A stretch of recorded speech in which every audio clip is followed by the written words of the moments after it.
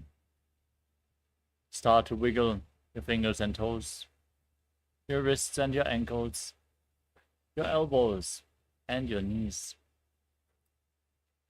Pull your knees upwards towards your chest and rock your body from side to side, slowly returning to a comfortable seated position.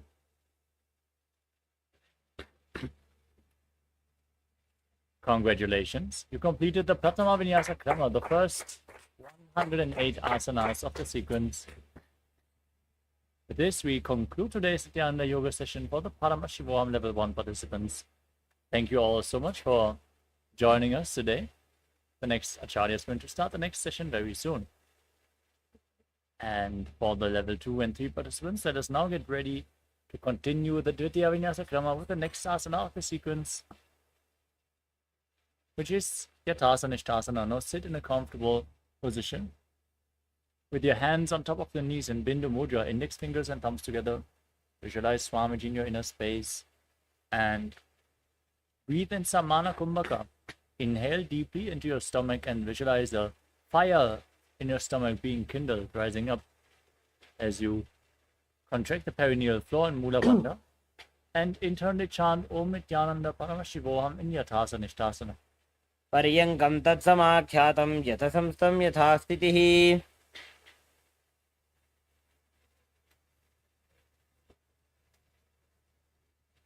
Next up is Samasana. Now in a cross-legged position with your hands on top of the knees in Bindu Mudra, start inhaling and exhaling as deep as you can, again and again, as you visualize Swamiji in your inner space. इदानीं गर्भिणीनां योगाभ्यासो यथा लघु सुखप्रसवलाभाय प्रोच्यते प्राक्तने पथि. Next up is Muktasana. Now, place your hands flat on the knees as you keep your left heel against the perineum and the right foot on top of the left. Gaze to your nose and visualize yourself as a sage liberated by the Supreme Pontiff of Hinduism. निपीड्य सेविनीं सूक्ष्मां दक्षिणेतरगुल्पतः. Next up is Siddhasana. Maintain the posture but shift your gaze up towards your third eye as you visualize Swamiji in your inner space. स्थानुसंयमितेन्द्रियो चलदृशा पश्यन् भ्रुवोरन्तरं चैतन्मोक्षकपातभेदजनकं सिद्धासनं प्रोच्यते.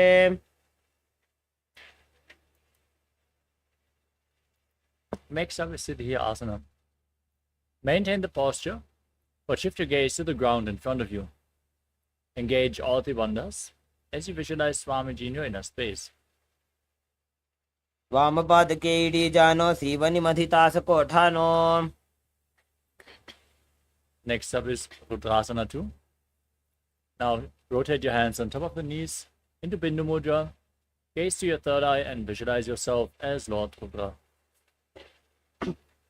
वामचरणपरिदक्षिणराखे एकजुगति ऐसे विदिदाखे. We move on to Santadhanasana. With the hands on the knees, gaze to your nose and embody tranquility and an unshakable nature. आसन की गुण मन की चंचलता meet. Next up is Siddhasana 2. Now bring your hands in front of your navel, one palm cupped over the other, in Samputa Mudra, resembling a closed lotus flower, as you visualize Swamiji in your inner space in Siddhasana 2. ऋजुकाय समासीन सिद्धासनमुदीरितं प्रसार्य भूय पादौ तु दोर्भ्यामङ्गुष्ठमादरात्.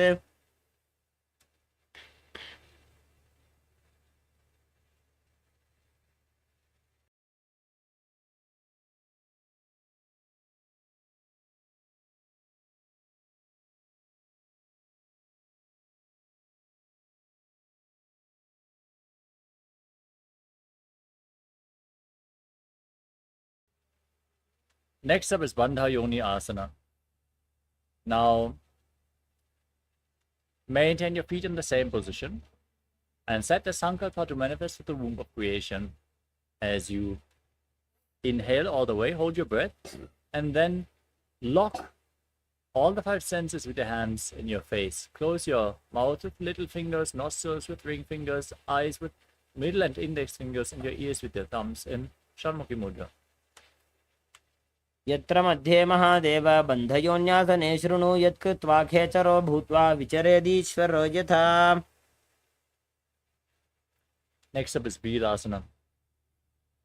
As you place one foot on top of the opposite thigh, place the other foot below the opposite thigh. Keep your hands on top of the knees in Bindu Mudra and embody the state and space of bravery Vida. एकं पादमथैकस्मिन् विन्यस्योरुणि संस्थितः इतरस्मिंस्तथा चोरुं वीरासनमुदीरितम्.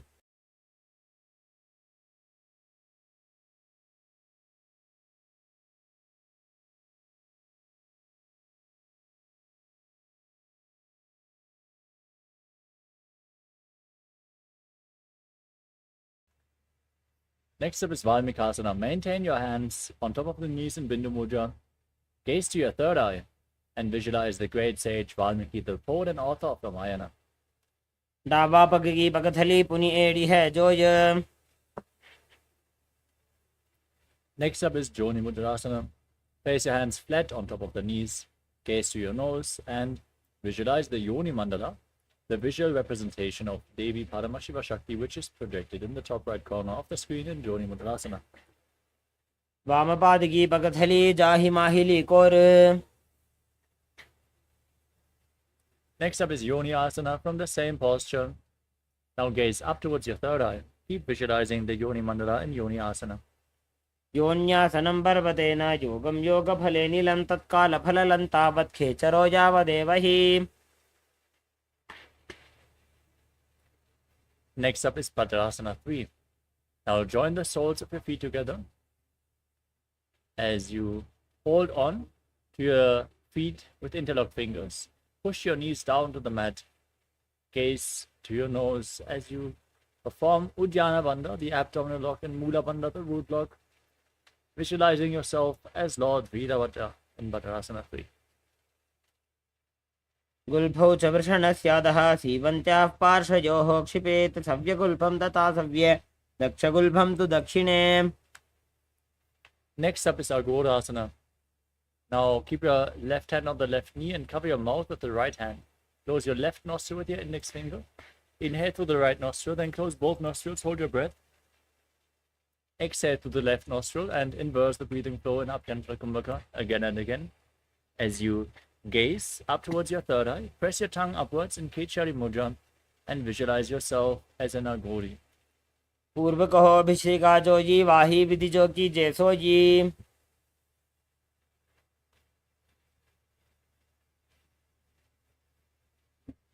Next up is Kanari Pavasana. As you separate your heels, place your elbows down on the heels and rest your chin on the hands. Gaze to the tip of the nose. Engage Uddiyana Bandha and Mula Bandha. Exhale and hold your breath in Rechaka Kumbhaka and visualize yourself as a female elephant drinking water. ग्वाली पाव आसन का क्यों है जैसे Yahoo में जाने विधि तैसे.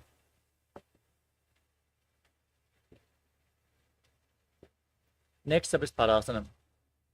With raised knees, bring your hands underneath the legs and interlock your fingers in front of your body as you lift the feet up. Now gaze to the nose and visualize Swamiji in your inner space. ततोर्ध्वं रेचयेत् वायुं ऋतुनिश्वास संयुतम्. Next up is Gopi Chandasana. Now hold on to the big toes. Hold on to the toes of your feet with interlocked fingers. As you lift your feet against your chest, place your chin on the hands, gaze to your nose, and embody the state and space of a king. पूर्व विधिपका का अंगूठा कंठ को पराशे. Now scoop your hands below the feet and interlock your fingers around the toes as you lift them up against your chest once more. Gaze to the nose and visualize your body free from any defects in Udarasana. दोबूपकतली संपुटठानै उभय हस्तकरि उरद हिताने. Now raise your feet in front of your face. Keep interlocked fingers in front of your forehead as you visualize yourself excelling in everything in Vishishthasana. दोबूपकतली जोड़ी संपुट करे. Next up is Bhujasana. As you lift your legs over top of your shoulders, bend your elbows upwards so you can interlock your fingers around your neck. Visualize yourself as a cobra. Keep breathing in Rechaka Kumbhaka. शिरासनं तु विज्ञेयं कक्षासनमतः परं ग्रीवासनं च परमं भुजासनमिहोच्यते.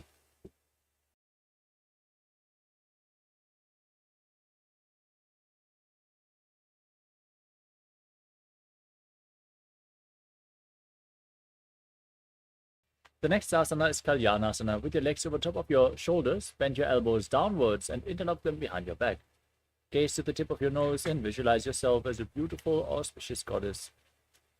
दोबू हाथ पकम विच आने तिनको गोड़ा नीचे ठाने.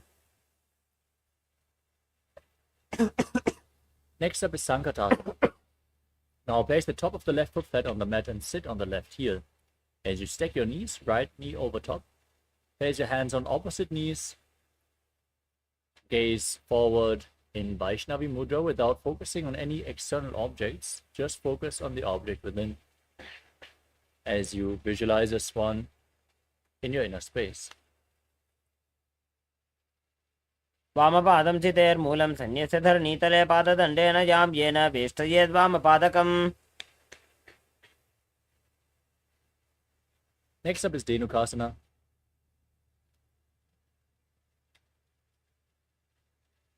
As you now slide the left foot outside the hip, sit on the ground and engage Uddiyana Bandha and Mula Bandha.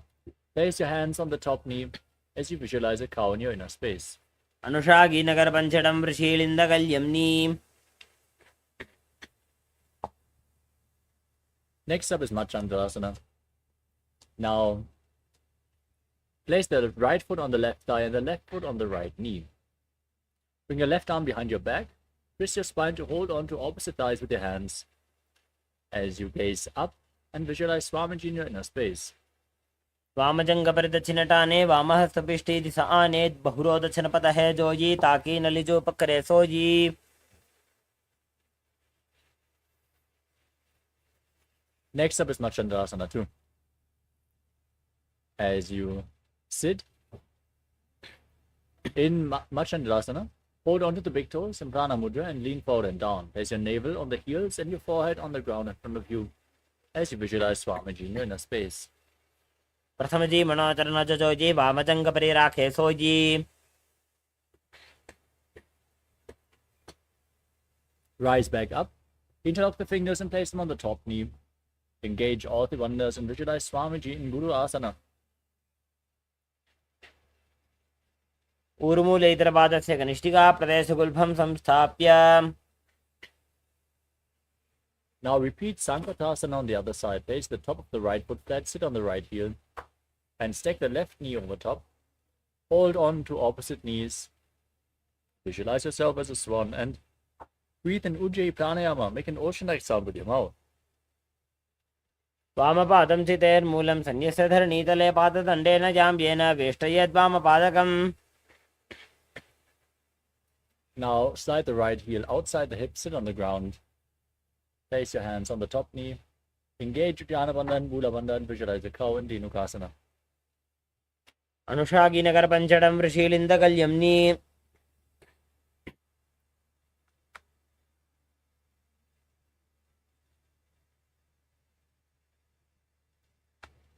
Now repeat Machandasana on the other side.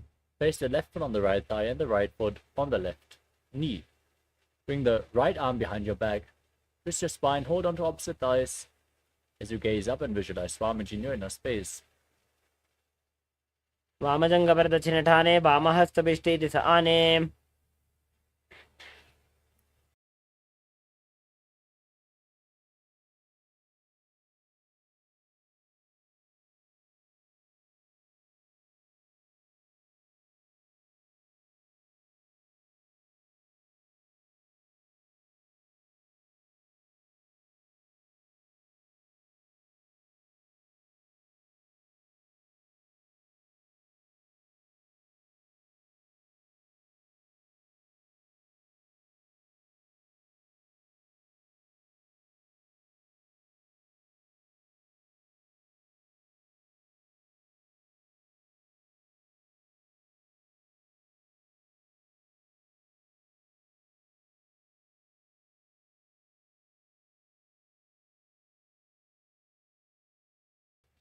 Now repeat Machandrasana 2. Hold onto the big toes, lean forward and down, place your forehead on the ground as you visualize Swamiji. प्रथम जी मनोचरण जो जी वामजंग परिराखे सो जी.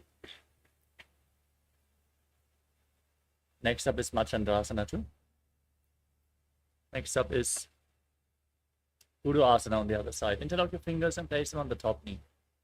Engage all the wonders and visualize Swamiji, your Guru, in your inner space. ऊरुमूलेतरपादस्य कनिष्ठिका प्रदेशगुल्भं संस्थाप्य. Next up is Parashasana. Now place your feet flat and raise your knees up. Cross your arms and pull opposite knees against your chest with your hands. Press your tongue upwards and Kechari Mudra along your nasal tract if you can, as you gaze to your third eye and visualize Swamiji in your inner space.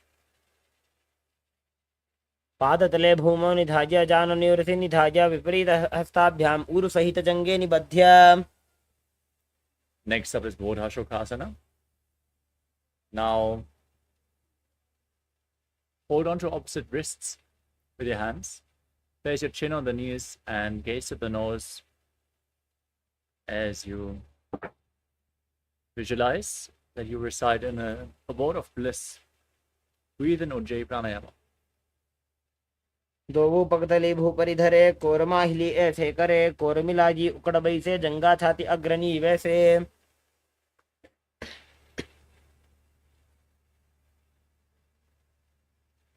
Next up is Kurakatasana. Now bring your arms underneath your legs. Hold on to opposite elbows as you gaze to your nose. Visualize Swamiji in your inner space.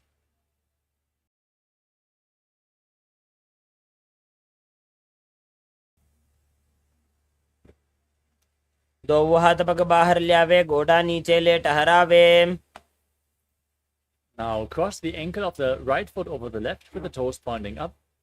Gaze to your nose and visualize the great sage and Maharishi Sumati in Sumati Asana. मूलद्वारी धरती परिठाने डावा पग परिदछपद आने. Next up is Dandasana.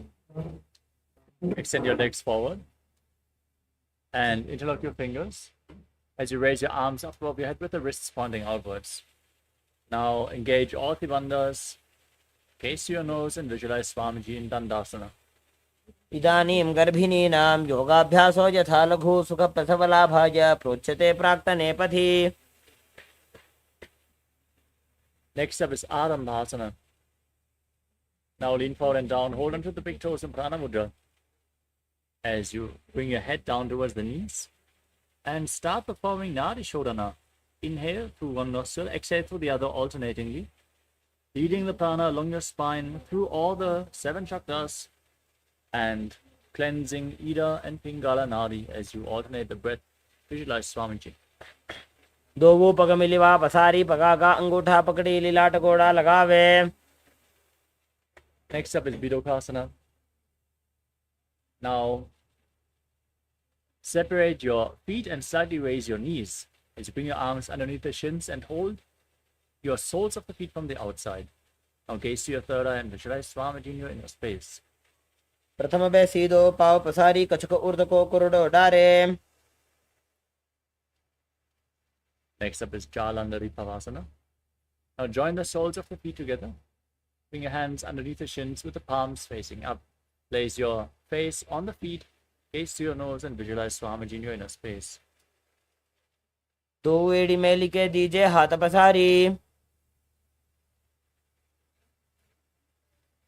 Next up is Urdhva Paschimottanasana.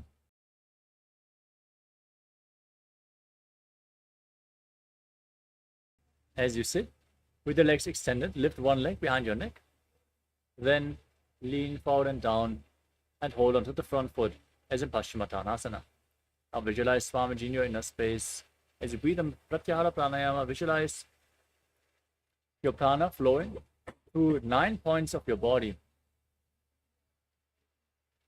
The soles of the feet, the regenerative organs, the navel, the heart, the throat, the uvula, the center of the eyebrows, the top of your forehead, and the Brahmaranda, the crown of your head.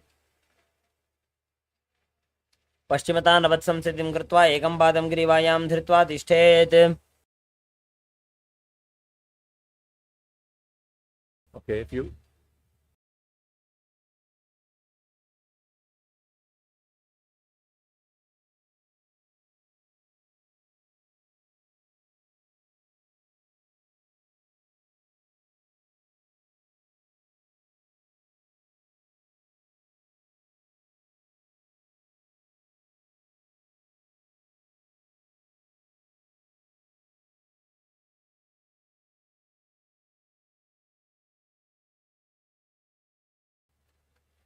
Next up is Anantasana. With your leg behind your neck, lean backwards, hold onto the foot, and extend the opposite leg forward. Gaze to the tip of your nose as you visualize yourself being infinite, endless, eternal, Ananta. उत्तानशैली एकैकं पायिग्रीवायां विन्यस्य इतरहस्तेन पावाग्रं गृहीत्वा. Now roll onto the side. Keep holding onto the foot behind your neck as you gaze to the nose and feel in complete control in Ankushasana. उत्तानशैत एकैकं पादं ग्रीवायां कुर्वन् इतरहस्तं कर्णमूले स्थापयेत्.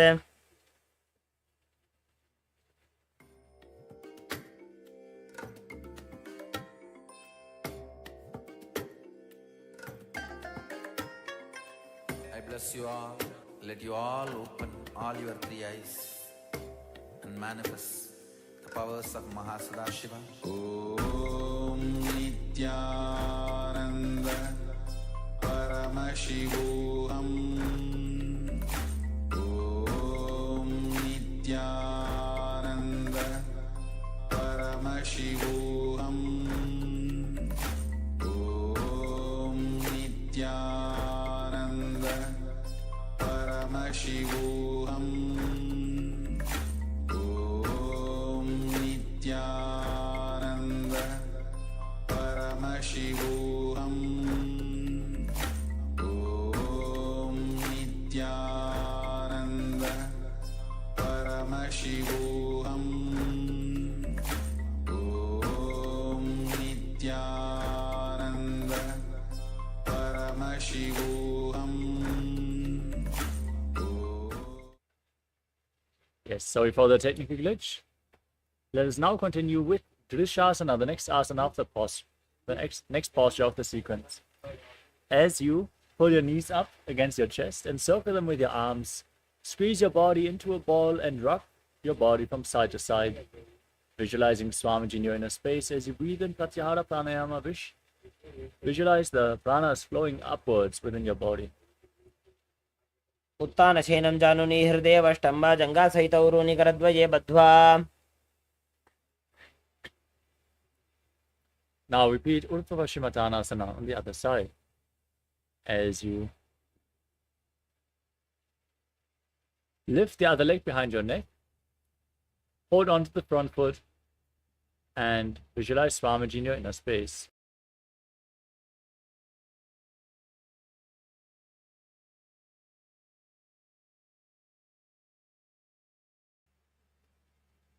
पश्चिमतानवत्संस्थितिं कृत्वा एकं पादं ग्रीवायां धृत्वा तिष्ठेत्.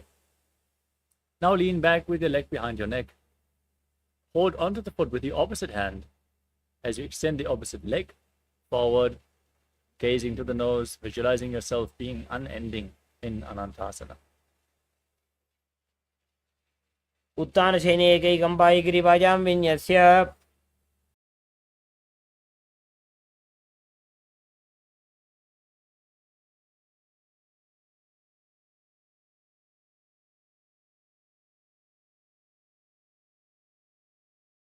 Now roll onto your side as you gaze to your nose and feel in complete control in Ankushasana.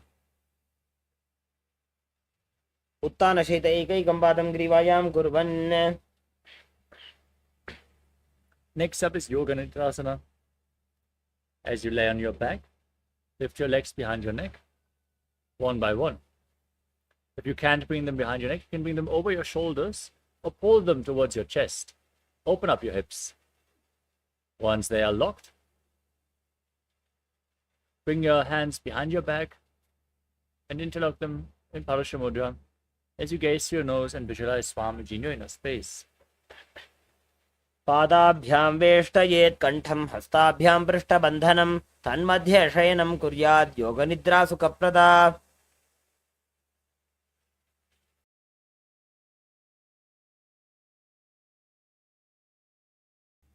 Next up is Paramashivoham with your legs over top of your shoulders.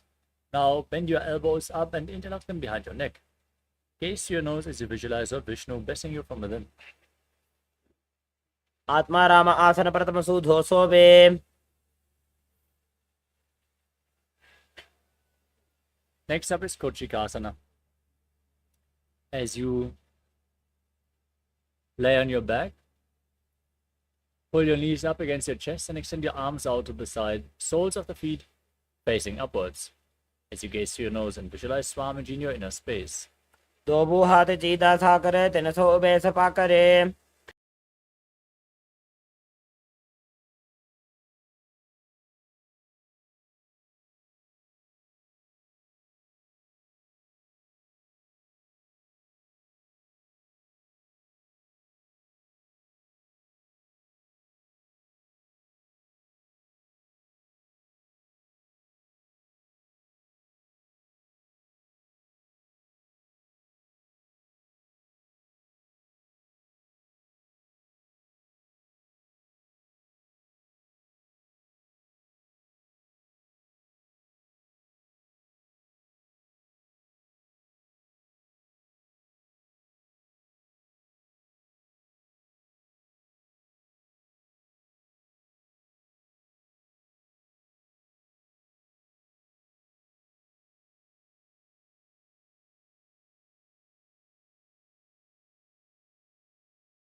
The next asana is Jatara Parivritti.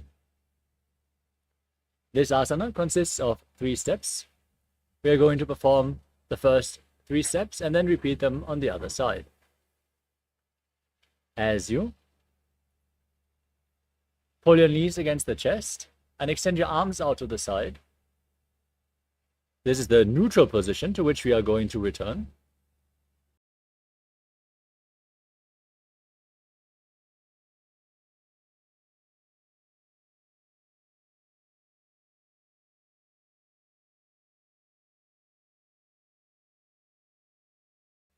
The first step is bending one knee to the side and extending the opposite leg straight.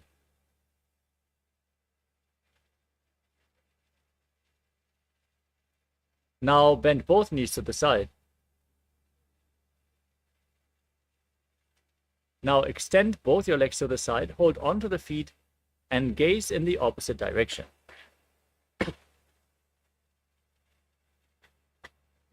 Now return to the center and drop the other knee to the side, extend the opposite leg down. Step 1. Now bend both knees to the side. Step 2.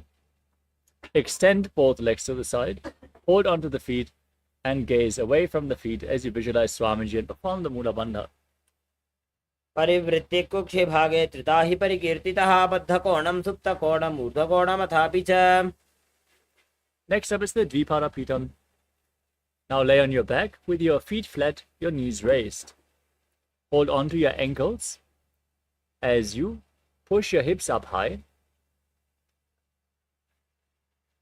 Gaze to your nose, engage Jalandhara Bandha and Mula Bandha, and visualize yourself as sturdy as a bridge as you breathe in Mocha Kumbhaka. प्रतिक्रियायुतं द्वन्द्वपीठः सर्वबलप्रदं गर्भिणीनां दुर्बलानामिति Gargi जगादनु.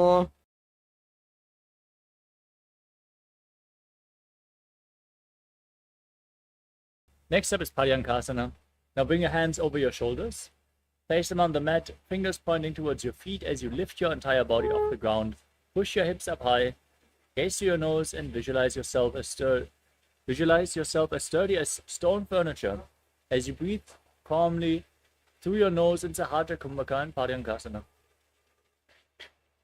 उत्तानशयनमस्ततलाभ्यां भूमिं वष्टभ्यः पादतलाभ्यां भूमिं धृत्वा Now lay down on your back. Lift your knees against your chest and place your hands on the respective shoulders. Move your hips in a circular motion as you visualize yourself as a dog playfully rolling around on its back in Shvotanasana. शववच्छरीरं संस्थाप्य जानुनी सम्मील्य नाभौ वाणीजा. Now place your arms flat and raise your hips up high. Point the toes upwards. Balance with your arms on the ground and move your hips in a circular motion as you visualize Swamiji in the Viparita Karani. भूतले सशिरो दत्त्वा खेनये चरणद्वयं विपरीतकृतिश्चैषा सर्वतन्त्रेषु गोपिता. Now stop the movement of your legs. Be stable in Viparita Karani too. Karni विपरीताख्या सर्वाधिव्याधिनाशिनी नित्यमभ्यासयुक्तस्य जाटराग्निविवर्धनी. Now drop the toes down over top of your head. Touch the ground above you as you interlock your fingers behind your back in Padusha Mudra and place them on the mat. Now visualize yourself as a plow and breathe in Mocha Kumbhaka in Langalasana. नरकासने स्थित्वा नासिकाप्रदेशे भूमौ पादपृष्ठे स्थाप्य. Next up is Shaita Paschimottanasana. Now hold onto your feet above your head as you keep the toes on the mat. Internally chant Om Nithyananda Paramashivoham and visualize Paramashiva as this is one of the 84 asanas revealed directly by Lord Paramashiva himself. तानं शयित्वात् कुर्वीत शयितपश्चिमतानकम्. Next up is Supta Konasana. As you bring your hips above the shoulder level, now extend your legs out to the side as you visualize Swamiji in your inner space. परिवृत्ति कुक्षे भागे त्रिधा हि परिकीर्तितः बद्धकोणं सुप्तकोणं ऊर्ध्वकोणमथापि च. Next up is Chakrasana. Now hold onto your ankles and then roll onto your back. Keep your arms and legs straight as you visualize yourself as a chakra, a wheel.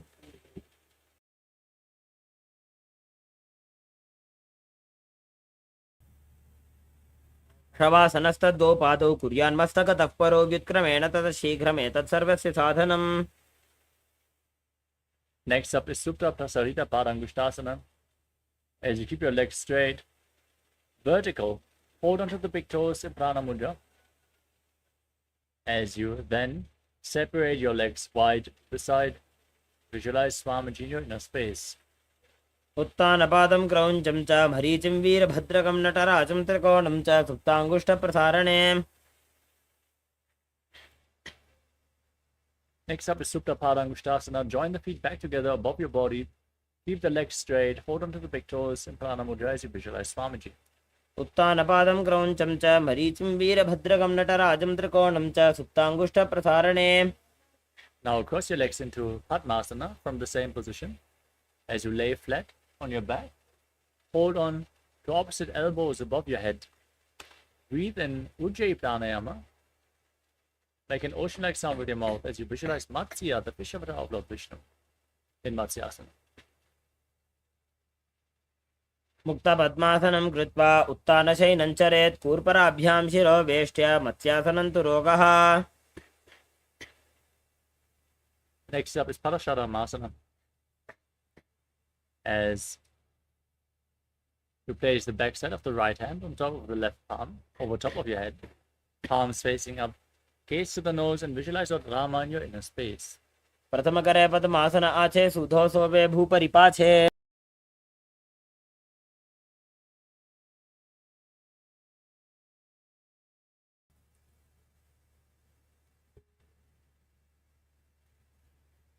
Next up is Sarvangasana. With your legs in Padmasana, raise your knees and then your hips up off the mat. Support your lower back with your hands.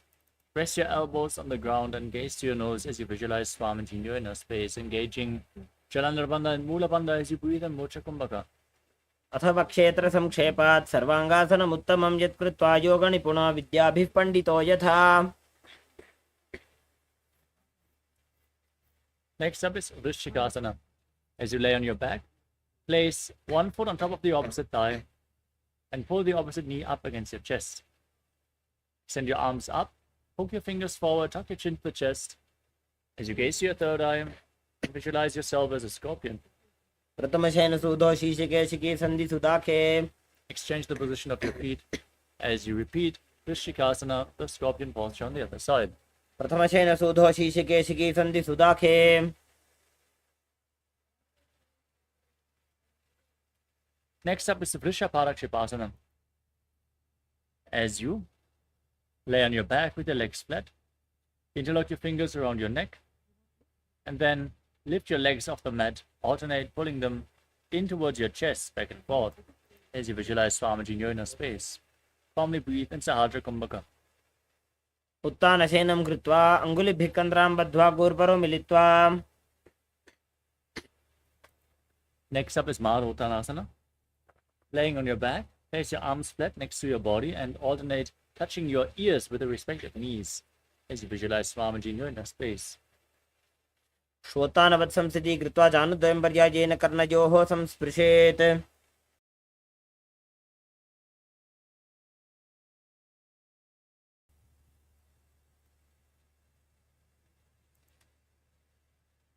The next asana is Vrikasana. As you lay on your back, place your feet flat, stand up and lay back down again and again, visualizing yourself as a wolf. उत्तानशयनं कृत्वा पादतलाभ्यां भूमिं धृत्वा. Next up is Lutasana. As you lay down, roll over completely again and again. As you visualize Swamiji in your inner space, finally end in a prone position on your stomach. उत्तानशयनं पादौ शिर उल्लङ्घ्य.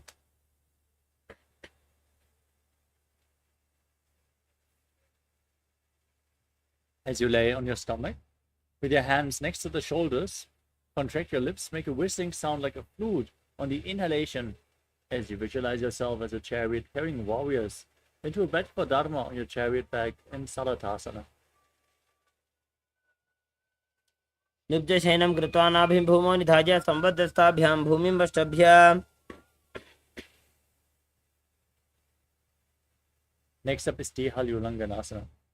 With your hands flat now, push your body up into the plank position and jump your feet in between the hands back and forth as you visualize yourself transcend body and mind. हस्तद्वयं बद्ध्वा तन्मध्ये चरणद्वयमुड्डानैव बहिरानीय. Next up is Chatyasana. As you lean forward and down, place your hands on the mat and walk around on hands and feet, visualizing yourself as a wise 60-year-old elephant. अथ जात्यासनं वक्ष्ये येन जाति स्मरो भवेत्. हस्तान् त्रिभूमौ च गमनम् आगमनं ततः. Next up is Lolitika Karana. Now bring the heels together, toes pointing outwards and knees bent in Arimandi. Then raise your elbows to the shoulder level and rotate your arms around your body. Tilt your head back, lean back and move your head in all directions.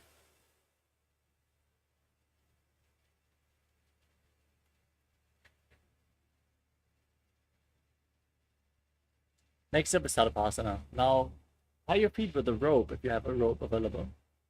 And then stand erect on the mat like a rod. Keep your arms at the side, close to your body, hands on the thighs. As you breathe calmly through your nose in Sahadra Kumbhaka, lead the prana along your spine and visualize your Kundalini Devi raising and curling upwards around your body in Sarvasana. अथ सर्पासनं वक्ष्ये वायुपाणाय केवलं शरीरं दण्डवत् तिष्ठेत् रज्जुबन्धस्तु पादयोः.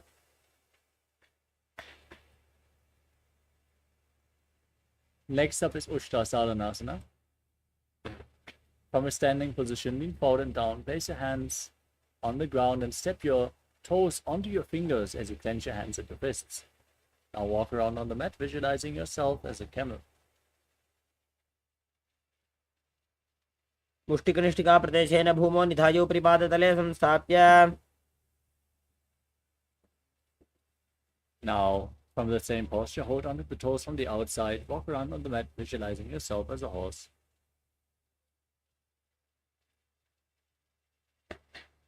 मुष्टिकनिष्ठिका प्रदेशेन भूमौ निधायोपरि पादतले संस्थाप्य.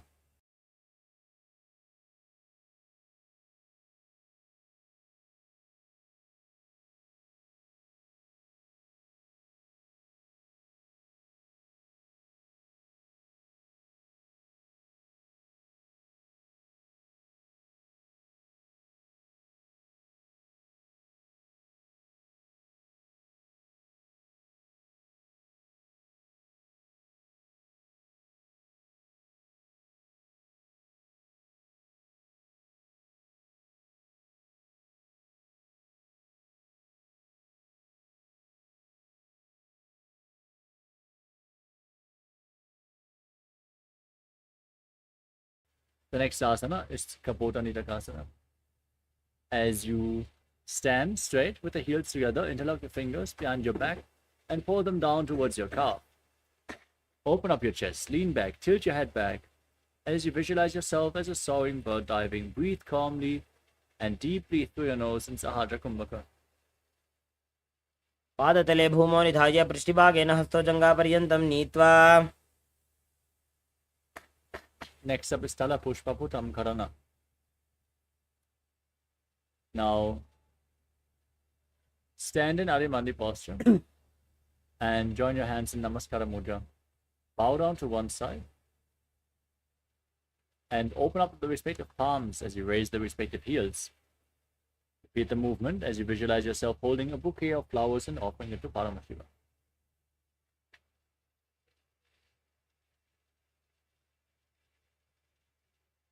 Next up is Khargasana.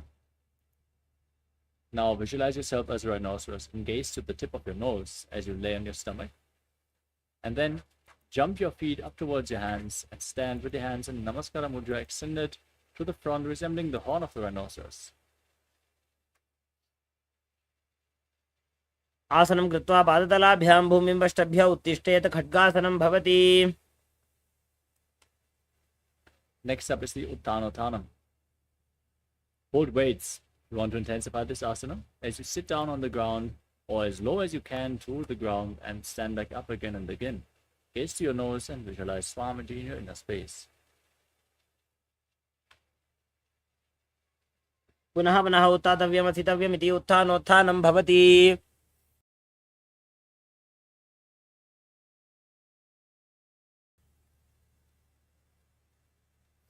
Next up is Musalasana. Raise your arms above your head and jump repeatedly as you visualize yourself as a mace. सरलं स्थित्वा ऊर्ध्वं बाहु नजेत् वारं वारम् उड्डानं कृत्वा. Next up is Ucheshakasana. As you catch hold of one foot, pull it up against your chest, sit down and stand back up on the opposite leg, alternating on both sides as you gaze to your nose and visualize Swamiji.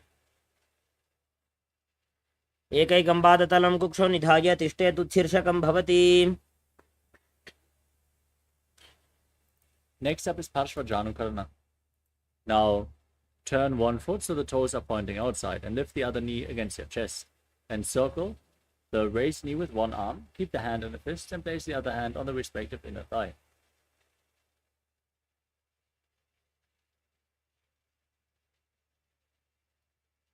Next up is Tandavasana. Now, hold on to weights if you want to intensify this asana, and then visualize yourself fiercely dancing as Lord Shiva. As you extend your arms and one leg forward, sit down and stand back up in Tandavasana. एकेन पादेन स्थातव्यं ताण्डवासनं भवति. Next up is Brahmanasana. Now raise the left foot towards the inner right thigh. Keep the heel at the perineum. Hands relaxed by the sides as you visualize Lord Brahma blessing you from within. ब्राह्मणासनमावक्षे यत्कृत्वा ब्राह्मणो भवेत्. Next up is Garudasana 3. Now bring the left toe over and around the right knee. Tuck the toes behind the right calf. Bring the left arm below the right and join your hands in Namaskara Mudra. as you visualize yourself as Lord Garuda. उत्तानकूर्मपीठं च सिंहद्गारुडमेव च वातायनं गोमुखं च भारद्वाजं त्रिविक्रमम्.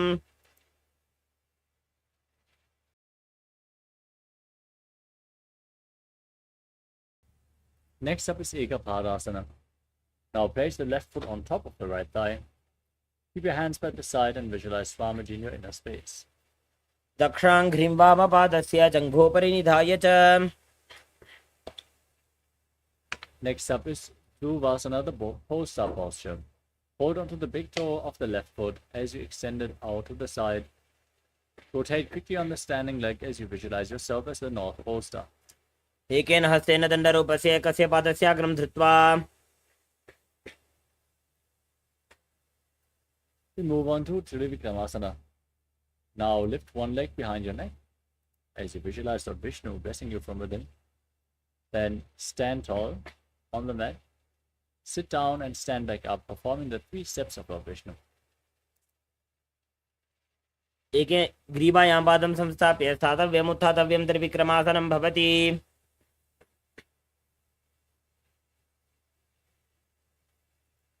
Now repeat Parshvadranukarana on the other side.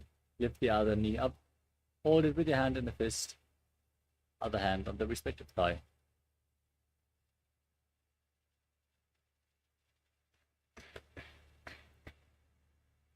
Now repeat Tandavasana on the other side. Extend the other leg forward. Sit down and stand back up.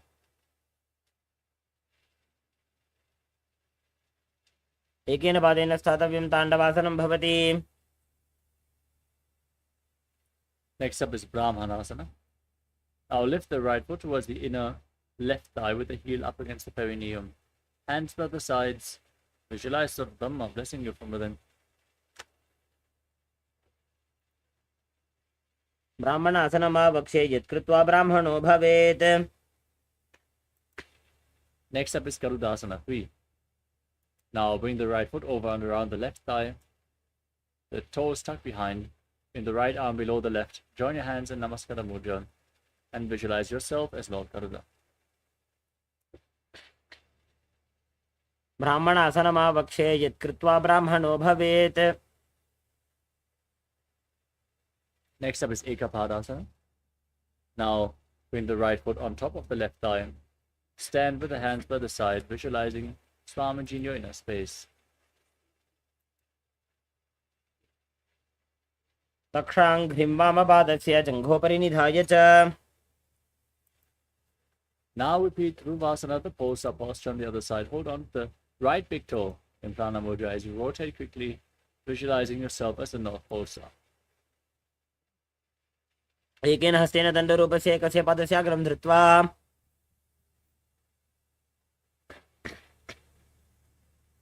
Now repeat Trivikramasana, the 3 steps of Lord Vishnu on the other side. Lift your leg behind your neck and sit down and stand back up as you visualize Lord Vishnu blessing you from within. ग्रीवायां पादं संस्थाप्य स्थातव्यम् उत्थातव्यं त्रिविक्रमासनं भवति.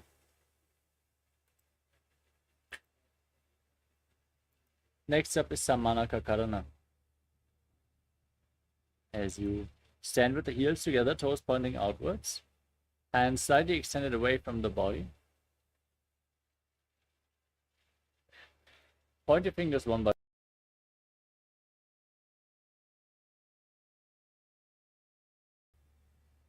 Let us now get ready for the final 100 asanas of this sequence.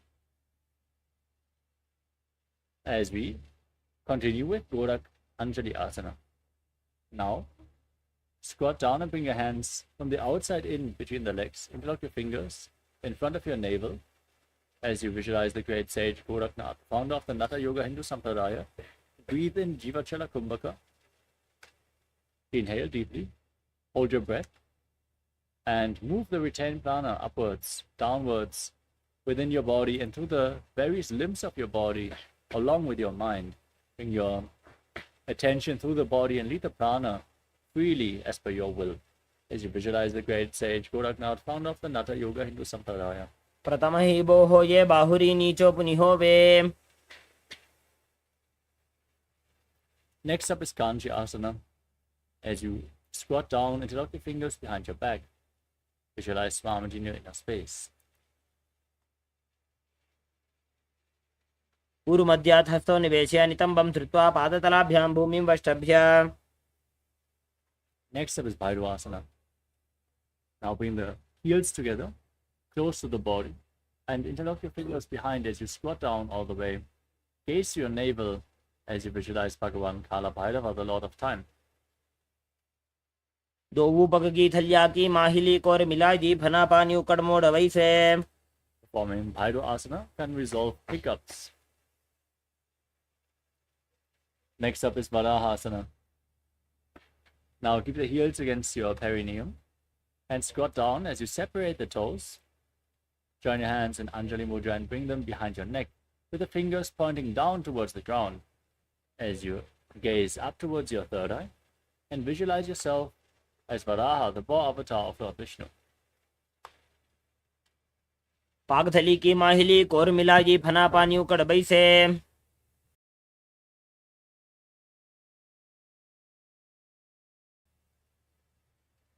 Next up is Vipitasana.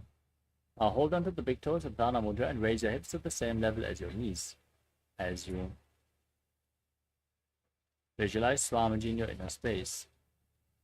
पार्श्वद्वय सम्मील्य स्थित्वा नितम्बं जानप्रदेश आनीय.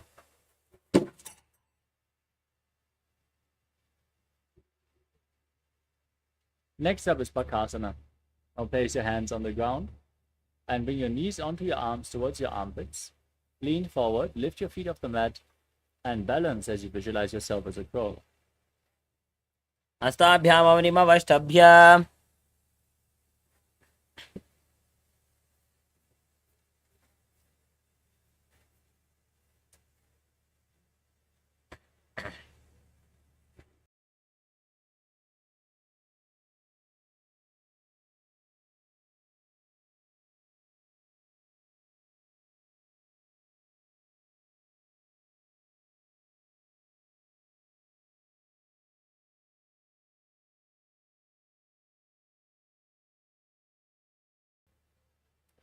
The next asana is Sushtanga Kapali Asana. Now place your head on the mat, keep your hands flat, and then raise your legs up, crossing them into Padmasana. As you visualize Swamiji in your inner space, gaze to the tip of your nose and move the prana freely within your body in Jivachala Kumbhaka. आसन को गुण कपाल आछू हो जी.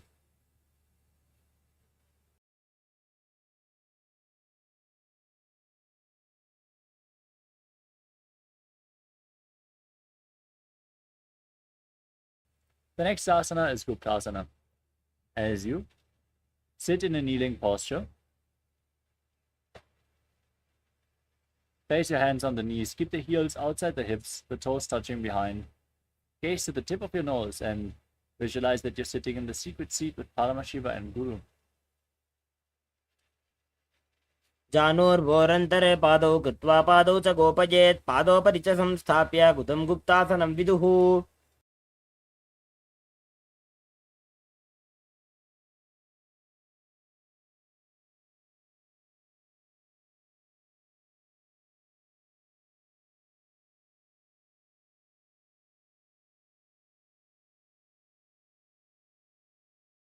The next asana is the Vrikshasana too. As you place your hands on the mat, raise your hips over top of your body and straighten your legs up into a handstand. You can lean against a wall for support or ask a partner to assist you in the performance of this asana. This asana should be performed to purify all the 7 chakras as you visualize yourself as a tree with deep roots growing into the ground. सप्तचक्रक्षालनाय vrikshasana विशेषकान्. Next up is Shiva Asana. From the handstand posture, bring the hands and feet closer together. Gaze upwards towards your third eye. As you visualize, Tejas energy is flowing towards your third eye, rejuvenating your body. दो पग जोड़ी माही Gulf मिलाए.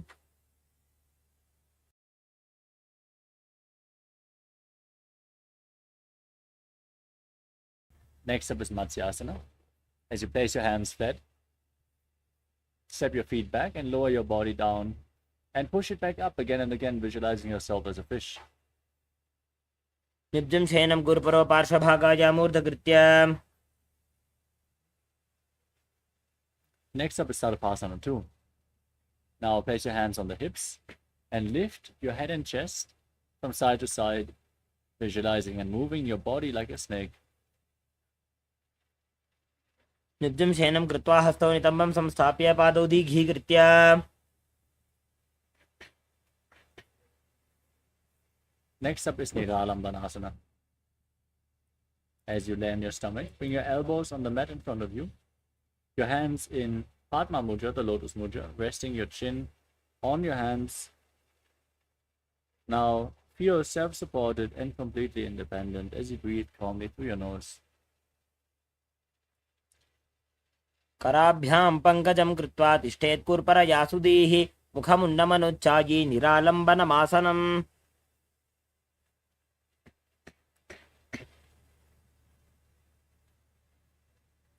Next up is Chaturasana. Now place your hands flat and raise your feet off the mat. Straighten your arms and push your upper back and feet closer together as you visualize yourself as an umbrella protecting your guru from the sun rays. अर्ध्यासनमस्थित्वा हस्ततलाभ्यां भूमिं वष्टभ्य उन्नयात् छत्रासनं भवति. Next up is Vajradasana. As you sit on your heels, lean forward and down. Place your hands and your forehead on the ground as you gaze to the nose and visualize yourself as Vajra, the weapon of Indra, symbolizing indestructibility.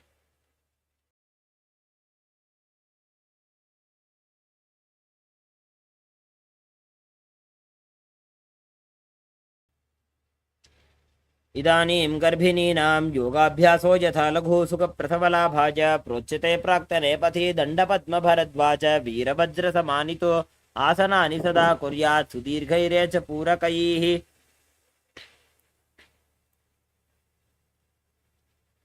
Next up is Meshasana.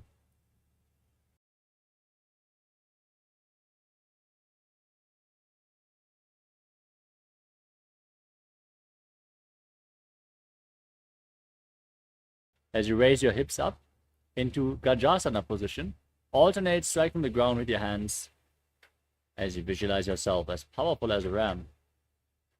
गजासनसंस्थितो एकैकं बाहुं भूमौ ताडयेत्.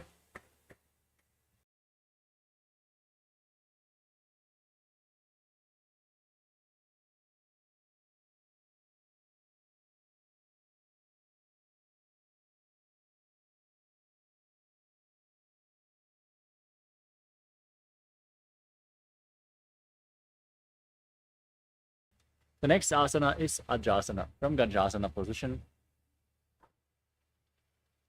raise your legs over top of your body and slowly lower and angle your face down towards the ground as you visualize you are unborn, existing for all eternity.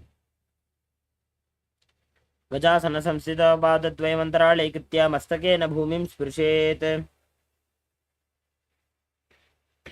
Next up is Dhanantarasana. Sit in a kneeling posture and hold on to the big toes as you pull them in towards your perineum. Then place your hands on top of your knees, gaze to your nose and visualize Swamiji in your inner space as you breathe in Ujjayi Pranayama. Make an ocean-like sound with your mouth. पूरब विधि परिहाता की काकसी स्यो फणा शरा मोड़ी पगा की अंगुली अग्रिमेड लगावे. Next up is the Angamottanam. Now interlock your fingers in front. Move them up, down, left, right in all directions. Give massage to various different joints and muscles of your body. As you then interlock them behind your back and repeat the same thing behind your back. Visualizing Swamiji, performing Mula Bandha and breathing in Ujjayi Pranayama. हस्तयोः अंगुलीर्बद्ध्वा हस्तयोर्मध्यात् सर्वमङ्गं निष्कासयित्वा.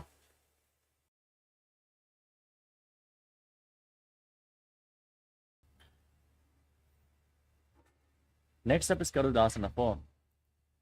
Now turn the toes so they are pointing outwards and sit on the ground with the thighs and calves on the mat. Place your hands on the knees and visualize yourself as Lord Garuda flying Lord Vishnu and Lakshmi on his back. जङ्गोरुभ्यां धरां पीड्य स्थिरकायो द्विजानुना जानु परिकरद्वन्द्व गरुडासन उच्यते.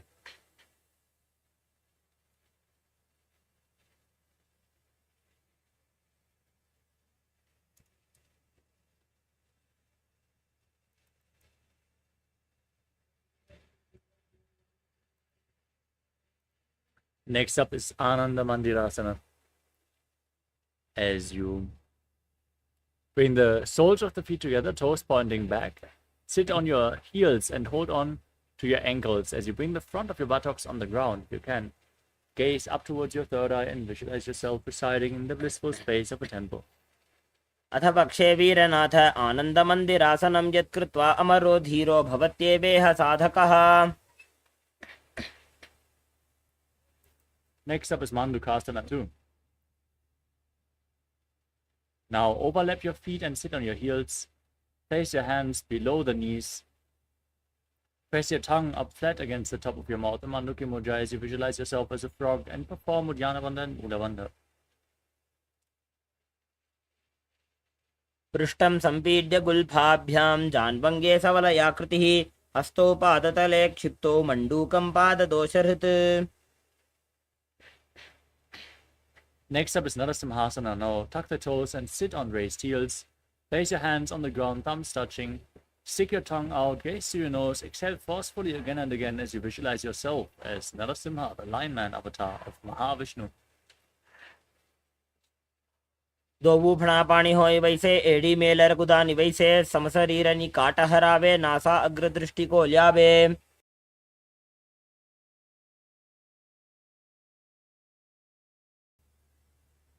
Next up is Prishtakasana. Now sit on raised heels and cover your mouth with your hands. Bring the thumbs underneath the teeth and close your lips. Inhale through your right nostril and exhale through your mouth as per your capacity in Vishtaka Pranayama. As you gaze to your nose and visualize yourself as Devi, victorious over all your fears. दो उपगा की एड़ी जो जी घोड़ा फनो बान अपनी हो जी घोड़ा जंग अधर करी रहे आड़े वाह इसी विधि कहे. Next up is Makadasana. Now place the top of the feet flat, sit on the heels and raise your elbows. Bring your fingers towards your armpits as if you are scratching yourself like a monkey as you visualize yourself as a playful monkey gazing to your third eye in Makadasana. दो भूपकदली संपुट आने तिनकी पिष्टि भूमि परिठाने. Next up is Vajrasangarasana. Now stand on the toes, bring the soles of the feet together, knees separated. As you hold onto opposite elbows behind your back, gaze to your nose and embody diamond-like strength for you and your Sangha, your spiritual community.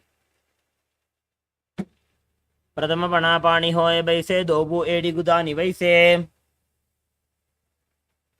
Next up is Kanjanasana. Now cross your feet and sit on the heels as you place your knees flat on the mat. Keep your hands on the ground next to your body, gaze to your nose and visualize perfect health beyond any and all physical or mental ailments, performing Uddiyana Bandha and Mula Bandha. खञ्जनासनमा वक्षे यत्कृत्वा सुस्थिरो भवेत् पृष्ठे पादद्वयं बद्ध्वा हस्तो भूमौ प्रधारयेत्. Next up is Kurmasana. Now place your hands on the knees, maintain the same position, make your upper body and neck stiff like the shell of a turtle. As you gaze to your nose and visualize yourself as a turtle with a stable body and mind to live for centuries in Kurmasana. गुल्फौ च वर्षणस्याधो व्युत्क्रमेण समाहितो ऋजुकाय शिरो ग्रीवं कूर्मासनमितीरितम्.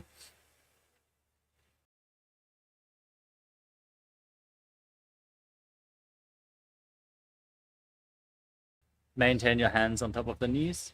Relax your upper back and neck as you gaze to your nose and visualize Swamiji in Yogasana. गुदं नियम्य गुल्फाभ्यां व्युत्क्रमेण समाहितः योगासनं भवेदेतदिति योगविदो विदुः. Next up is Vijyogasana. Now stand on your knees and cross your feet behind. Bring the feet near opposite knees. Hold your calves with your fingers inside and the thumbs outside. As you gaze up towards your third eye and visualize Swamiji in your inner space. Visualize a space of eternal oneness, Advaita with Swamiji. घोड़ा वामो बोहोई घोड़ा आड़ा राखे दो जी. Next up is Ushtrasana 2. Now place your feet flat and hold on to your heels as you lean back. Push your hips forward, tilt your head back all the way, and visualize yourself as a camel. मेरुदण्डग्रन्थिदाढ्य संविपातयिषु पुमान् कपोतोष्ट्रासनाभ्यास कुर्यान्वितहिताशनः. Next up is Chadyasana 2. Now lean back, hold onto the soles of the feet, place your elbows and then the back of your head on the mat. Gaze to your nose as you visualize yourself as a lotus blooming. दोवु एडी संपुट करे सोले मूल द्वारी धरे फना पानी उकड़ होए बैसे बहुरी पिष्टि दिशि करे जो ऐसे. Next up is Virathasana. As you maintain the same posture, lay your back to the ground and raise back up again and again. Gaze to your nose and visualize the healing and liberation of all causes and forms of your body. जंगा पृष्ठभूमो निधाय जंगोदरयोः ऊरुनि संस्थाप्य. Next up is Kapotasana. As you maintain the posture, bring your hands over top of your shoulders. Lay back as far as you can. Reach for your feet as you bring your head in between the feet, visualizing yourself as a beautiful dove. मेरुदण्डग्रन्थिदाढ्य संविपातयिषु पुमान् कपोतोष्ट्रासनाभ्यास कुर्यान्वितहिताशनः. Next up is Varasana. As you sit stand on top of your knees, keep the toes tucked, and hold on to opposite arms as you gaze to your nose.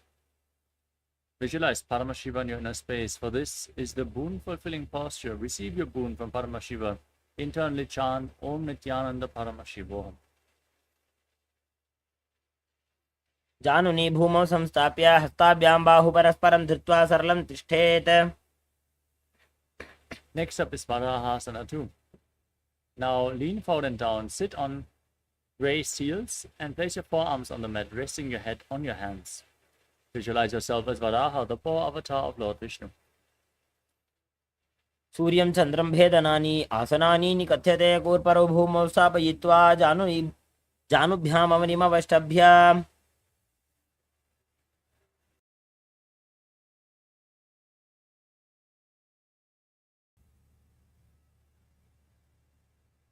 Next up is Mundasana.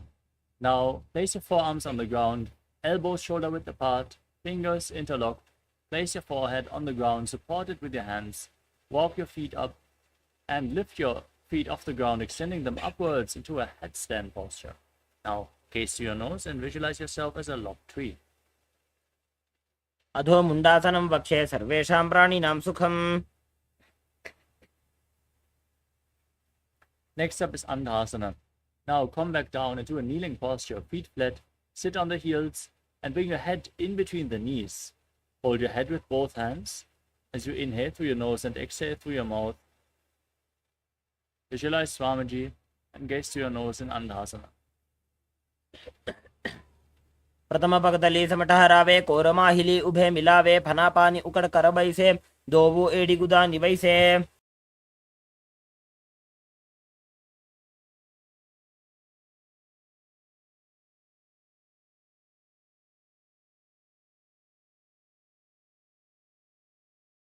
The next asana is Viparita Shalabhasana. Lay down on your stomach and extend your arms up above your head.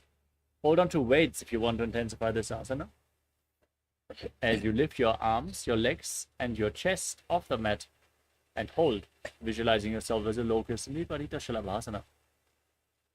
शलभासन भेदाश्च नटभेरुण्ड नामके गण्डभेरुण्ड सहिते शीर्षदण्डासनं तथा.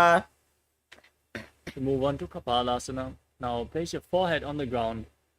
Keep your arms flat next to your hips and lift your feet off the mat as you visualize a skull representing the mind with purified thoughts and the strong will to attain enlightenment. कपालं भूमौ निधाय ऊर्ध्वं पादौ नयेत् कपालासनं भवति. The next asana is Akasha Kapotasana. As you lay on your stomach with your arms flat, bend your knees and push them up over top of your body. Place your feet on the ground in front of your face as you visualize yourself as a free and open dove. उष्ट्रासने स्थित्वा चरणौ भूमेरुत्थाप्य मस्तकोपरि नीत्वा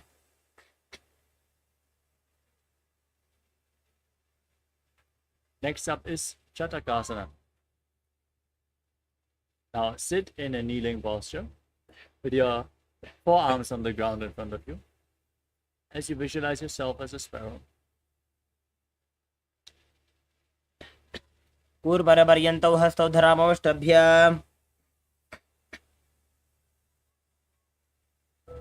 Next up is Vrishikasana too. As you place your forearms on the ground, walk your feet forward, raise your hips up high, and lift your legs over top of your body. Bend your knees so you can bring your feet towards the back of your head, visualizing yourself as a scorpion. विच्छीव पुच्छ प्रतिमाङ्गिरिबाष्टी धृत्वा स्वशीर्षे चिबुकं विधार्य कौ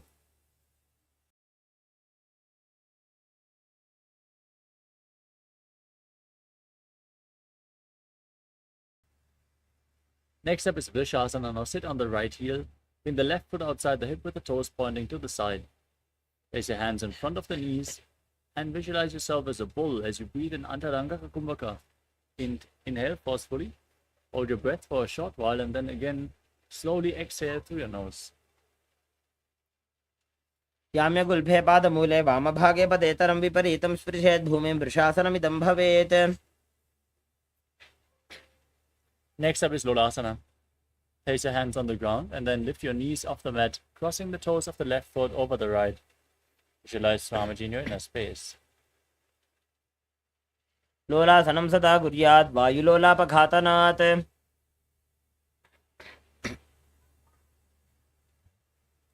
Now repeat Vrishasana, the bull posture on the other side.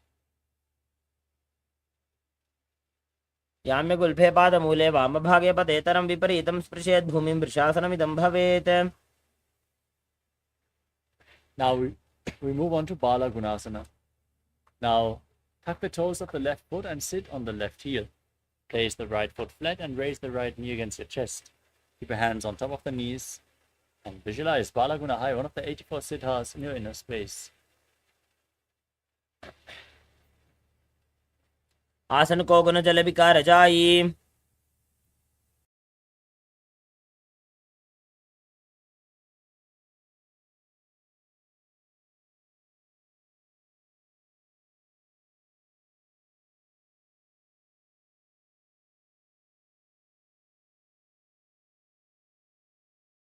Next up is Grahasana. Rise up and squat down, bring your hands in and around the legs and hold on to your ankles from the outside. Now, gaze in Vaishnavi Mudra. Don't focus on any external objects as you visualize yourself as the entire planet. पादतले भूमौ संस्थाप्य जानुमध्ये गुरुपरौ स्थाप्य Now tuck the right toes and sit on the right heel as you repeat Bala Gunasana on the other side. आसन को गुण जल विकार जाई Next up is Utkatasana. Now step both the feet in and sit on raised heels. Keep your knees together and place your hands on top of the knees. Hold on to weights if you want to intensify this asana and you visualize Swamiji in your inner space. द्विजास्पिजोस्तीयत ऊर्वजान यत्रासने पादतलद्वयोपरि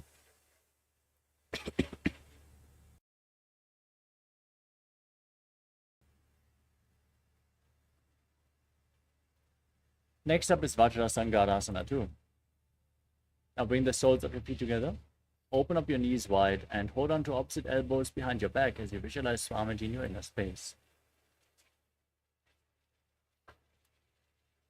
प्रथम प्रणापाणि होए जैसे दोबू एड़ी गुदा निवेसे गोड़ा उभा राखे धीर आड़े वाज पसारे धीर Next up is Anilasana. Now place your hands on the ground, palms facing down. Step your heels on top of the back of your hands. Keep your arms straight as you squat down all the way. Gaze to your nose and visualize that you are able to live off of air alone. दोबू हाथ भूमि परिठाने कहुनी जाड़ी ना भिलग आने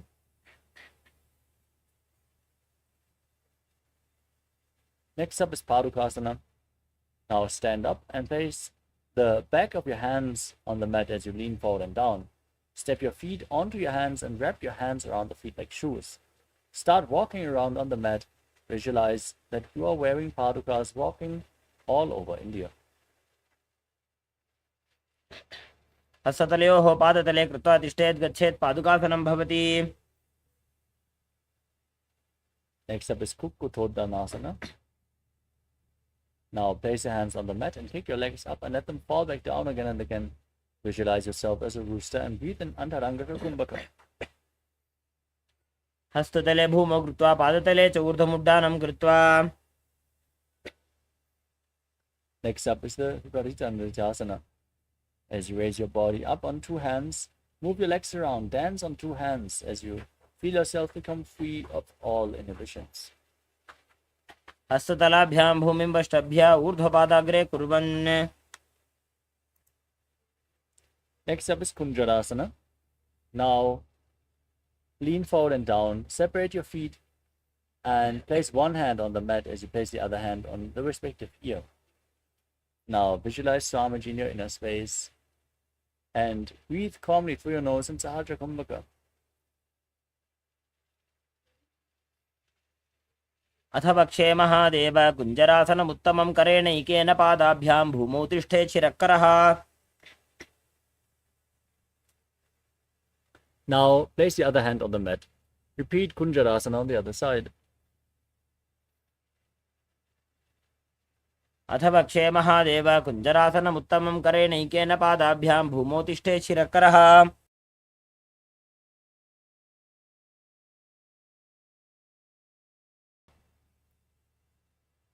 Next up is Kadambasana. Now squat down with the heels close to your body. Hold on to your ankles and lift your feet off the ground as you visualize yourself as a Kadamba tree, a pious tree that promotes a long life.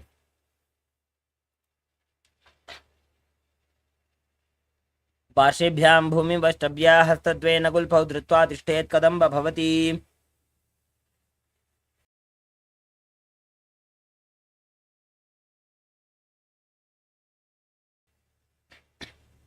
Next up is Pavana Muktasana. Now place your feet flat and sit on the ground. Cross your arms and pull opposite knees against your chest as you visualize any excess water being released or balanced within your system.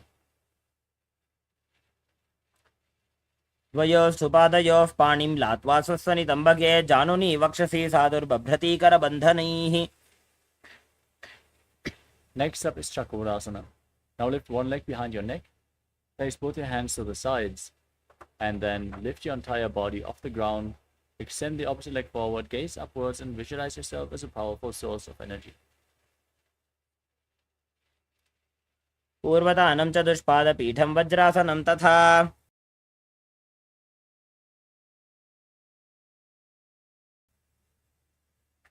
Next up is Dhanurasana 2. Now extend the right leg and hold onto the big toes in Prana Mudra as you pull the left foot towards your ear. Visualize yourself as a bull.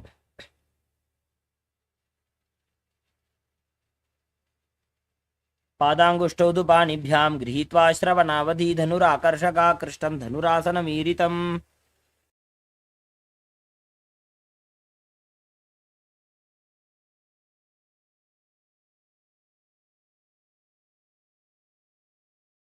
Next up is Ashtavakrasana. Now lift one leg over top of the respective shoulder and poke the other foot over top. Extend the legs out at the side, lean forward, balance on your arms as you visualize yourself as a flying crane. वासिष्ठमथ कौण्डिन्यम् ऊर्ध्वकुक्कुटमेव च अष्टावक्रमथोत्तानं मयूरं सेतुबन्धनम्. Next up is Pranasana. Now place one foot on top of the opposite thigh and raise the opposite knee with a foot flat. Bring the shoulder underneath the respective raised knee as you gaze up towards your third eye and visualize you are immortal and able to exist solely from prana. एतत् प्रभेदं वक्ष्यामि करोति यस्तचामरः एकपादमुरौ बद्ध्वा स्कन्धेऽन्यत्पादरक्षणम्. Next up is Paramashivoham. Now bring the left foot outside the right hip and step the right foot over top of the left knee. Bring the left elbow outside the raised knee and bring the hand below as you interlock your fingers behind your back. Gaze up and visualize Sage Matsindana. पार्श्वाभ्यां धृत्यते जास्तु पार्श्वमत्स्येन्द्रमुत्तमम्.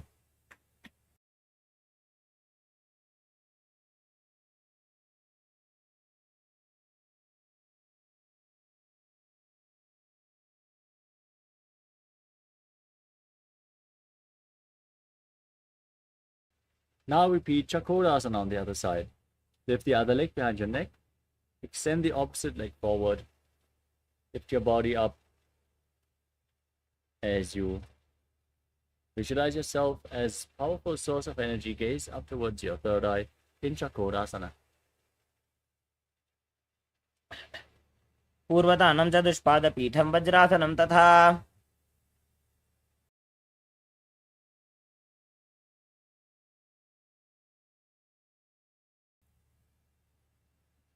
Next up is Dhanurasana 2. Now hold onto the big toes and pull the right foot towards your ear as you visualize yourself as a ball. पादाङ्गुष्ठौ तु पाणिभ्यां गृहीत्वा श्रवणावधि. Now repeat Ashtavakrasana on the other side. Extend your legs out to the side as you lean forward and balance, visualizing yourself as a flying crane. वासिष्ठमथ कौण्डिन्यमूर्धकुक्कुटमेव च अष्टावक्रमथोत्थानं मयूरं सेतुबन्धनम्. Next up is Pranasana on the other side. Place the other foot on top of the opposite thigh. Raise the opposite knee and bring your shoulder underneath the raised knee. Visualize that you are immortal, existing solely on prana. एतत् प्रभेदं वक्ष्यामि करोति यस्य चामरः.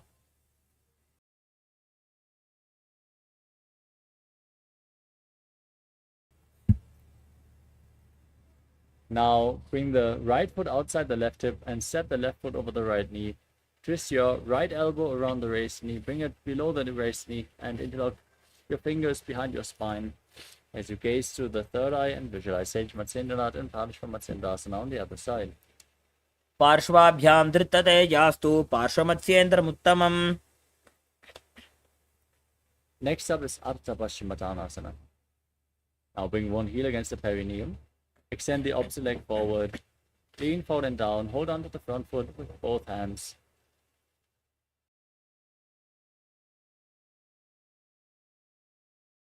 As you visualize Swamiji in your inner space and breathe in Jiva Chala Kumbhaka, move the prana freely within your system. एकं पादं प्रसार्य एकं पादस्य पार्श्वनासीवनी सम्पीड्य.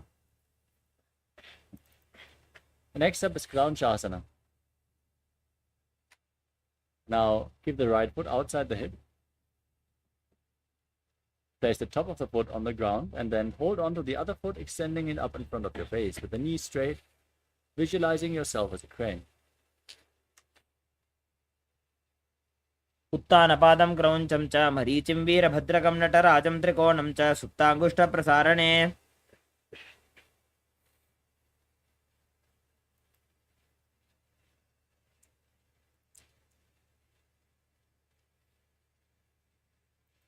Now repeat Ardha Paschimottanasana on the other side. Bring the other heel against the perineum. Extend the opposite leg forward, lean forward and down. Visualize Swamiji. एकं पादं प्रसार्य एकं पादस्य पार्श्वनासीवनी सम्पीड्य. Now repeat Kraunchasana on the other side. Bring the other foot outside the hip, extending the opposite leg. Visualize yourself as a crane. उत्तानपादं क्रौञ्चं च मरीचिं वीरभद्रकं नटराजं त्रिकोणं च सुप्ताङ्गुष्ठप्रसारणे.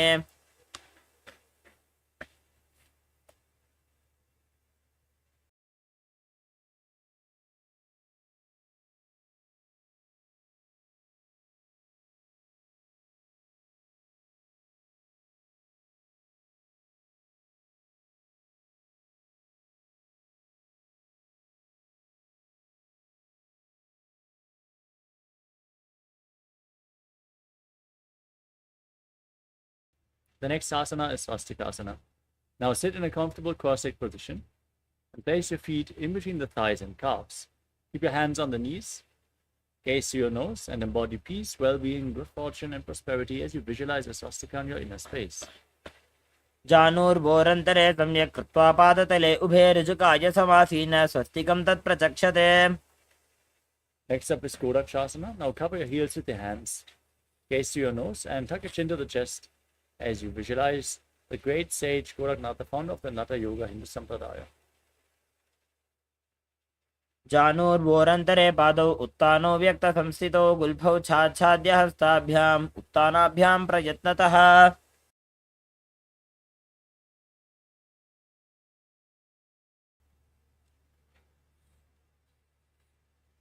Next up is Bhagasana 2. Now, bring your left heel against the perineum and the right foot on top of the left thigh. Get ready. Gaze up towards your third eye. Visualize Swamiji and meditate on Arihanta, the Enlightened One, the Lord, the Avatar. As we close all our senses with our hands, close your mouth with little fingers, nostrils with ring fingers, eyes with middle and index fingers, and your ears with your thumbs in Shanmukhi Mudra. वामपार्श्वौ बुधं संस्थाप्य दक्षाङ्घ्रिवामजघने. Next up is Yogasana 2. As you place your feet on top of opposite knees, place your hands on the ground next to your body, palms facing up. Gaze to your nose, visualize Swamiji, and breathe in Kakachandrakumbhaka. Keep your mouth in the shape of the beak of a crow and inhale through your lips. Keep your tongue away from the teeth and feel the cooling effect of this pranayama. उत्तानौ चरणौ कृत्वा संस्थाप्योपरि जानुनोः आसनोपरि संस्थाप्य चोत्तानं करयुग्मकं पूरकैर्वायुमाकृष्य नासाग्रमवलोकयेत्. योगासनं भवेदेतद् योगीनां योगसाधने.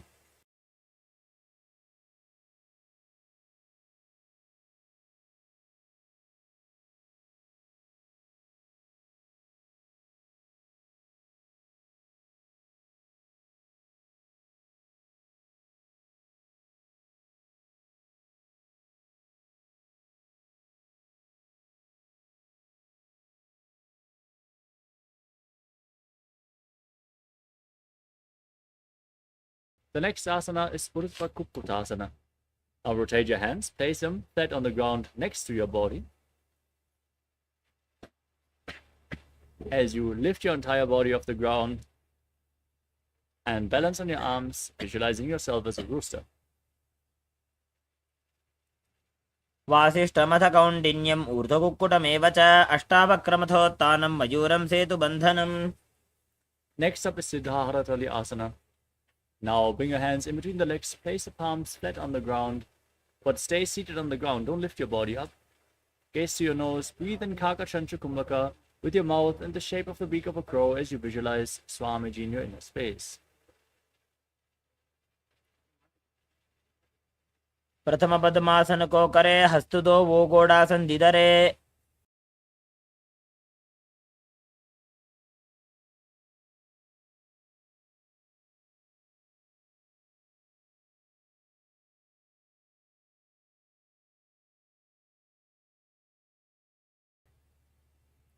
Now push your hands into the mat, lift your body off the ground. Lift your knees up high as you gaze to your nose and visualize yourself as an elegant swan in Hamsasana. Kukkutasana स्थित्वा स्कन्दपर्यन्तं मूरोनि नीत्वा. Next up is Karmukhasana. Now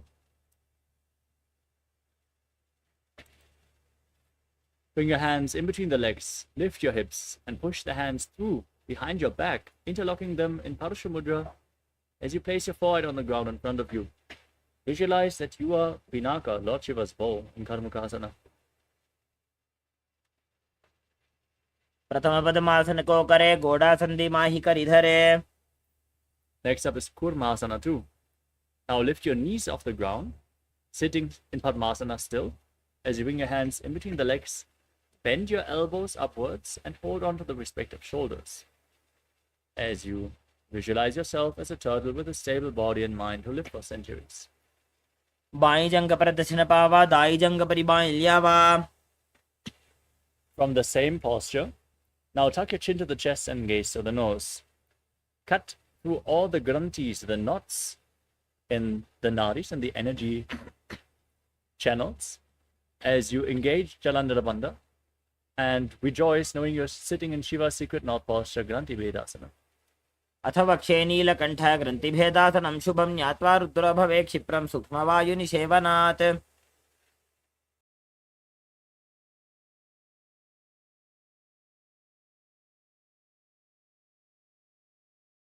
Now roll onto your back.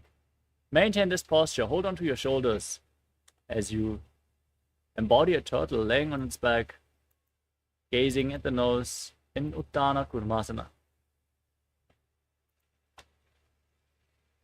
Kukkutasana बन्धस्थं कराभ्यां धृतकन्धरं पीठं कूर्मवदुत्तानम् एतदुत्तानकूर्मकम्. Next up is Pangu Kukkutasana. Sit up with the legs in Padmasana. Bring your hands to the center of your legs. Place one hand flat on the mat and hold the wrist of that hand with the other hand. As you balance on one arm, visualize yourself as a rooster. कुक्कुटासने स्थित्वा एकेन हस्तेन अन्यस्य मणिबन्धं धृत्वा.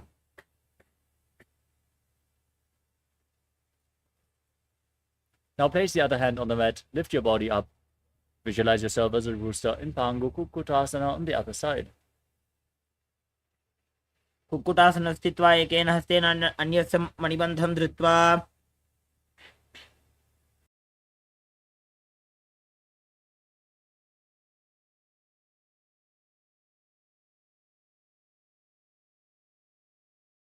The next asana is Kridrasana. As you sit in Padmasana, place your elbows down on your toes, interlock your fingers, and rest your chin on your hands, pressing your thumbs against your throat. As you visualize you have gone beyond all greed and covetous, breathe in Kakachantra Kumbhaka. जानुर्भोरन्तरे पादौ उत्तानो व्यक्तसंस्थितौ गुल्फौ छाच्छाद्य हस्ताभ्याम् उत्तानाभ्यां प्रयत्नतः. Next up is Padmasana 3. Now place your hands over top of each other, palms facing up in your lap. Gaze to your nose, engage all three bandhas as you visualize Swamiji in your inner space.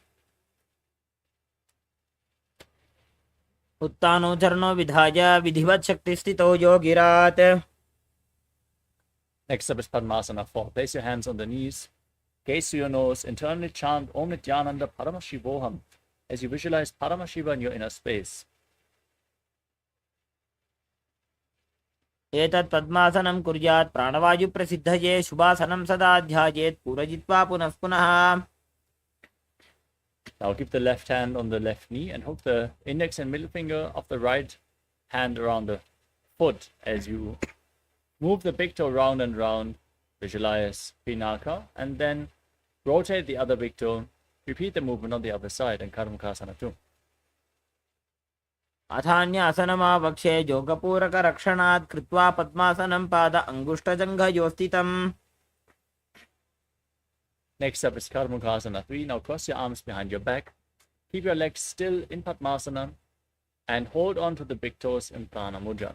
Try to cross your elbows behind your back to reach for your feet as you engage all three bandhas and visualize yourself as Pinaka, Lord Shiva's bowl, gazing at the tip of your nose. कार्मुकासनमाक्षित्य उदरे पूरयेत् सुखं तत वायुर्वसो जाति कालेन सूक्ष्मवायुना. Maintain this posture. Gaze up and visualize yourself as the action of Paramashiva's third eye, destroying anything you come across in Diridhasana. ऊरुभ्यामुपरि स्थाप्य पादयुग्मं प्रयत्नतः दक्षिणं सव्यदेशे च सव्यं दक्षिणदेशके. Next up is Nagrasana. Now roll onto your back. Keep holding onto the feet. Keep your arms crossed behind your back, your legs in Padmasana. Gaze to your nose. Visualize yourself as a snake. Breathe in Sahadra Kumbhaka in Nagrasana. प्रथम पद्मासन कोठाने दो हाथ पाछाने आने पाद अंगूठा पकड़े आनी Sovaikahunya Now free your arms and legs, pull your knees up against your chest. Interlock your fingers and squeeze your body into a ball as you bring your chin towards the knees in Kandukasana. Vetrasane Sitva Hastapada Nishkushya Urdhvam Najet. Now place your feet flat, interlock your fingers behind your neck, and gaze to the nose as you visualize Swamiji in Urdhva Bhavanasana.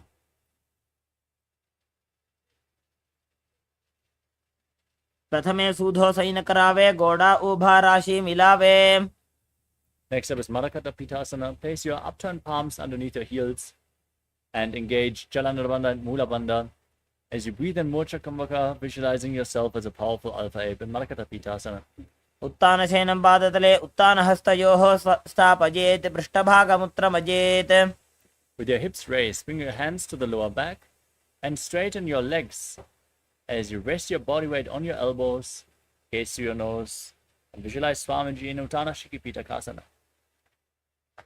जङ्घोरुबलहीनश्चेत् उत्तानशिखिपीठकम् अप्रमत्तः प्रकुर्वीत भुक्तेः प्राग्विजितेन्द्रियः. Now straighten your legs up, place your arms flat on the ground. Engage Jalandhara Bandha as you visualize yourself blissfully traversing Naraka Loka in Narakasana. ग्रीवाकण्ठेन भूमिं विष्टम्भ पादाग्रद्वयमूर्ध्वमुत्रयेत्. Now bring your hands to the lower back and tilt your legs down, keep them straight, engage your core. Visualize yourself as a boat crossing the ocean of samsara in Tiranaukasana. नौकावत् स्थित्वात् ऊर्ध्वं पादाग्रद्वयं नयेत्. Now place your hands back on the ground, straighten your legs upwards, be stable and sturdy like a flagpole in Vajrasana as you visualize yourself as the KAILASA flag respected across all nations. तिर्यन्नौकावते ग्रीवापृष्ठकूर्परैः भूमिं वष्टभ्य मस्तकलाक्षेन पादाग्रद्वयम् ऊर्ध्वमुत्रयेत्. Next up is Mritasana. Lay down flat on your back. Keep your hands at the side of your body.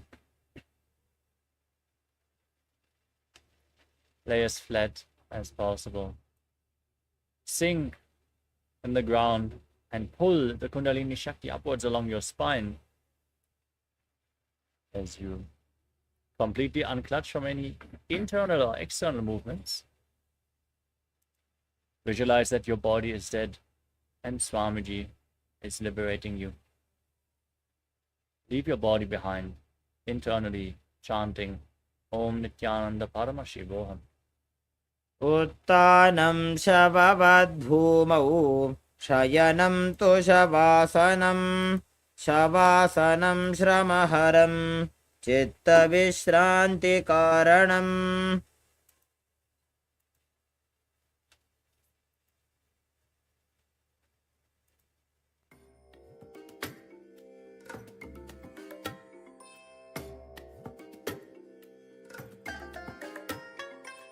I bless you all. Let you all open all your three eyes and manifest the powers of Mahasadashiva. Om Nithyananda Paramashivoham. Om Nithyananda Paramashivoham. Om Nithyananda Paramashivoham. Om Nithyananda Paramashivoham. Om Nithyananda Paramashivoham. Om Nithyananda Paramashivoham. Om Nithyananda Paramashivoham. Om Nithyananda Paramashivoham. Om Nithyananda Paramashivoham. Om Nithyananda Paramashivoham.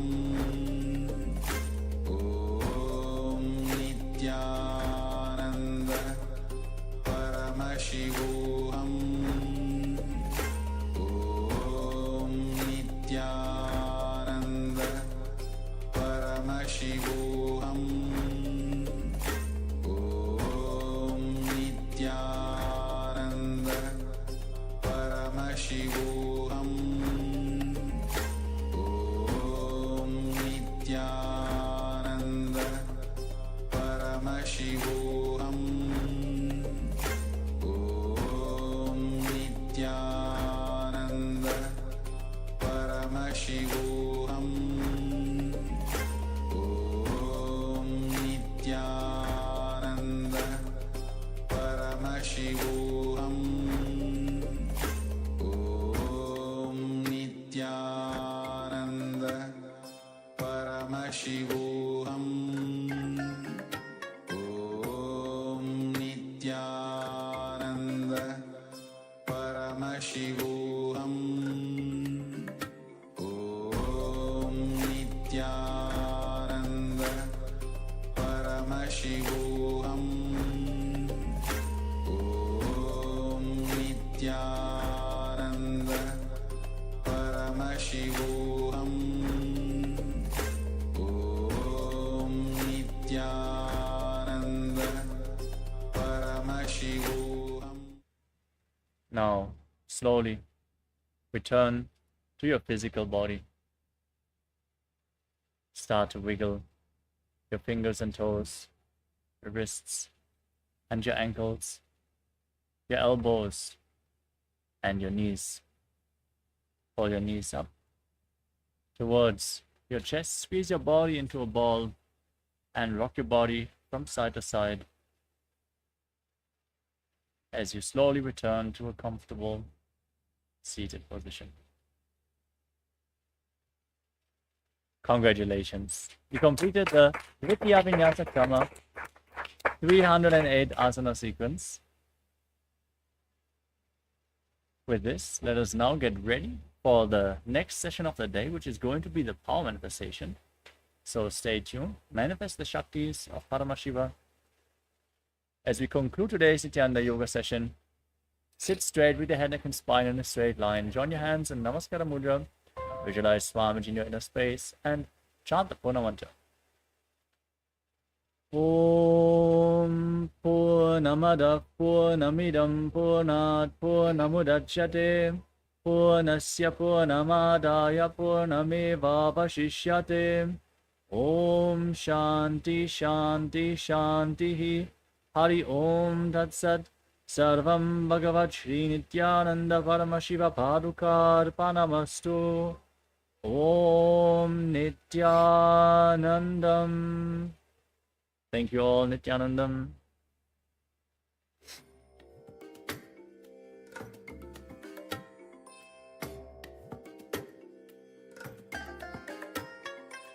I bless you all. Let you all open all your three eyes and manifest the powers of Mahasadashiva. Om Nithyananda Paramashivoham Om Nithyananda Paramashivoham Om Nithyananda Paramashivoham Om Nithyananda Paramashivoham Om Nithyananda Paramashivoham Om Nithyananda Paramashivoham Om Nithyananda Paramashivoham Om Nithyananda Paramashivoham Om Nithyananda Paramashivoham Om Nithyananda Paramashivoham Om Nithyananda Paramashivoham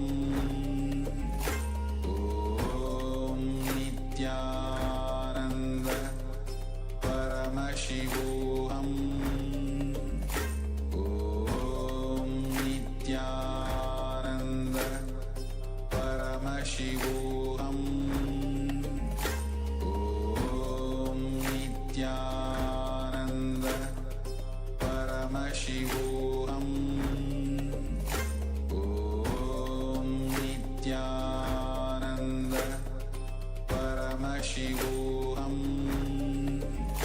Om Nithyananda Paramashivoham Om Nithyananda Paramashivoham Om Nithyananda Paramashivoham Om Nithyananda Paramashivoham Om Nithyananda Paramashivoham Om Nithyananda Paramashivoham Om Nithyananda Paramashivoham Om Nithyananda Paramashivoham Om Nithyananda Paramashivoham Om Nithyananda Paramashivoham Om Nithyanandam Paramasukadam Kevalam Jnanamurtim Dvandvatitam Gaganasadrusham Tattvamasyaadilaksham Ekam Nityam Vimalamachalam Sarvadi Sakshibhutam Bhavatitam Tribunarahitam Sadgurum Tam Namami. Nithyananda, we welcome all the Paramashivoham participants here for the next session which we're going to have as we're entering the day 20 of the Paramashivoham. Hope all the participants are enjoying and having different experiences and having various different powerful cognitions and manifesting powers as well throughout this entire 3 weeks, the complete 21 days of the Paramashivoham. And we have been having many different powers my darshan as well to raise our consciousness to the next level. So today, as we completed the 308 asanas blessed by the Supreme Pontiff of Hinduism, the whole Nithyananda yoga session, let's prepare ourselves with that very space as we rejuvenate our body with the space of Paramashiva through these asanas. Let's enter to the power manifestation directly, manifesting the Shaktis of Paramashiva. So what are we going to do today? What did we do yesterday as well? In yesterday's power manifestation session, we had various different jumbled about like seeing shapes, numbers, colors, pictures, and so on. Today it's going to be a little fun and it's going to be tricky as well in today's power manifestation session. But let's see what are we going to do today. And before that, requesting each of the participants, if you are watching us from the Zoom rooms and sitting in the Zoom room, please turn on your cameras and give your intense listening and participation for the next intense 21 minutes of these power manifestation sessions. And if you're watching us live on the YouTube, please be seated and watch us completely, and you also can join into these power manifestation exercises. Please get your Ray-Bans, pen and paper. If you have your Atmalinga, you can wear it, your Atmalinga, or keep it with you. And if you have the Jnana Anjana, the blessed eyeliner, you can take that and apply it on your third eye. In the meantime, let's listen to the Shastra Pramana, which are the scriptural reference to manifest the Shaktis of Paramashiva. Yes.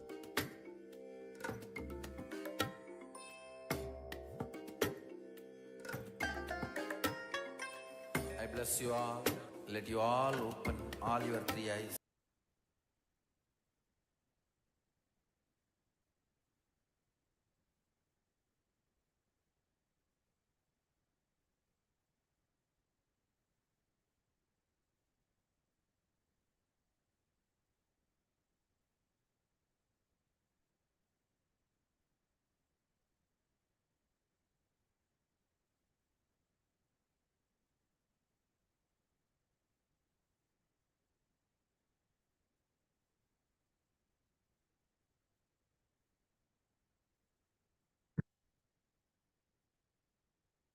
All right. Nithyananda, everyone. Requesting the participants to please sit straight, put your hands together. We'll begin the session with the Sadguru Vandanam. Om Nithyanandam Paramasukhadam Kevalam Gnanamurtim Dvandvatitam Gagana Sadrusham Tattvamasyadi Lakshyam Ekam Nityam Vimalamachalam Sarvadhi Sakshibhutam Bhavatitam Trigunarahitam Sadgurum Tam Namami.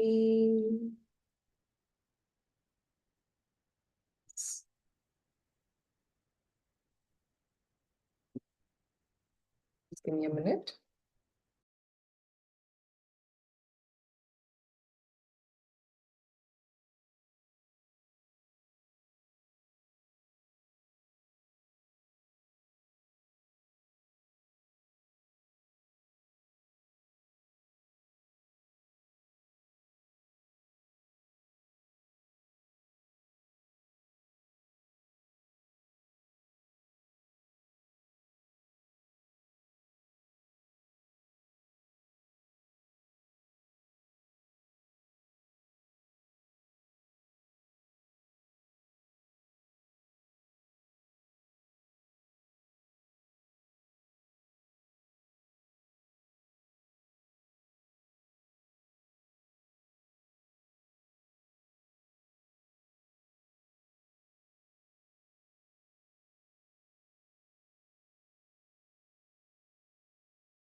Nithyanandam Ma Pallavi Kulkarni Ma Gnana Arogya Rupini, welcoming all of you to today's session in Paramashivoham Level 1, Season 6. We just began with the Sadguru Vandanam. Today's session is very important. It is about the science of enriching. Swamiji says one of the basic fundamental flaws that all human beings are caught with is thinking that I am separate from others. So, as long as I am fine, I don't have to care about others. He says, no, you are not an independent island as you think yourself to be. Everyone around you is your very extension.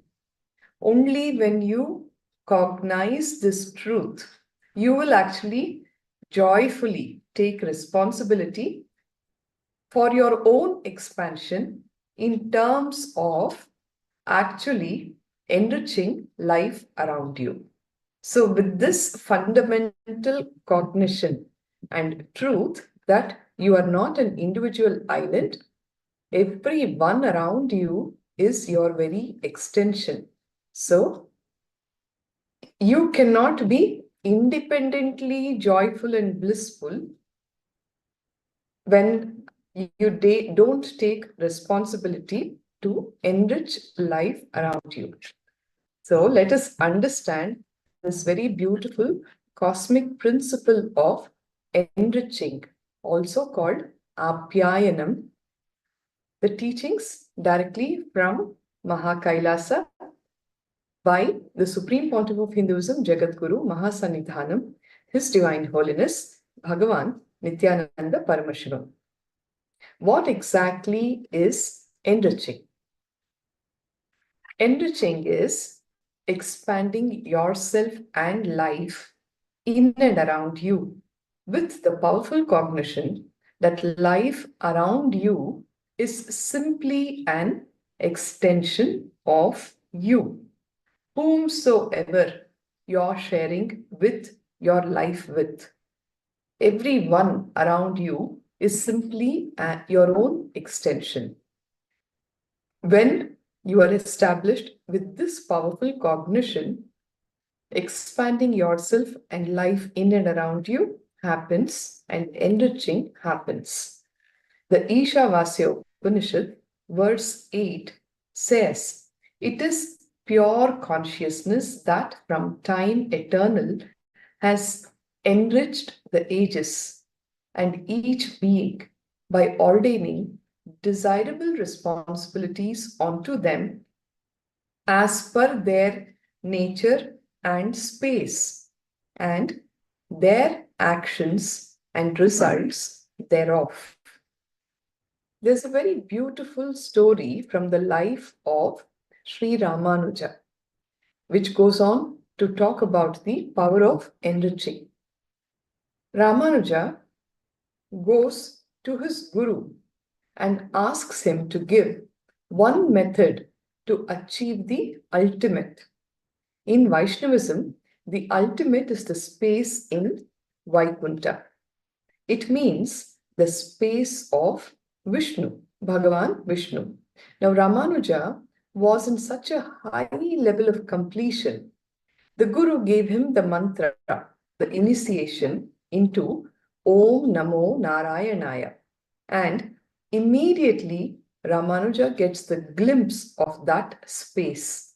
When the disciple is ready, the initiation given by the Guru will instantly give you that experience. And that is what happened with Ramanuja, because he was in such a high level of completion.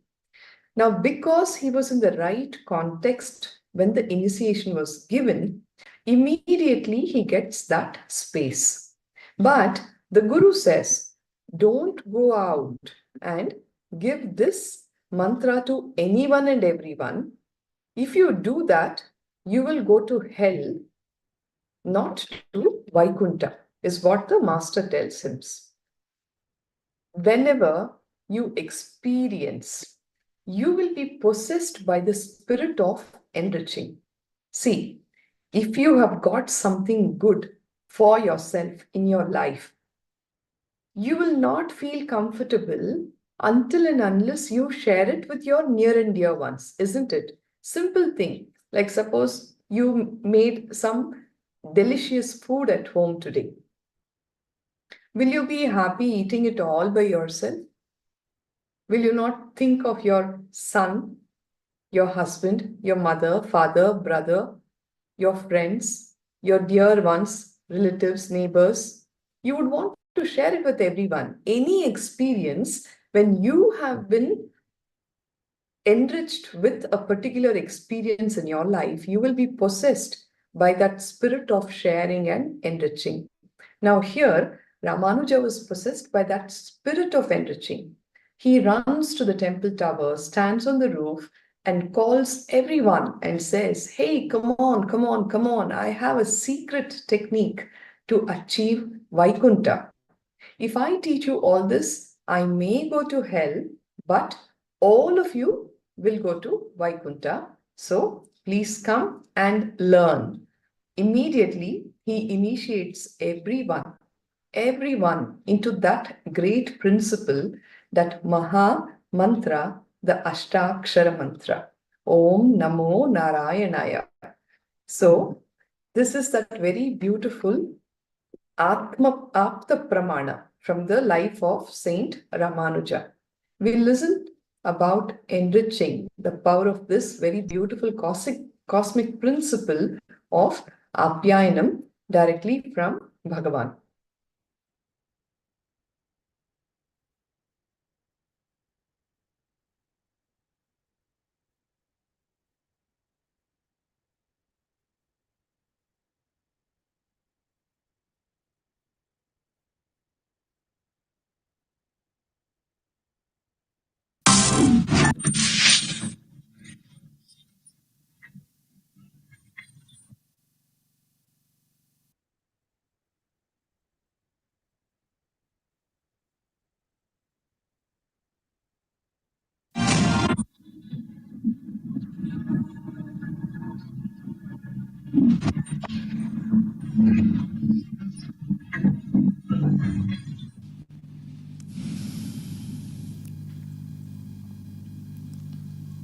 Let us start.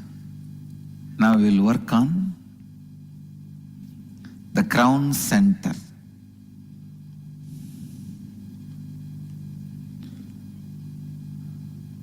The thought current of discontentment, frustration.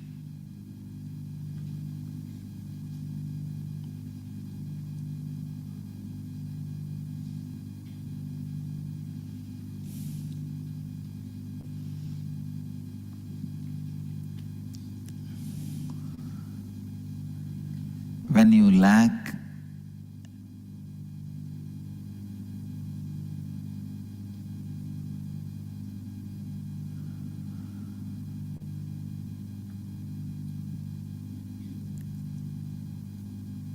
involving with others' life, the crown center collapses. Please understand.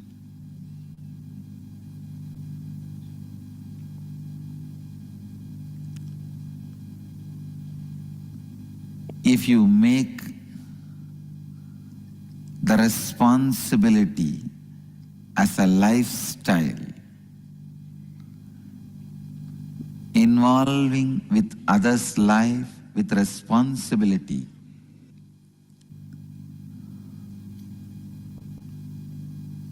the only way you can awaken the crown center, once your crown center is awakened, you live like a god. The only way your crown center is awakened is by living the fourth fundamental truth about living enlightenment, enriching. Enriching yourself and others continuously.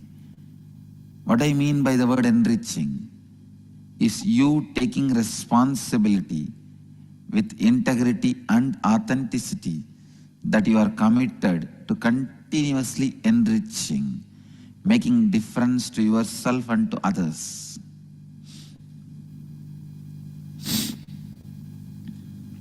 Listen. You taking responsibility with integrity and authenticity that you are committed to continuously enriching, making a difference to yourself and to others. Enriching is your commitment to the possibility of living yourself and life around you in a space of expansion and completion. Enriching is your commitment to the possibility of living a life of enlightenment. See, when you learn to enrich yourself and others, you live a life of solution, not of problems. A Chandala lives only with problems. A Brahmana lives only with solutions.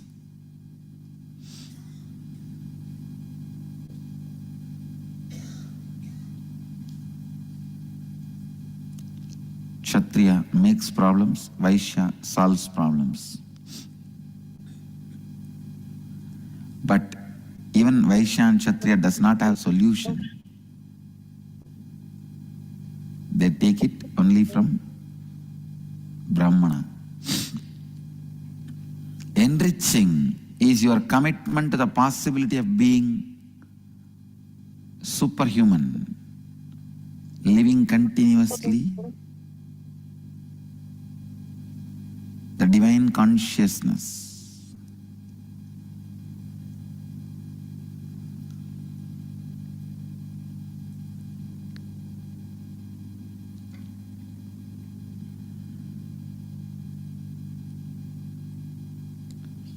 Do not give up on yourself and give up on others.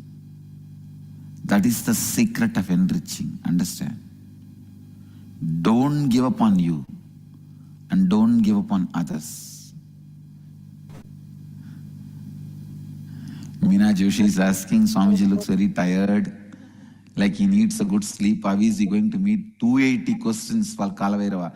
Meena Joshi, don't worry. Once Kalabhairava enters, sleep, everything disappears. I myself disappear. What about sleep? Meena, you don't need to worry. Kalabhairava handles. Akashic reading is the easiest thing for me. I just need to keep quiet. He will do the whole thing.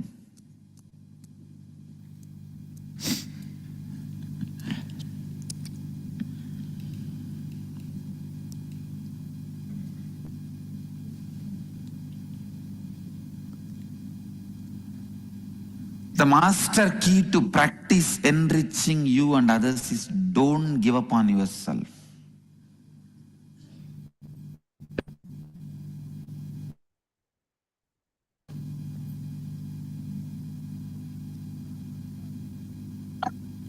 I don't give up on me, and I don't give up on others. I don't give up on me, and I don't give up on others. Please understand.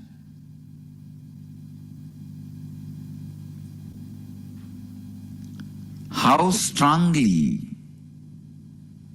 you are going to remind yourself not to give up on you and others. That is going to make the success of your life, and that is going to keep your crown center alive, Sahasrara alive.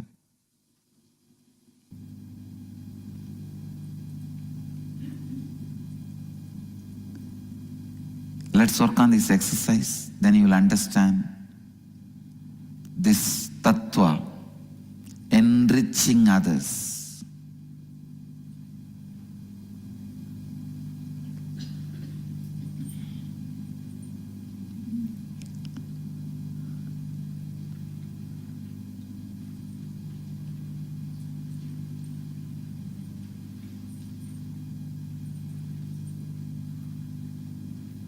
Make a list of all aspects of your life that you are not satisfied or happy about it.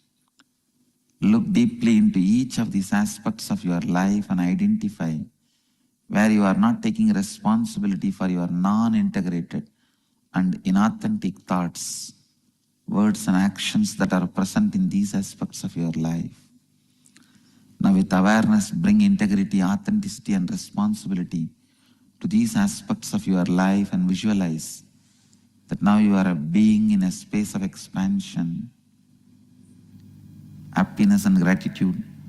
Write down what are the new thoughts, words and actions you will take in the same aspects of your life now. Inside this new space of being in expansion, happiness and gratitude, write down in what ways you will now enrich yourself and others in your life, in all other aspects of your life. Go ahead.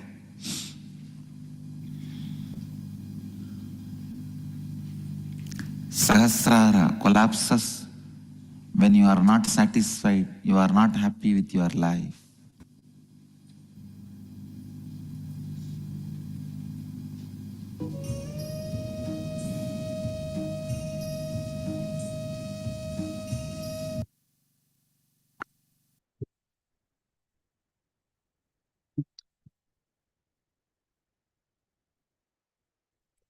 We'll continue. We'll come back to that exercise in a bit.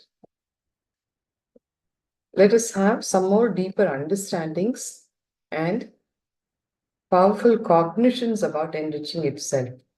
Understand, whenever you think others are separate and you are separate, this is the basic flaw of life. Just know that what you have about you, the same only you will have for others. A person who is feeling miserable inside cannot add joy to people around, isn't it? It's a simple understanding. If you give up on you, I guarantee that you will give up on others. If you do not give up on others, you will not give up on your own self. The moment you convince your heart that life is for others, all the suffering in your heart leaves you. Enriching others to live at their peak possibility is the ultimate way that you can enrich them.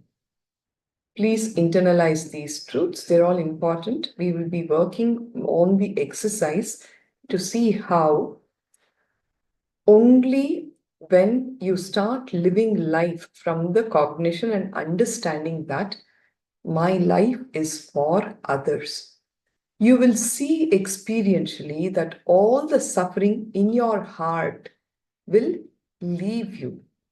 The more and more you are stuck with I, me, myself, irrespective of how much you have been showered, you will never see your blessings. You will only count your suffering and your miseries, and you will continue to shrink in life.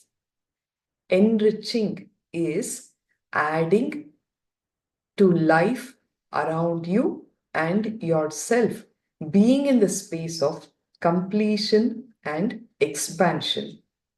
This is the only way that your Sahasrara Chakra will be awake and completely opened up.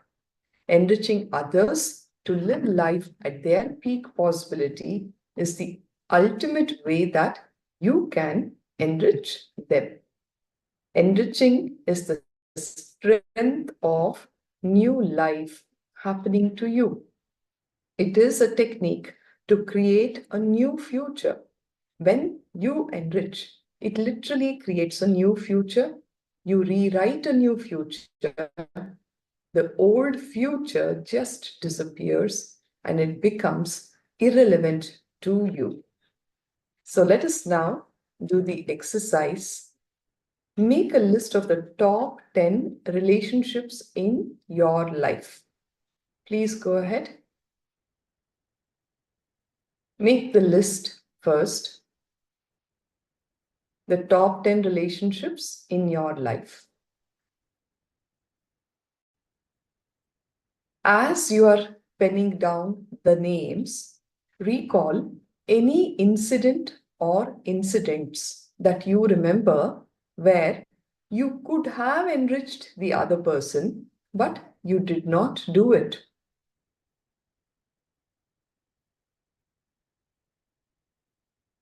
I'll give you a few minutes. Let us go step by step. First, please pen down the top 10 relationships in your life.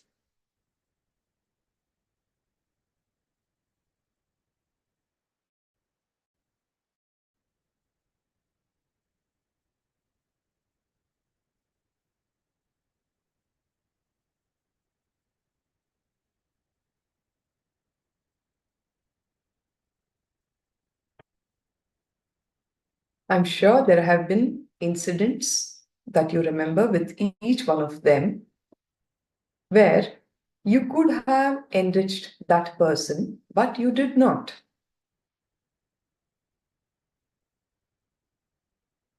No need to judge yourself for the past happenings. Please do not fall into guilt. Guilt is the worst emotion that you can get into. It is simply reviewing the past happenings with the updated intelligence. It's never going to expand you, right? And we are talking about being in the space of completion and expansion. So as you recall those incidents, complete with those incidents by declaring that you will enrich those relationships henceforth. Now onwards, you will enrich all those relationships in your life. Note down at least 5 new ways in which you can enrich each of your top relationships. How? It could be in the form of new thoughts, new words, new actions that you are now going to engage in to enrich and expand these people and these relationships. Remember, when you do not give up on others, you will never give up on yourself. More often than not, all the broken relationships in your life have happened because you have given up on them. Your giving up on them also has happened from the space of you giving up on yourself.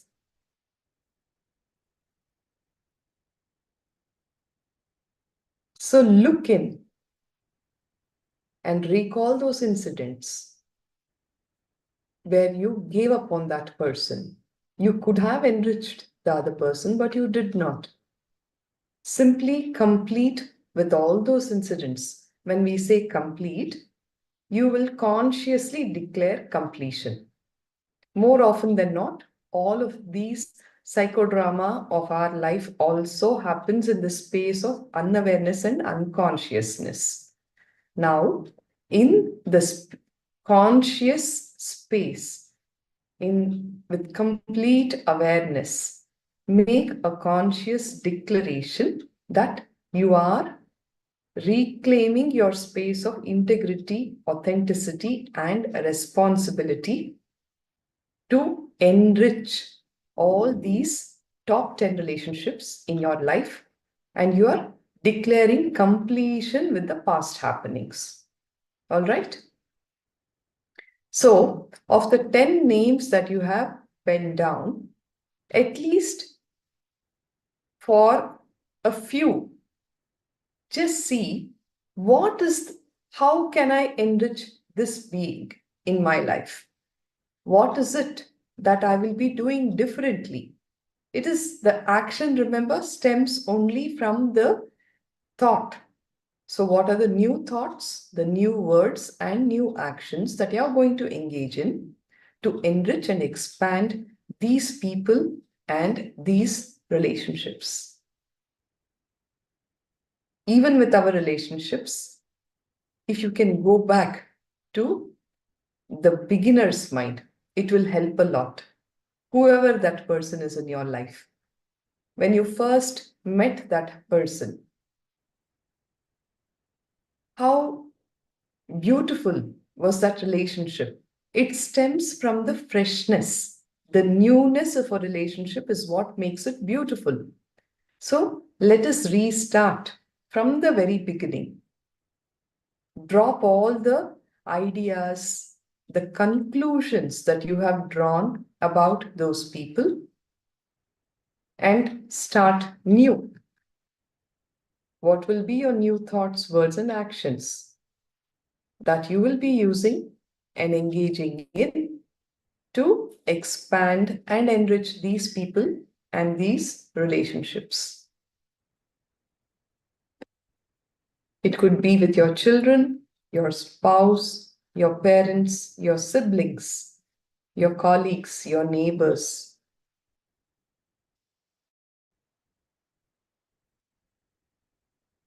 Your guru.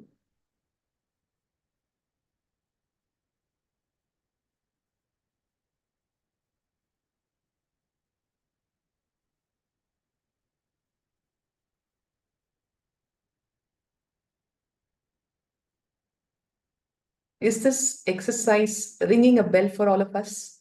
Are you able to see how it's working? Can I have an acknowledgement?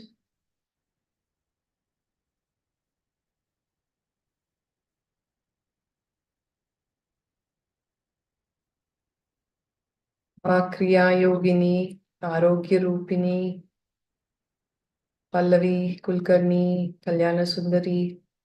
Yes.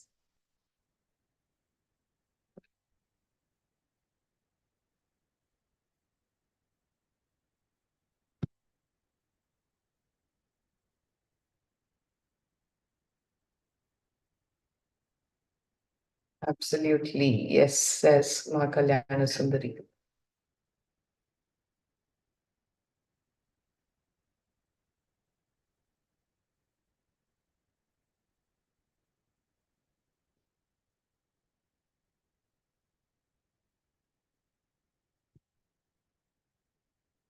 There are so many circumstances that I can enrich others by introducing Swamiji, but I recoiled, says Ma Kalyana Sundari. Okay.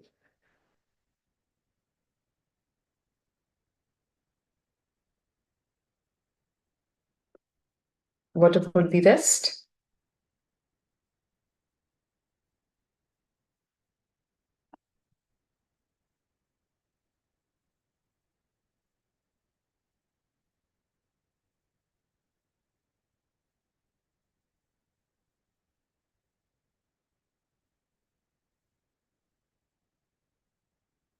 Yeah, when others keep giving their own reasons what to do, I have faced this for years.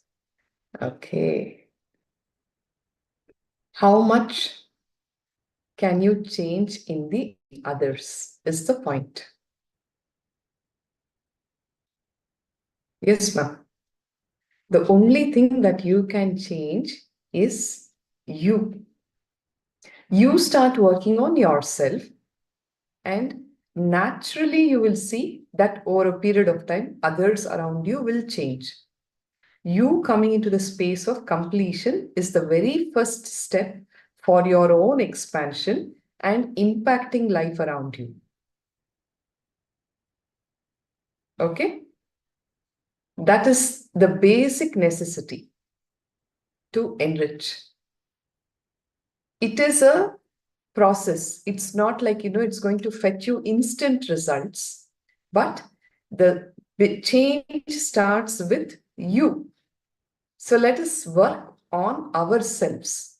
And from there, you will see that things around you will change for the better. Okay. Yes, ma'am. Thank you. Enriching is the commitment to the possibility of creating a new future. That is what we are telling you. It is a commitment to the possibility of becoming superhuman. So let us all enrich ourselves and enrich the world with the living enlightenment lifestyle. Bhagavan always says, people around you are a mirror to your own consciousness. If you are seeing hatred outside, there is hatred inside. If you are facing resistance outside, there is resistance inside. When I'm showing one finger to you, 4 fingers are actually pointing towards me. So whatever it is that you're identifying, Ma, you need to look in and complete that same dimension in you. That is the only way it's going to work.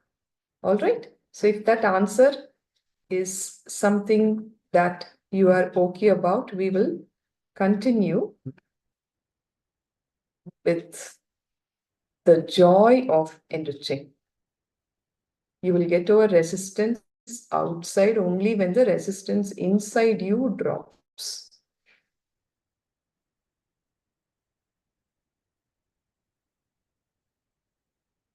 Just give me a minute.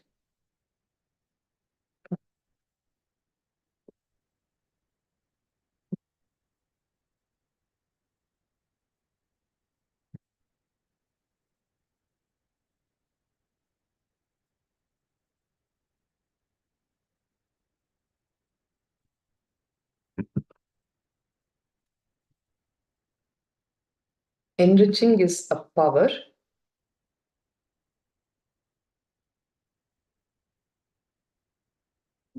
It's nothing but teaching yourself. It is nothing but you teaching to yourself. You do not listen to what you think, but you listen to what you talk. Understand, this is a very important truth. You do not listen to what you think, but you will only listen to what you talk. Is this clicking with all of us? When you are enriching others, who is the first person who's listening? It is you. When you talk, you are the person who's going to listen to it first. So when you talk, you are going to teach yourself. Everything that you do, let it be enriching others. Continuously go on enriching others in every possible step. Go on enriching others. You will see enriching yourself will happen in the process. Every time you share these truths, understand the person who's going to benefit the most is you. Every time you talk it out, you will be listening to it. You will start cognizing those truths. The truths will click with you deeper and deeper and deeper, and then you will actually start living those truths. So when you enrich others, in reality, you are enriching yourself. Enriching is expanding yourself and life in and around you with the powerful cognition that life around you is simply an extension of you. When you are committed to enriching yourself and all around you, understand, life will shower you with the best of everything. This is the truth. It is our experiential truth. See, as long as you're caught with just yourself, it is literally like, the stink of what you understand of you and I, me, my problems, how much ever you want to cover it up, it will stink. The only way is go beyond what you think as you, yourself, and your problems and commit to enrich life around you. When you start doing that, actually, life will give you the right energy, the health, the resources, everything to make it happen. In the process, you will be benefiting because life will shower you with the best of everything. You not only experience life within you, but also outside of you with others. Every time you enrich another life, that person's success will become your own success. I'll give you a very simple example which you can all relate to. In school, the teachers, I went and met up with a few of my teachers from school and college. They celebrate my success more than I ever celebrated it myself. You understanding? Because they have enriched me, and everything that I accomplish in my life, they will celebrate it more than what I would celebrate it myself. Right? We've all had, we can click with this example that I'm sharing, isn't it? Because they have invested so much of themselves in me, my joy is also their joy. My success is their success. Just start doing this in your life. When you give the powerful cognitions and truths that Swamiji is sharing with you to another life, and they come out of their problems, you will start living not life just within you, you will start living their life also. And that is how your life will start expanding. Whether you understand or not, everyone around you is a part of you. But with whoever you feel as part of your life, whoever is a part of your life is actually a part of you, not just your life. Whoever is a part of your life is a part of you. Be very clear. They are not just a part of your life. They are a part of you. Please contemplate on this truth. You may have a lot of questions that come up. Allow them to come up. The logical mind will always throw questions, but if you are in that space of listening, these truths will become a part of your very being. Like I said, we all have issues with the people whom we share our life with. Swamiji is very clear about it. If you are seeing that the other person is jealous of you, for example, that person who is a part of you is actually showing you the jealous component which is there inside you. If you are seeing that the other person is very arrogant, he is actually showing the arrogance. He is the mirror to the arrogance which is inside you. What you are seeing outside, complete that inside. That is the only way we can bring about change. When that kind of completion starts happening, you will actually start seeing the beauty in people in your life.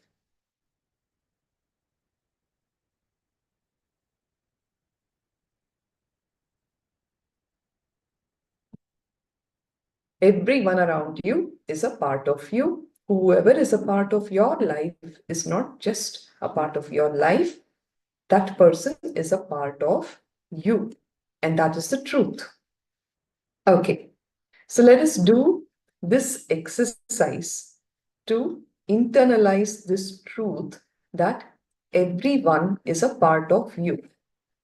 Recall one incident with another individual where your one act from your heart convinced you that life is for others, and that moment you felt deeply fulfilled and complete. Relive and write your experience. I'll give you time to do this exercise. I'm sure we have all had at least a handful of these kind of experiences where to another individual you reached out with an act of kindness from your heart. And that act actually convinced you that, hey, it's time to stop cribbing about my problems and my suffering. My life is for others.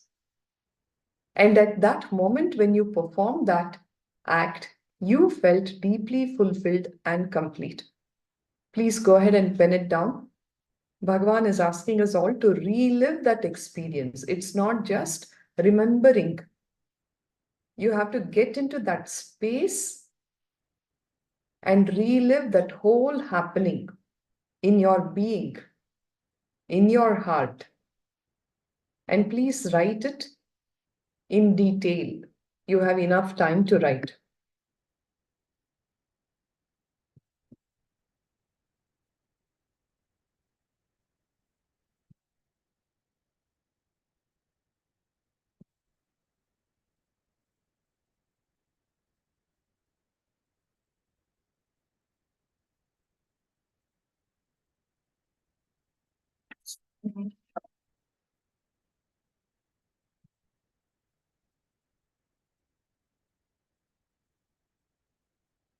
Start penning it down.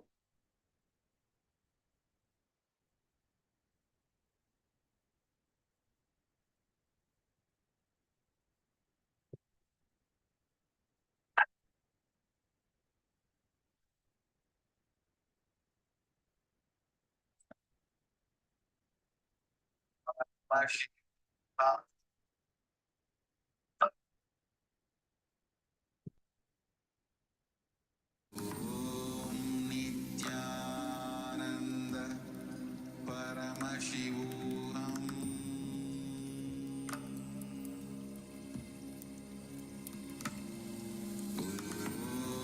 Nithyananda Paramashivoham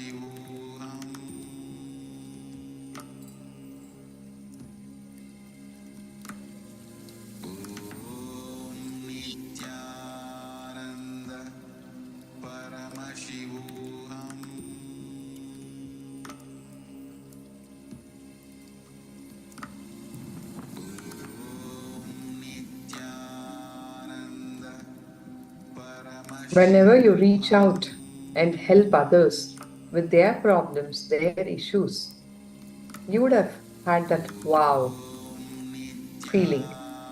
You felt deeply fulfilled and complete. Recall one such incident, relive it, and write your experience in detail.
Can all of you recall at least one such incident in your life? If you do, please put up a thumbs up here on the chat box.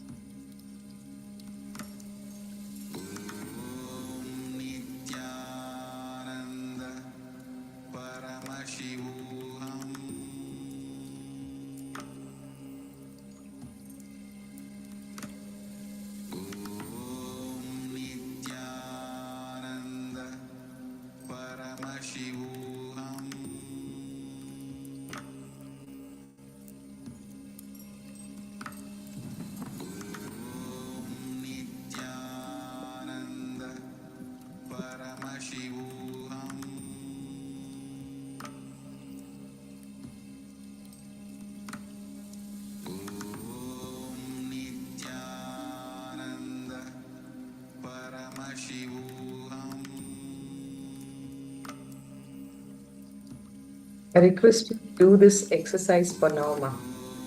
We'll address this question later. Please recall any one incident when you reached out with an act of kindness from your heart and you felt so deeply fulfilled and complete. And you had that wow click.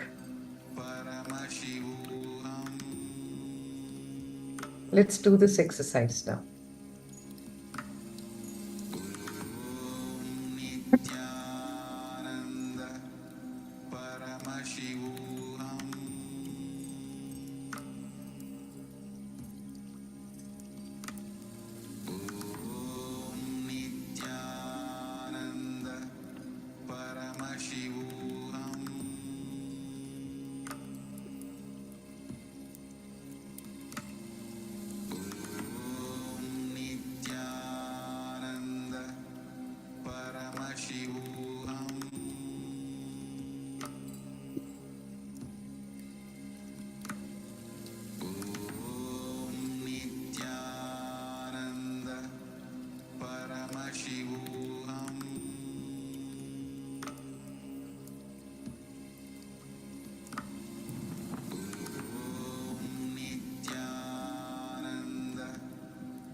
Are we all doing the exercise? Can I have an acknowledgement? You have to relive such wow moments in your life, which will tell you, hey, life is good. Okay.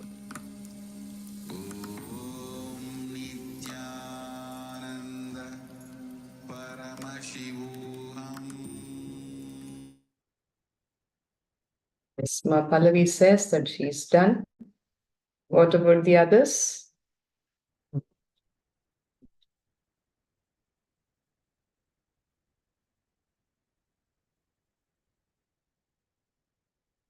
All right. Thank you, Ma Kalyana Sundari. Yes.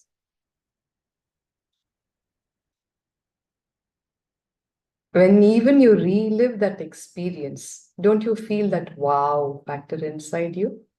Yes, life is good. Enriching others to live at their peak possibility is the ultimate way that you can enrich them. Understand, it is impossible to achieve enlightenment on your own by disconnecting from society or human life around you. It's not going to happen. You can't run away to the Himalayas and say, oh, I will sit here and do tapas, I'll get enlightened. No. Enlightenment itself happens only when you are involved in enriching others with the right reason and the right context. Let's hear from Swamiji.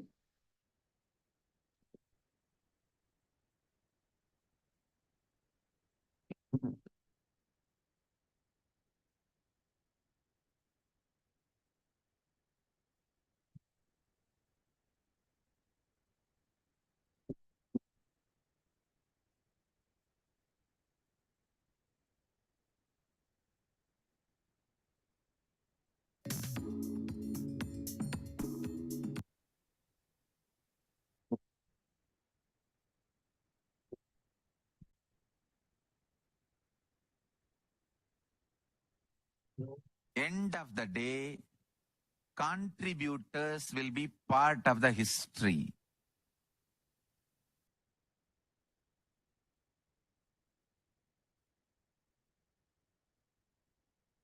False allegations, accusations does not stand. That all that does not stand.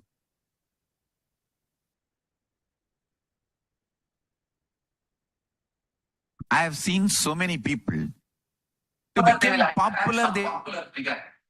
So that along with that popular figure's name, your name also will appear. Just give me a minute.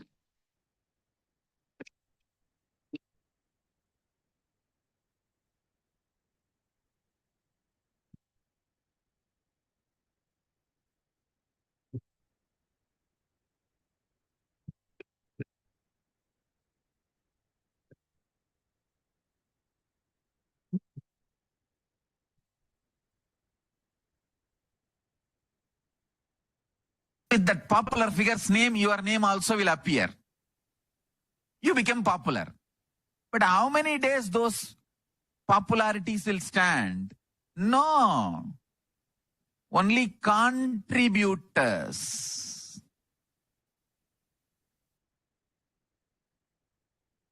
Stand in history.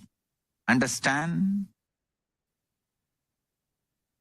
You can go on cooking up false allegations, false stories, false theories, try to get false evidences, do all kinds of abuse. But how long it will stand? It can't, it won't. Contribution, understand? If you see my life, 41 years, 20 years of recorded life, I have continuously, intensely contributed to people's consciousness.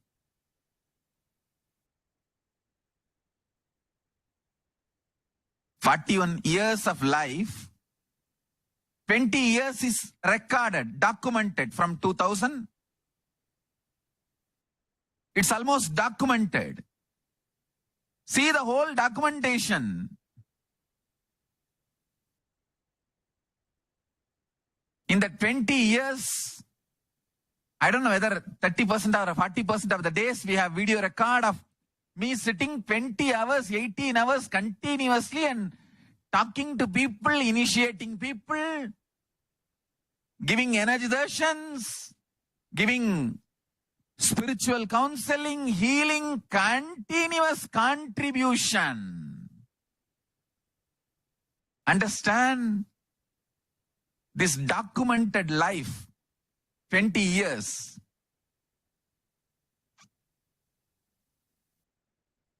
The amount of work I have contributed and the temples, centers, ashrams built everywhere. Understand? Contribution stands. That makes you complete blissful.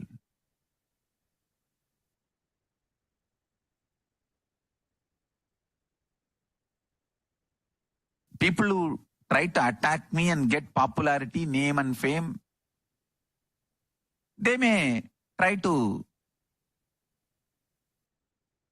cook up all these false things and have 1 or 2 days of popularity. But what's the use of that?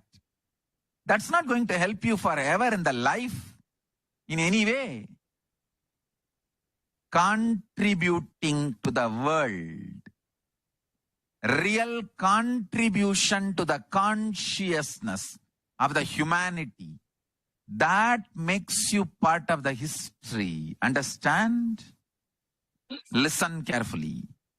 When you decide to contribute to the universe, to the Jagat, to the humanity, Ishvara manifests through Jiva, self. Ishvara, God, manifests through Jiva, self. When the self, Jiva, decides to enrich the universe, world, humanity. Understand? Enriching and empowering life positive is not just moral or good advice, good attitude. No, it is a spiritual methodology for enlightenment.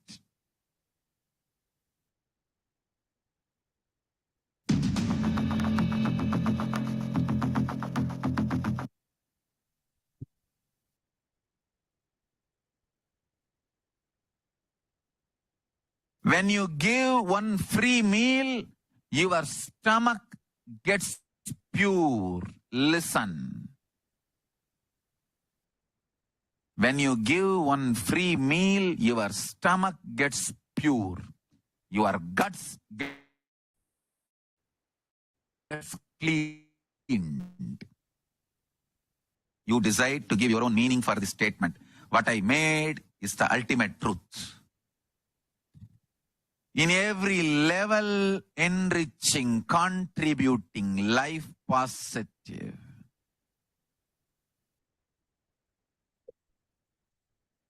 In your business ethics, in your relationships, in your responsibility, in your everything. Enriching, enriching, enriching makes you manifest powers. I tell you, it makes you manifest powers. It is a straight way to live in KAILASA and reach KAILASA. I want to tell this to my sannyasis.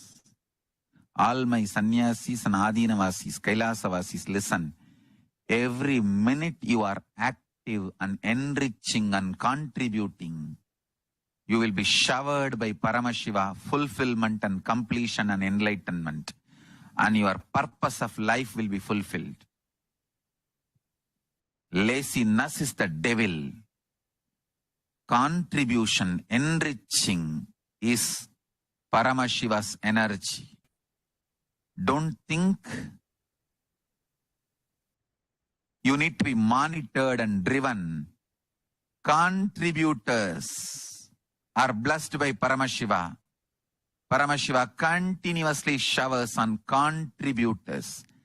Actively contributing, you will manifest more and more powers and blessings and energy. I have seen all kinds of people. I tell you, contributors are the best people to associate with. Lazy people are not just innocent, dangerous to be associated. Because to protect their laziness, they will become cunning. When they become cunning, how they will behave, even they do not know. So lazy people are dangerous people. Contributing people are the best people to associate with. I tell you, the greatest blessing I have received from Paramashiva is in the young age. I was brought up by people who contributing continuously to society, to the humanity, and set a trend of contributing as lifestyle.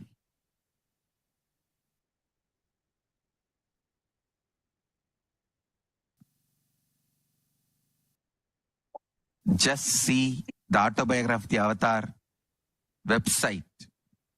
I think now almost 1,000 slides they have put, collecting, presenting all the different events. If you just see the 1,000 slides, you will understand. The whole 1,000 slides, one line caption if I have to say, contribution. to humanity. Contribution to humanity.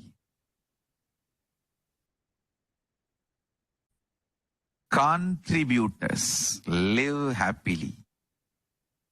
Contributors live as Shiva, Paramashiva himself.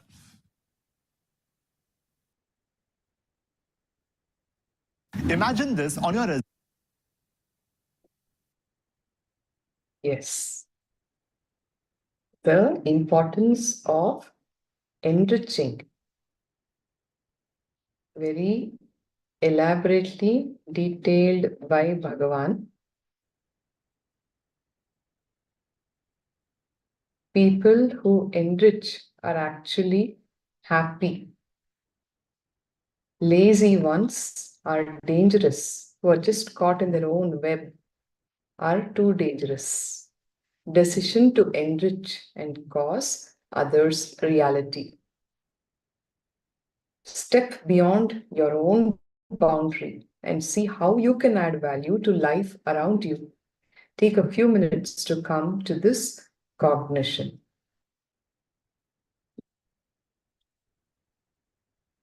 Enriching is the straight path to enlightenment also.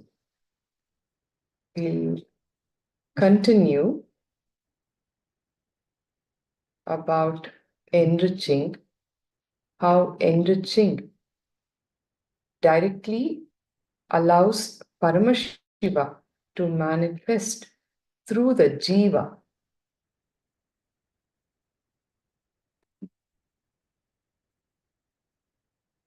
And you actually become the Ishvara. Enriching makes you an incarnation, says Bhagavan.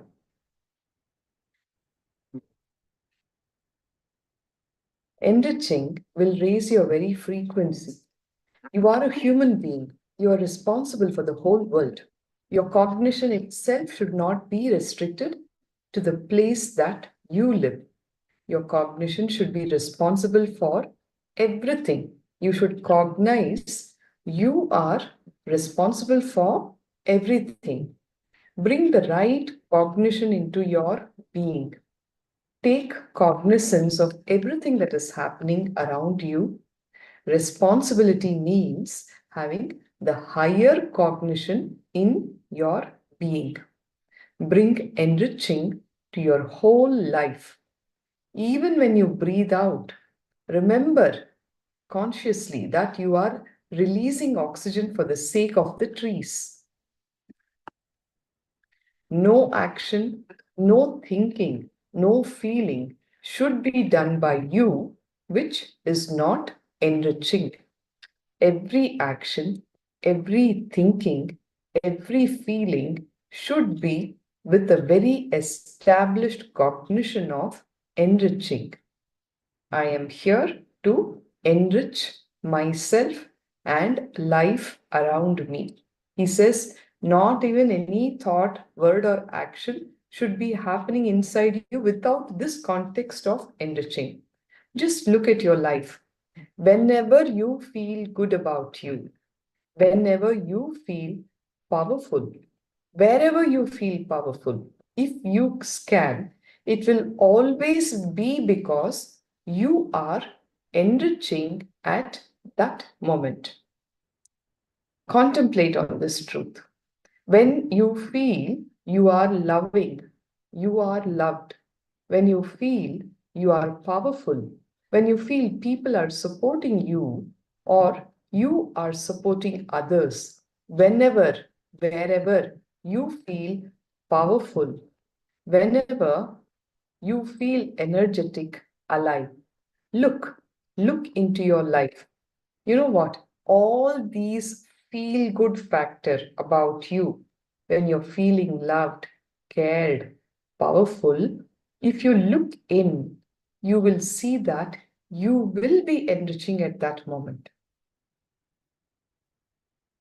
I can give you this example from my own life.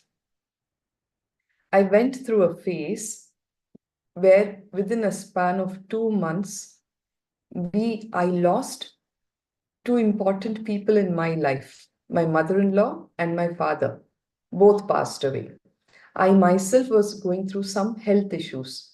It was a so-called low phase, if you were to call it, of my life.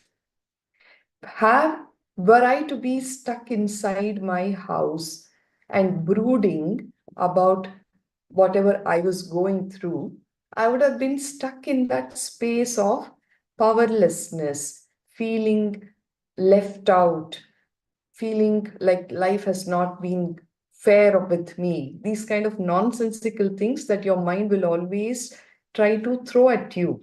And if you buy those ideas, you are doomed. I just decided no. The same day when all of these things were happening also, I would go and sit in my clinic. When I'm sitting there as a doctor, I am in the space of healing the other person. Are you getting the point? I am adding value to the people who are approaching me by healing them of their issues. You will not believe, not even for a second, when I'm sitting there in my hospital and I'm attending to my patients, will I even remember my so-called problems of life. I feel so empowered there. I feel, wow, about myself. People love me for what I'm doing. I am loving it and I'm grateful to all these patients who come to me with their issues when they are healed.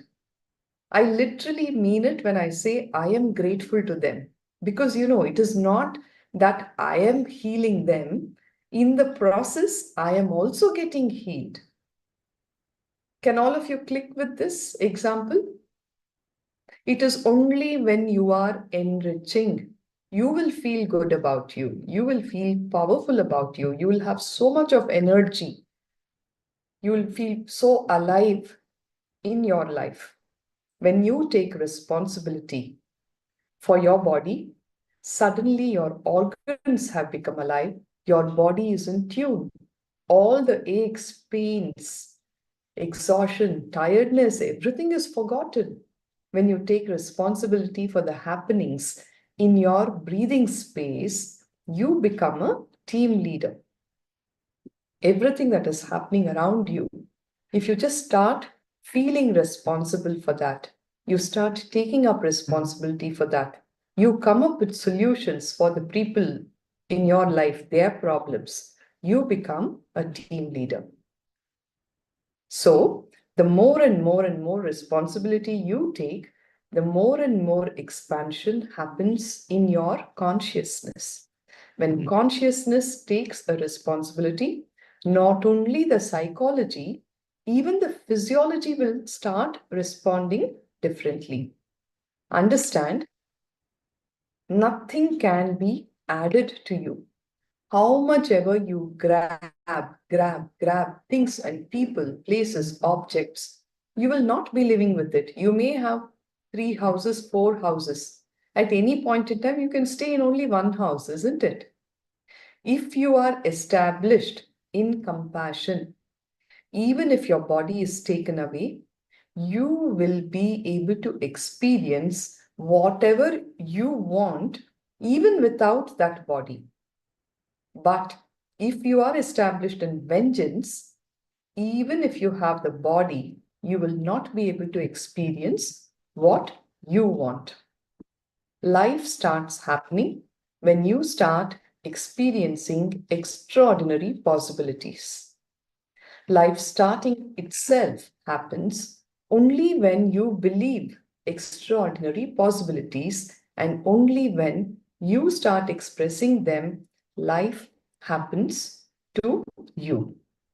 Never give way for others' powerlessness in your life.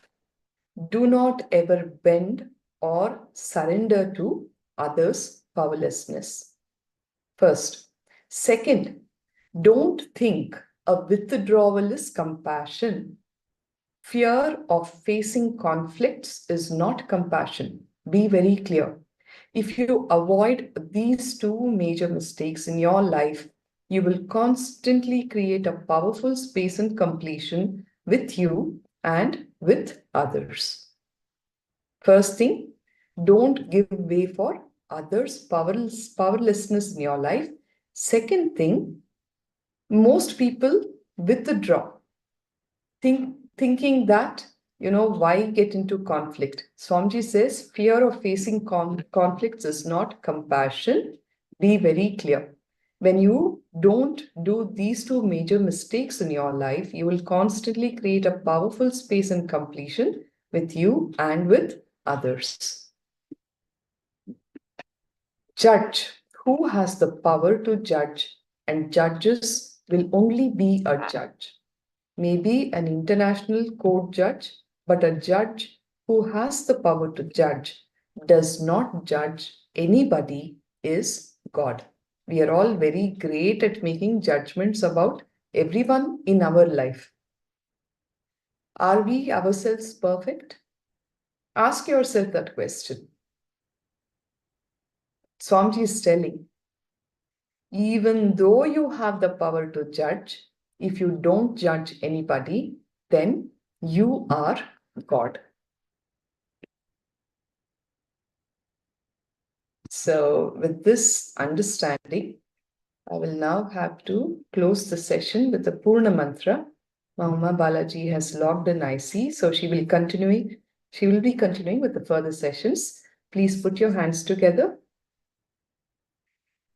Let us all commit to consciously be in the space of completion, expansion, and continue to contribute to ourselves and life around us with the truth that everyone around me is my own extension. Thanking Bhagavan for these powerful, empowering truths. Let us conclude with the Purna Mantra. Om Purnamada Purnamidam Purnat Purnamudachyate Purnasya Purnamadaya Purnamevavashishyate. Om Shanti Shanti Shanti Harihi Om Tat Sat. Sarvam Bhagavat Shri Nithyananda Paramashiva Padukarpanamastu. Om Nithyanandam. Thank you. Nityanandama.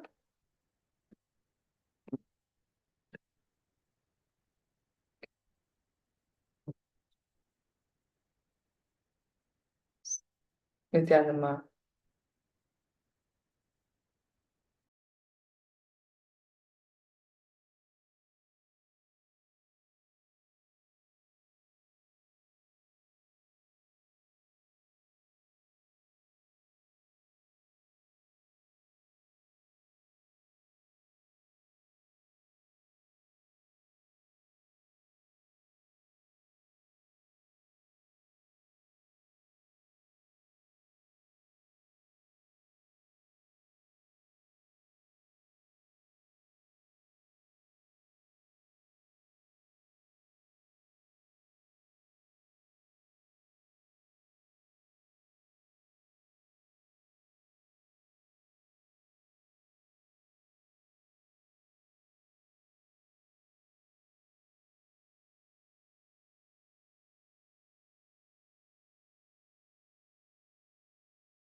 Nithyananda, everyone. Yes, let us begin with the Sadguru Vandanam. Please sit with your head, neck, and spine in a straight line as we chant the Sadguru Vandanam. Om Nithyanandam Paramasukhadam Kevalam Jnanamurtim Dvandvatitam Gagana Sadrisham Tattvamasyadhilaksham Ekam Nityam Vimalamachalam Sarvadhi Sakshibhutam Bhavatitam Triguణarahitam Sadgurum Tam Namami. I welcome you all with my love and respects. Yes, so today we are going to learn more about responsibility, how to take responsibility, how to become more responsible, and how responsibility, when we take responsibility, how it adds value to our lives.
Yes, so duty versus responsibility. What is the difference? What is duty and what is responsibility?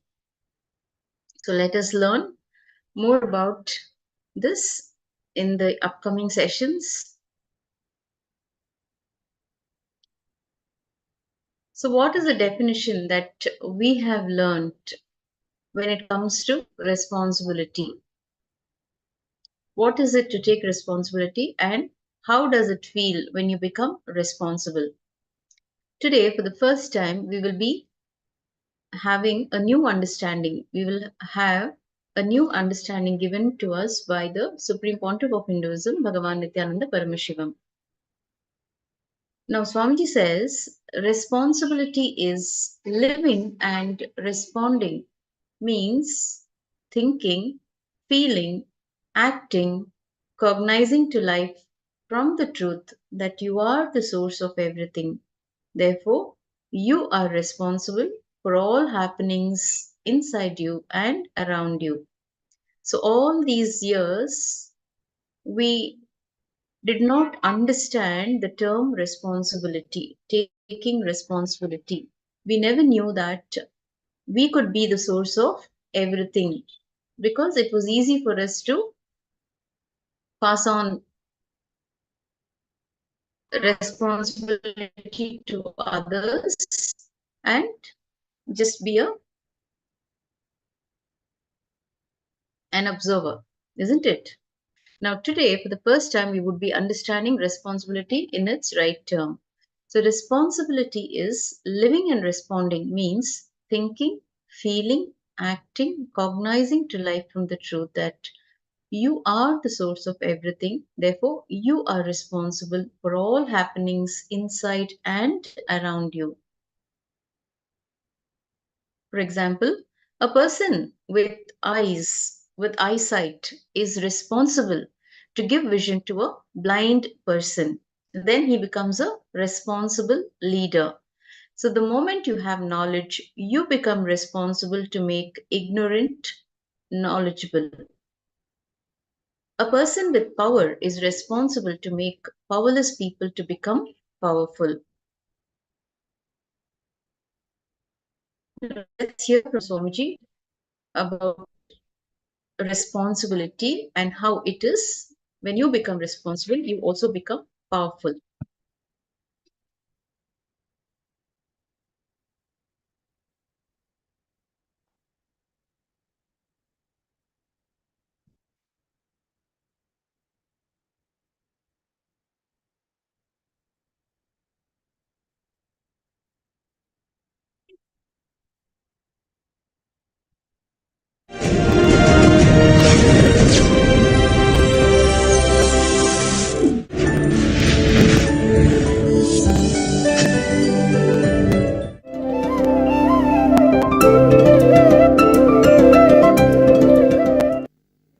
नित्यानन्देश्वर समारम्भाम् नित्यानन्देश्वरि मध्यमाम् अस्मदाचार्यपर्यन्ताम् वन्दे गुरुपरम्पराम्।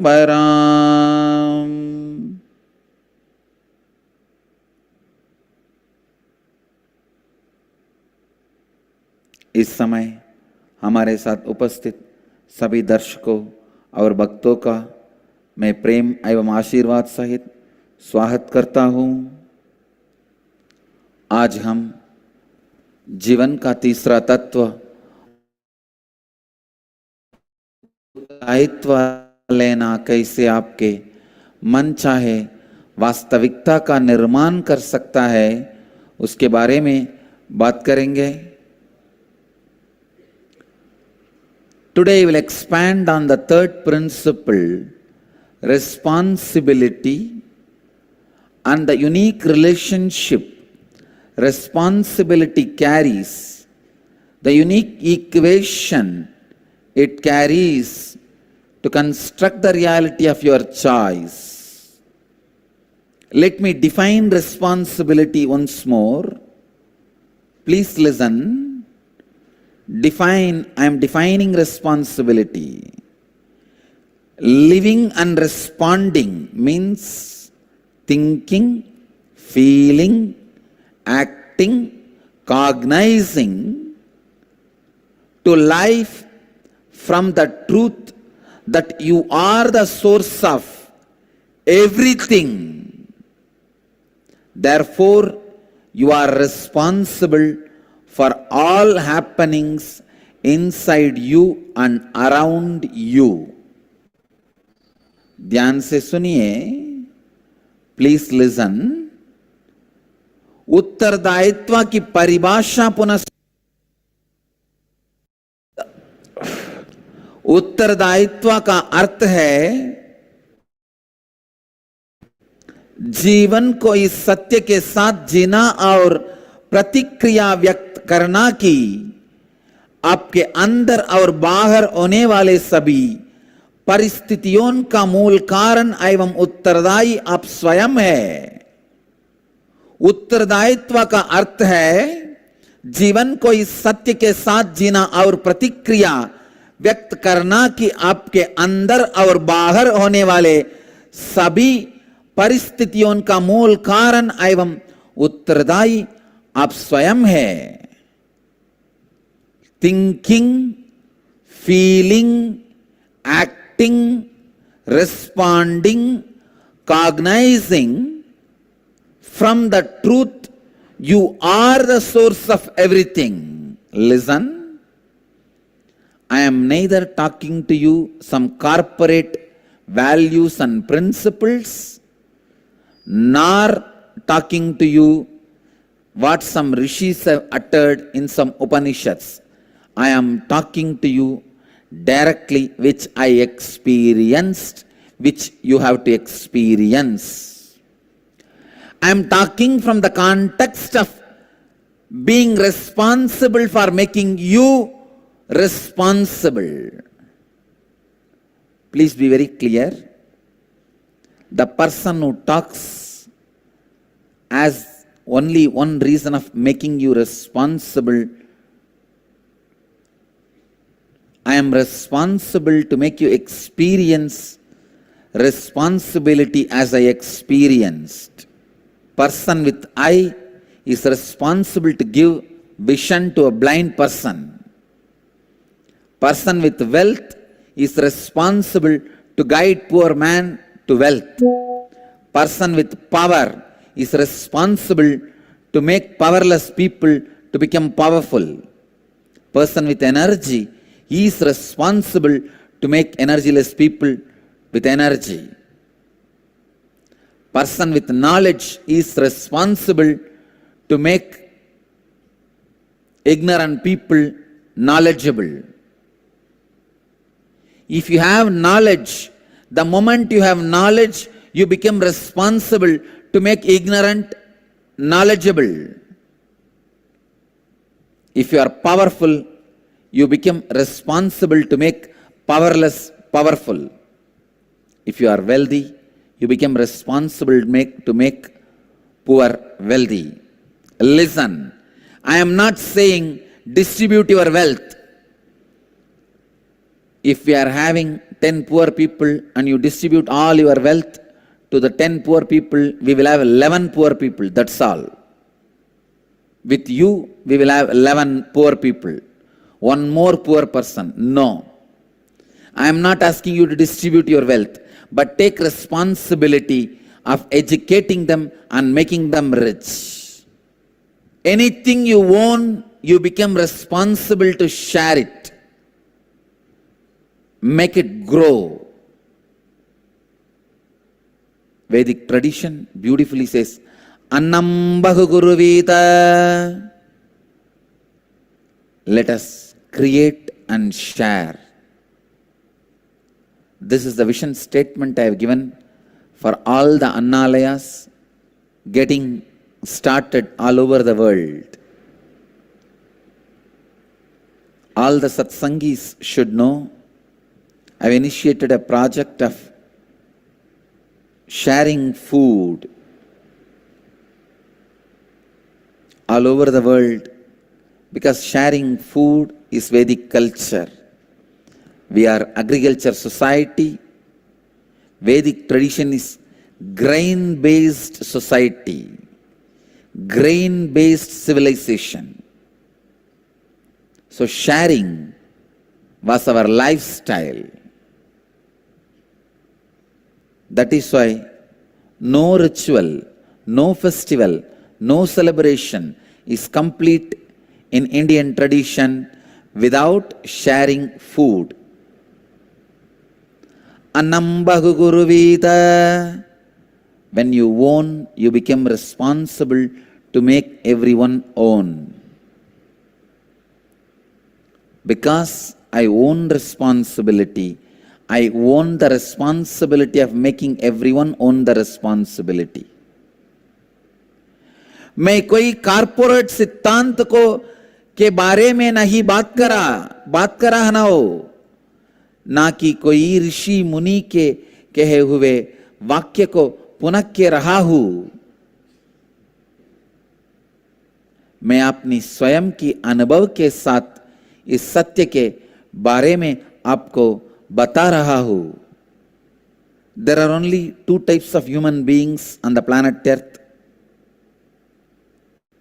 who feel responsible for everything, who don't feel responsible for anything. There are only two types of human beings. Listen.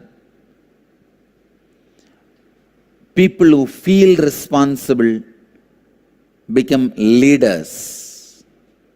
People who don't feel responsible continue to be slaves.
Okay. So what Swamiji was sharing here was there are only two types of people. The first type are the ones who feel responsible for everything. And the second type of people are the ones who do not feel responsible for anything. And now, responsibility makes you a hero. Please understand. If you feel you are responsible for something, only then you will even look into that part of your life. Restricting your responsibility should never be allowed. You are a human being. You are responsible for the whole cosmos, not just planet Earth.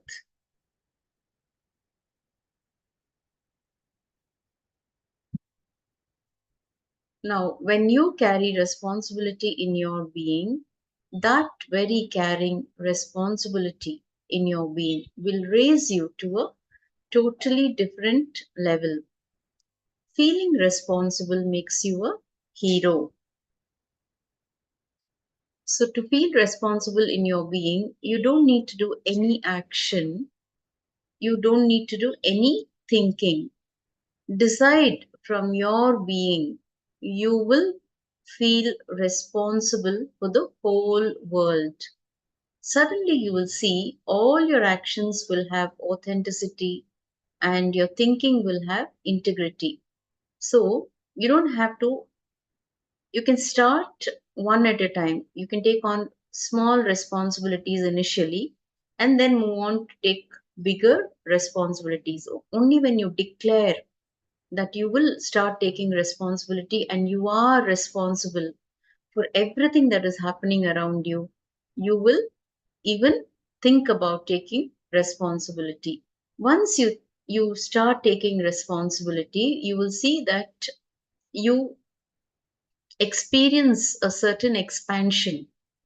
You feel good about yourself and you feel your self esteem also goes high when you take responsibility.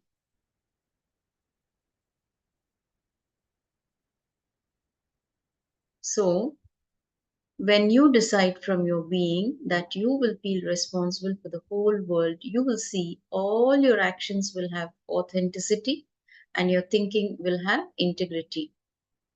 Now, real ownership is constant actions done in perfection.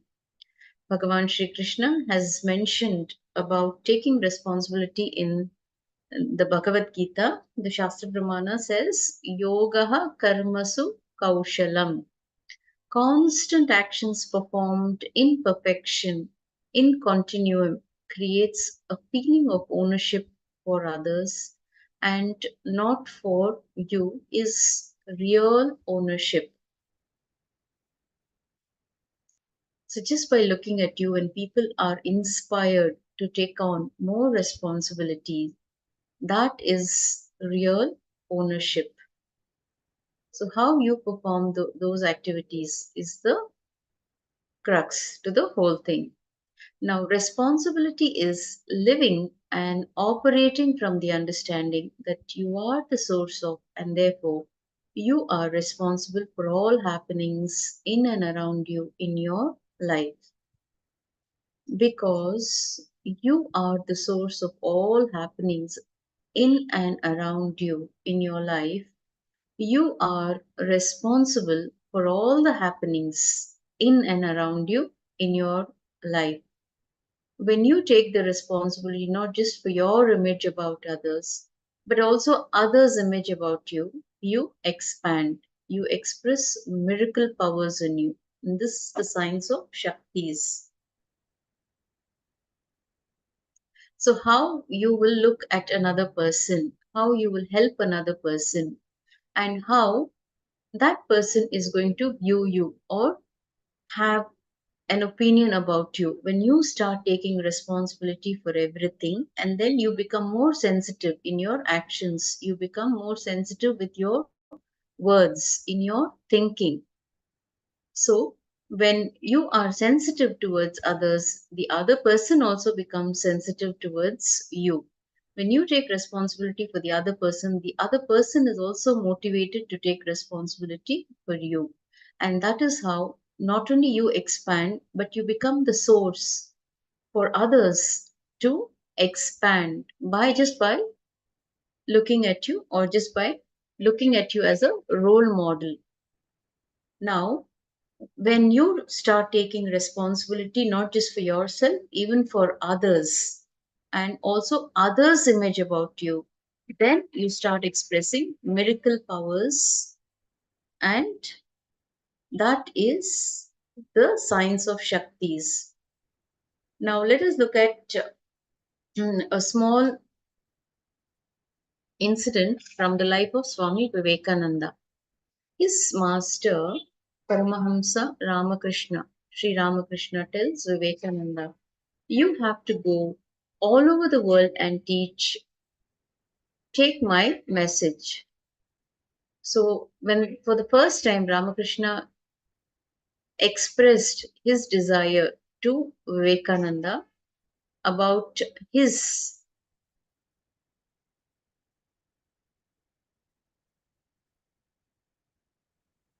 when Ramakrishna expressed his desire to Vivekananda, saying that he has to take his message to the world and he has to travel all over the world to reach his message to the mass, Vivekananda was shaken to the core. He shivers and says, not me. So, Vivekananda did not even know how powerful he was from within until he took the responsibility. So, initially, when he heard from his master, he was literally shaken and he just denied his possibility. He said, no, not me. I just want to be in samadhi. That's all. So, Vivekananda is really disturbed because he did not understand his true reality. He did not even sense the kind of power that he had, but his master was able to see it in him. So finally, he has to Paramahamsa Ramakrishna had to really fire him and tell him, like literally, he had to shake him.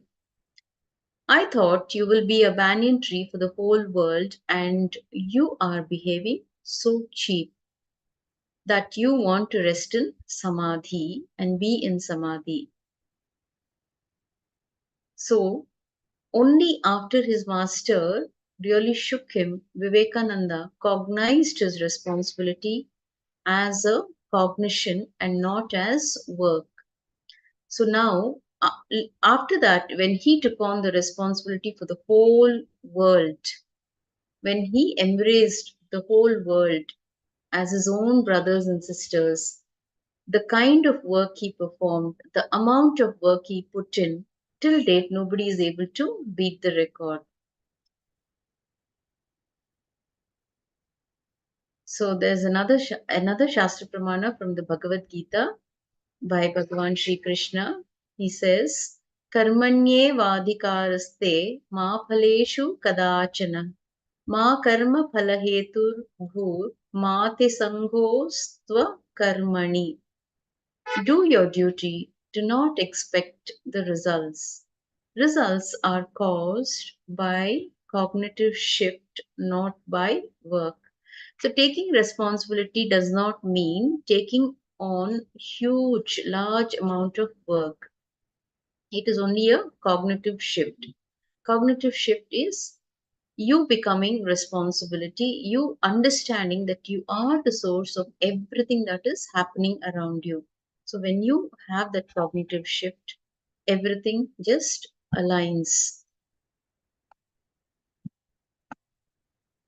So understand results are caused by your cognitive shift and not by work itself.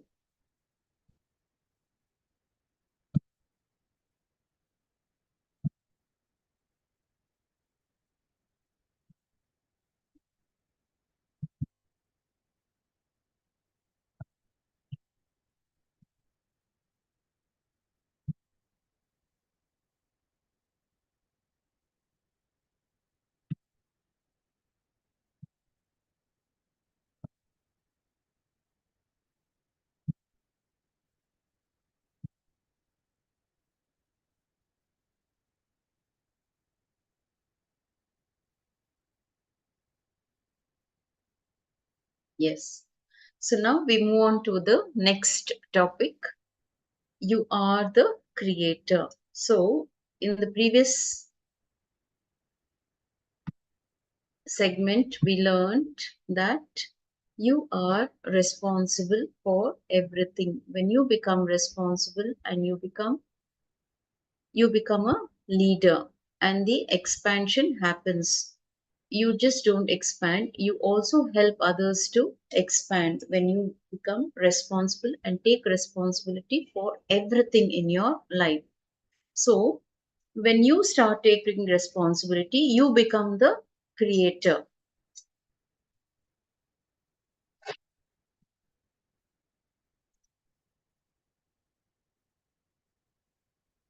In the Bhagavad Gita, the third chapter, Karma Yoga, 24th verse says, if I do not keep performing actions, then I become the creator of confusion that affects mankind, and these men will go to ruin.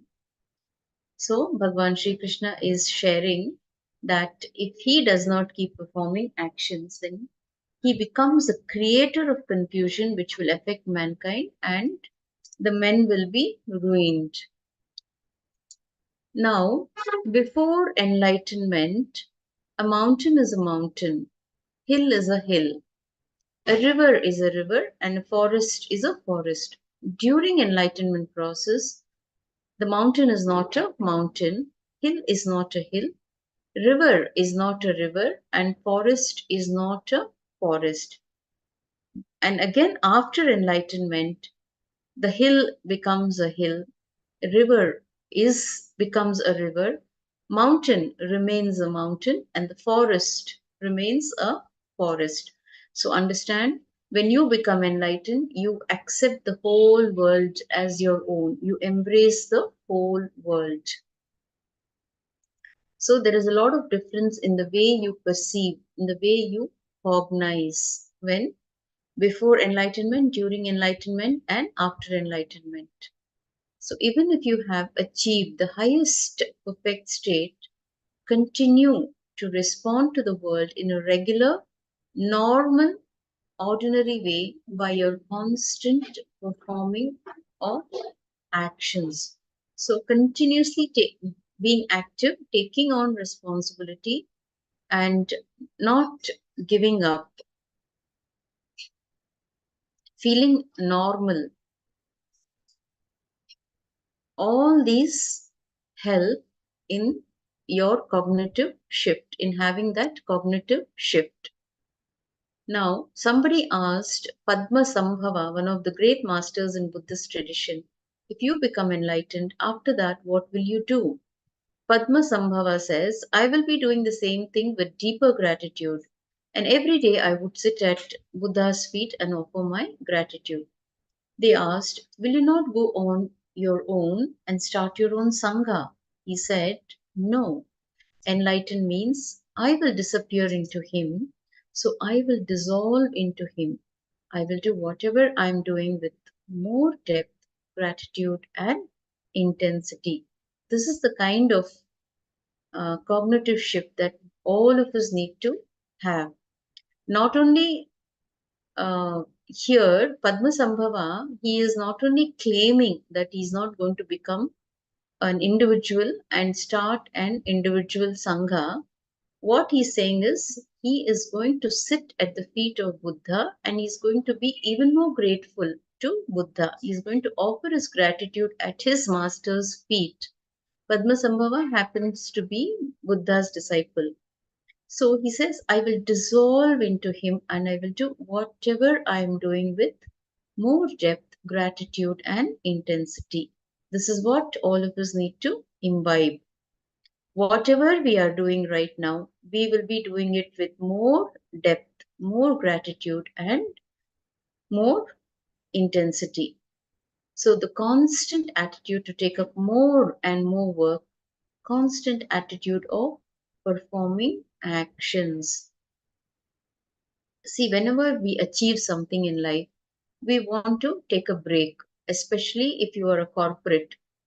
you have a high success rate, you close on a project, you are very um, successful in leading a project. After that, what happens? You want to take a break. We see that happening regularly in all, not only in the corporate field, in all the field. If you see people who have been successful, who have achieved success, they feel like relaxing, they feel like taking a break, but things don't work in that manner. Here, constantly you take on more responsibility and you carry that attitude of performing actions, taking up more and more work without feeling burdened,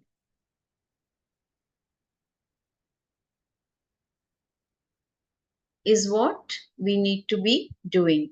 So, how you feel constantly, the bed is inviting you, how you carry that constant feeling to go and lie down. Similarly, constantly carrying that feeling within to work, to perform actions constantly is going to make you a leader. Now, try to build this pattern. This will liberate you from all patterns.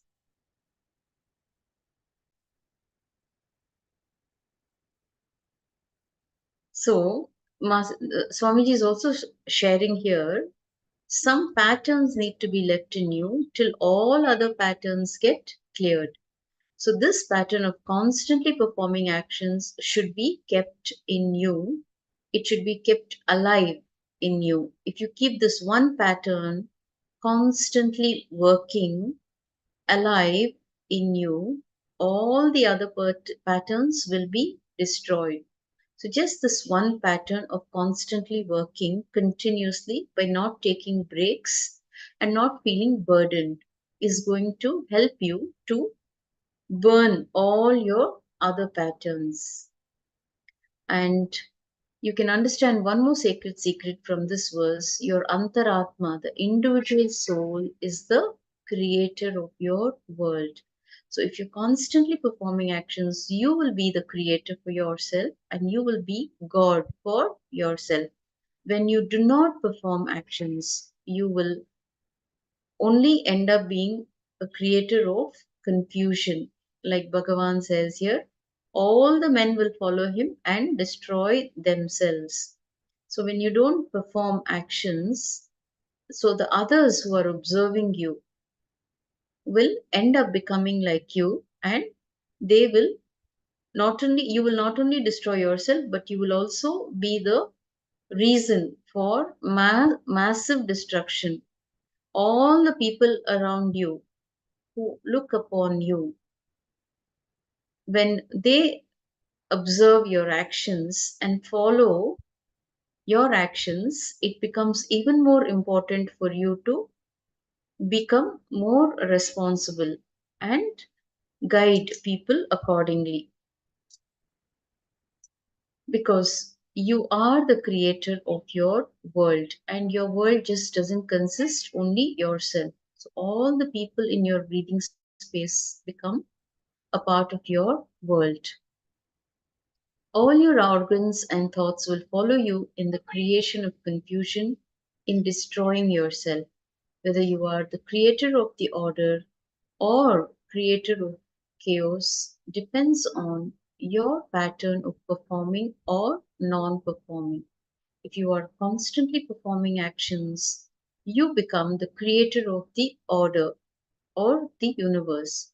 Otherwise, you just end up becoming the creator of chaos.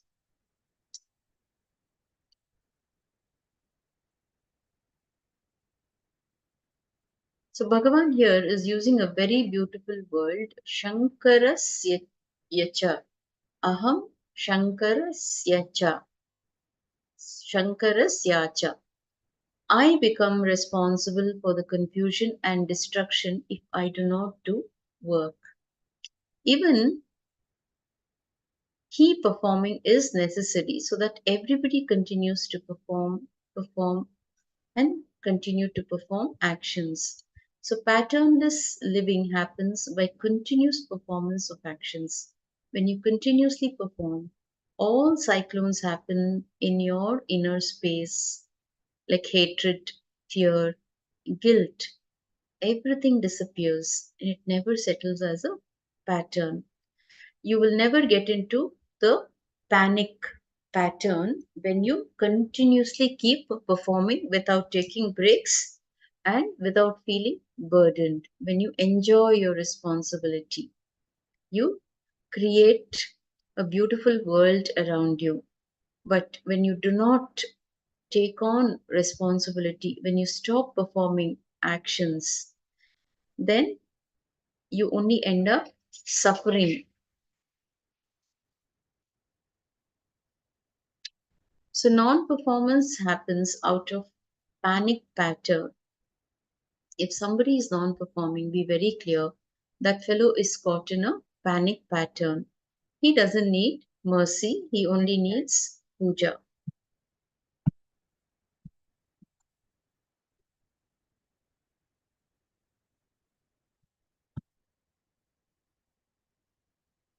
Okay, so with that, we come to the end of the segment and we will now move on to our next segment where we will be learning about conquering life. So, in the first segment, we learned about taking on more responsibility. In the second segment, we learned how to become the creator. So, in this segment, we will be learning about conquering life, how to conquer life.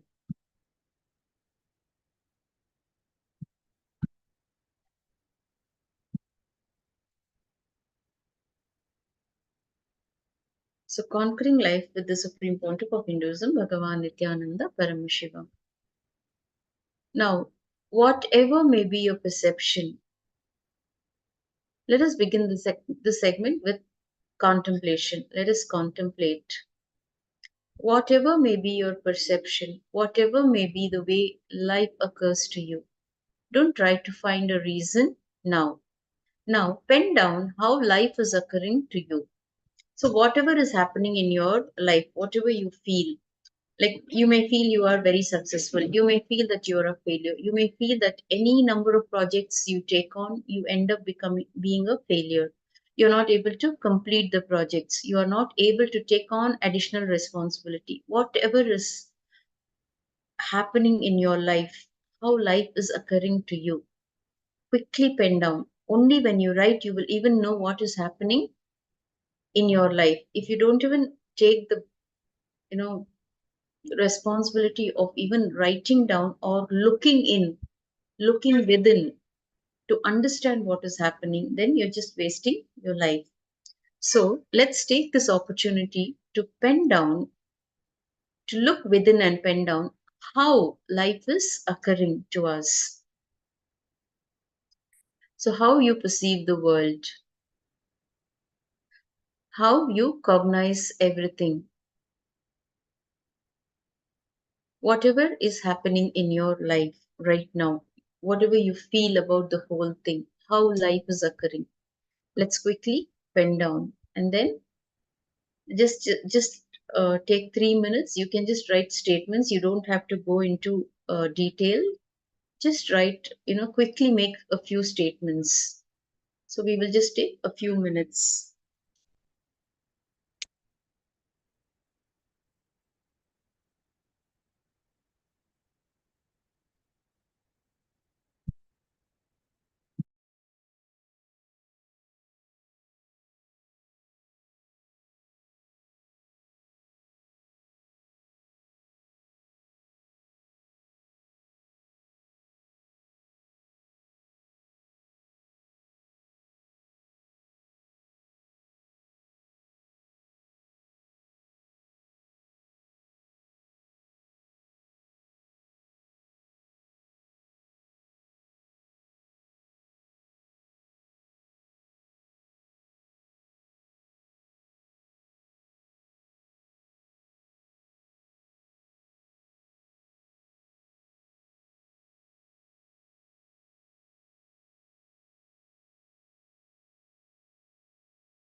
Yes, let's continue.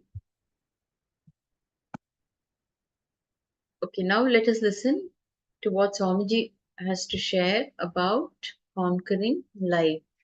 Let's listen to the satsang.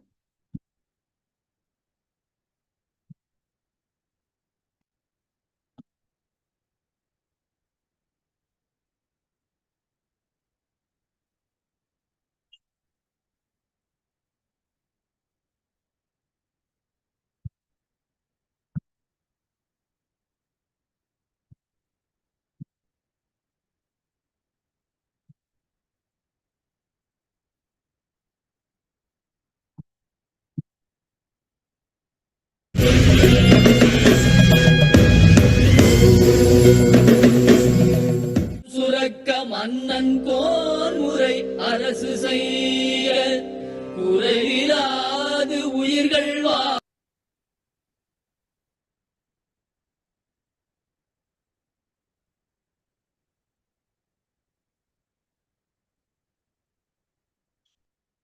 down how life is occurring to you.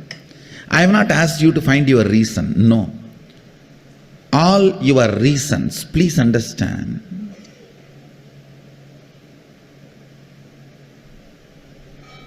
When you try to find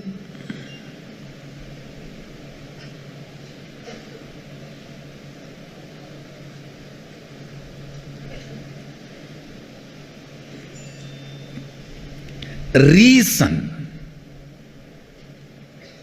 even finding the reason, the way you find the reason itself should lead you towards solution. The why should be attended with the view of the future. Sometimes even the reason you diagnose your problem is such, you come to the conclusion it cannot be solved. I always tell people, your reason should be reasonable. The reasons you find should be reasonable. It should be useful for you. It should be about future. Please understand. I am giving you an example. Say, even if you feel like I am not interested in writing, I am not convinced why should I write, I am bored, all these things I heard again and again, and I am not interested in all these things. Some people even say, oh, I am not interested in all these doing what you say. Can you just directly do something and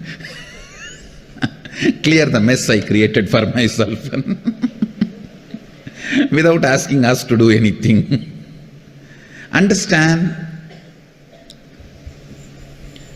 when you want your freedom, you need to take responsibility. I can do it for you. It is possible. It's not that it's not possible, but you will never enjoy your life. You won't feel complete about who you are. It is not only you making the way you want your life, enjoying that you made it the way you want. I tell you, only if you make it, you will not take it for granted, you will not lose it again. If I make it for you, you may take this for granted, you may just lose it in 10 seconds or in 10 minutes.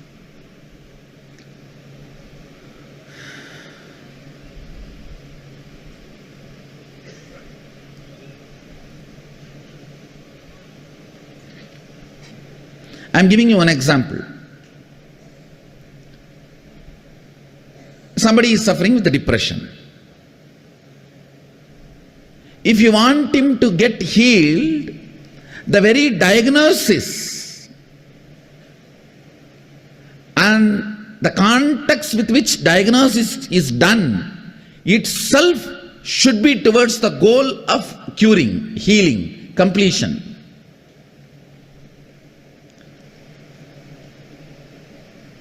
Pharmaceutical companies finding solution for your diseases. What a fun. Why will he find a cure? He only want a customer. They don't want cure, they want customers. That is why the way they diagnose the diabetes and high blood pressure, it cannot be cured forever. The cognition which is put inside you, it cannot be cured forever. Depression cannot be cured forever. It can only be managed.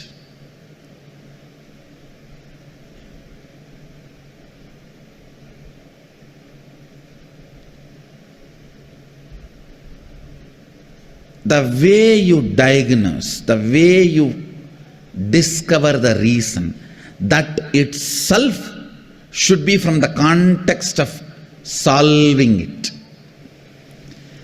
The way life is occurring to you now, please understand, the second secret I want you to know from this program is right method of diagnosing your problems.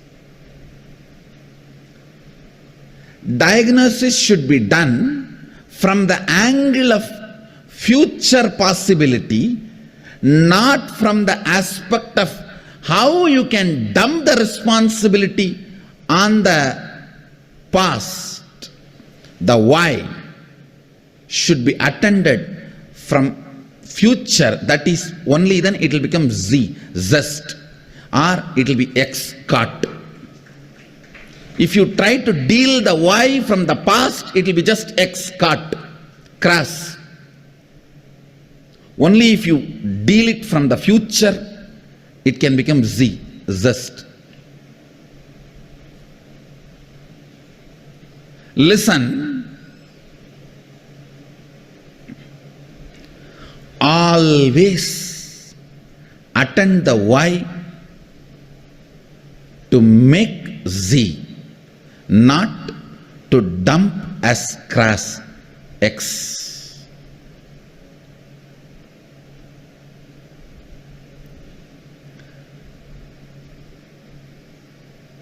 Depression.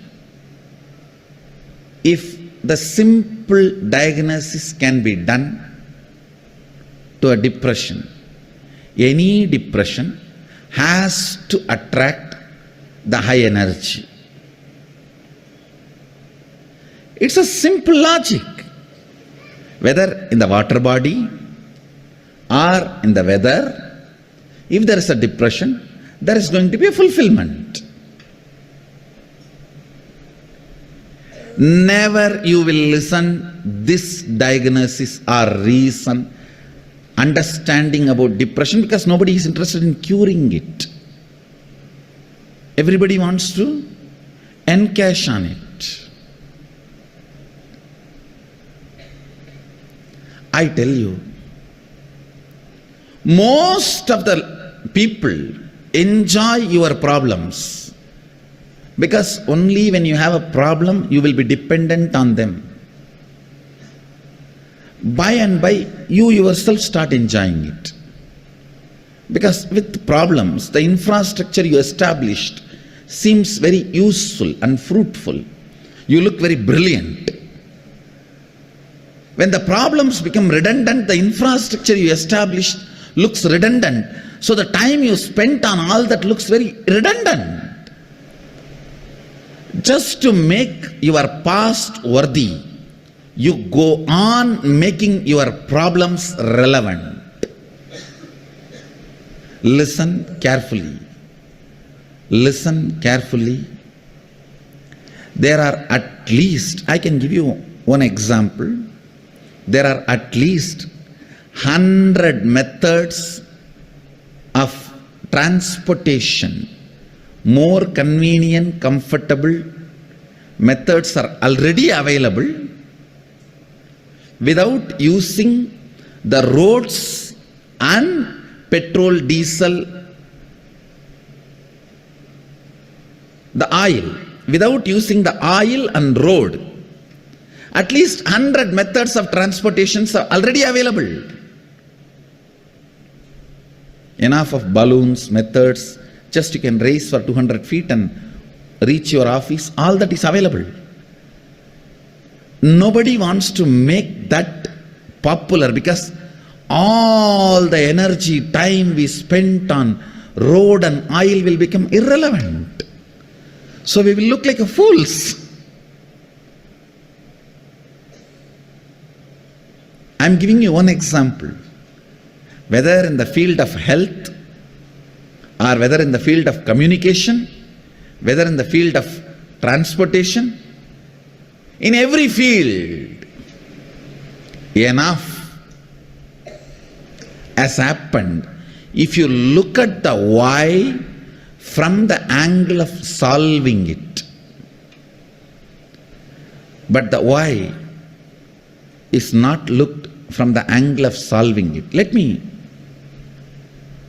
give you some more example which you can directly understand and analyze. See, now you have written a lot of lines, thoughts, ideas, how life is occurring to you.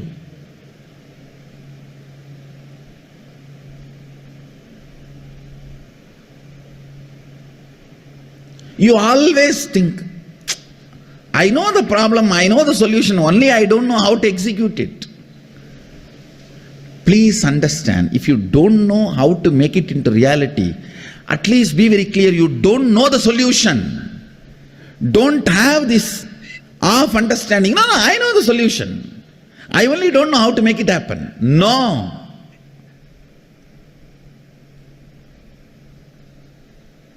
That is what I call consolation out of confusion. Trying to console yourself out of confusion. Understand, till the result happens, effort cannot be called as effort. Till the effect happens, effort cannot be called as effort. Somebody came and told me just few days before, one of my team lead person, I am putting so much of effort, result is not happening, Swamiji. I said, no. Be very clear, till the result happens, what you do cannot be called as effort. Don't have the wrong diagnosis, wrong reasoning. Wrong reasoning is delusion.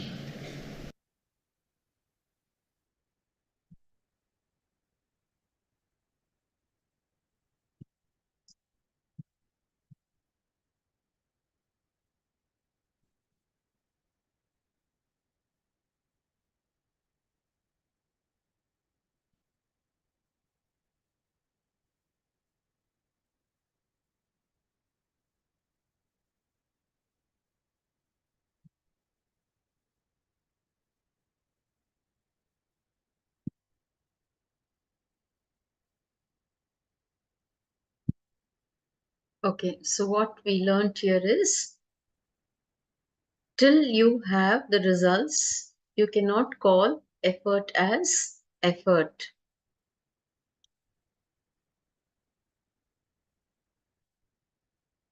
So let us continue to learn how to diagnose your problems, right way of diagnosing your problems.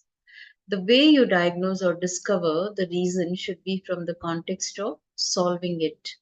Diagnosis should not be done from the angle of future possibility, not from the aspect of how you can dump the responsibility on the past.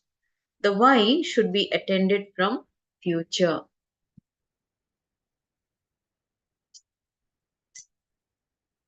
For example, depression. If you're undergoing, if anybody is going through depression, if a simple diagnosis can be done to depression,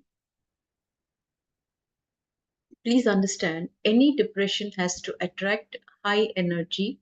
It is simple logic, either in the water body or in the weather. If there is a depression, there will be a fulfillment. And you never listen to this diagnosis or reason or understanding of the depression because you are not interested in curing it. The way you find the reason itself should lead you towards the solution itself.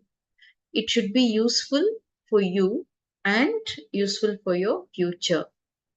The spirit with which you need to approach whatever way life is occurring to you is conquering.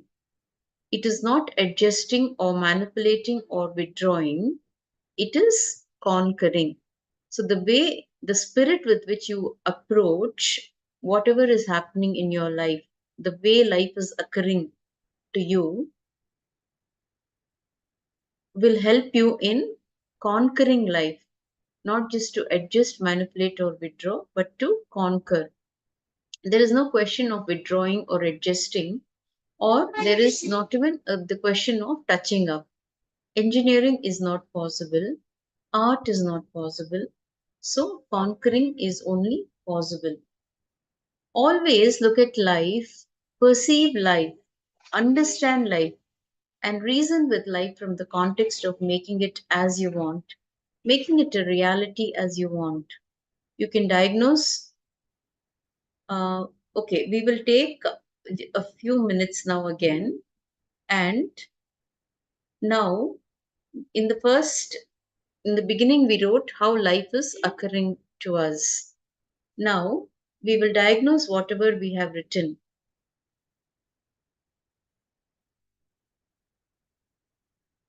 Okay, we will write down we will read whatever we have written down, and now we will try to diagnose why are things happening the way it is happening. Why are you the way you are? Now we will be diagnosing it from the angle of solving it. Okay, now you will be looking at the whole thing. You will be looking at the whole thing with the context of making it the way you want. Now you have already understood how life is occurring to you. Now what you will be doing is you will diagnose the whole thing, and you will, with the context of making it as you want, creating the reality, manifesting the reality that you want. So you will not only find reasons for whatever you have written down, but you will do it with the angle of solving it, not just from the angle of justifying it. Oh, this is happening in my life, this happened, that is why it happened because of this person, because of this understanding. No, you will not give any kind of justification, but you will only try to solve it and get out of whatever you are going through. So let's just take 5 minutes in doing this assignment now.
Okay.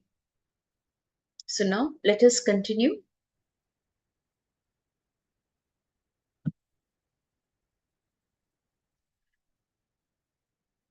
A right diagnosis instigates and inspires your will. Your will, by its nature, wants to conquer life and manifest life as it wants. Only with the wrong diagnosis, you are mellowed down.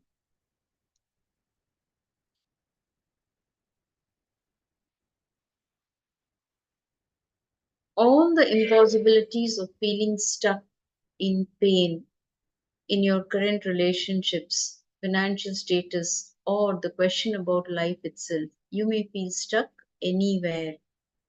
So start reliving one by one the heavy suffocation, the heavy powerlessness, and the heavy feeling that life is unjust.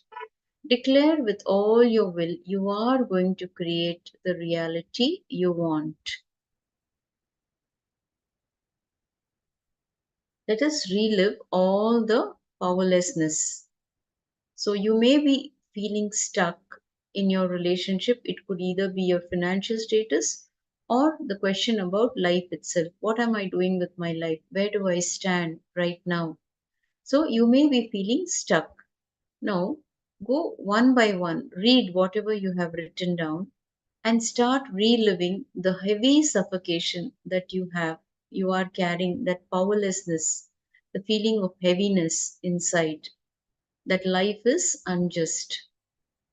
When once you are done reliving, declare with all your will that you are going to create the reality you want. You are going to become the creator of your life by reliving all the powerlessness. You will be declaring that you are going to create the reality that you want.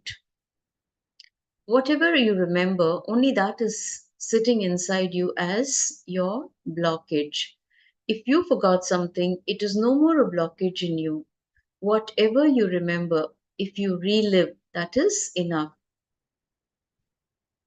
So relive each of the incidents that made you come to a certain conclusion about your life. When you relive what happens, you bring in completion. You experience completion. When you relive and relieve each of the incidents that made you arrive at a certain conclusion about your life, it helps you with completion. And once completion happens, it brings in responsibilism in you. Until and unless you are not complete, you will not be able to feel responsible for anything that is happening in your life. So, reliving and relieving helps you with completion, and completion brings in responsibilism.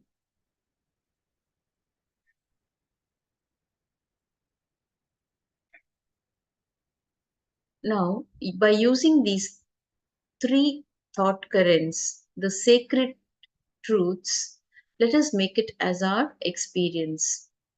Now, how life occurs to you, approach it with a zeal of solving it and not blaming. Drop all the blame games right now and see whatever you want to declare when you do it immediately. Swamiji calls it perpetual. Completing continuously, having perpetual completion is only going to give you the success that you are looking for.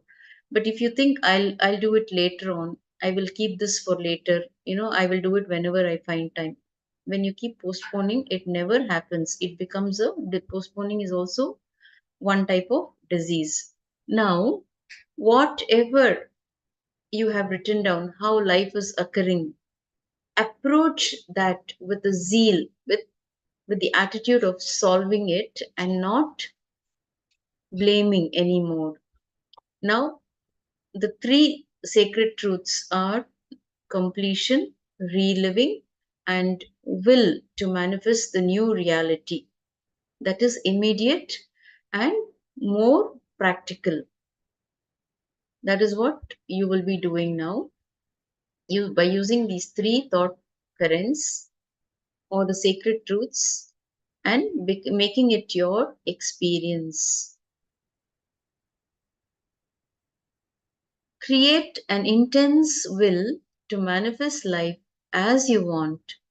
Powerfully will with your declaration to yourself and to the universe to manifest the life the way you want.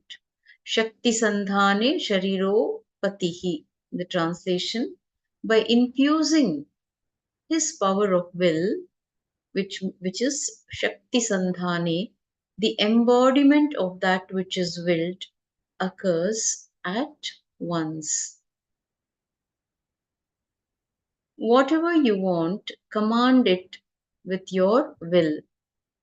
Whatever you want to create in life, the reality that you want for yourself and for others, just command it with your will. Your will is the umbilical cord connection between your individual soul and the cosmos. If you shake your individual soul with your will, cosmos has to shiver. The cosmos is connected through the spiritual umbilical cord with your will. When you will, multiple energies in your biomemory, in your muscle memory, in your system gets integrated to that will. You will have multiple energies inside you. Unfortunately, all of them are in their own direction. So your will is the only living mechanism. Visualize as clearly as you can whatever you want as your life, however you want it, and whatever you want to manifest. Just will it. Will it means declaring it. The execution will happen not as you usually imagine. There is too much of incompletion with the word executing within you. And incompletion with executing is incompletion with life. So most of the time your execution exercise is almost like fighting with yourself. Now all that you need to do is declare the reality that you want for yourself. Let's hear from Swamiji.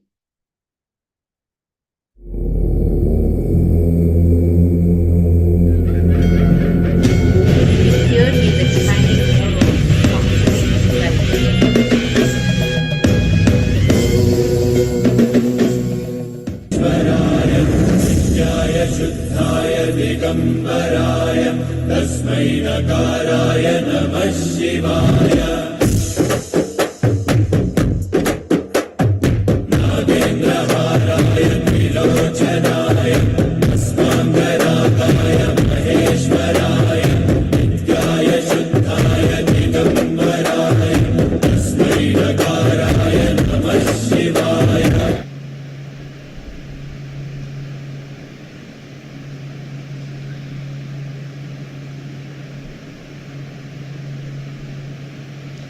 Nityanandeshwara-samarambam Nityanandeshwari-madhyamam Asmadacharya-paryantam Vande Guru-paramparam.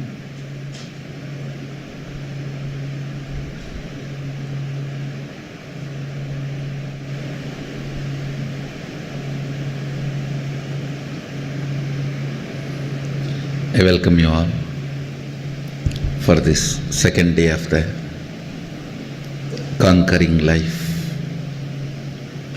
program.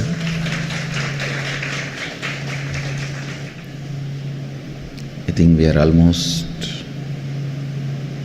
in 60 countries now.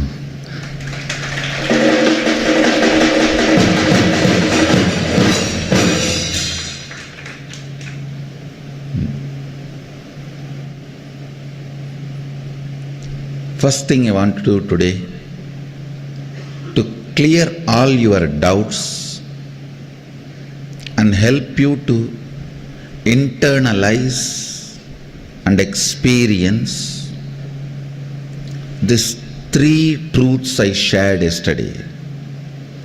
See, I am not interested in giving you more and more thought current, but I am only interested in whatever these three thought currents, sacred truths I shared, making it as your experience.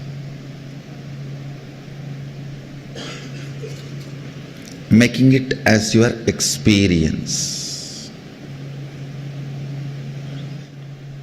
Instead of hearing more and more and more thought currents, if you experience at least these few sacred secrets and go back, I'll be really happy.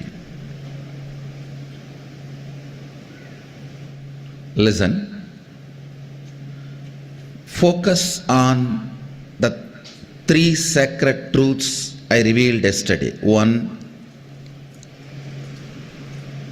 listen. One, how life occurs to you. Second, approach why with the zeal of solving it, not to blame. Third, completion, reliving, and will to manifest new reality is immediate, most practical solution. Maybe I'll welcome the new participants and encourage the new participants to come and have your doubts cleared more than the IA grads trying to get my attention. I may request all the new participants, if you are first time here, please come. Come to the mic. I may welcome all the first timers, new participants. You may need my attention more to make these truths into reality. Go ahead, go ahead.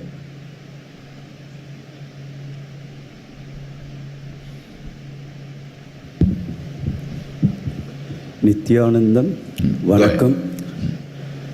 Completion process, when you tell me to relive, we forgot many of the incidents since. No, whatever you remember, that only is still sitting inside you as a blockage. Okay. If you forgot something good, it is no more a blockage in you. Understand? Celebrate that you forgot. People come and tell me, worries are haunting me.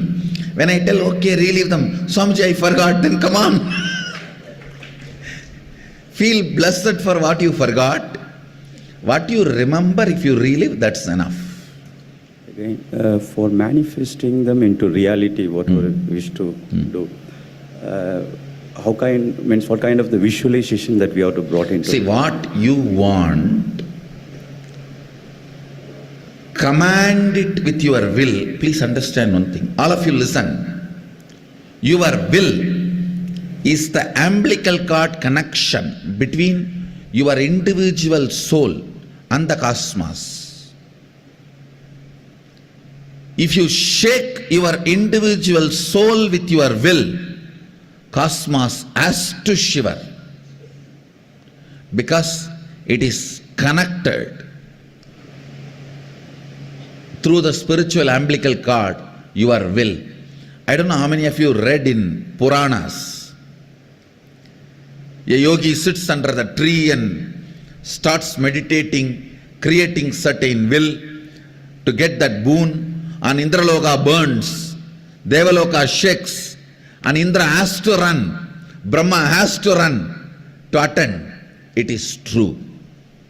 If you sit here and create a will, if you can shake your individual soul, your individuality with your will, naturally you will make the cosmos shake, move. Visualize very as clearly as you can what you want as your life, how you want your life to be manifested, and will it. Understand, when you will, multiple energies in your biomemory, in your muscle memory, in your system gets integrated to that will. Actually, you have multiple energies inside you. Unfortunately, all of them are in their own direction. Even complete you do not know what you want. Because morning you told yourself you want this, by noon you already changed, by night it is different, by the time your first order reaches from head to toe, there is a second order. By the time that reaches from your head to toe, your desires have changed. Even you as whole do not know what you want.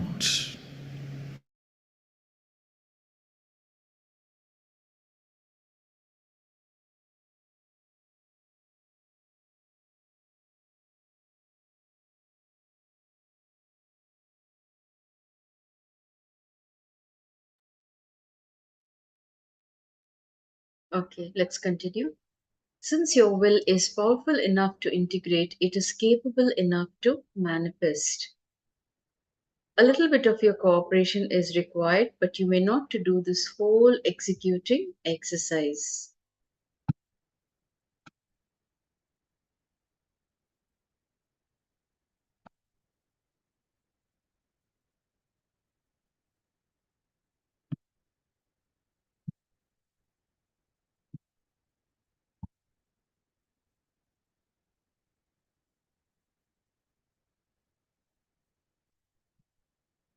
So, what do we do? What is the solution?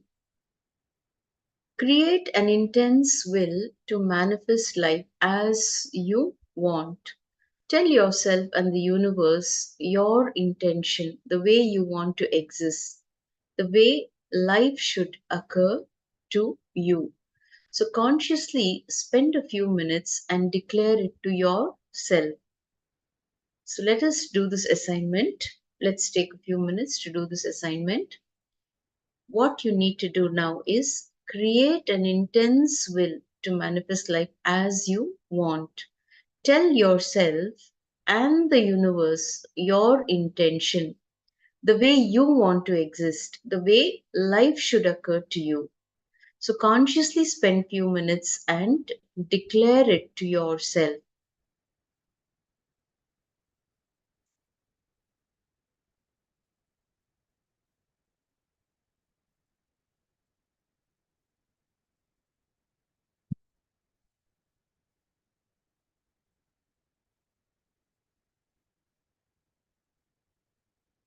So you will be consciously creating your own reality.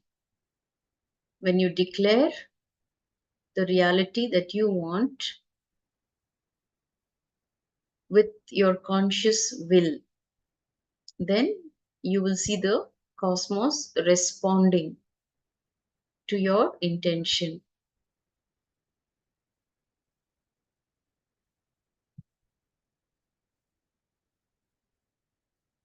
So on that note, we will conclude this session, consciously spending few minutes and declaring the reality that you want for yourself. Okay, so let us conclude with the Purna Mantra.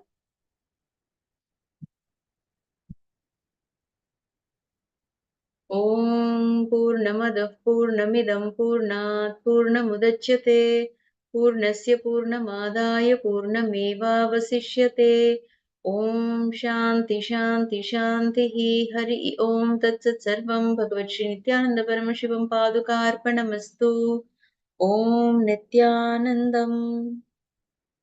Yes, thank you all for your cooperation. Thank you all for your support.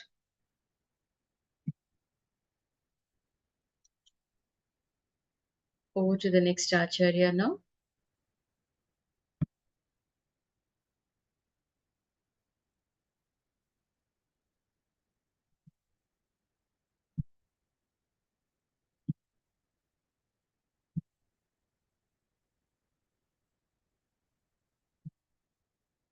Yes, Nithyanandam. Nithyanandam, everyone.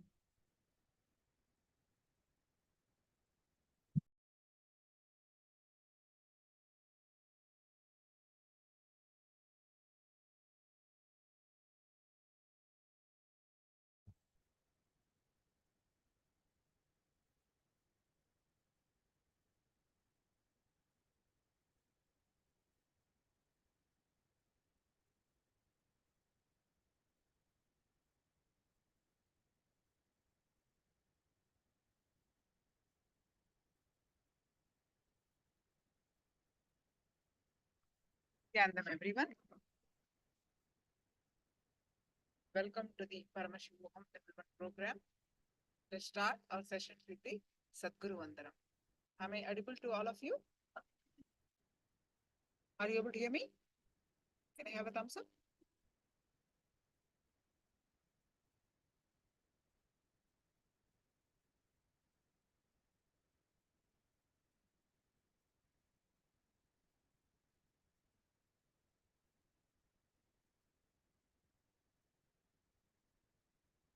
It.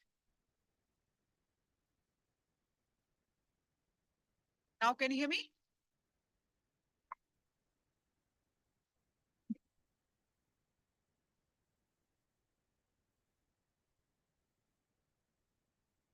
Let's start it with the Sadguru Vandanam.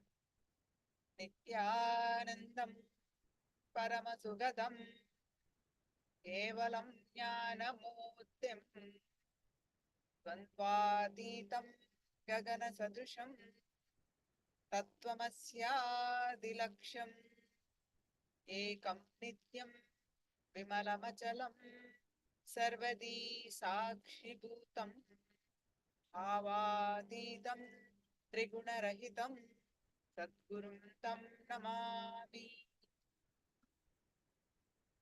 All of you, please. Now let's start with the third eye for manifestation. Please go ahead and post your powerful cognitions from Living Enlightenment book. Post your powerful cognitions from Living Enlightenment book. We're going to do the starter sessions. The third eye for manifestation.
I'm just reading the powerful cognitions that you posted. With the strength of integrity comes utter freedom and bliss. Shukra Indrananda, whatever you may be searching for, whether it is relationship, wealth, or titles, it is only the search for more freedom. Wonderful. So now let's start manifesting the power of third eye. So please sit straight with your head, neck, back, straight line.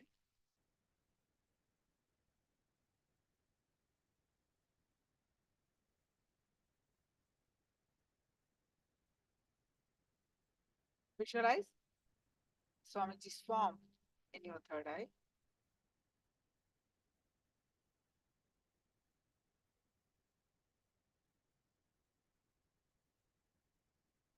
any thoughts that are coming, just let it come, let it go.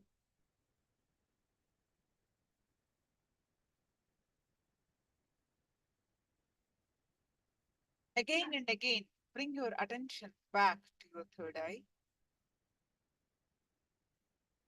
That awareness, bring your attention to chanting the Mahavakya. Om Nithyananda Paramashivoham. Start chanting the Mahavakya and experience the space of oneness. With that space of oneness, manifest the power of third eye. Scan through your third eye and manifest the power of third eye. So I'm going to project the picture.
Paramashivoham Om Nithyananda Paramashivoham Om Nithyananda Paramashivoham Om Nithyananda Paramashivoham Nithyananda Paramashivoham Om Nithyananda Paramashivoham Om Nithyananda Paramashivoham Om Nithyananda Paramashivoham Om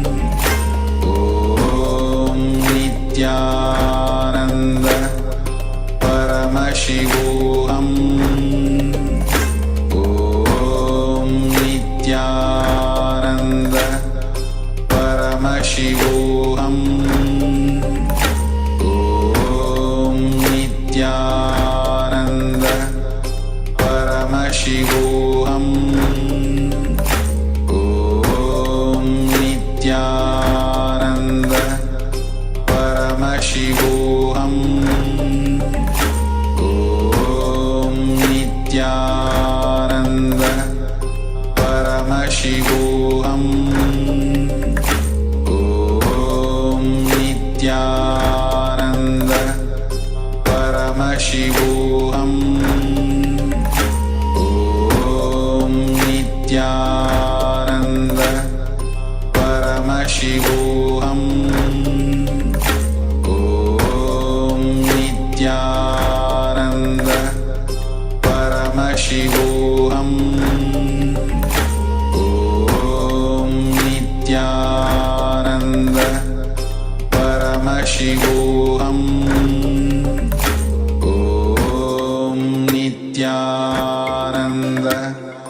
Paramashivoham. Om Nithyananda. Paramashivoham. Om Nithyananda. Paramashivoham. Om Nithyananda. Paramashivoham. Om Nithyananda. Paramashivoham. Om Nithyananda. Paramashivoham. Om Nithyananda. Paramashivoham. Om Nithyananda. Paramashivoham. Om Nithyananda. Paramashivoham. Om Nithyananda. Paramashivoham. Om Nithyananda. Paramashivoham. Om Nithyananda. Paramashivoham. Om Nithyananda. Paramashivoham. Om Nithyananda. Paramashivoham. Om Nithyananda. Paramashivoham. Om Nithyananda. Paramashivoham. Om Nithyananda. Paramashivoham. Om Nithyananda. Paramashivoham. Om Nithyananda. Paramashivoham. Om Nithyananda.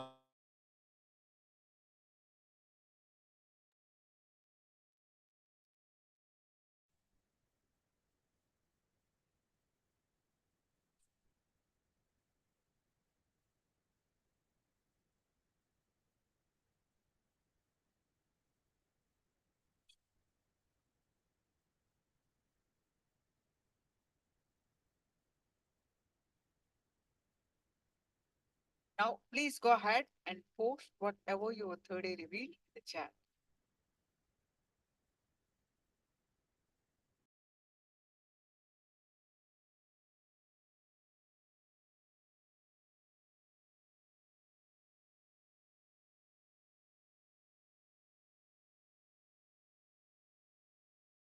All of you, please go ahead and post whatever your third eye revealed in the chat.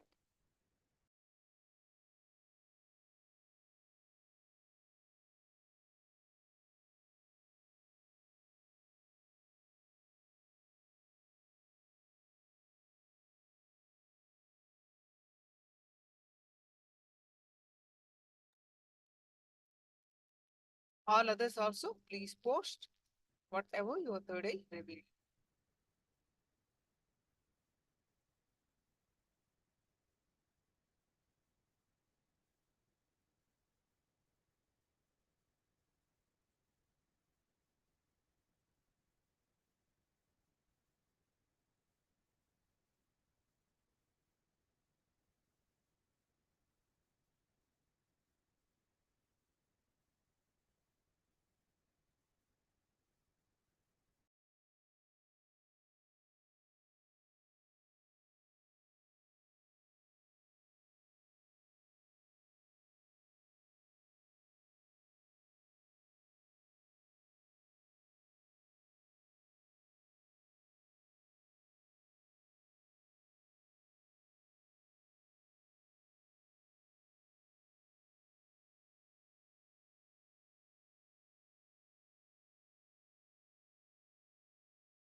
picture now.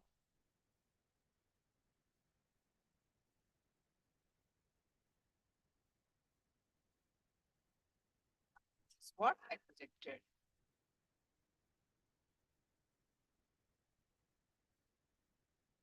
An orange and leaves on a branch. Kalyana Sundari. Yes, ma'am. Partial manifestation. It's more of an orange and they are definitely leaves. Sure.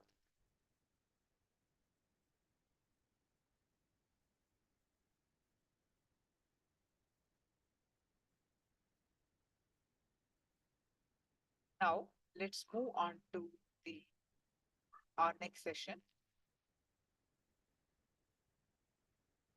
Today's topic is life is for others. Enriching is life. One of the tattva, a powerful tattva. When you enrich others, life enriches you.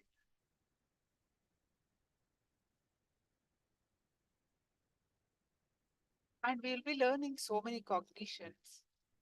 Why enriching? Swamiji says the biggest wealth is the ability to relate with a large number of people with love.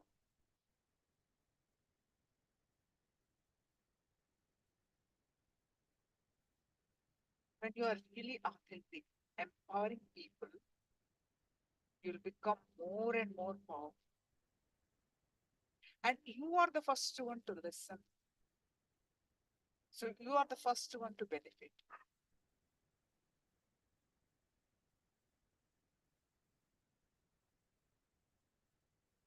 And how enriching helps you?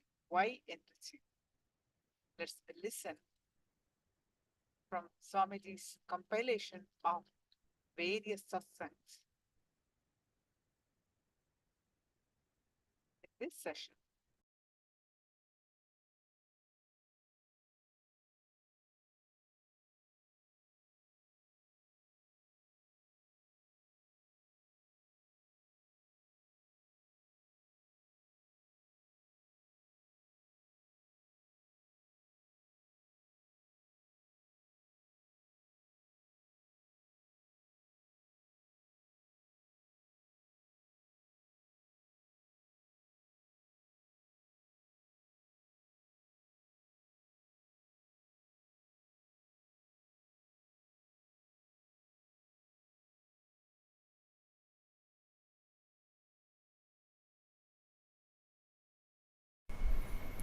Having Nayana Diksha. Today I will expand on how the enriching and causing is a spiritual practice. Understand?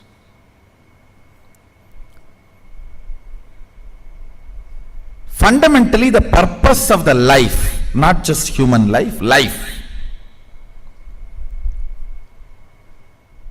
is to manifest Pindanda to Brahmanda, macrocosm to microcosm, one cell amoeba to Mahasadashiva. See, whichever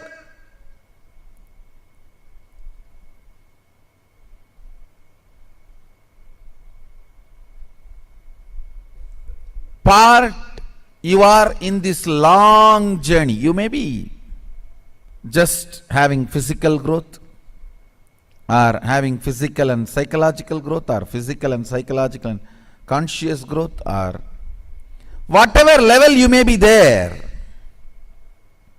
in this whole journey, supporting other beings in this journey is enriching.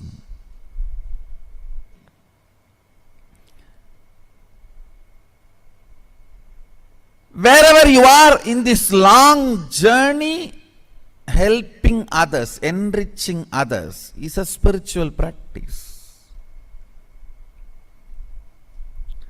Causing others reality is a spiritual practice. Even in life, whether you want more energy in the body, health, more resources in your life, wealth, more beings to live together for your love, to share your love, give and receive, relationships. Fundamental principle is coming to conclusion to enrich and cause. Only if you decide to enrich and cause, energy will start oozing in your life. Energy starts oozing in you only when you decide to enrich.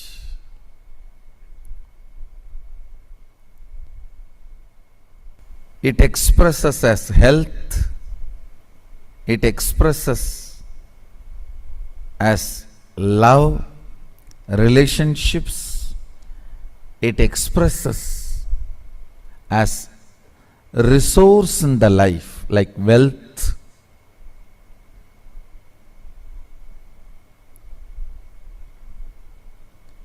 What's the biggest wealth, you know? Ability to relate with a large number of people with love is the best wealth you can have, which will never leave you.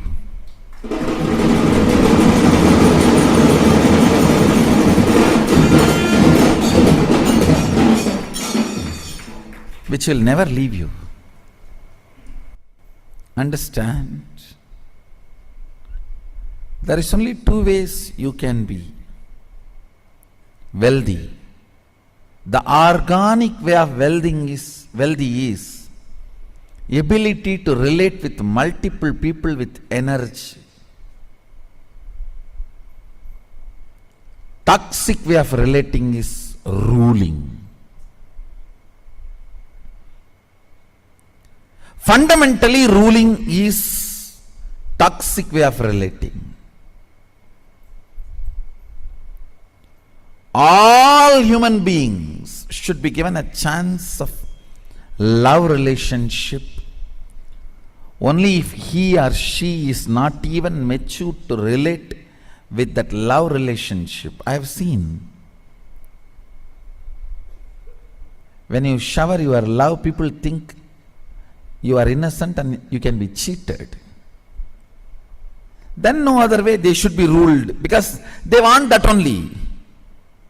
They come and tell, rule me, only then I will be disciplined. Otherwise, I myself do not have any discipline. I don't trust me. I can't control me. You control me.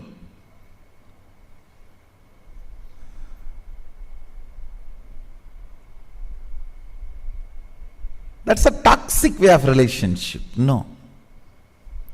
Organic relationship is ability to love, and through love, ability to relate with more and more and more number of people, beings.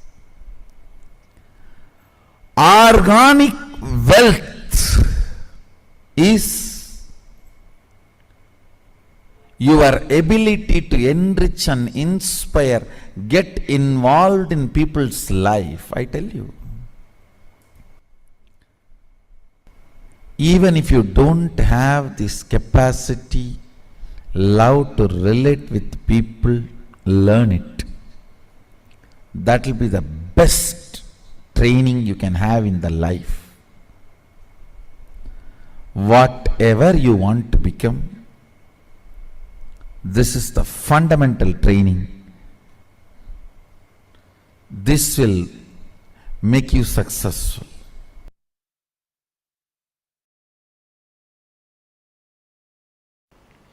Deciding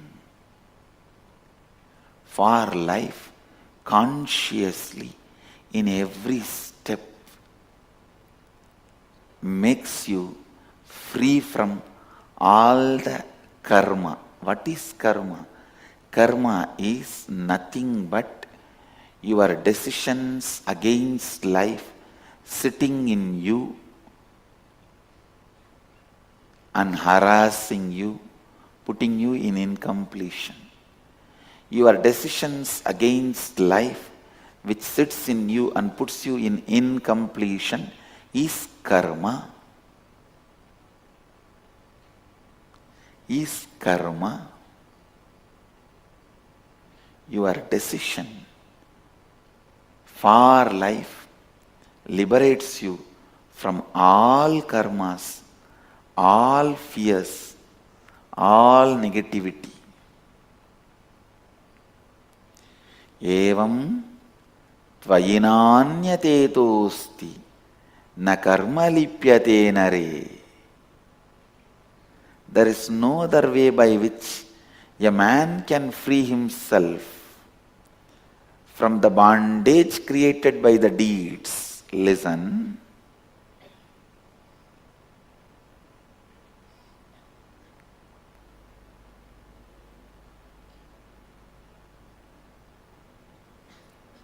How much ever you hear all these things, you need to sit and internalize. That is why again and again I insist, come here, experience inner awakening.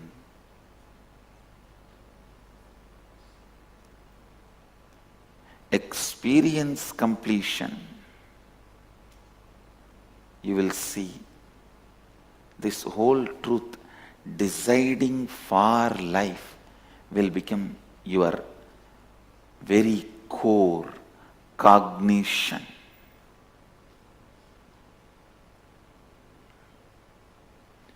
Kuruvan neveha karmani jijivishechadagum samaha evam tvayinanyate tosti na karma lipyate nare. Understand? There is no other way by which a man can free himself from the bondage created by the deeds. This is the only way you can free yourself from all your past karma. Now decide for life, work for life. I tell you. People ask me, Swamiji, in the past I have done a lot of violence. I have eaten all the animals. I have killed so many animals. I have harassed so many people. How can I get rid of the karma? The only way Upanishad says, decide for life. Enriching is the greatest decision for life you will take.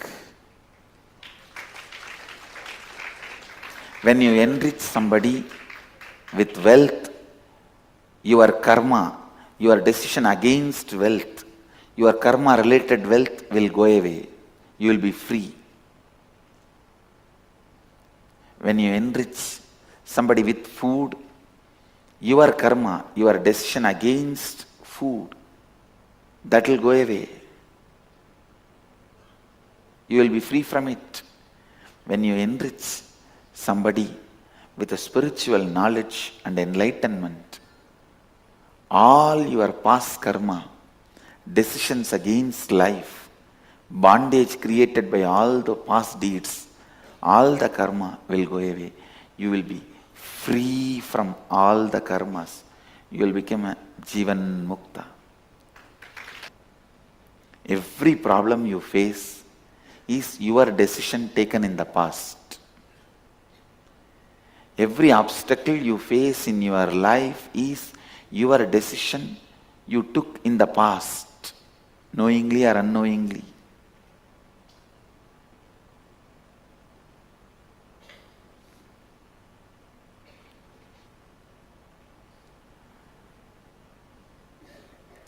You can decide now strongly for life. You will see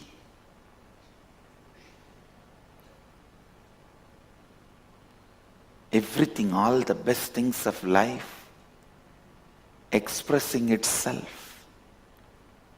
All the best things of life radiating itself. Upanishads are so clear. They are declaring There is no other way. Evam tvayi na anyatetosti na karma lipyate nare. If you want to be liberated from the karmas, there is no other way.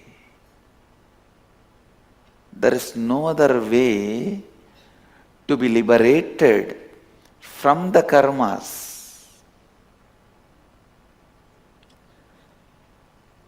There is no other way man can free himself from the bondage created by the deeds. Kurvan neveha karmani jijivishecha daggum samaha evam tvayinanyatetosti na karma lipyate nare.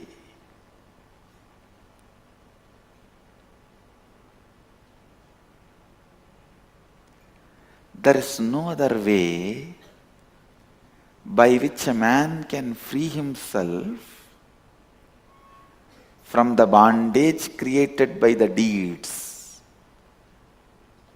Understand, if your decisions and actions have created certain bondage, only by deciding for life and acting, you will be free from those bondages.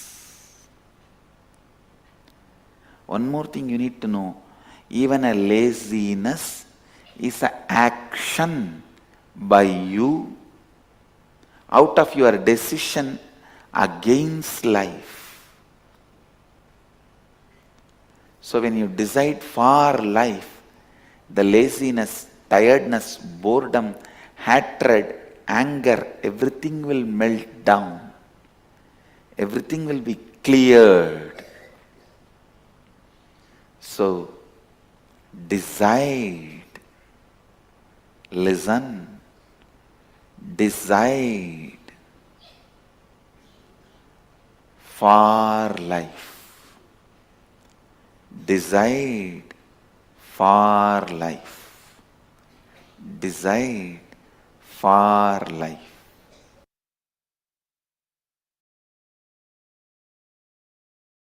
Life is rhythmic continuum. If you avoid this boss in this life, it's not that you are going to be liberated. You will project the same boss in your life continuously till you come to completion with the pattern why you are projecting the same type of people in your life. Karma sabalyam is janma sabalyam. Not changing place, person, situation. No. Karma sabalyam is janma sabalyam. Means completion of the karma is completion of janma. But always what we think, somehow if I escape from this boss, I am saved. If I escape from this person, I am saved. If I escape from this situation, I am saved. Sometimes we say, okay, I need to escape from karma, but let me first escape from the situation, then I will plan. Listen, if you decide to change the karma and want to escape from the immediate problem, God will support you completely. Any man who decides for completion, the whole cosmos supports him. Cosmos is not interested in taking revenge on you. It is interested in rejuvenating you.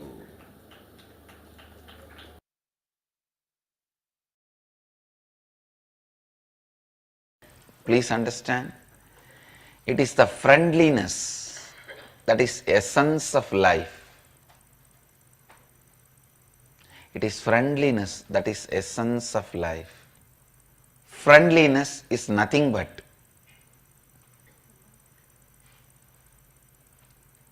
positive self-fulfilling prediction about the other person.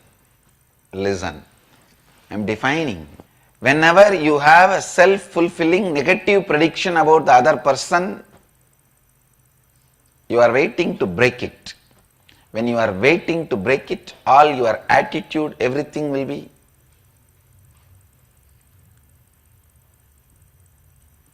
fuming with anger, agitation, irritation. Friendliness is self-fulfilling positive prophecy about the other person. All your prophecies are powerful enough for self-fulfilling.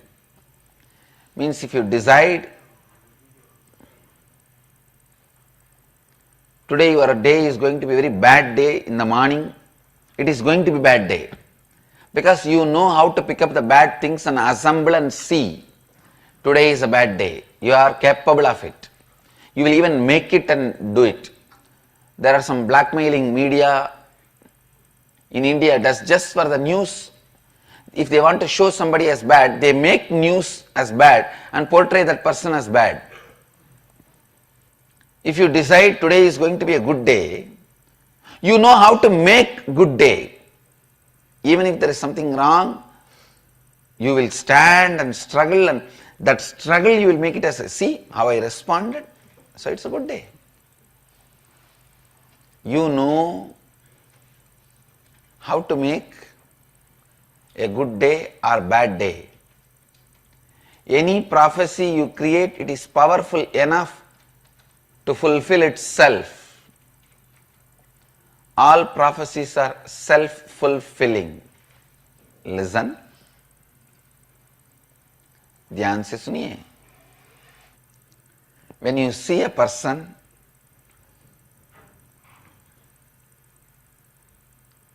if you have self-fulfilling positive prophecy about him, this person is going to be part of my life for quite a long time. Only then the attitude you radiate towards that person is friendliness. Friendliness is an attitude you radiate towards a person with whom you take a positive decision. Completion makes you take positive decision towards whole life. Understand? Completion is something which makes you cognize, decide positively towards the whole life. Anything which makes you to decide positively towards the whole life is completion. Because life is complete. Completion makes you decide for life. Listen.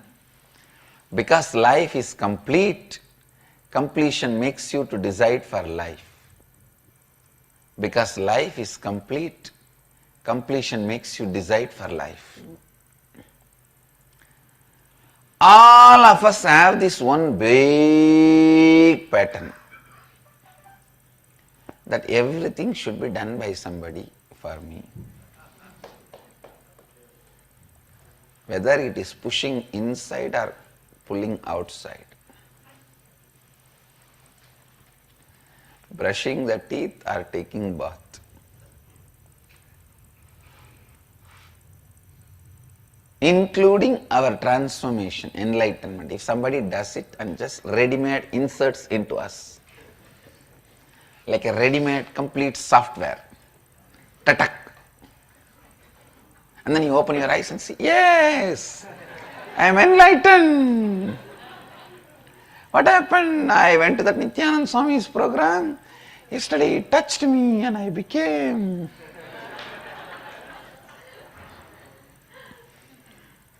Everyone expects that everything should be done by others for us.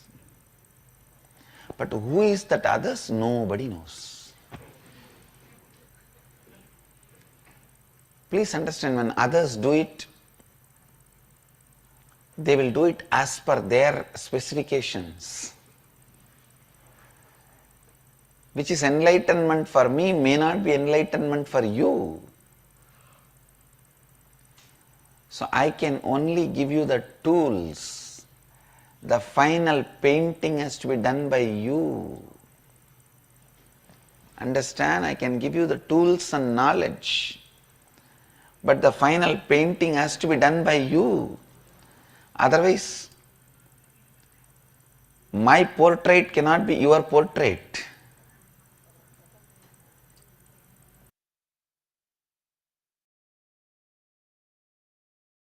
Most beautiful components of relationship, feeling empowered by the other person.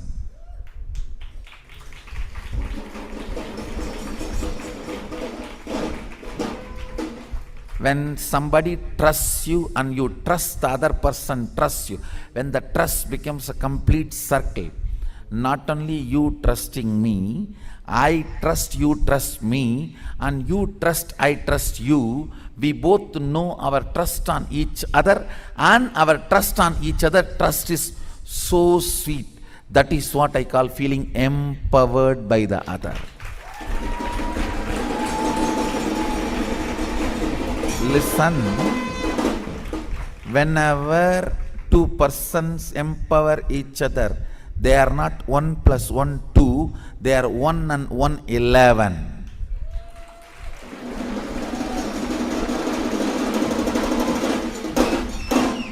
When three persons trust each other intensely, they are not 1 plus 1 plus 1, 3, no, 1, 1, 111.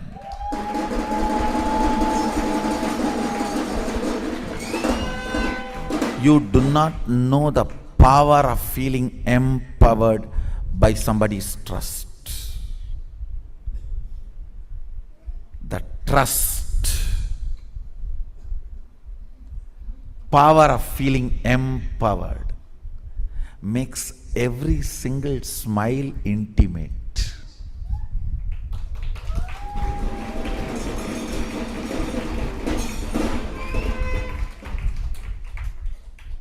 Listen, listen. All the beautiful things of relationship, tremendous friendliness, tremendous sweetness of togetherness, just sipping a cup of coffee together, just sitting together with a cup of tea, laughing, making fun, teasing, joking, rolling and laughing.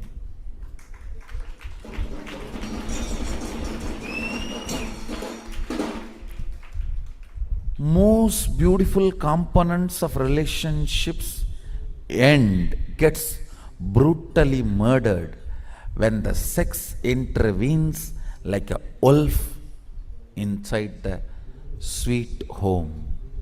Understand? I am not talking something moralistic. No.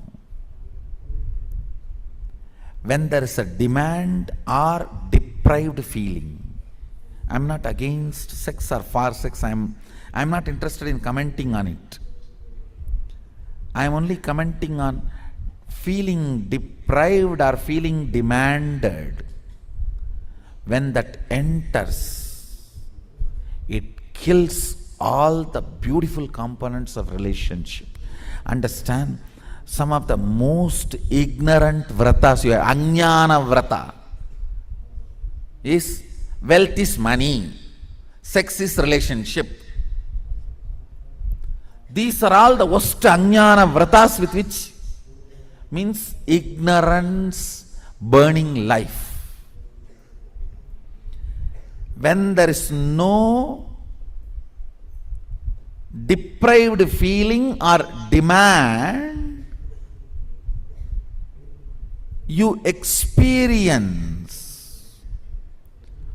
best powerfulness of relationship. Understand?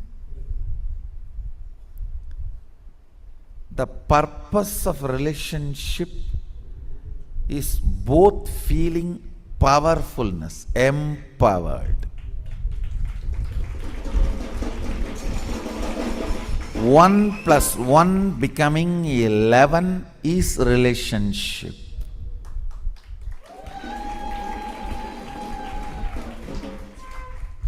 That is why the statement I make looks very paradoxical. Sex destroys relationship. Sex ends relationship.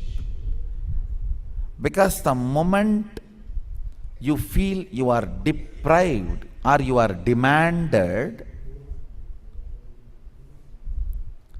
you lose the ability to experience most subtle, beautiful, sweetest components of relationship. The power of trust. You know, I trust you, and I know you trust me, and you trust me that I trust you.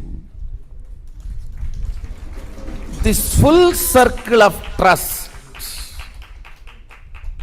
I tell you, even if you find one being with whom you have full circle of trust,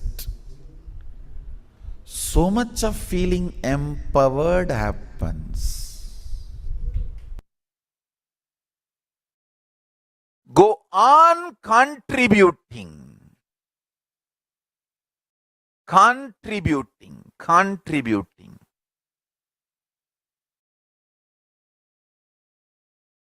Understand?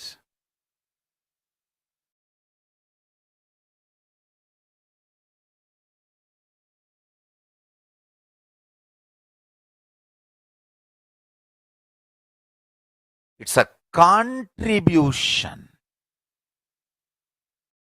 through which Paramashiva manifests through you. Of course, we need to tell the world how much we have been attacked, how much Hinduism has suffered, and Hinduism is going through. We have to tell the world, no doubt. But the brand of Hinduism is empowering and enlightening. Understand? Empowering and enlightening and enriching is the brand of Hinduism.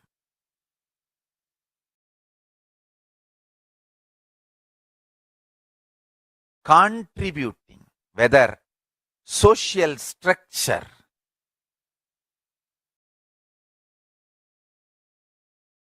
economical structure, even after being swindled so much by so many invading nations, still India is able to withstand.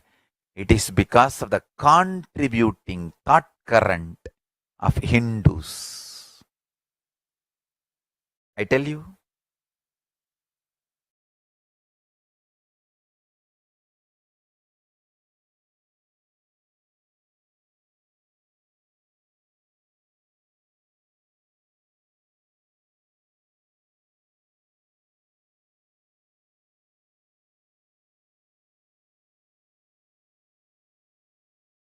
Charya Pada.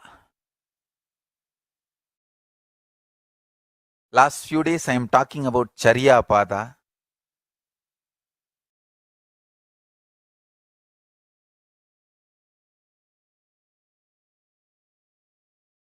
The whole Charya Pada is all about just two things. Live long, blissfully, enrich the world blissfully. That's all. Everything. Morning, waking up, the moment you wake up, you are expected to apply sacred ash on your forehead.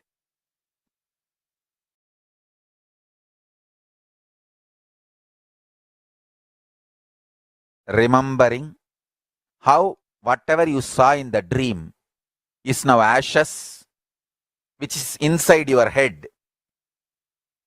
Now whatever you are seeing also will become the ashes like this when you go inside your head again.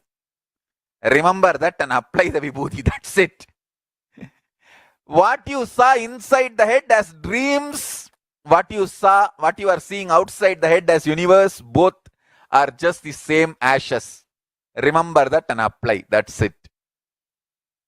When you remember that, you will have so much energy, life, strength to contribute.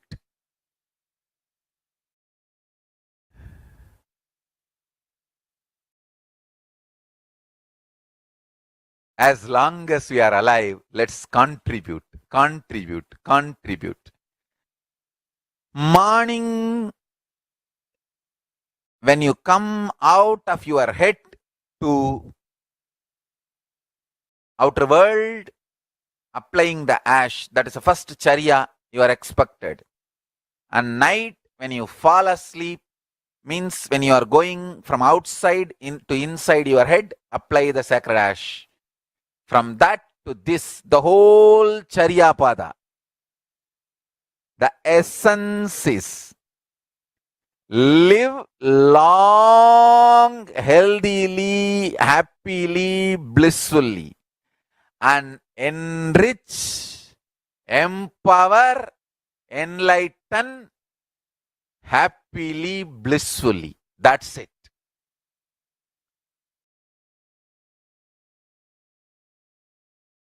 The whole Charya Pada purpose is this only.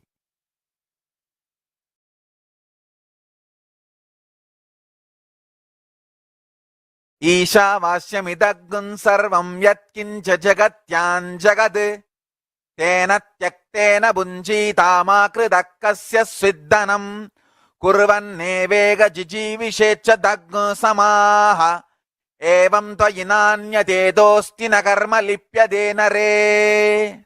Over. The whole Charyapada. Live hundreds of years by enjoying renouncing.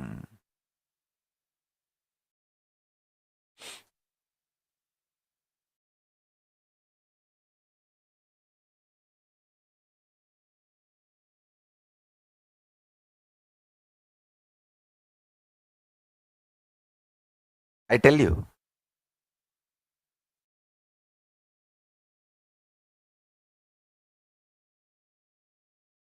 any problem you have in your life,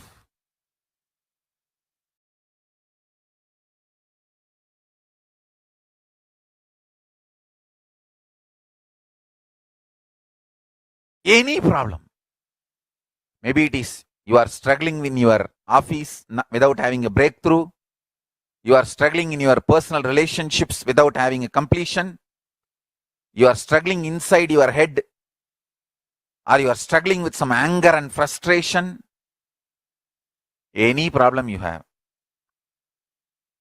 it all boils down to one: not having inspiration. I tell you, solution for not having inspiration, simple solution: watch satsang every day. Anybody, your friend or anyone has any problem, make them watch satsang every day, because Hinduism is all about extreme inspiration. I will go on be giving inspiration. In various languages I may speak. One day I will speak about yoga, one day I will speak about puja, one day I will speak about powerful cognitions, one day I will speak about Swarga, one day I will speak about Naraka, one day I will speak about your stomach, one day I will speak about Raurava Naraka, Kumbhibhagam, Avichi Naraka. But end of the day, it is all about inspiring,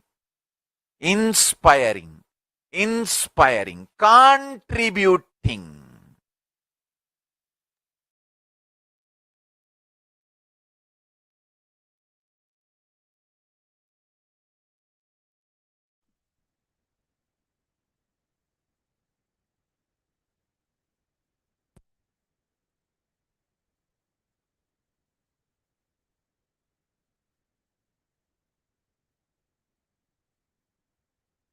Now, let's do whatever we learned from this session. Let's do one internalization exercise.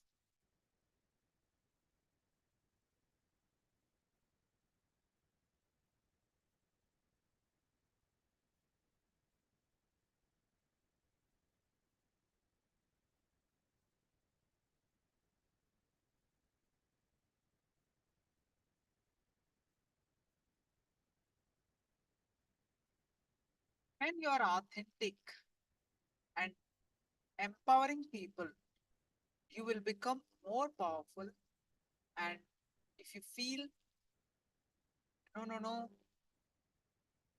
I believe all these practically, but I know if I make him big, he will become big and I'll be small.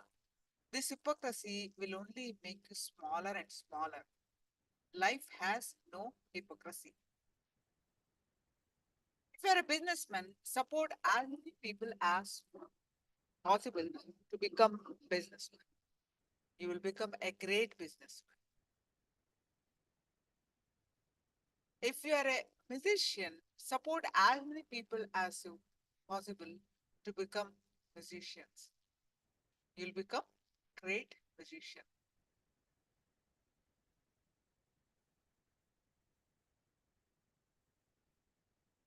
When you start causing others reality, suddenly from thousands of directions, 10,000 hands will come and cause your life into reality. So much of auspiciousness will be showered on you.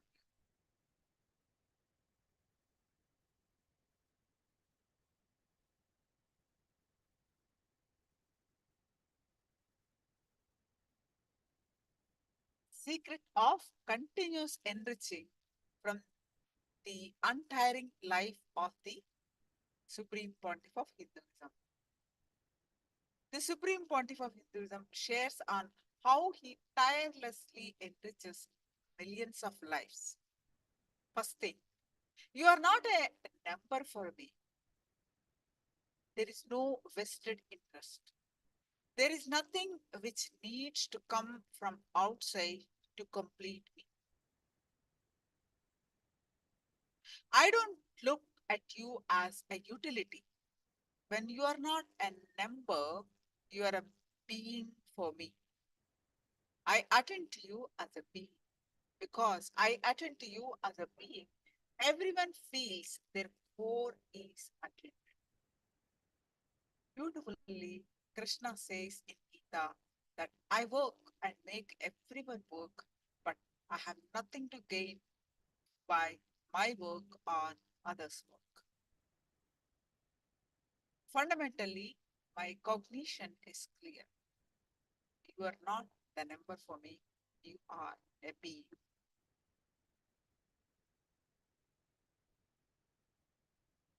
From the life of the Supreme Pontiff of Hinduism, Nithyananda Paramashivoham, in 1994, at the age of 16 years, the gurus of the Supreme Pontiff of Hinduism, from left side, the Isakki Swamigal and Mataji Vivekananda Puri, coronated the Supreme Pontiff of Hinduism on the right side as successor of the Arunagiri Yogeshwara Arunachala Sarvajna Pita, Kingdom of Tiruvannamalai, birthplace of the Supreme Pontiff of Hinduism, with a ceremony called Yoga Pattabhishekam, officially recognizing him as the next avatar in this sacred, unbroken lineage.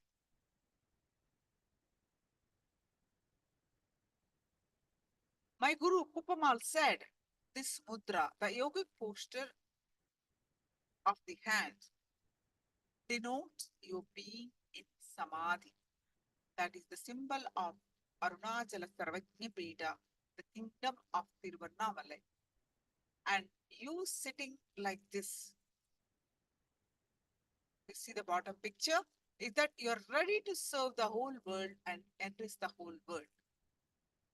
That is Paramashivoham Level-1 That means ready to deliver the responsibility of Guru Mahasannidhanam, the Supreme Pontiff, to share this knowledge with the world and enrich the whole world with this knowledge.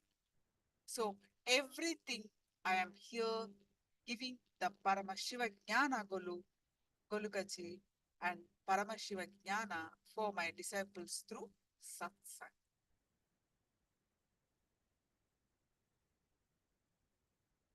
Now, let's do the exercise. Harness the power of living, enriching exercise. What new thoughts, words, and actions can you now engage in to enrich or expand yourself and people in your life?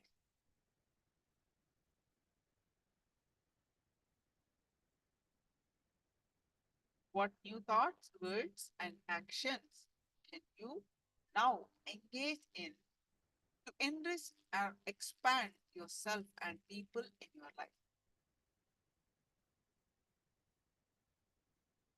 Just spend few minutes and write down this.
Now let's move on to the manifesting consciousness over matter. Please post your powerful cognitions from Living Enlightenment book.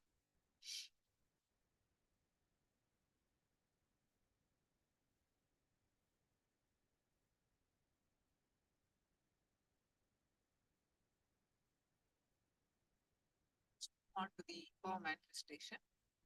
So please post your powerful cognitions from Living Enlightenment book.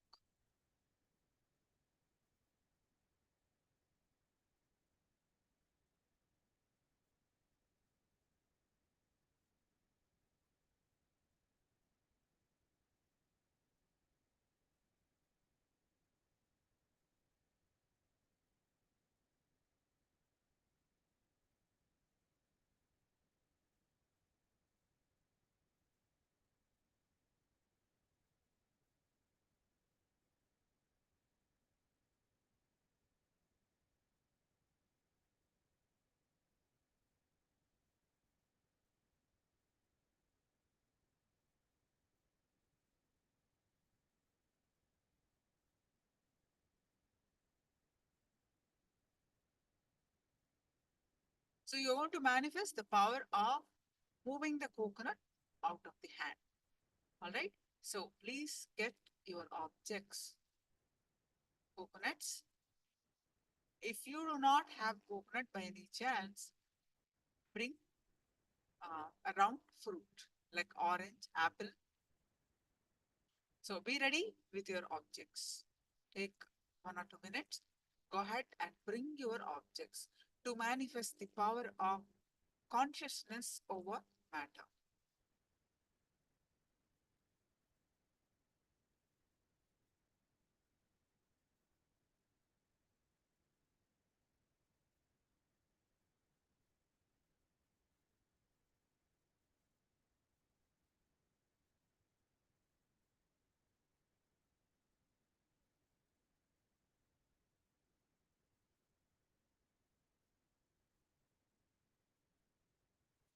Your objects, get ready to manifest the power of consciousness over matter. In this session, we are going to move the coconut out of the hand.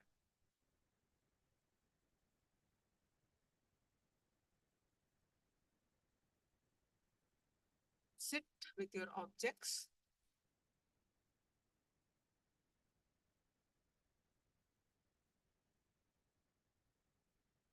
With your head, neck, back, straight line.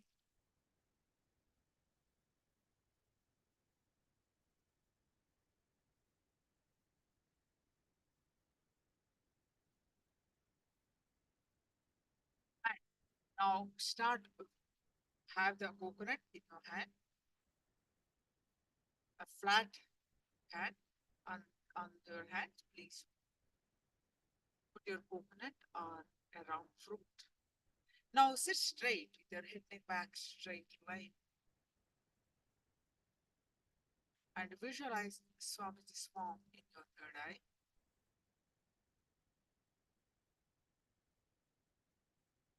Any thoughts that are coming, let it come, let it go. You bring back your attention again and again back to your third eye.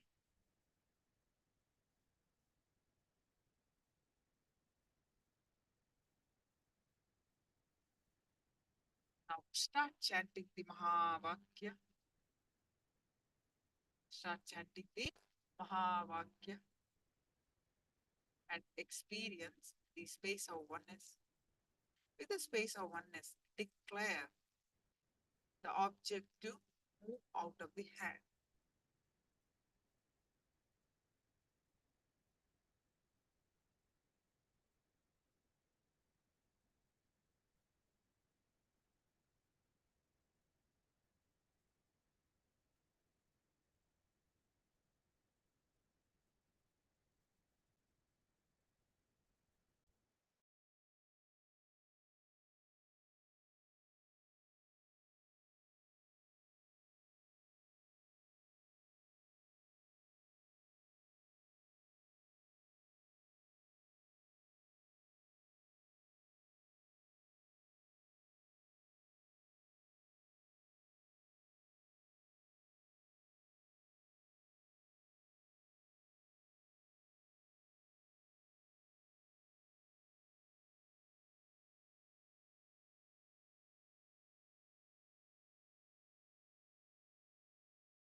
continue to manifest the third eye, consciousness or matter power manifestation.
Now, please go ahead and share your experience of this manifestation of consciousness over matter.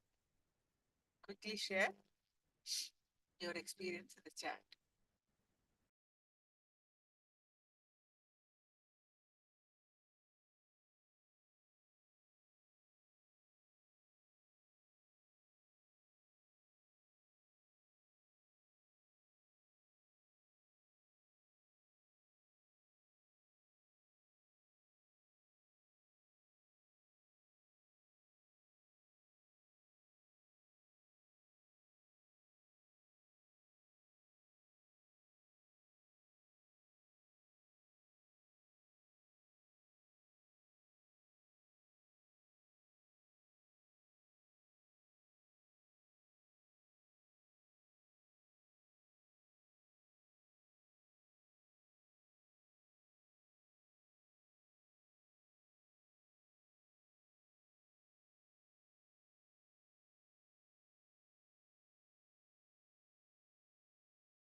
Now, let's move on to the next session,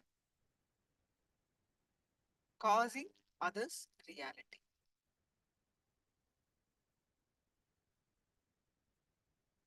When your consciousness involves with other lives, you manifest Ishvaratva, that means the true leadership as Paramashiva. The actual you is all about the people around you and put together, and every time you cause others reality, you lift yourself to higher understandings and cognition.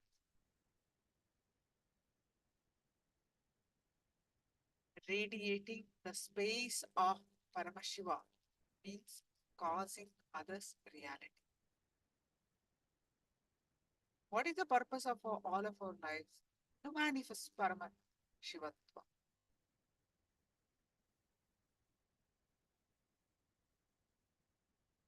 So, to manifest Paramashivatva, only when your consciousness involves with other lives, you become the Ishvara, the true leadership of Paramashiva. So let's understand more from Swamiji's compilation of various satsangs to understand more about the causing others reality.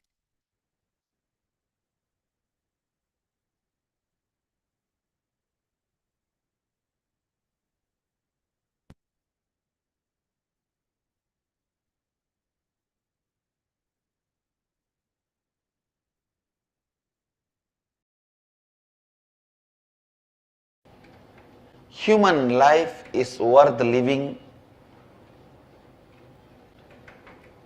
only when you can make it as you wanted. Please listen. There are some of the natural principles. How many philosophies may oppose these principles? How many religions may oppose these principles? How many gurus may try to suppress these principles? Listen, those principles never get destroyed. This is one of the type of principle. Human life is alive only when you can make what you want. The fulfillment in the life happens only when you make your life as you want. Either you try to complete it from the direction of causing what you want or altering what you want. You can achieve completion, fulfillment by altering what you want, and you can achieve completion, fulfillment by achieving what you want. Trying to change what you want or constantly trying to achieve what you want. Neither these two can reach completion, fulfillment. Bringing intelligence into what do you want and bringing power to cause reality, bringing intelligence into what do you want and bringing the space to cause what you want as reality. When you bring intelligence into what you want, awareness into what you want, that goes through a certain natural transformation. What do you want? Then create a space to cause that as a reality. That is the completion of life.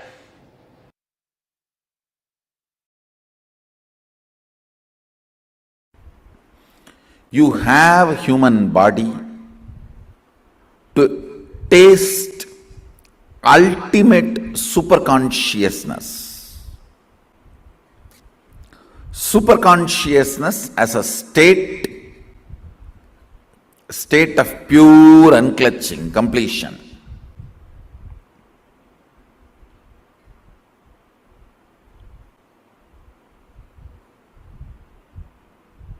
Superconsciousness as a state, pure state of completion.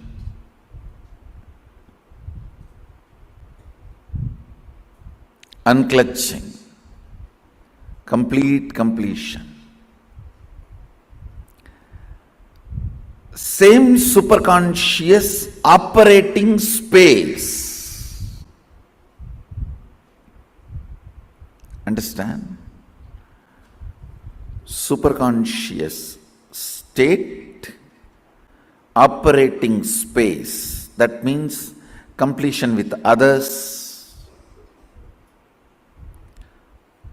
Not only completion with others can be considered as a being neutral state, neither negative nor positive. Enriching others, where your consciousness oozes out and involves itself with others' life. Understand? Only when your consciousness involves with others' life, you manifest Ishwaratva. The Ishwaratva starts manifesting. The space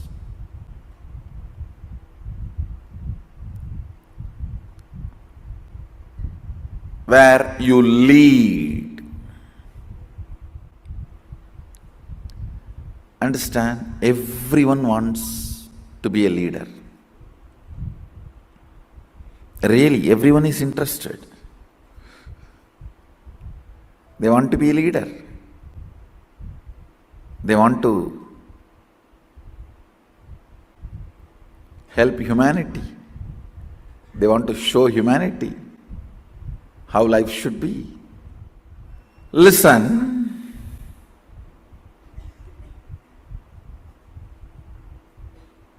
The state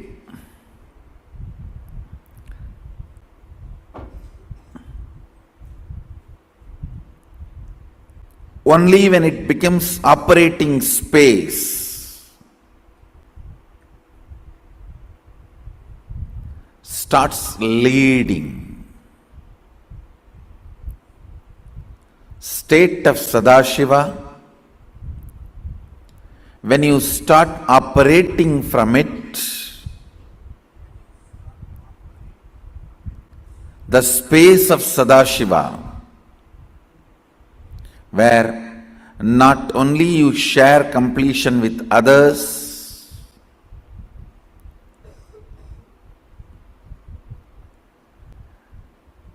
you start enriching others. You start causing others.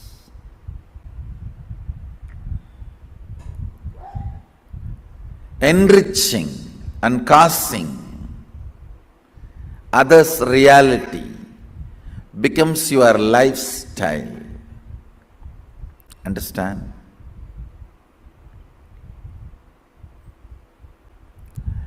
It is only when you exhaust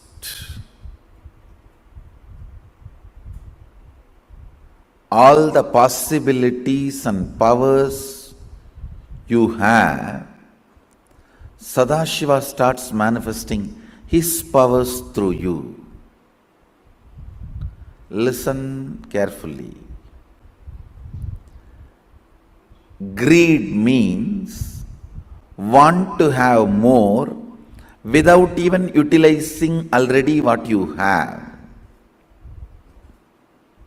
Need means exhausted everything you have. If you get more, you are ready to use it. Sadashiva gives his powers for needy, not for greedy. This is the difference between need and greed. You exhausted everything he has given you already. If he gives you more, you are ready to manifest. You are ready to function. You are ready to share. You are ready to operate. Then he is ready. He is ready to give. Listen. Listen to these fundamental truths.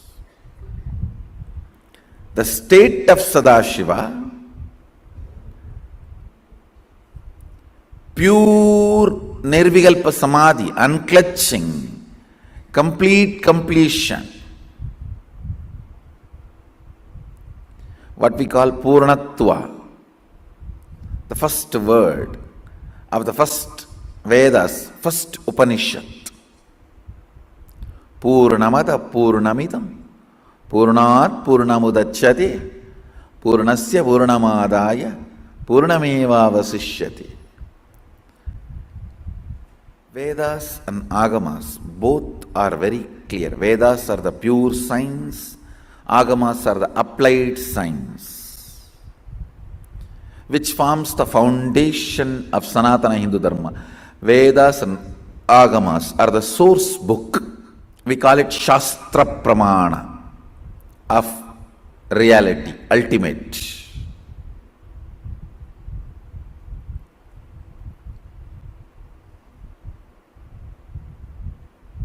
The fundamental thought current in Vedas and Agamas, it's very clear, out of completion, Purnatva only, all the great things manifest.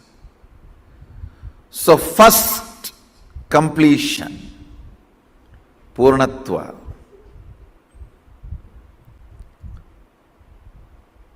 That's the first and foremost responsibility of human beings.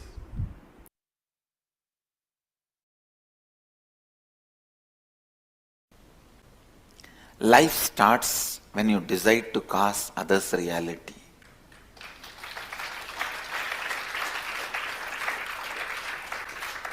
Because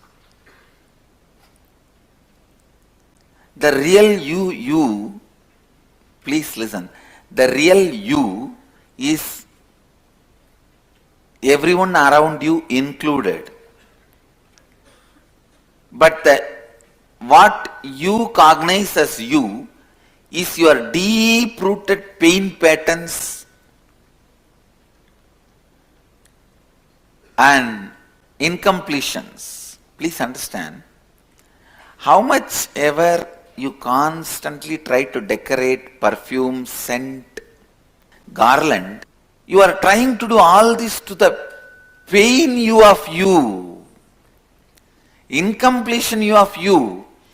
But the more you are going to remember the incompletion you of you and identify you as the incompletion you of you and identify you as the incompletion you of you and cognize the incompletion you of you, what are you doing?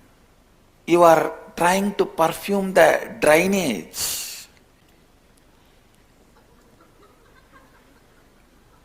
Trying to perfume sewage tank. So the first shift is required, first action is required, not in your doing, but in your cognition. See, that is why I tell you very important truth. Please understand these few important truths, catch it, so that I will bring you to the conclusion. First truth, what you remember as you is pain part of you only you remember as you. You cognize yourself only your incompletions as you. But the actual you is all the people around you put together.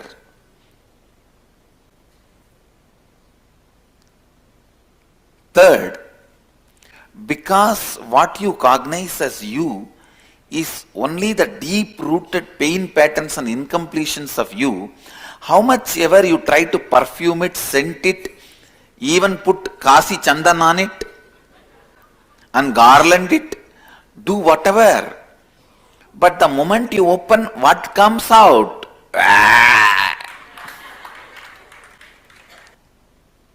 What you perceive as you go on trying to do makeup to that. That will never bring completion and powerfulness with you. Shift your energy to what is you. Shift your energy to what is you. Listen. The real you is all the people with whom your life is involved, all the lives who are involved with you. All this put together is you. When you shift, when the cognitive shift happens, all of them are you, you are them. Suddenly your joy, your pain, your life, your goal, your purpose, your right, your wrong, your dharma, your adharma, everything gets rewritten. That rewriting is what I call rewriting your future.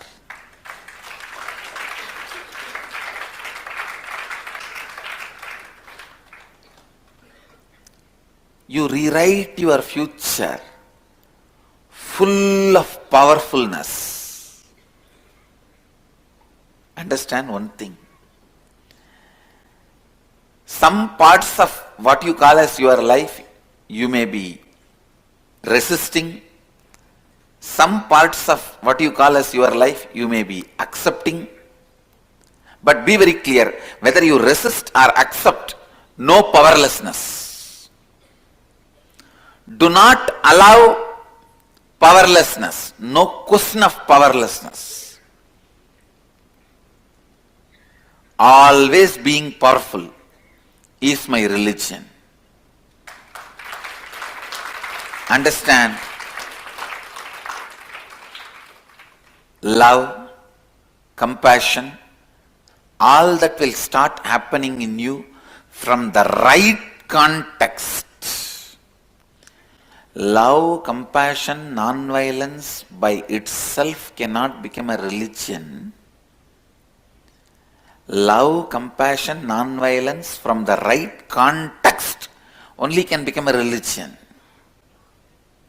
I have seen people who escape from life try to show compassion, non-violence, just because they feel powerless to face the conflicts. They feel completely powerless to face the conflicts. Please listen. When you feel powerless to face the conflicts, life again and again brings that same mirror and shows to you. Understand, which part of your face you don't like or attached too much, you will see only that part in the mirror again and again. How many of you understand what I am saying? Which part of you, either you are too attached or don't like, you will see only that part again and again when you look at the mirror. So anything which you don't like, resist, makes you powerless. Same way, anything with which you are attached again makes you powerless because of the innate fears attachment brings. If you are attached to some parts of you, you will be afraid the size, shape, color, dimension may change in course of aging or accident,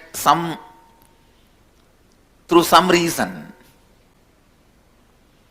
So whatever you are attached or you don't like, you will see your eyes will be only always on that part when you look at the mirror. Your life is a mirror. Please understand, Your life is a mirror.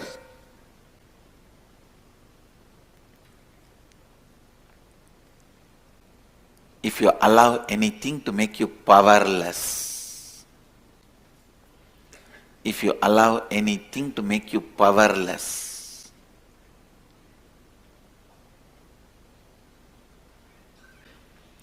that will be constantly shown to you as the mirror.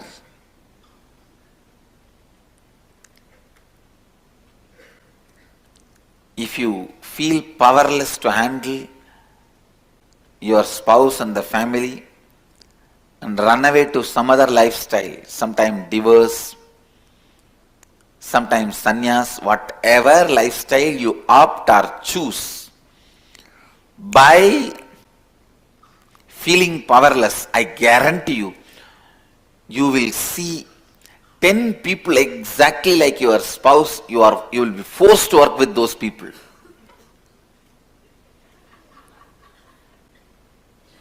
You will see, if you run away from an employer, from a boss, 25 bosses exactly like them. You will be forced to work under them and report to all of them. Understand, it is not mirror's mistake. You are all the time seeing the nose which you don't like. It is your mistake. You have given too much attention to it. When somebody else sees their face in the mirror, they don't see the nose all the time. Because you don't like your nose, you see as if your whole face is just appendix of your nose. You won't feel like your face has nose, you will feel like your nose has face. Because you don't like something, you resist something.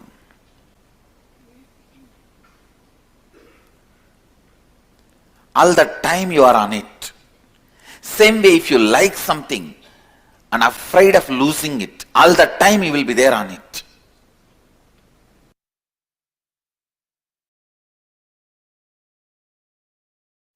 Hindu tradition has only 3 steps for ultimate realization, manifesting Sadashivatva.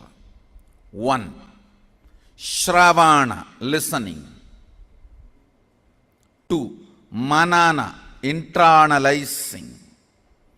3. Nididhyasana, manifesting, living. Listen carefully. Any great truth you listen, Shravana, which goes into your length logic dimension, should become part of your depth cognition. Once it becomes cognition, you start living it. That's all. Logically, you all heard millions of times from me, you are Mahasadashiva. You are the same pure consciousness. But it has not yet become your depth cognition. It is sitting there, but not into your Anandagandha. Listen carefully. What is the way? All your great ideas, see, as long as it is only a length logic, it's an idea. When it becomes cognition, it is life. Ideas you have about your soul. What is individual soul? What is Jagat? Means universe, human beings, life, nature. What is Ishvara? Listen carefully. You have all the right ideas now. Nothing more need to be taught. That is why no guru can stand in front of my disciples.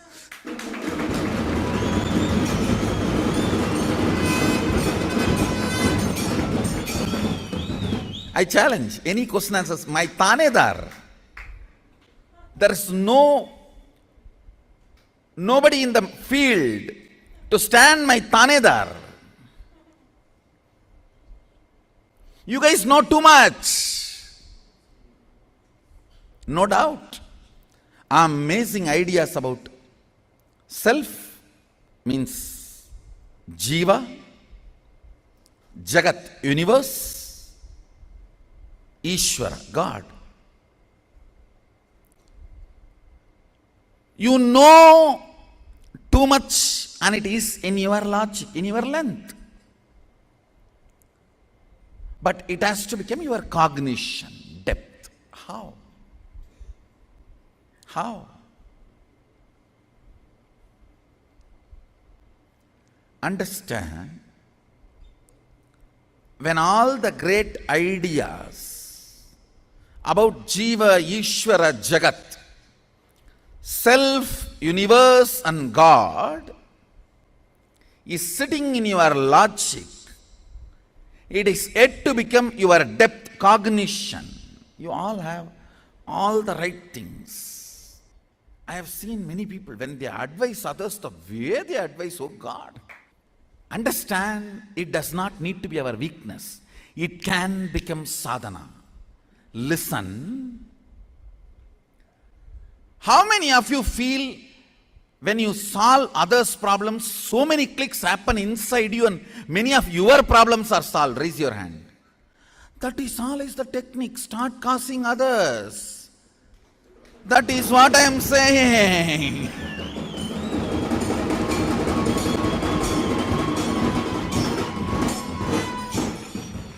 Understand,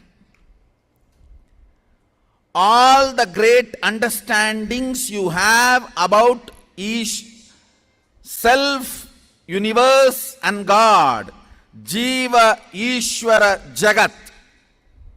Jiva, Ishvara, Jagat.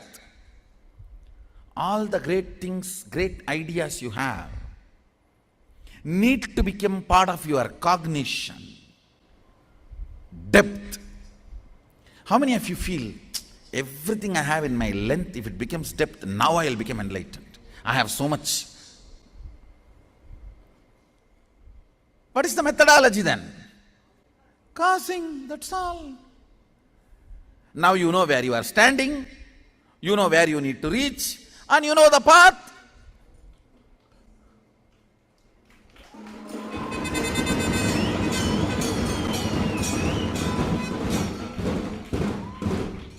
What for you are waiting? Pick up the phone, call now.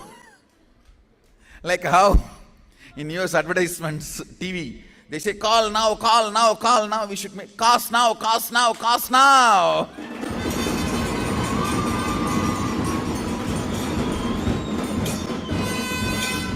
Understand, causing is a spiritual practice, because every time you cause others, you just lift yourself to the higher understandings, cognitions, where the understandings you have in the level of logic length becomes part of your depth cognition.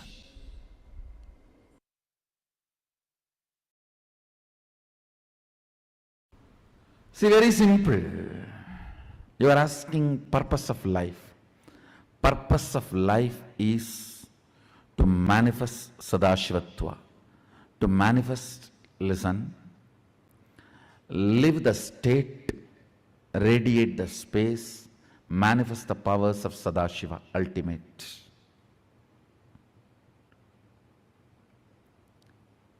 Your human body is hardwired to live the state of Sadashiva, radiate the space of Sadashiva, manifest the powers of Sadashiva.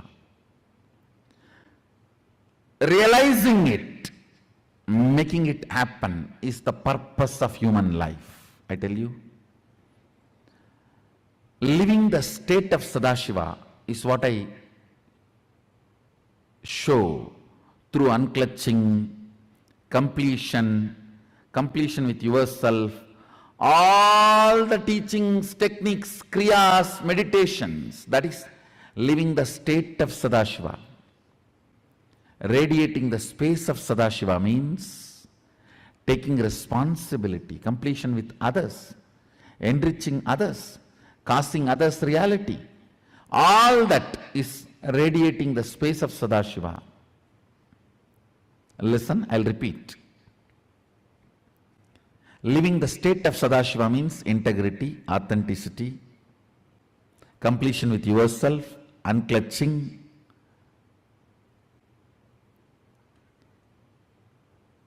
meditation, everything. Radiating the space of Sadashiva means taking responsibility for others, completion with others, enriching others, causing others reality, all that. Third, manifesting powers of Sadashiva. You know, the extraordinary powers of Sadashiva, manifesting it, living it, becoming new human being, superhuman being. Understand?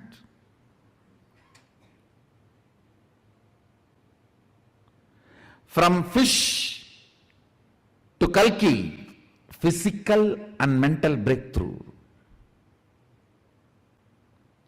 From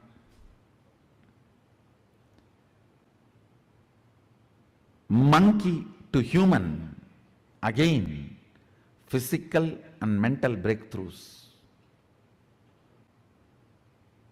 From man to Superman. From man to Superman is a conscious breakthrough. Understand? Time has come.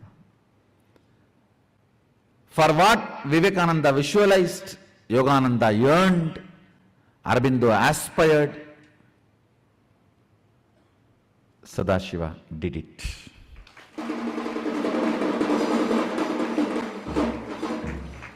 By His grace we made it successful. We made it successful for ages. The masters were aspiring and working for it. Now it is happening. Join. Don't get missed out. Understand? When you are in the front of the revolution, you are leading. When you are waiting for others to lead, you will only be follower. People who join this great conscious breakthrough now are the leaders. I welcome leaders of the future conscious breakthrough.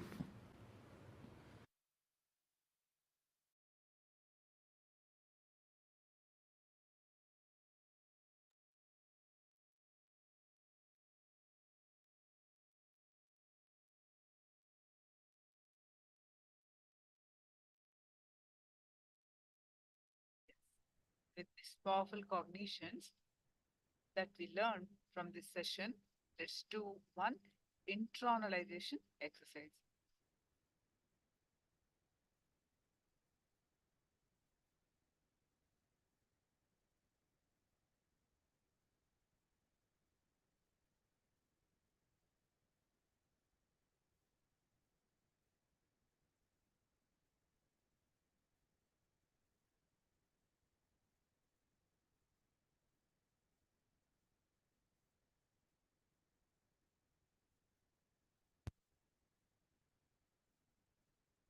Swamiji said, life starts when you decide to cause others reality. Because the real you is everyone around you. You also included in that. But what you cognize as you is your deep-rooted pain patterns and incompletions.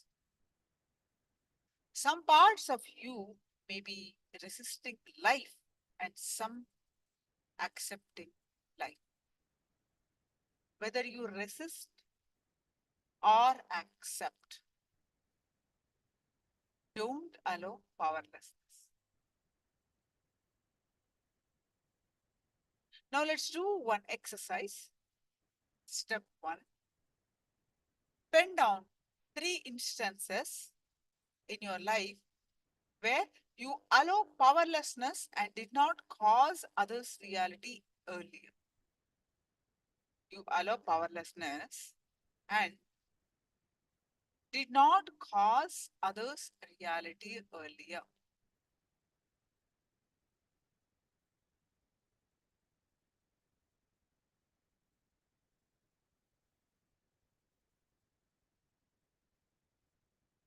Please pen them down.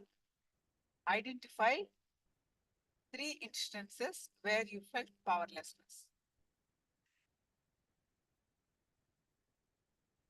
And you did not cause others' reality earlier.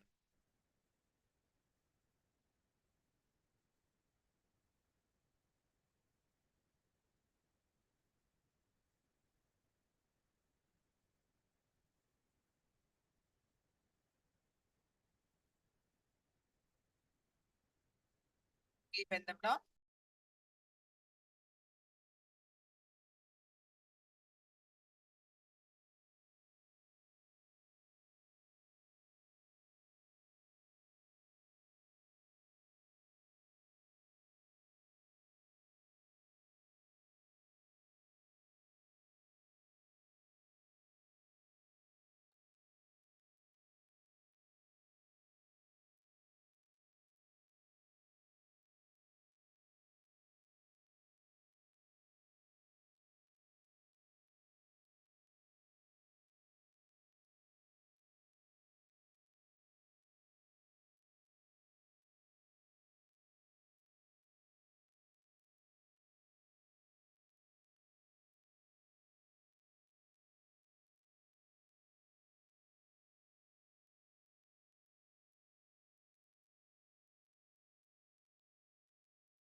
Done with the first step.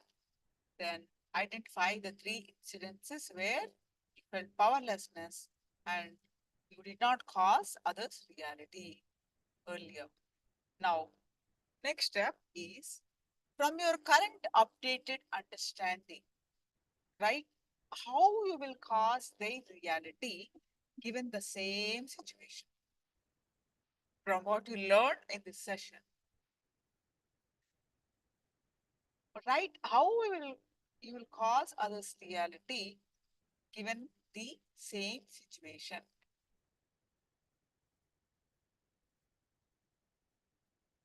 Take a few minutes and write down.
Finished?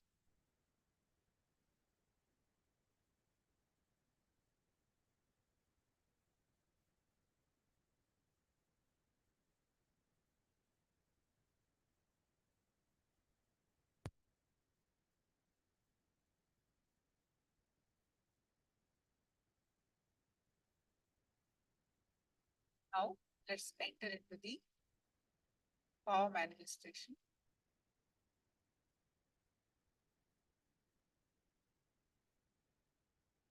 Please post your powerful cognitions from the Big Enlightenment book. We are going to do the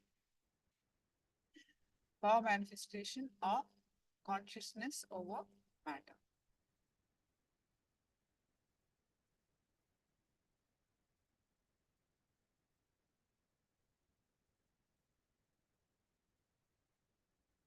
Please post your powerful cognitions from Living Enlightenment.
Now, please sit straight, and as we are going to manifest the power of consciousness over matter, so please bring your objects. With your power of consciousness, from your third eye, you're going to move the matter. Here the matter you're choosing as coconut. If you do not have the coconut, bring your any fruit, around fruit. And you're going to move it, moving that coconut out of the hand, or moving the fruit out of the hand. So please bring it, bring the object and sit with the object on your hand.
Now, please sit straight with your head, neck, back straight line. Visualize Swamiji's form in your third eye.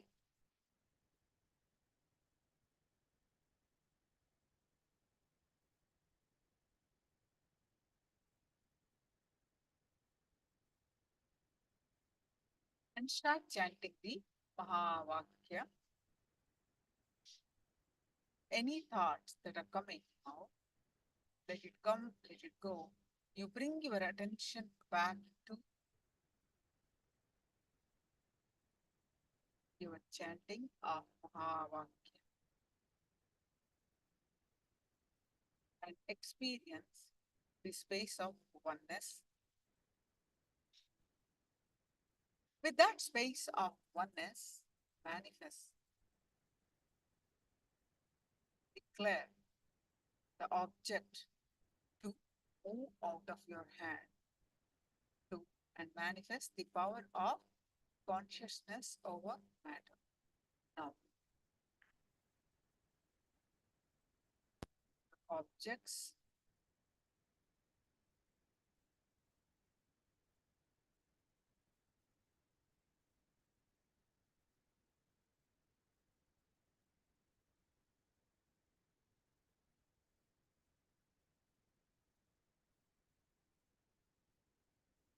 densely chant the Mahavakya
Now, please post whatever was your manifestation experience of consciousness over matter in the chat.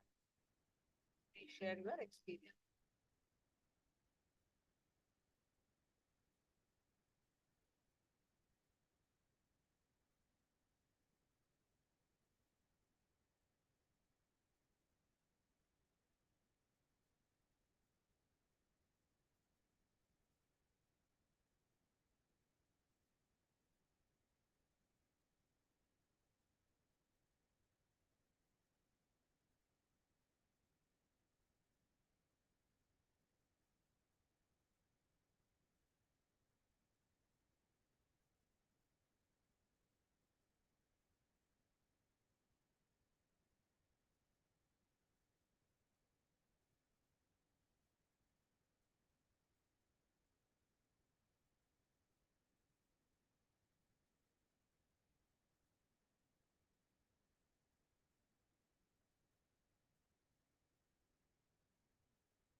Now we are going to learn more on empathy, more on causing others reality.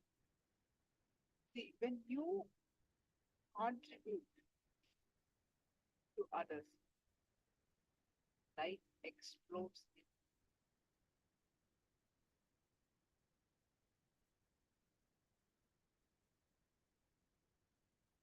light explodes in your consciousness.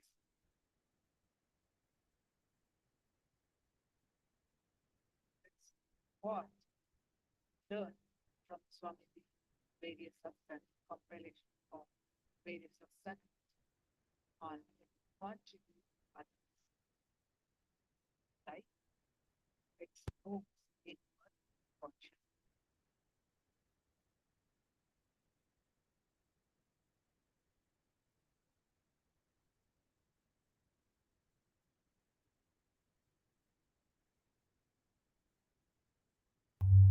As I was telling you, our body, human body, is the most intelligent system in the whole planet Earth. The amount of work which is happening inside, if you see, it is equivalent to the amount of work which is happening in the cosmos. That's why they say macrocosm and microcosm. Macrocosm is this universe. Microcosm is this body. Brahmanda and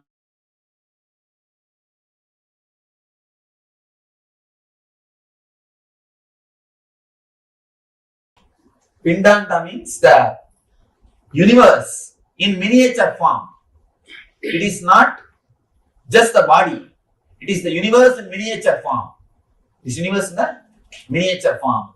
So please understand, we are going to work on the microcosm, which is intelligence. First thing we need to understand, we need to realize your body is intelligence. It is not dead as you think. It is not just biomechanism as you believe.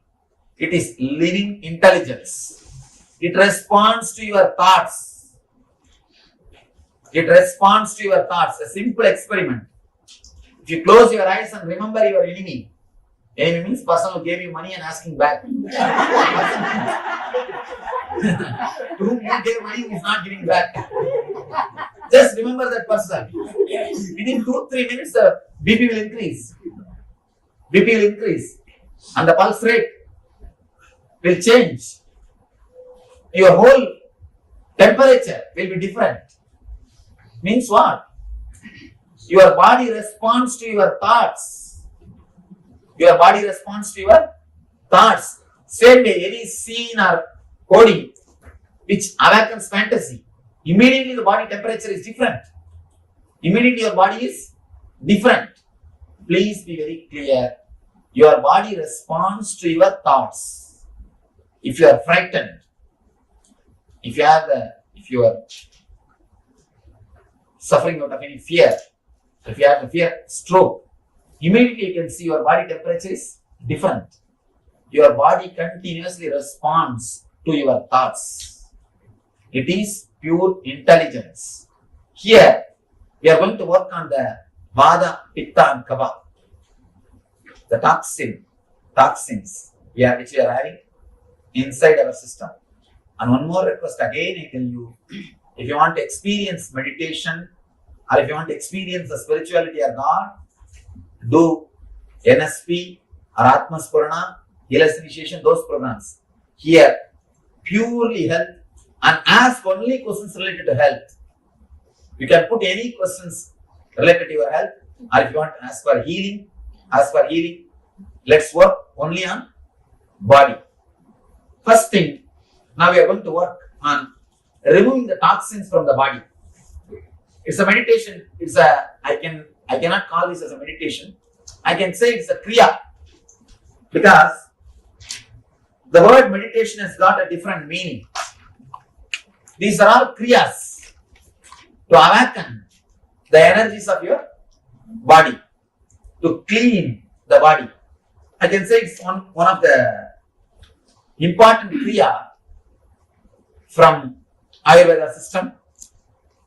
It's a 30 minutes kriya. First thing, of course, if you are done this training, you might have done it. It's related to the bioenergy. First thing, you will continuously shake the whole body. First 10 minutes. Second 10 minutes. Of course, it's very funny. If you have done our LBP, you know the Manipura meditation, catharsis. Here again, I am using the catharsis to clear the pitta. See, there are all the three energies. All three energies will be balanced by these three steps. First 10 minutes, I wanted you to completely shake the body. If you have you seen the Parkinson's people? How they shiver? Like that, now consciously shake. If you don't do consciously, body will start doing after some time. Because so much of toxins added. What will it do? It will start doing by itself. Now let us clear everything. These are some kriyas to clear the body, to clear the toxins. First thing, 10 minutes, shake. Completely shake the whole body. Don't allow even a single energy center to rest. According to Ayurveda, we have 74,000 energy center in our body. 10,000 is in the head. 74 in the body. And you'll be surprised, only 13,000 you use from your birth to death. From your birth to death, you use only 13,000. All other energy centers, they take VRS without even joining the duty. They just take VRS without even joining the duty. They never come to life. You never use that. Now, you are working to awaken them. First thing, 10 minutes, completely, wild way, shake your whole body. Your hands, legs, neck, the whole body, as wildly as possible. Let it be completely, let it become like a liquid. I'm just making your whole body as a liquid. As of now, it is solid, just tense, like a stone. That is why you will never allow the energy flow. That is why you never allow the self-healing effect to happen in your system. Whatever prints are there, just you hold them. You just hold them. You never let the breeze in.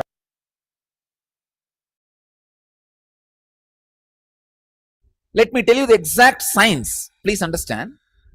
See, the other day I was seeing a hologram. Maybe it's a some 2-inch by 2-inch size. On the pyramid, one dolphin is jumping. That's a hologram. So if you cut smaller, whatever size of piece you make it out of it, the full hologram is there as it is. Can you understand what I am saying? See, 2-inch by 2-inch. If you cut as a 4-piece, the full hologram is there. If you cut as 8-piece, the full hologram is there. If you cut as 100-piece, the full hologram is there. Just like that, Master's body is cosmos. The macrocosm in microcosm in its full form is Master's body. That is why the initiation is possible. Anything happens in this system, just one line, anything released in this system can just happen in the other systems. Just happen in the other systems. One understand?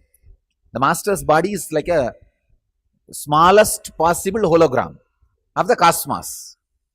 Even then, even if you cut it as the smallest possible, the whole is there as it is. That is why Krishna in that small body, in that small mouth, able to show the whole cosmos to Yasoda.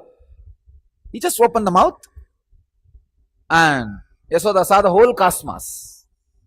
That is why, just in that small 6 feet frame, Krishna was able to show the whole cosmos to Arjuna.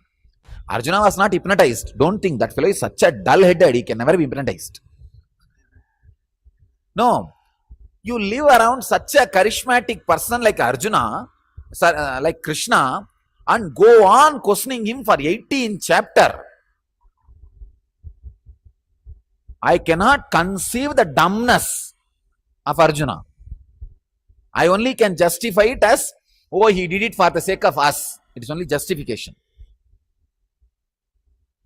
I cannot handle Arjuna. I am telling you very clearly.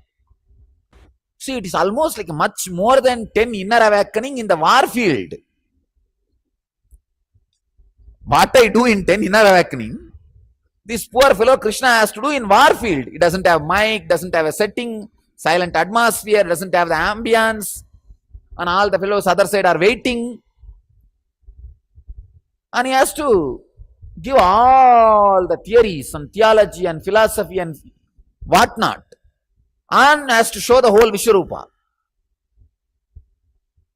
Vishwarupa is the initiation. And after the initiation, this fellow is asking, how do I attain surrender? I would have said, just get lost. Krishna with so much patience, unimaginable patience, he handled it. Unimaginable patience. The Krishna's patience. Anyhow, understand, Master's body is the smallest bit of the cosmos. That is why when he releases something, it happens in you. But there are many bodies, I can say many bodies was not prepared with samana. Those bodies are only not able to, I saw many of the ashramites came and reported to me. Swamiji, physiologically my body levitated or I don't know, but psychologically I saw already that I am feeling, I was lifted, so light. How many of you had that experience? Psychologically you are up. Great. So even for you guys, I can say the samana was not damaged samana. See, if physically your body is up, you have a perfectly healed samana. Samana is the air process which is responsible for spreading the air all over the body. If you physically, if you are levitated, you have a healed samana.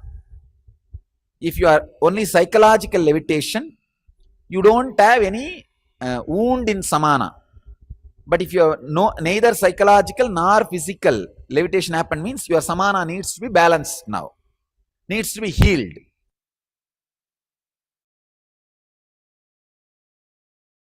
The science of seeing the reflection of the cosmic stars in the macrocosmic body and predicting your future is horoscope.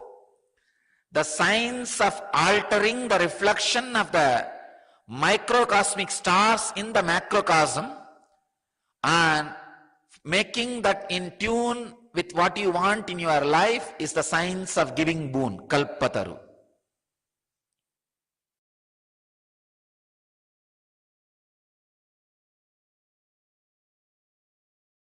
That is what exactly I do in the kalpataru.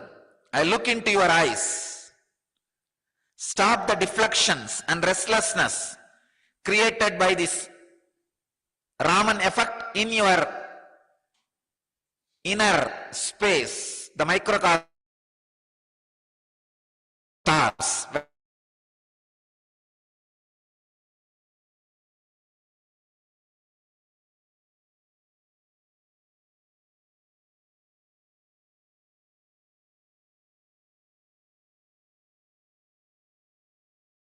As Krishna wanted, the moment Krishna wanted, Amavasya happened.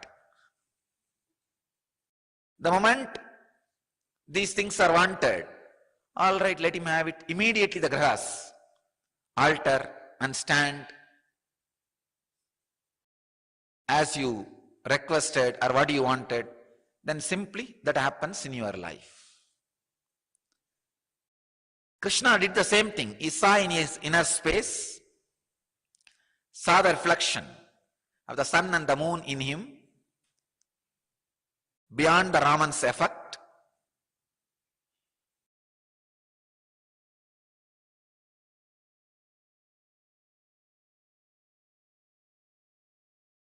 And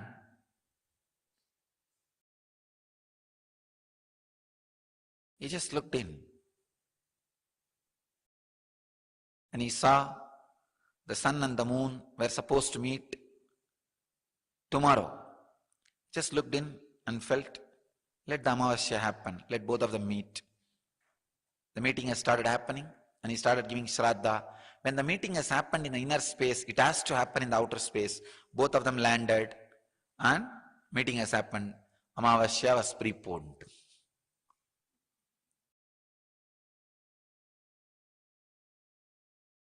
The Raman's effect in the outer world also happens in the inner world by the constant deflection of your thoughts. In the outer world, Raman's effect creates the blue light, blue color. The inner world effect of that same thing creates a black light. That's why when you look in, you see the black color, darkness. Maybe we can have our own name of the inner Raman effect, Maya effect. Maya effect, which constantly deflects, diffuses the restlessness. If you can look through the Maya effect, you will see the stars, the reflection of those cosmic stars in the microcosm, and alter those things as you want. Understand, these are not just some stories, mystical things. It is practical way to change your day-to-day life as you want.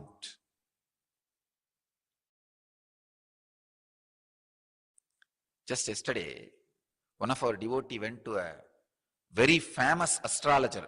He is a most famous astrologer in India. All of you may be aware that 90% of the Indians believe in horoscope and astrology. He is the most famous astrologer. More costlier than the greatest criminal lawyers of the country. One of our devotees went for his purpose. Suddenly, that astrologer saw the mala, my photo, and then started talking about me, and then suddenly it seems he said, studying my horoscope and astrology and all the timings, it is proved he is incarnation. Because he is incarnation only, he is still alive. Otherwise, 32 is the time. He has made it very clear. 32 is his age. He should have been dead. But just in a very simple way, such a strong law of life was changed by him.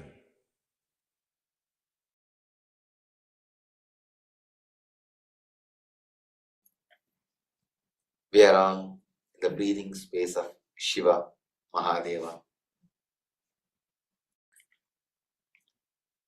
We are in the land of Mahadeva, Shiva, to experience him, to experience Shiva. Please understand, the word Shiva in Sanskrit means causeless auspiciousness, the reasonless auspiciousness, which is the source behind the existence, which is the force behind the existence.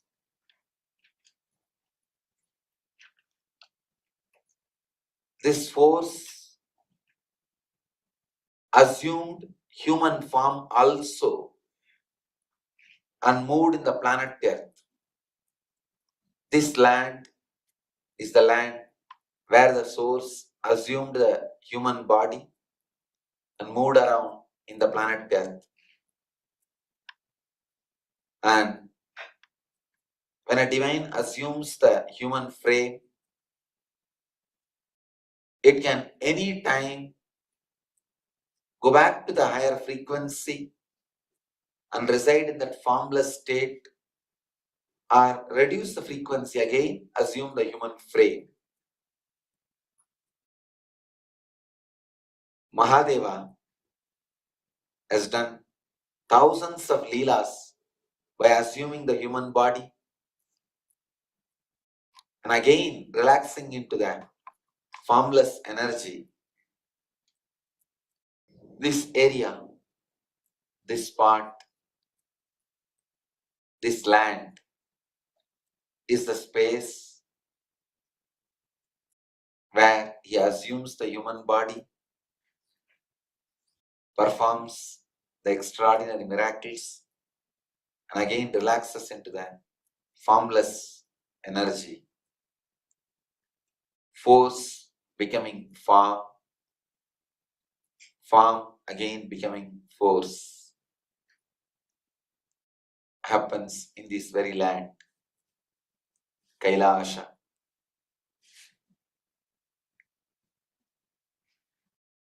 Kailash is the mitochondria of macrocosm. Please understand how mitochondria is the energy component of your cell, which is responsible for life in microcosm, your human body, human frame. Kailash is the mitochondria for the macrocosm, the whole cosmos. Kailash is the spiritual center of the whole universe.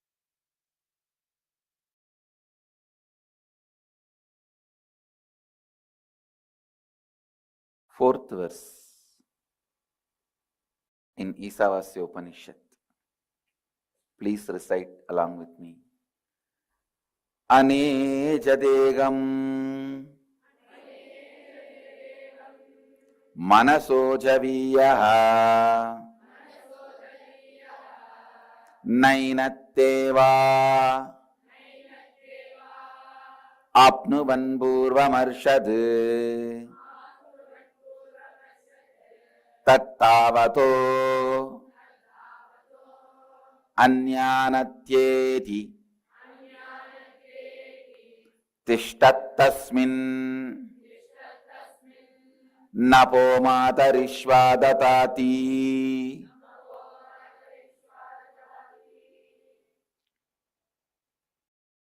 Last few days we worked on this verse. Understand, this verse is God is declaring about himself. He is giving introduction about himself. Consciousness is declaring about itself. Anejat ekam manaso javiyaha. Just consciousness is declaring about itself. What I am. Understand?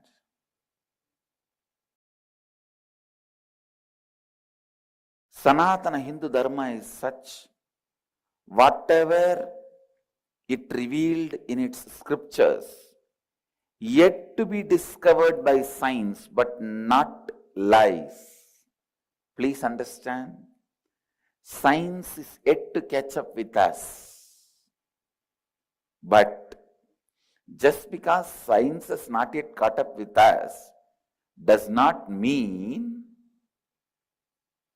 what is presented is lie.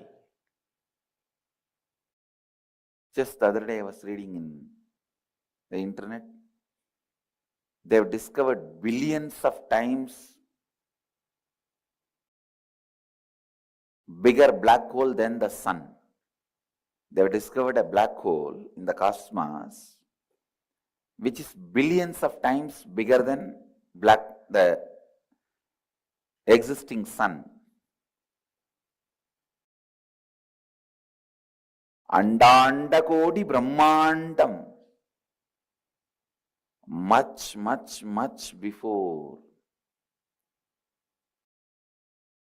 Thousands of years before. We have described cosmology so beautifully. The black hole, which is 12 billion times more massive than sun, is discovered.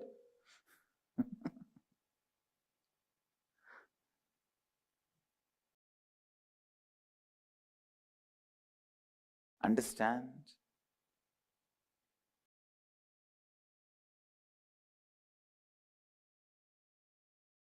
So much has been revealed about cosmology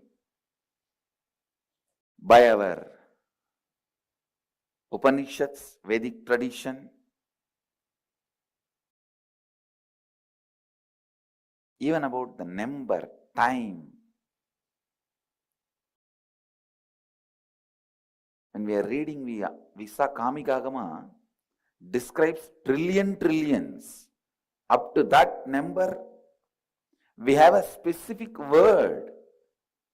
We don't even use these stupid words like a trillion, all. No. Because English has no other word, I am using.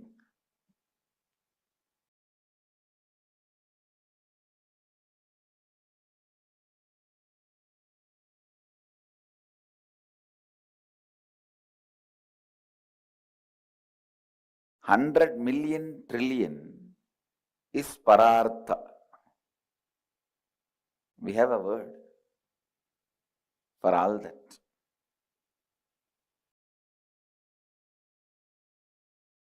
Listen.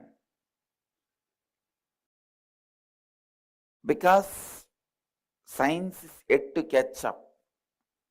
Don't think the concepts of consciousness is lie. Don't be waiting stupidly. Let the science prove, then I'll start following up. Then you waste your life. See, thousands of things we declared, science has caught up with it. Just with this pramana, with this clarity, understand the other few thousands of things which we declared also, science will catch up slowly. Understand? Slowly.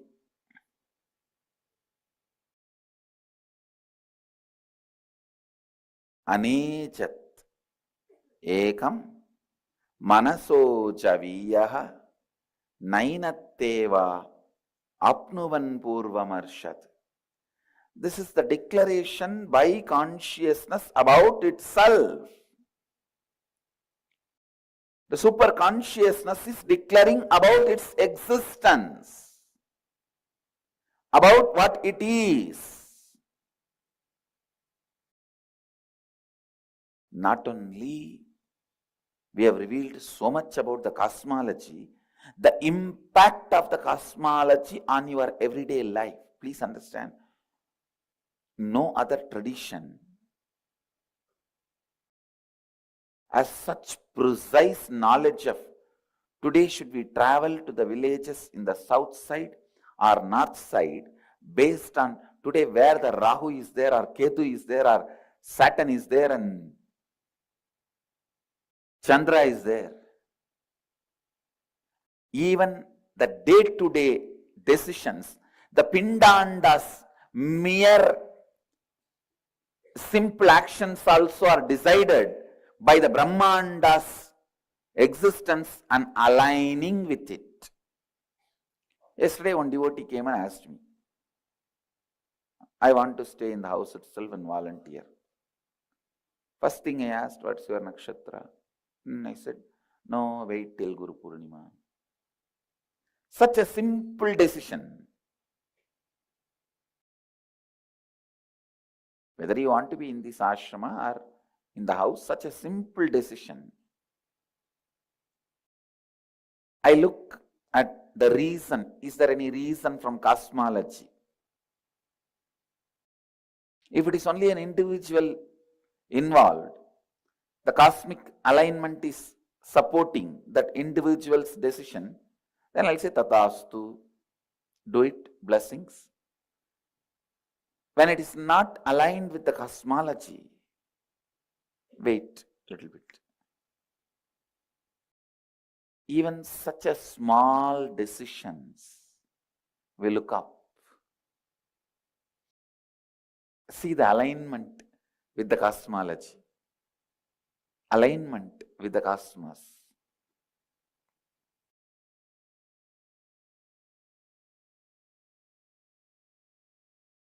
Sanatana Hindu Dharma is the tradition worked so much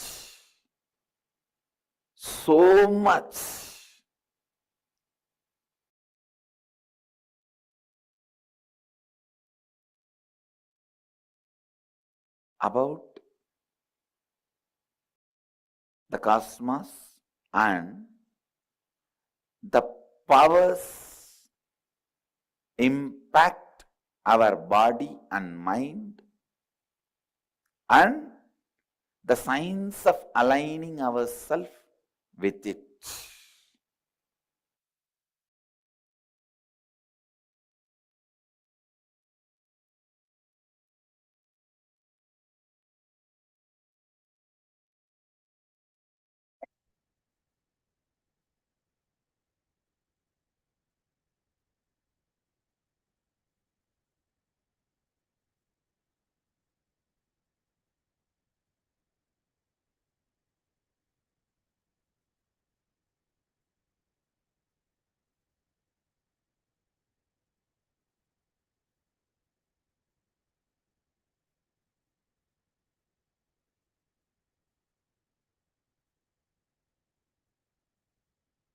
It's cognition,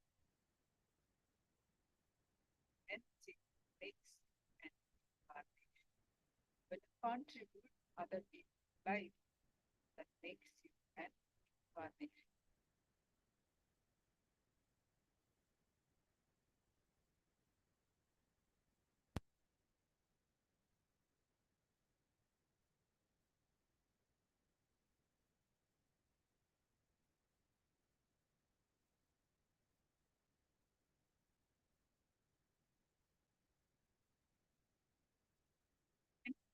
Raises your frequency. You are a human being. You are responsible for the whole world. Your cognition itself should not be restricted to the place you live. Your cognition should be responsible for everything. It should recognize you are responsible for everything.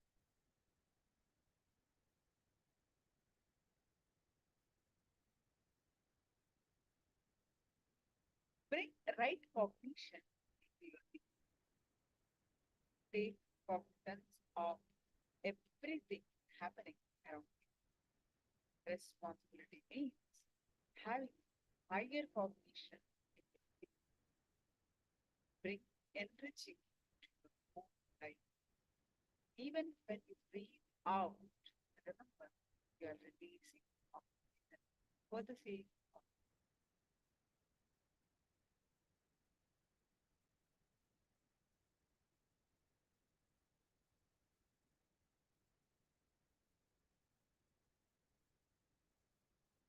no feeling should be done by you. It is not every action.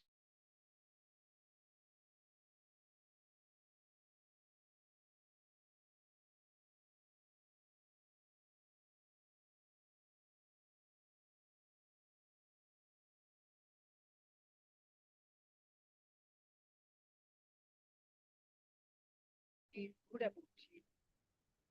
Whenever you feel powerful, whenever you feel powerful, it can, it will always be because you are enriching at that moment.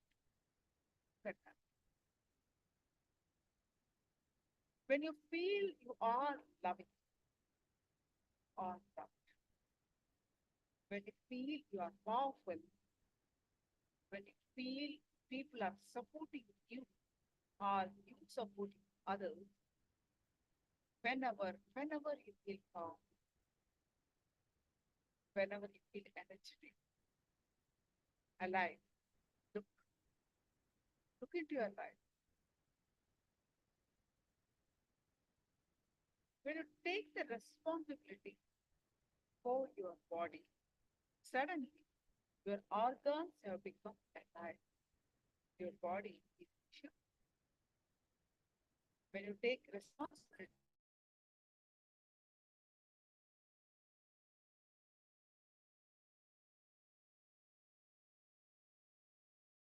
more and more responsibility, expansion happens when consciousness takes a responsibility. Not only psychology, even physiology responds differently.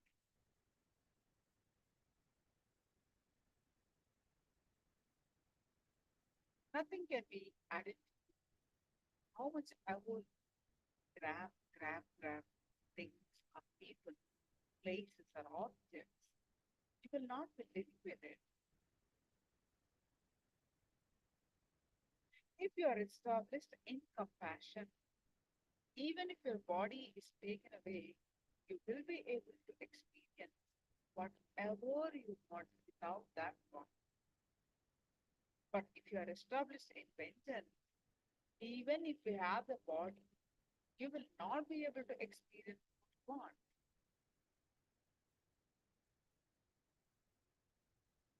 Life happens when you start experiencing extraordinary. Life starting itself happens only when you defeat extraordinary possibilities, and only when you start expressing them, life happens. Never give way for others' powerlessness. Do not ever bend or surrender to others' powerlessness. Second, don't think a withdrawal is compassion. Fear of facing conflicts is not compassion. Be very clear. If you avoid these major mistakes in life, you will consciously create powerful space and completion with you and with others.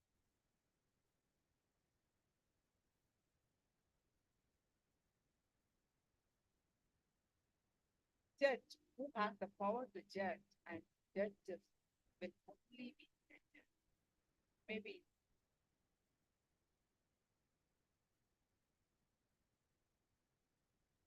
judge who has the power to judge does not judge anybody.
See, why we sometimes feel insecure to share anything? Because we don't see ourselves in others.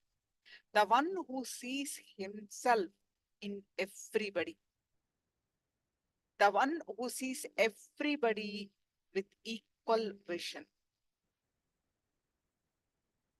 the one who has gone beyond his greed, the one who has pacified his senses, escapes from sinful karma.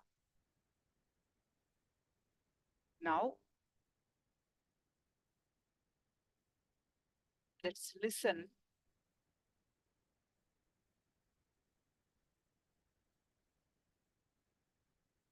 Universe, this whole universe is a reflection of your mind.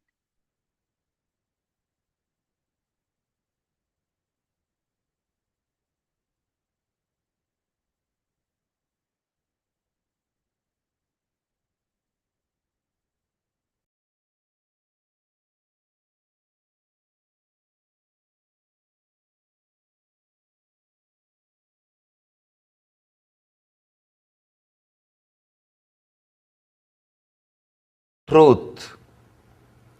Bondage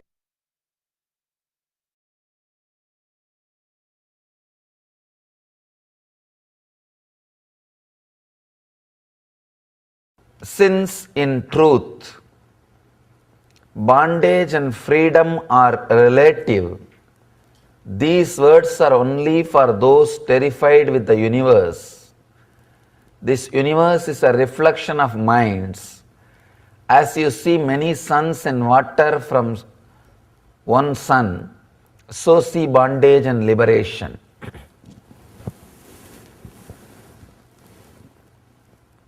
There are three levels of sutras. One, Nitya Sutra, which has to become understanding and which you need to practice every moment. Second, Dhyana Sutra, which you need to practice at particular times, like a meditation technique. Third is Ananda Sutra, just understanding liberates you. Understanding and start enjoying. This sutra is Ananda Sutra. Understand? When you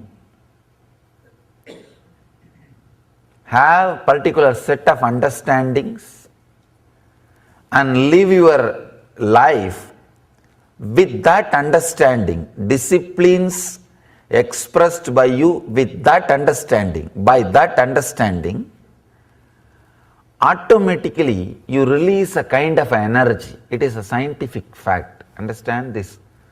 Few words which I am uttering are going to be the key point to understand this whole sutra. When you have particular kind of understanding and live your life based on that understanding, when those understanding express as a kind of a discipline in you, that lifestyle releases an energy in you. It's a very clear scientific fact. Any disciplined life, when it is lived, releases energy in you. This energy awakens the non-mechanical part of the brain. Understand, I'm trying to express exactly what happened in me or what is happening in me. When you have a strong clarity and understanding and live a life based on that understanding, a kind of a discipline arises in you which is unique and your own. Understand, I am not saying morality. Morality is when you try to generalize the discipline, it becomes morality. No. I can say customized morality. The true morality starts happening in you. It releases a tremendous energy inside your system. That energy awakens the non-mechanical part of your brain. When the non-mechanical part of your brain is awakened, your body is incapable of receiving that new awakenings. That incapability and the new awakening, when it starts gelling with each other, what happens is what I call bliss. Understand? Somehow I tried and I think I at least gave one more layer of understanding. When you have particular kind of understanding, a revelation or a click, that understanding, when you start organizing all your thought and activities based on that understanding, a kind of a beautiful morality or a beautiful discipline starts happening in you, which will be unique to your system. That discipline releases a tremendous energy. That is what I call psychological revolution. That energy release awakens the non-mechanical parts of your brain. Means the awareness usually other beings will not have. That awareness will be awakened. Sometime disciples come and tell me, Swamiji, suddenly last few days after started listening to your discourse, I am aware even in the dreams I am hearing your words. Even in the dreams, when I am doing something wrong or supposed to be against my understanding, the understanding comes back and the dream disappears. If you experienced even once listening or remembering my words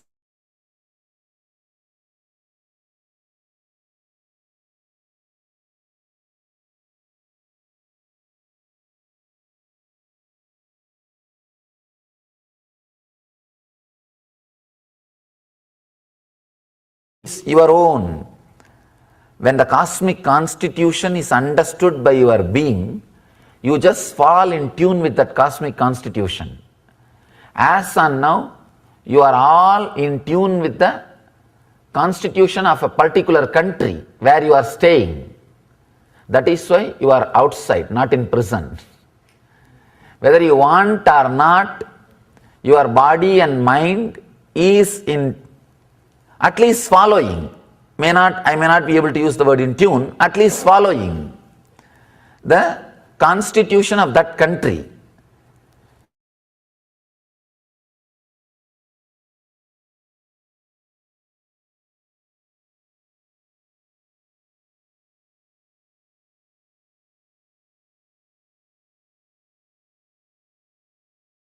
Falling in tune with the cosmic constitution awakens a unique discipline in you.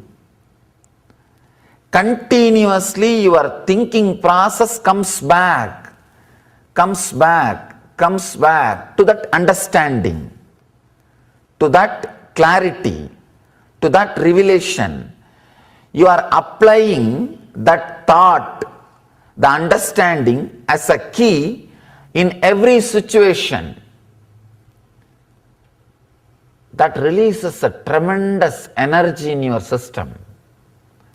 That energy awakens the non-mechanical parts of your brain. You will see as if your whole brain is alive. Because of that, you will feel the whole body is alive. Your earlier hardware, earlier body is not directly capable of accepting the new expression, the new energy. When these two are trying to settle with each other, what happens is what I call ecstasy or bliss.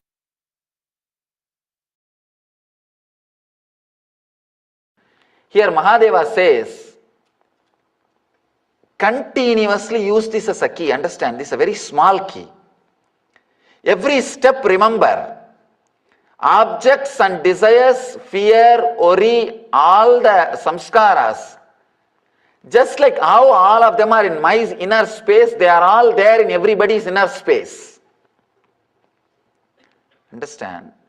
This clarity can illuminate your whole life. Just it can awaken your whole life. Because every time when you are handling somebody, understand if you are in that position, what all will be inside you, that everything is there in that person. Try to fulfill. Understand? Whenever your wife brings a problem to you, never think she is asking for solution, she is asking for attention. If you try to give solution, you are in trouble. No, you are in trouble. She knows much better solutions. All she wants is you need to listen that problem completely and act as if you do not know the solution. She will tell the solution. Then you have to, yes. See, this is the right solution. You are very intelligent. Do this, you will never be a failure. Truth. All they want is that you should be there saying that I do not know the solution, then suddenly you will see they are coming up with a solution. Understand, the problem there is they are operating from anahata. If you are trying to operate from anya, anahata is the chakra asking attention. If you are trying to operate from anya, the chakra of ego, you will be a failure. Same way, when your boss is bringing some problem, naturally that is not attention need, that is the anya, ego problem. You should give the solution, but act as if he himself brought the solution. With wife, you should never give the solution, just give attention. With boss, you should give the solution without hurting their ego. Because it is a question of anya, the problem from anya. Same way, if the problem is from swadhisthana, means out of fear, naturally you need to handle it with a lot more care and healing. There neither attention need will work, nor working with ego will work. Just see from which energy center they are acting and respond from the same energy center. Put yourself in the same energy center and see. Accept that desires and things exist in you. As it exists in you, it exists in others also. Never think, never start judging, guessing, or trying to interpret. It will be different. It will be some way different. Understand exactly it is as it is in you and handle it. You will see in so many places, suddenly you will have deep compassion. You will open up deeply. When your being opens up, it radiates so much of healing energy. So much of trust is created. So much of understanding is created. The real communion starts happening. The real communion starts happening. I tell you, even when you read the enlightened masters' life stories or the teachings, use this technique. Sit with it, and with every incident, see, try to analyze their mental setup was also, at least before enlightenment. After enlightenment, you won't be able to analyze. It will be too much, it will be extraordinary. Your logic will not be able to relate. Before enlightenment, whatever has happened in their life, put yourself in the position. The same desires and object and fear, whatever you have in you, was there in them. How they responded. See how you are responding. Suddenly you will see the life which they lived is possible for you. The life which they lived, with that you will start feeling connected. You will see it is possible to open up. It is possible to grow. It is possible to expand. Unless you understand and accept desires, objects, everything exists in others the same way it exists in you, you will not be able to connect, relate with people or enlightened beings or the truth.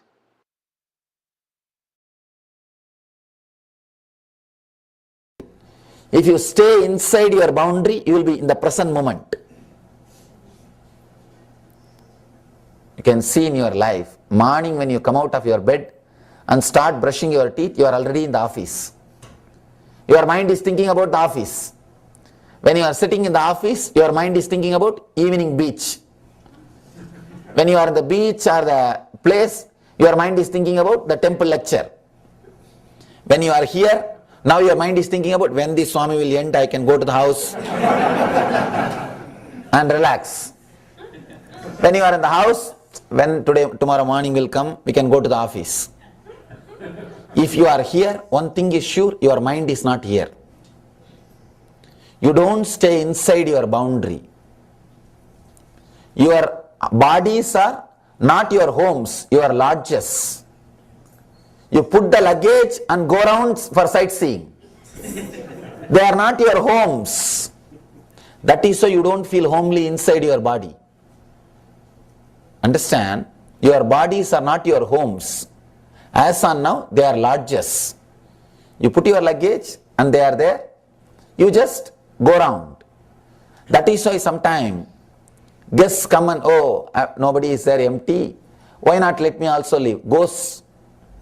People come and ask me, how people get possessed by ghosts? If you are not staying in your boundary, because it is empty, somebody will come for renting. Somebody else will feel, why not me have a little space?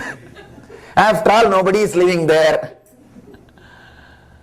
If you are living inside your boundary, no possibility for possessiveness, being possessed by anything, any spirits or ghosts or anything, or even the split personality.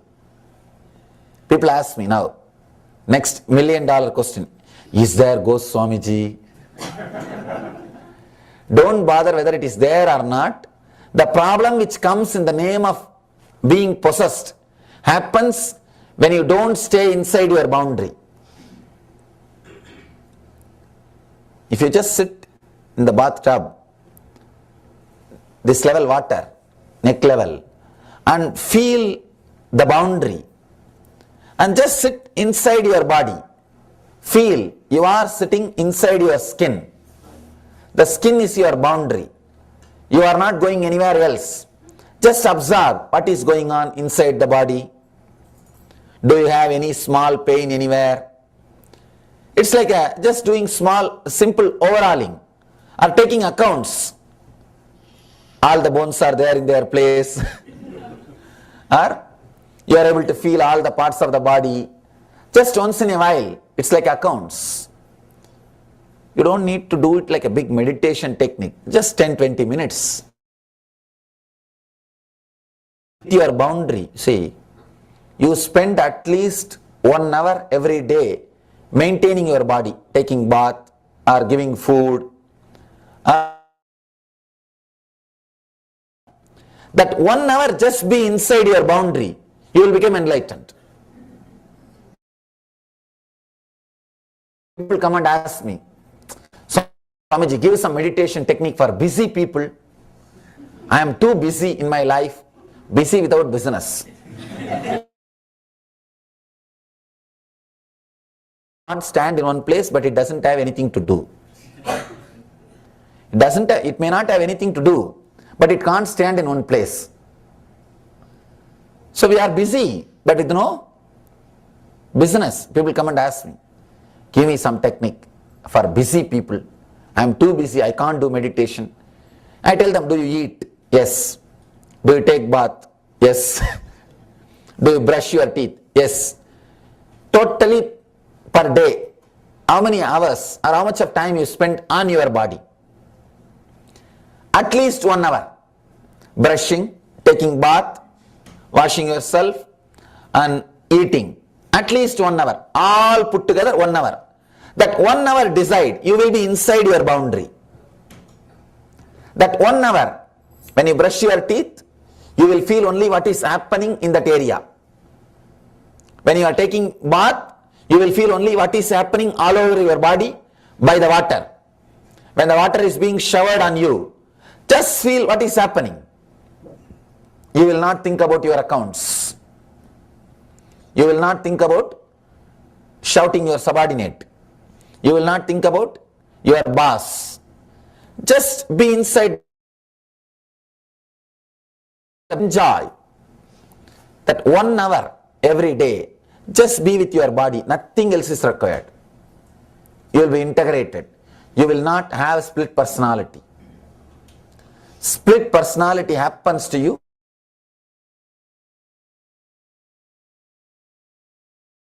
stay inside your boundary.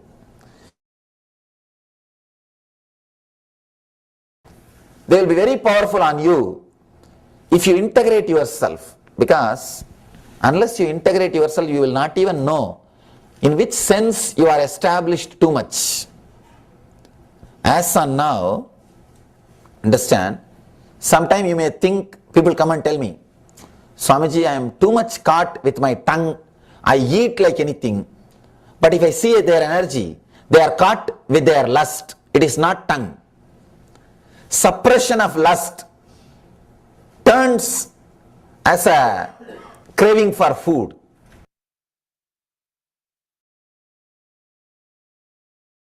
See, the great swans are like the enlightened masters who take this the bird body just to go around and see their territory. Anyhow, Ramakrishna speaks about this great swan. It is supposed to be the metaphysical bird, seen only by enlightened eyes, or the people who are living in the high consciousness. Of course, only if you are enlightened, you will be able to stay in the high consciousness. That is different. This bird, it will lay the egg. In 40% distance itself, it will hatch. 60% distance, it will grow wings. Before touching the ground, by 90% distance, it will just take off and fly back. It will never touch the ground. It will never touch the planet Earth.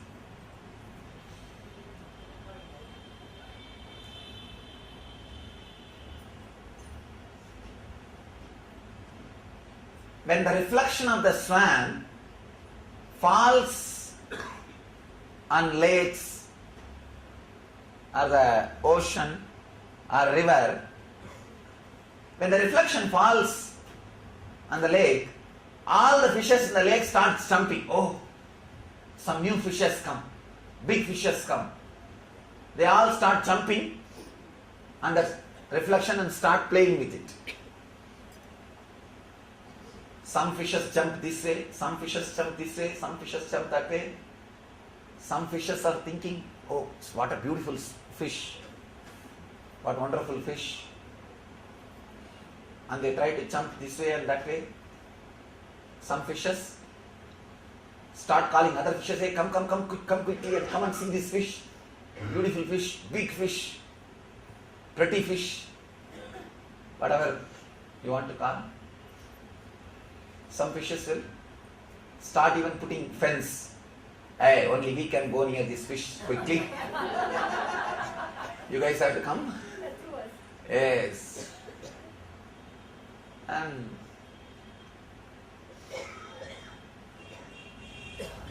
some fishes which jumps this way will feel that that fish is hugging them. They will go and write the reminiscence. Oh, this fish is so great, it's so loving, radiating compassion, amazing love and compassion. Some fishes which will jump this way, they will feel as if that swan is kicking them out. That reflection is kicking them out. No. This fish is arrogant. This is not so loving as this fellow told me. In books I read it was very loving and compassionate, and I went there, but the reflection was shouting. It is not as compassionate as these fellows say. Some fishes will go out and write, no. It is not. It is very arrogant, condescending, and whatever they feel like. Those fishes feel like. There are some intelligent fishes which will think, no, this does not seem to be a fish. Seems to be something else. Those fishes are called devotees. Very few intelligent fishes which sees, no, it is not even something else. It is just a reflection of something, and they will look up and see the swan flying. They are disciples. Understand? There are fishes which jumps this way and feels that reflection is hugging them, loving, caring, compassionate, go out and write reminiscences. One level. There are some fishes will jump this way and will say, no, that's fish kicked me out.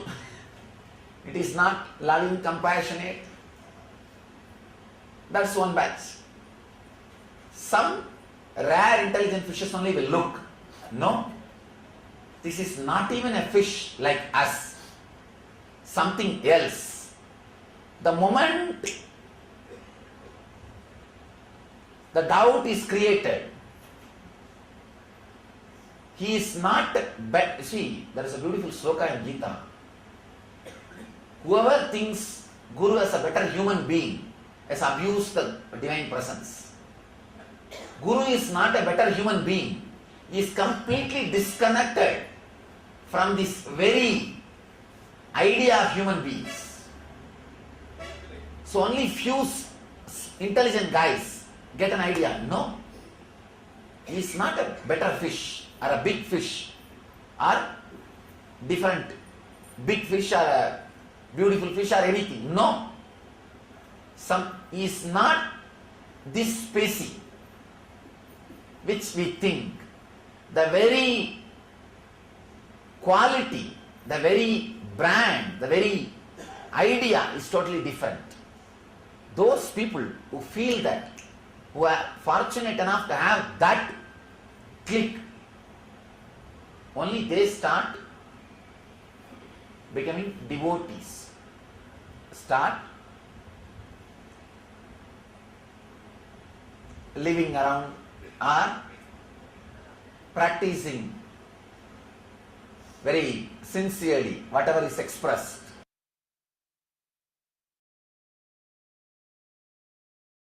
See, constantly we carry a subtle kind of uneasiness. We carry a subtle kind of uneasiness. For example, if you are sitting in a car and the person who is driving is a rash driver, you know he's a rash driver and his history says at least few accidents in a year. Will you be able to sleep? And especially, you know that he sleeps on wheel and you are driving late night. And I'll never sit with one or two of my disciples. I'll tell them, no, I don't want to sit with you because as on now, I want to do little mission work. You can't sleep, you can't relax. Even if you try to relax, any small break, you will just get up. You will carry a kind of unease feeling with you constantly. Same way, when you are living the life also, you carry that uneasiness. Knowledge means healing yourself, dropping that unease feeling. See, creating more and more self-healing thoughts, viveka. That's what here, the exact Sanskrit word is viveka only. It is translated as the knowledge. Viveka is not even knowledge, it's more like a discrimination. Maybe you can say, discrimination and knowledge put together is called viveka. The original word is viveka only. I don't know why in English they have translated as a knowledge, but it's the nearest word. You don't have any other word. Constantly having a viveka and bringing yourself back to the higher level, intense energy, high enthusiasm, creating a mind setup through which constantly you will be reminded that you are beyond this body and mind, reminded about the true state of your being. Seeker should walk with knowledge, stand with knowledge, sit with knowledge, eat with knowledge, speak with knowledge. He says everything should be done with discrimination, viveka and knowledge. constantly remembering you are beyond this body. Ananda. Either you are restless or peaceful. Either you are with energy, but if you are with energy, you are not peaceful. If you are peaceful, you are not with energy. You are always dull. If you add the energy and peace, it is called sattva. Here, your fears are also not powerful. Understand? How you feel hopeless by trying to fulfill your fantasies and empty. Same way, your fears are also not powerful. Your fears are negative fantasies, that's all. Whether it is fear or fantasy, you are trying to live with unreal things. So fear and fantasy, both are not going to be reality, and God saves you by not fulfilling your fantasies. If He tries to fulfill all your fantasies, you would have created a bigger hell for you. By now, you would have created the worst hell. Having this knowledge, this viveka, the one who sees himself in everybody, the one who sees everybody with equal vision, the one who has gone beyond his greed, the one who has pacified his senses, escapes from sinful karma. First jnana, then compassion. This is one more important thing. Uniqueness of Eastern religions, first enlightenment, then service. People who want to do first service before enlightenment mess up the whole thing. They create more and more suffering so that they can continue to serve people. They want suffering. Only then they can be serving others.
Now, let's do one internalization exercise.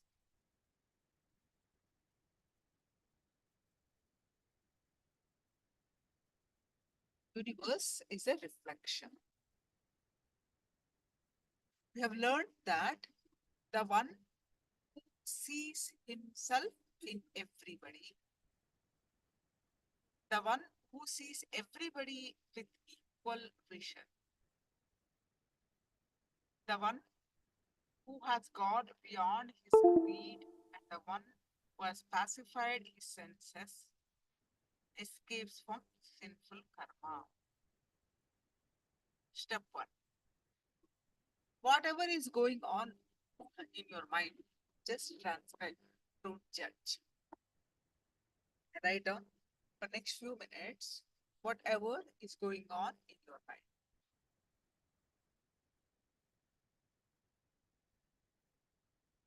Write down next few minutes.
Now, step 2, categorize your thoughts as creating suffering or raising my consciousness. Just categorize these thoughts, whatever you have written, creating suffering or raising my consciousness.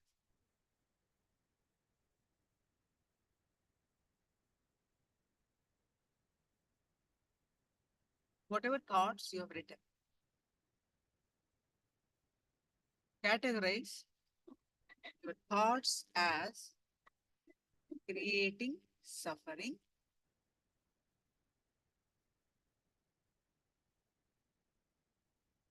or raising in your consciousness.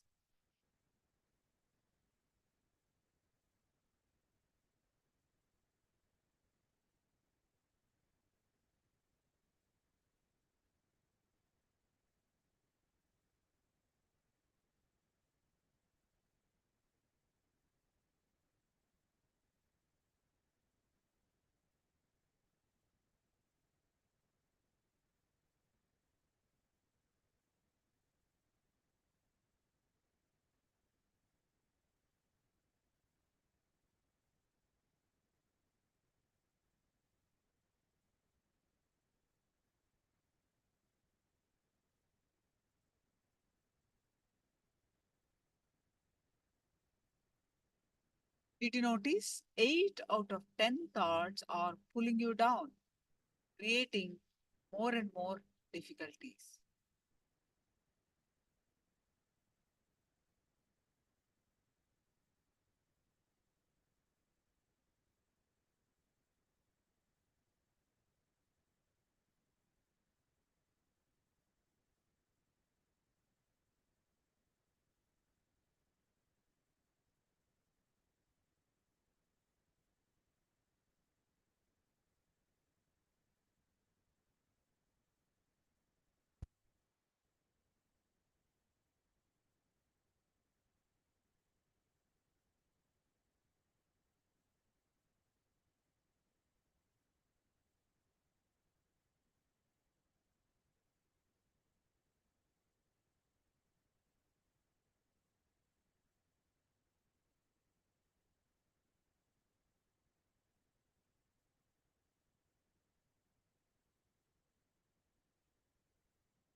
Any questions? Please do let me know.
So now we are going to learn about the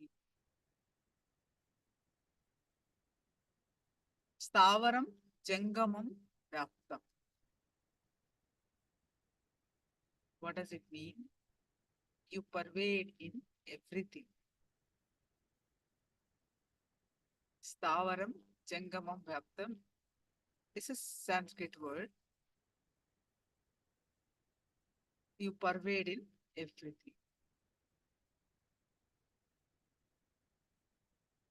Or say, for example, all the ornaments are made with type of gold, but they are of different diverse forms. Earrings, necklaces, chains, bangles, but they are all gold only in reality.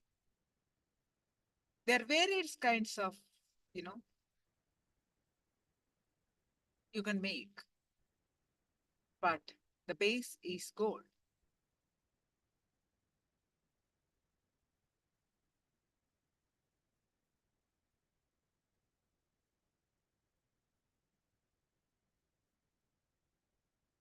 So let's watch the Stavaram Jangamam Vyaptam. You pervade in everything.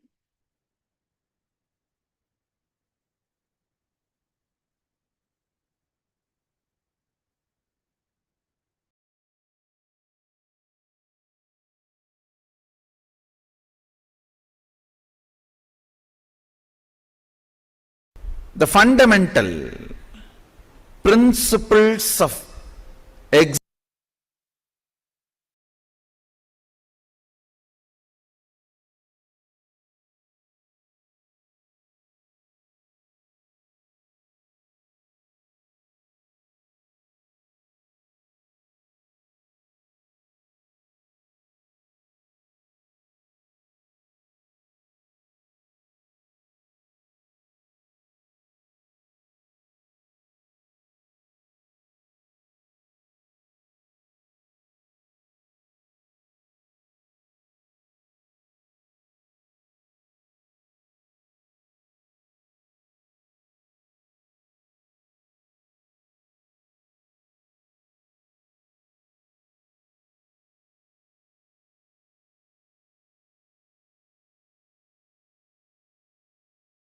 existence, your existence as individual self,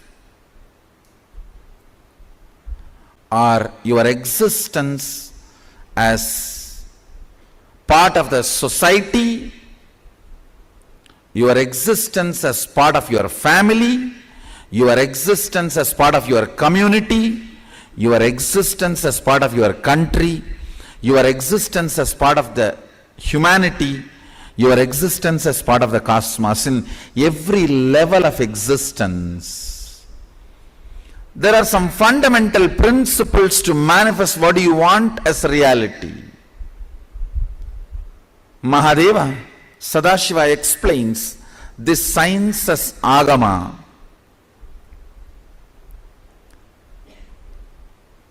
So fundamental principle today you need to know for this today's initiation. Understand. See, in the Mahadeva Leelarnava, Shiva Leelarnava, there is a beautiful compilation of Shiva's Leelas, Shiva Leelarnava. One is about Madurai, one is about Tiruvarur, one is about Tiruvannamalai, the various chapters. This whole Shiva Leelarnava, beautifully Sadashiva reveals, in every time he assumes the form to manifest certain power, he exemplifies the expression of certain sacred secret. For example, he comes to Madurai and exemplifies the truth and manifests a power. I'll give you one example of one story recorded. Mahadeva comes to eat, which is called puttu in Tamil, a breakfast, roughly equivalent to dry idli or powdered idli. That's the way I should call it. Powdered idli. He comes down to eat puttu from a old lady devotee, and then he demonstrates the power of all pervasiveness, where the Pandya tries to beat,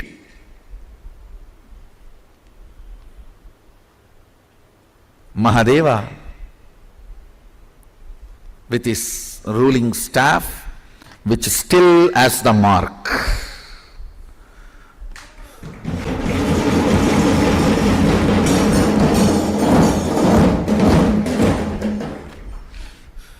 During that incident, Mahadeva manifests, demonstrates the power of all pervasiveness. The stick which has hit Mahadeva's back hits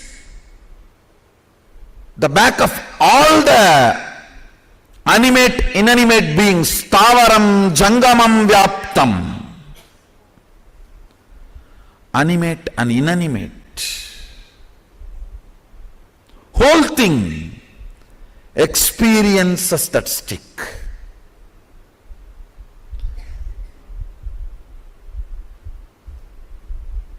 Understand the power he manifested in that Leela is Stavaram Jangamam Vyaptam. And the sacred secret he demonstrated in that Leela. He comes down to eat the love. Understand, not the pity, but the love.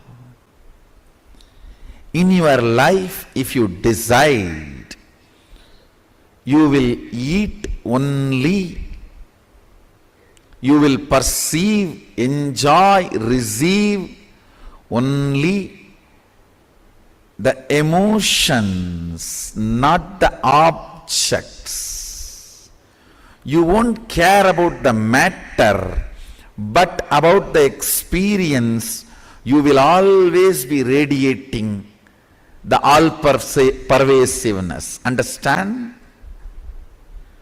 Whoever decides, I have nothing to gain from this world, I am here only to receive and give the love, nothing else.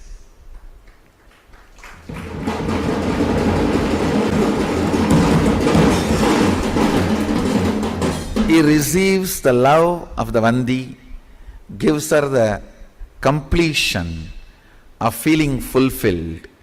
Neither pity is big thing for him, nor the work he is supposed to do he is doing. He does it in a different way. The story beautifully says, he puts the semmad, means his turban, for his head and lies down. But the ministers are asking him, hey, put the sand and stop the Vaigai, build the embankment. He says, fools, you don't know from where the water is coming. I am covering from where water is coming. Hey, I am covering the source, fools. I am doing my job, you don't understand.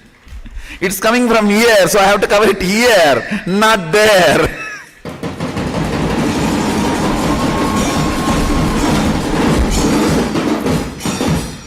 He does the job exactly how it should be done because he knows the source of the problem. He is stopping the water from the source. But these fools are forcing him to work as they think what is the solution.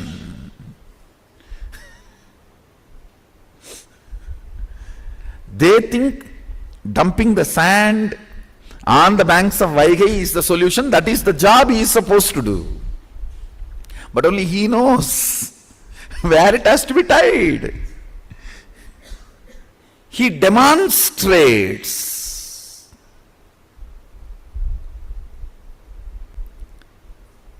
perception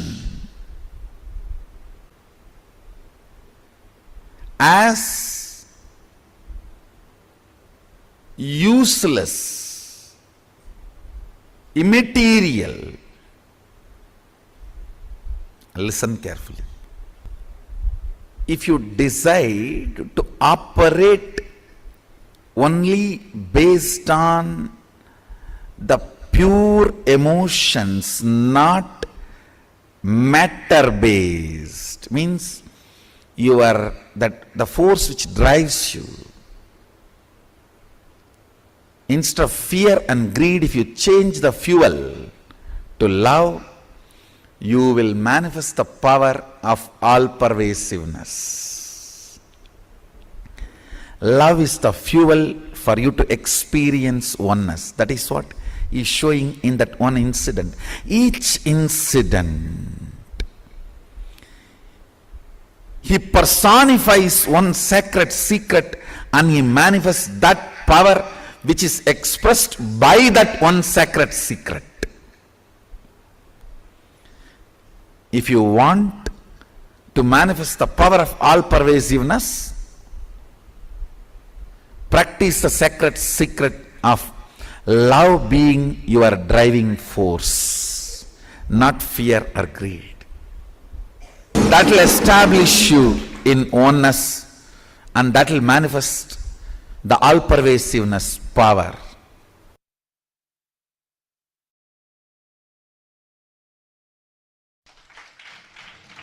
Listen carefully. I'll not only logically establish, I'll establish it experientially.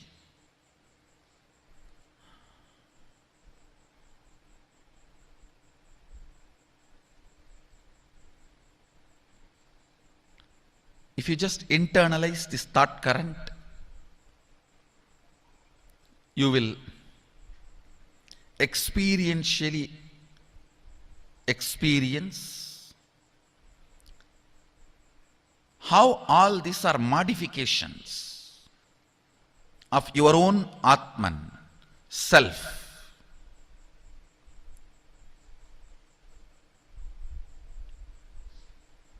Your own existential experience is only one, your Atman. Everything else is your perceptual experience. Listen carefully. Gold,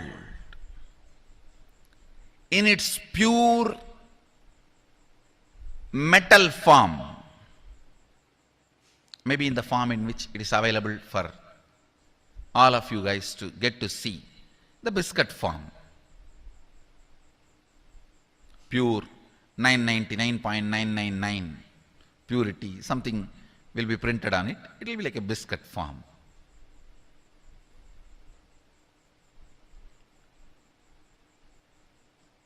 That is the existential reality, existential experience.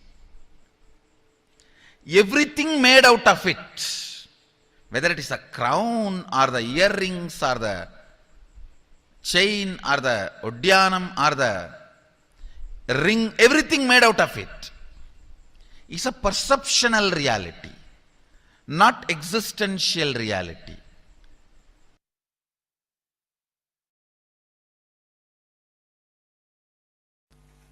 Understand, when you understand the fear and joy, pain and pleasure, or illusion and delusion, that very understanding will make a huge change in you. You will feel like the earth on which you are standing is removed. Almost everything will collapse. Allow that collapsing. Allow that understanding to happen. See that the whole thing tumbles down. Whatever you build as your identity suddenly will change. All your strategy planning for your future will suddenly change. All the logic with which you build your life will completely be shaken. Allow that. Do not have the fear. Then what is reality? Allow this tumbling to happen. Allow this shaking to happen. By understanding that our courage, our fear, our greed, our pains and our pleasure all are illusion and delusion. Yesterday I was giving you a beautiful example.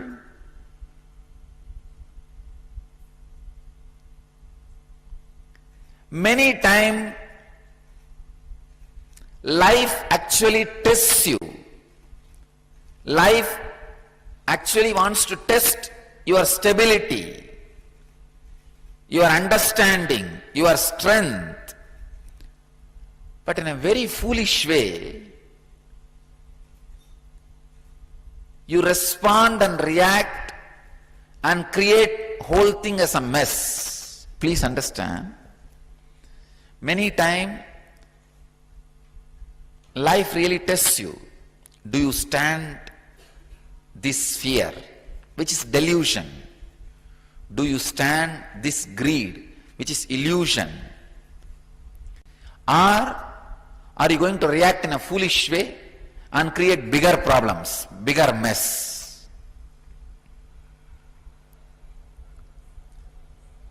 Whenever fears take over you, or greed takes over you, when courage takes over you, when the pain takes over you, look into it. What is the percentage of it is real and what is the percentage of it is illusory or delusory?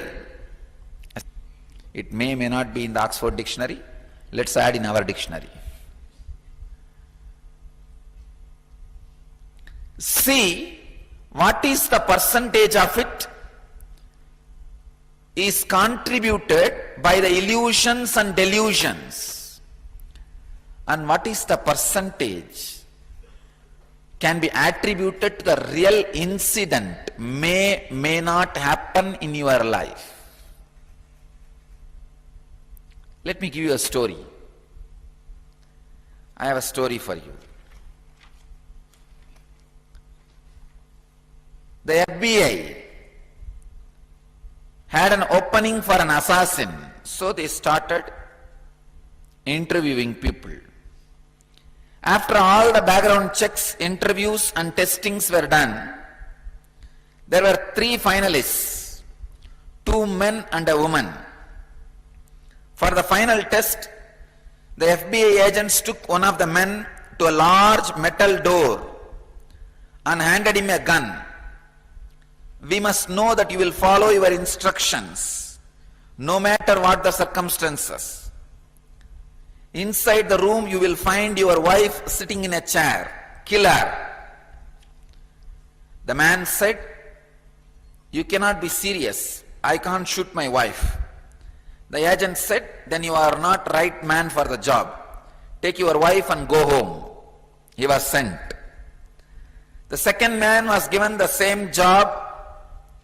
He went inside and all was quiet for 5 minutes. The man came out with tears and to the agent he said, I cannot kill." Then the agent said, "You are not the right man. Take your wife and go back home." Finally it was the woman's turn. She was given the same instruction to kill her husband. She took the gun, went into the room, shots were heard, one after another. They heard screaming, crashing, banging on walls. Then all was quiet. The door opened slowly. There stood the woman, wiping the sweat from her brow. Agent asked, "What happened?" She said, "This gun is loaded with blanks. So I had to beat him to death with the chair." Many times life gives you the gun with blanks to test. But unfortunately, you make mess. Stand and see when the wave of fear takes over you, when the wave of greed takes over you, when the wave of courage takes over you, when the wave of pain takes over you. Wait, look, see. What is the percentage, the possibility of delusion and illusion? What is the possibility of the real incidents which may not happen? And how this fear is going to impact your ability to handle the real incident if it happens.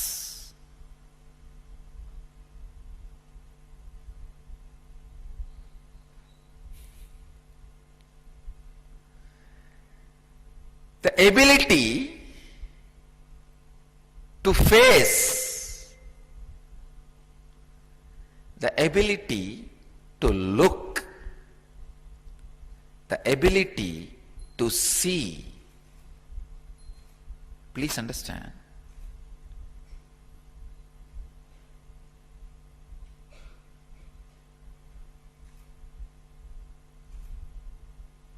Ability to look without being bothered what is reality. Please understand, the moment you have the fear, the questioner, the fear which this questioner is having, what is reality, Swamiji? Means you don't want to let go these delusions and illusions. Don't bother. Let go. Let go. What is reality will flower in you. Allow that flowering. Now don't bother. Now don't worry too much about it. Allow the delusions and illusions to be removed from your inner space. You will see the real incidents, which is reality, will never hurt you.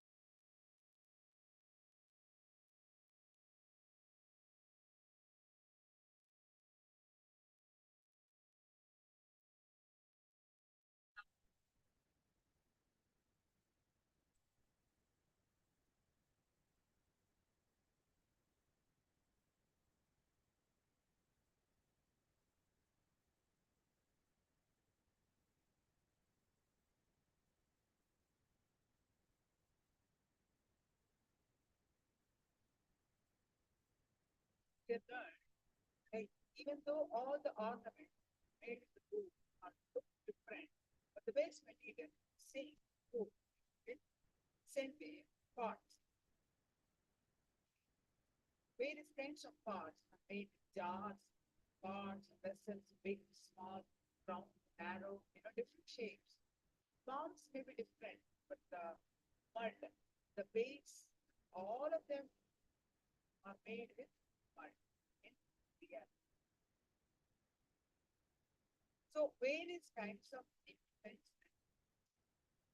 manufacture with various forms, but all of them are iron.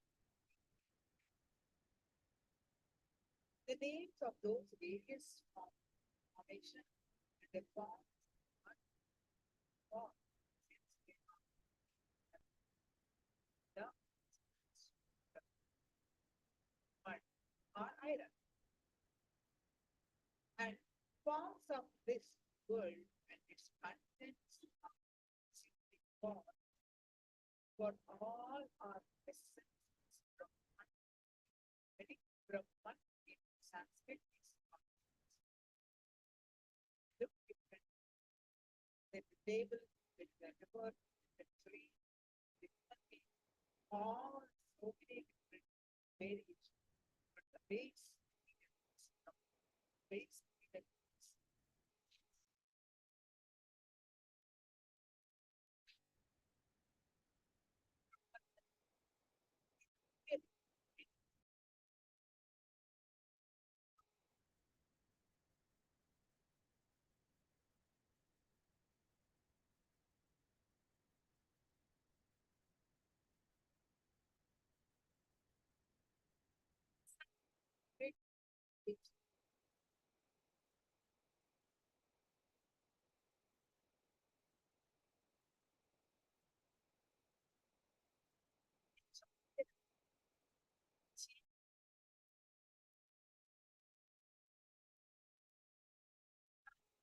how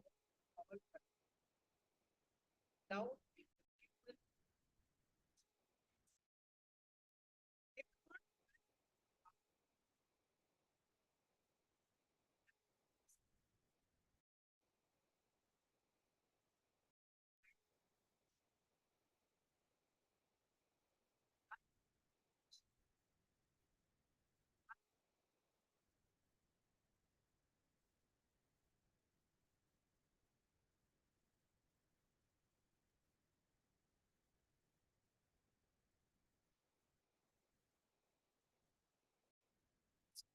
wait.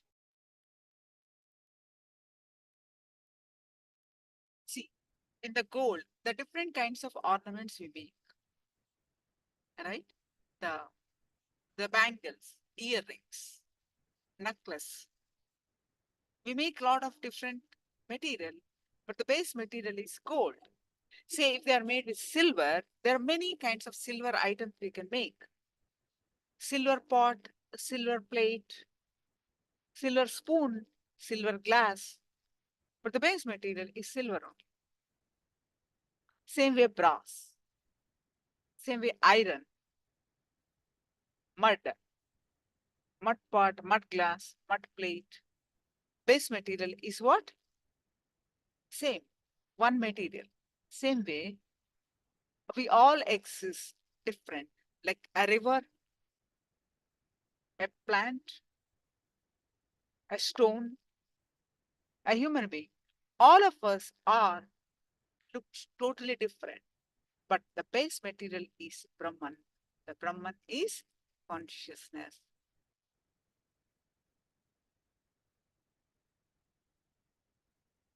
So instead of fear and greed, if we start operating from the sacred secret of love being your driving force, not fear and greed, that will establish you in oneness, and that will manifest the all pervasiveness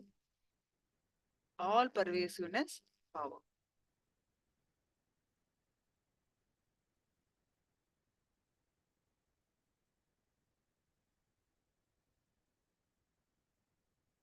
Any questions? Please do let me know.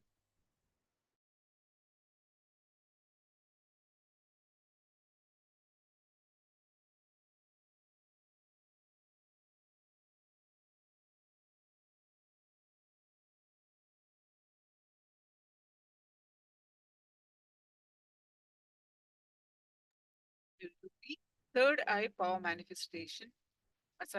The consciousness over matter. One more round of power manifestation. So please post your powerful cognitions from Living Enlightenment book.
And object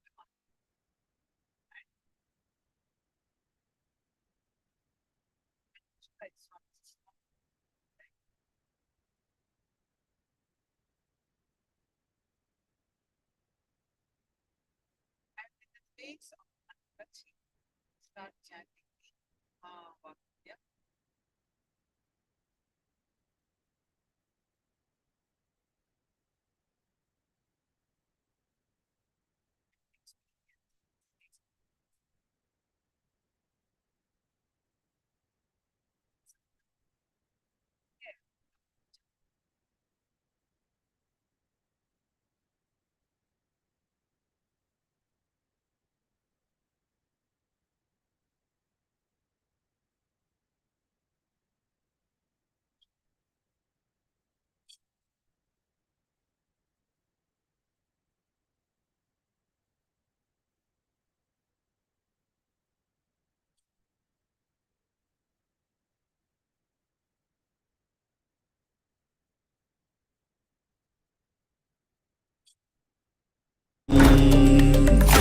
ॐ नित्यानन्द परमशिवोऽहम्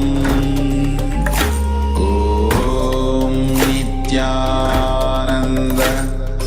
परमशिवोऽहम् ॐ नित्यानन्द परमशिवोऽहम् ॐ नित्यानन्द परमशिवोऽहम् ॐ नित्यानन्द परमशिवोऽहम् ॐ नित्यानन्द परम ॐ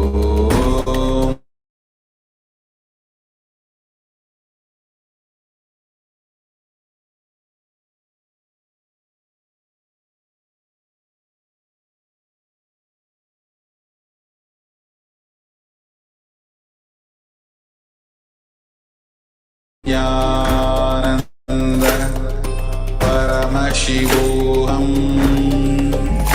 Om Nithyananda Paramashivoham Om Nithyananda Paramashivoham Om Nithyananda Paramashivoham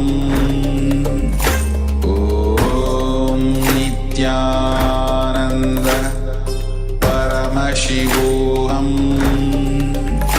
Om Nithyananda Paramashivoham Om Nithyananda Paramashivoham Om Nithyananda Paramashivoham Om Nithyananda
all of you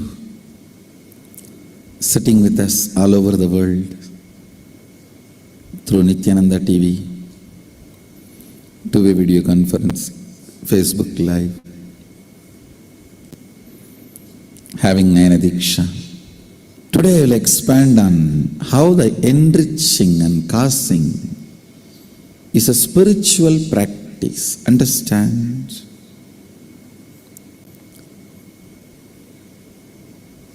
Fundamentally, the purpose of the life, not just human life, is to manifest Pindanda to Brahmanda, macrocosm to microcosm, one cell amoeba to Mahasadashiva. See, whichever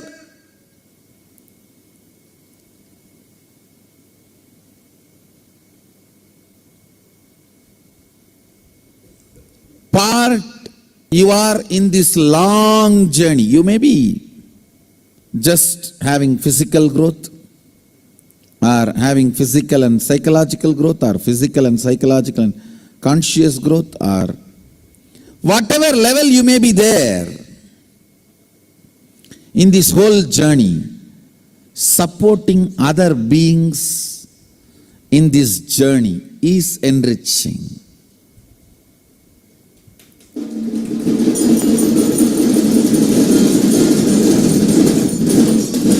Actually, I wanted this to be very clearly understood by everyone. That is the reason I wanted a spiritual zoo, Tapovana. Tapovana means where all these animals also manifest powers. Really, I am going to do, you will see. Actually, really, a new breed of cows manifesting powers, new breed of dogs manifesting powers, new breed of lions, tigers, snakes, peacocks manifesting powers. No, really.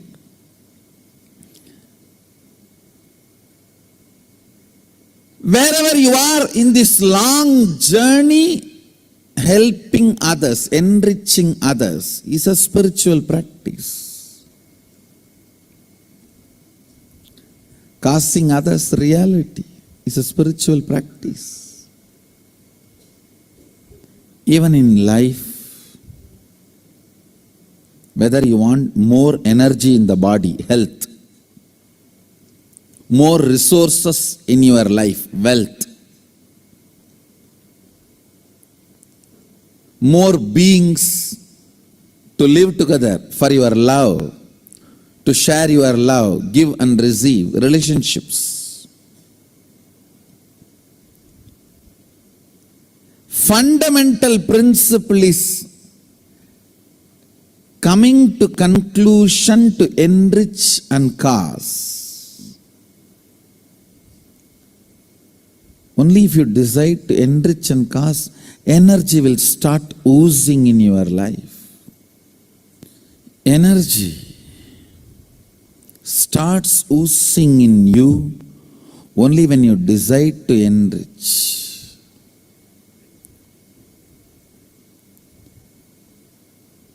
It expresses as health, it expresses as love, relationships, it expresses as a resource in the life, like wealth.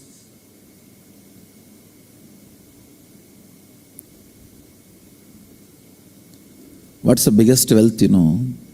Ability to relate with a large number of people with love is the best wealth you can have, which will never leave you.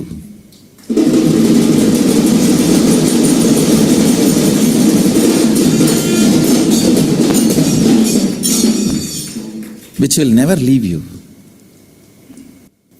Understand? There is only two ways you can be wealthy. The organic way of wealthy is ability to relate with multiple people with energy. Toxic way of relating is ruling. Fundamentally, ruling is toxic way of relating. All human beings should be given a chance of love relationship only if he or she is not even mature to relate with that love relationship. I have seen when you shower your love, people think you are innocent and you can be cheated. then no other way they should be ruled, because they want that only. They come and tell, rule me, only then I will be disciplined. Otherwise, I myself do not have any discipline. I don't trust me. I can't control me. You control me.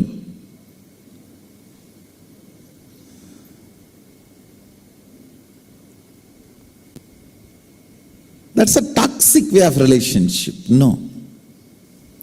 Organic relationship is ability to love, and through love, ability to relate with more and more and more number of people, beings. Organic wealth is your ability to enrich and inspire, get involved in people's life. I tell you, even if you don't have this capacity, love to relate with people, learn it. That will be the best training you can have in the life. Whatever you want to become, this is the fundamental training. This will make you successful. I bless you all. Understand, simple, straightforward, integrated hard work. I am back to basics.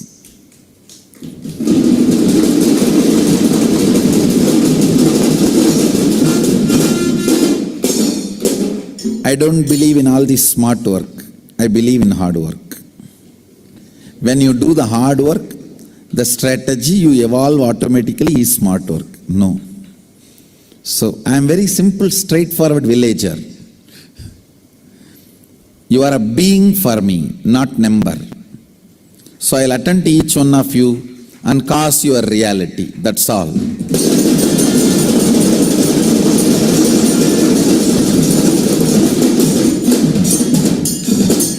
I'll be Sadashiva for each one of you.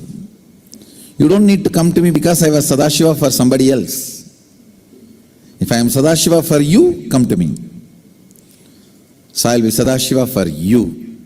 The essence of today's satsang. Essence of today's satsang is, I'll be Sadashiva for you.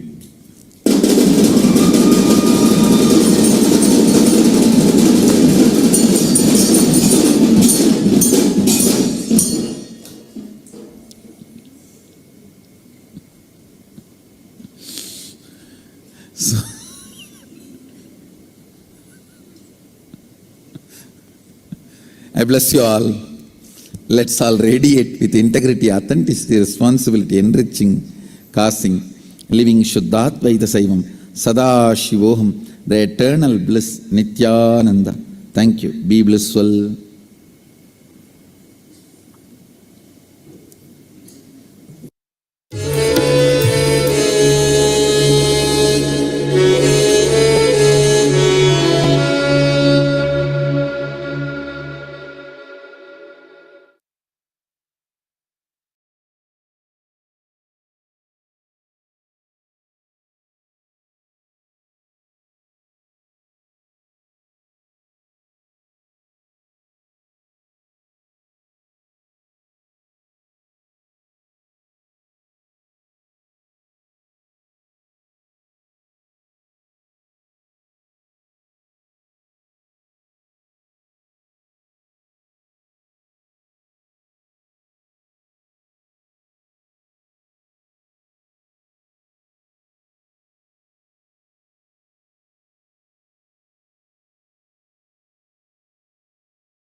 Estes, Ohio, Prague,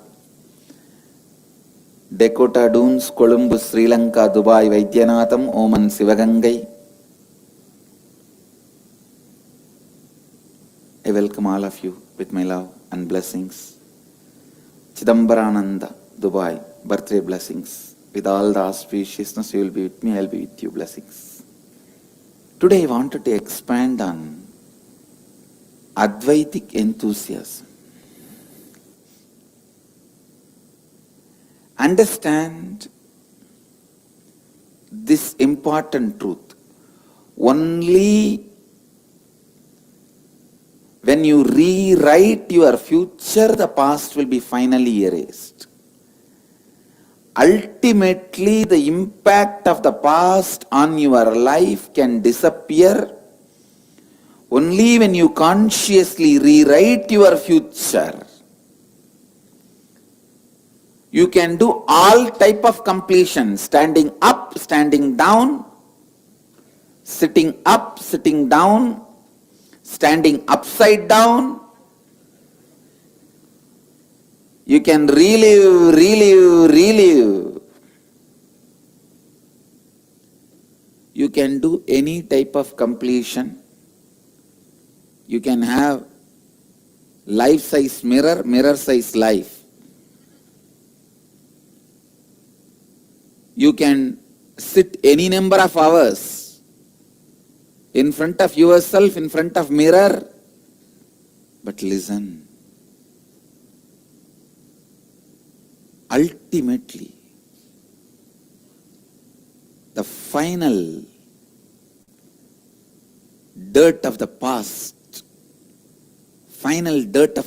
incompletions, leave your system only when you rewrite your future with Advaitic enthusiasm. Listen.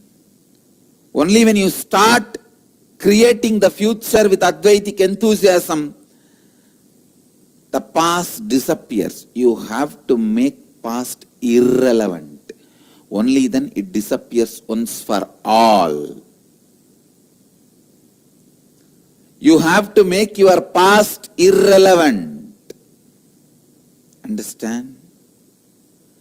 Only when you rewrite your future, your past becomes irrelevant.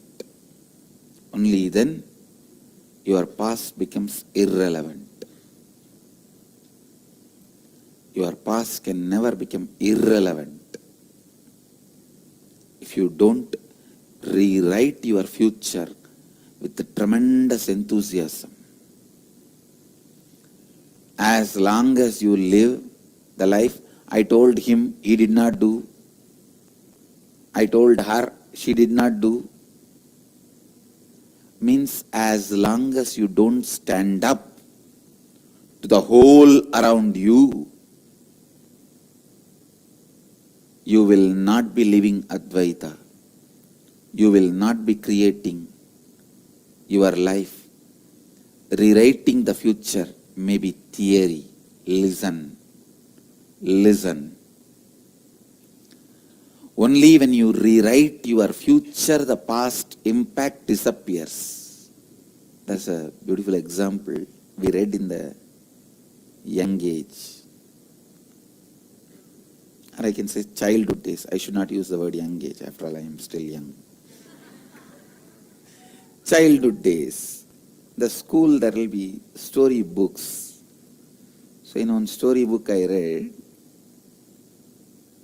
one boy was very naughty, mischievous, will do all sorts of things to torture others. The family was not able to control him at all. So finally father has decided, there is only one way I can teach him the lesson. Whenever this fellow does something mischievous, hurting others, the father will put one nail on the door frame. First 10 days okay. The nails were only some 30, 40. But when the nails have started growing to 80, 90, 100, Everyone in the street started asking, what is this? Why so many nails on the door? Father started telling, whenever my son does some mischievous things, hurting others, I put one nail here. Now it is getting too much. Suddenly the son saw the whole street is looking at him in a different way. See, whatever he said and done earlier, also he is known for his mischievousness, but not so much together. They will always make fun of him and then call him or scold him and forget about it. But it's now almost like all the files put together. Everyone sees his house door frame, started laughing at this boy. When the nails have grown up to 200, now this fellow felt, no, it is too much. I cannot handle it anymore. He goes and cries to his father, and father says, if you promise me, you will never do this kind of mischievous things to hurt others, I'll remove all the nails. So this fellow also promised to transform himself and not to hurt others and do mischievous things. Then father removed all the nails. This fellow thought he is completely free, relaxed, happy. But next day when he came and saw, he saw that dents of the nails are there. That holes where the nails have been inserted. The 200 holes are there. Still people are continuing to see the holes. They were laughing.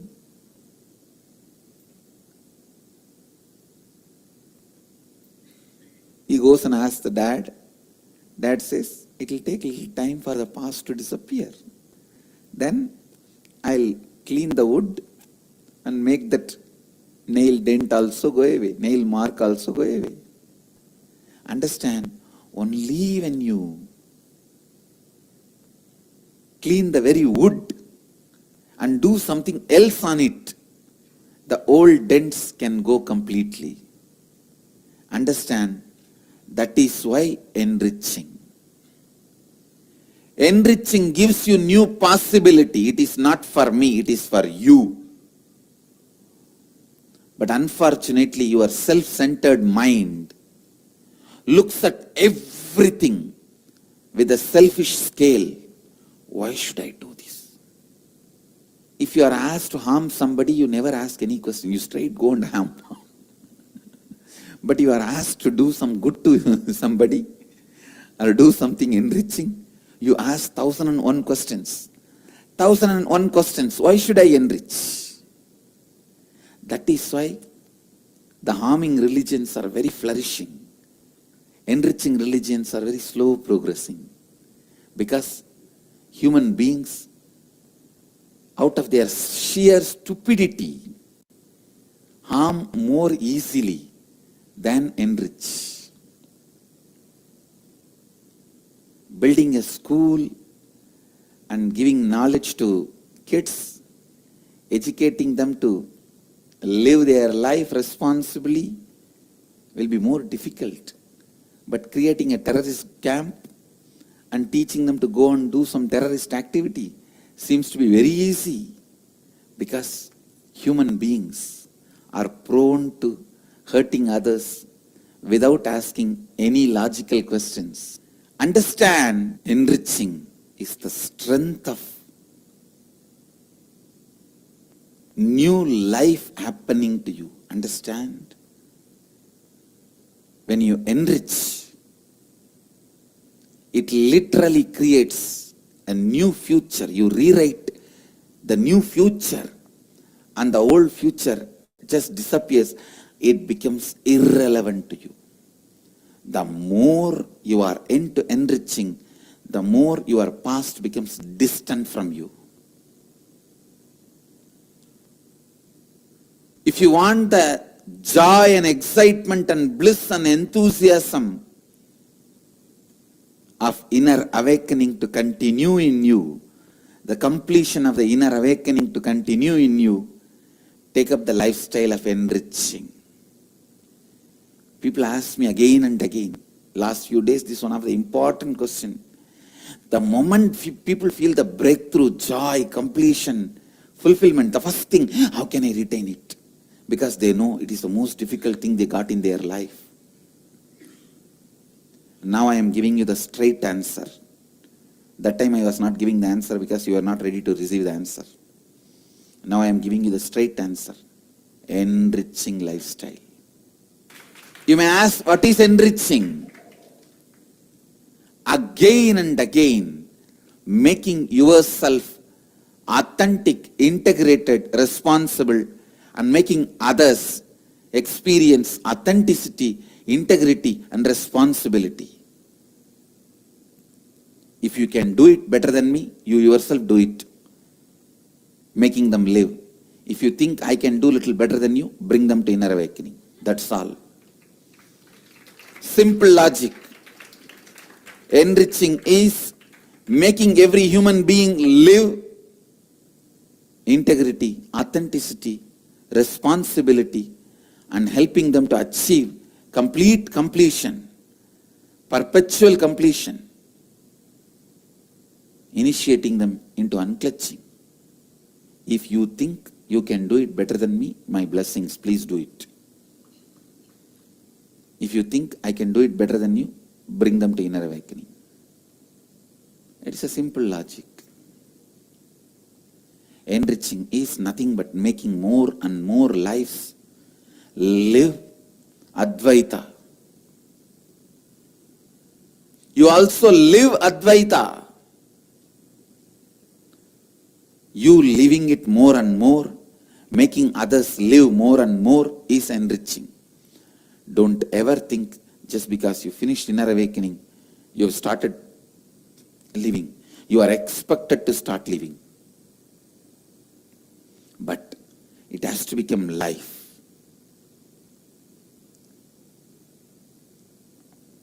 Enthusiasm of enlightenment, activism of Advaita should become really, really new. Not giving up on yourself, not giving up on others. Completing with all the tremendous pain and impossibility which always pushes you down. Understand? It is because of that pain and impossibility you even assumed the human body.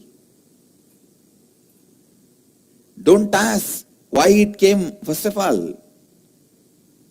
That question you should not ask me, I should ask you. Why did you do this to you? People come and ask me, why did this depression come to me, Swamiji? I should ask you, why did you get so depressed? Don't ask me. By asking me, don't try to escape from what you did to you.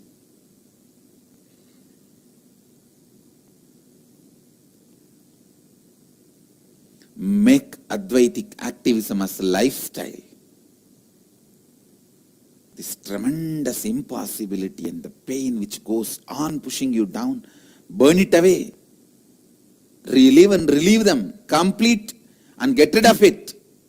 The best thing I saw in this devotees of Mahadeva, Shiva Bhaktas, going around doing Kavdiya Yatra, the tremendous excitement and enthusiasm. God. Every break, where do you think I am? We are feeding lakhs of devotees with a huge tent, thanks to Uttarakhand police for giving us permission and allotting us a huge place. It is going on even now. I can tell them to get you the photographs of that service activity. We are giving good drinking water, food, 24 hours. All our ashramites and volunteers are standing and giving. Especially yesterday, the huge crowd and huge Shiva Bhaktas. Please understand. Hats off to their sincerity and enthusiasm. The police is only not able to give permission for our vehicles to go there. Otherwise, I really wanted to take all you guys and show you all. Not only police is not giving permission, we can't actually, all the vehicles cannot go. It is such thick traffic. You need to understand. Don't even imagine people are walking. I can literally say the whole 200 kilometer people are running. The amount of enthusiasm from all the way from Nepal, people have come carrying Ganga water from here. All the way from Nepal, they came by walk, understand? Of course, Nepal is not too long from here, but surely more than 200 kilometers. That much I know. All the way from Nepal, people come here, do this Kavdiya Yatra, then take one more Ganga water pot to Pasupatinath. What an amount of enthusiasm. God. I really wanted to make this as a compulsory for all my sannyasis. You have to do at least 3 Kavdiya Yatra. No, really. Kind of an enthusiasm and excitement. So the excitement in the name of Mahadeva, not for anything else.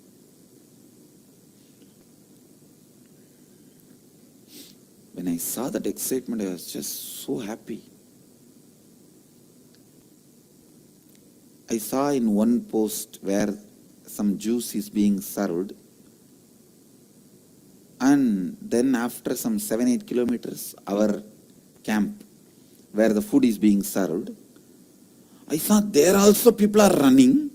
Here also people are running. It's not that they run for 2 kilometers and then they stop, they slowly walk. No. Literally with that bum bum bole sound, they run throughout 200 kilometers. It is like a 200-kilometer marathon. Shiva marathon.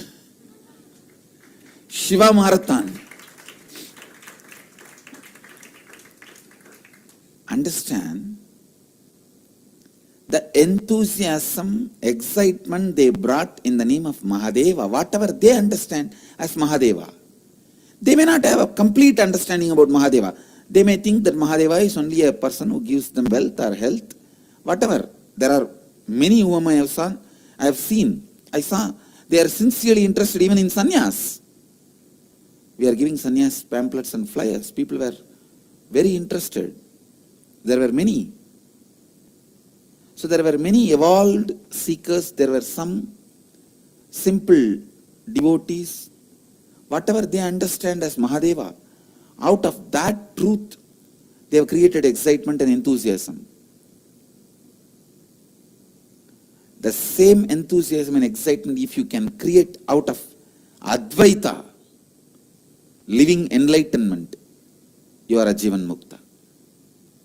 Understand?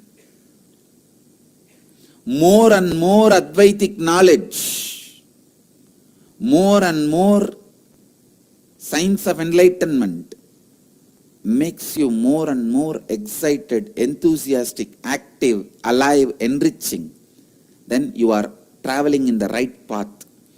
If you become more and more dull, more and more dead, more and more depressed, you are traveling in the path of the arrogance, abusing yourself and others, abusing yourself and the Advaita Satyas.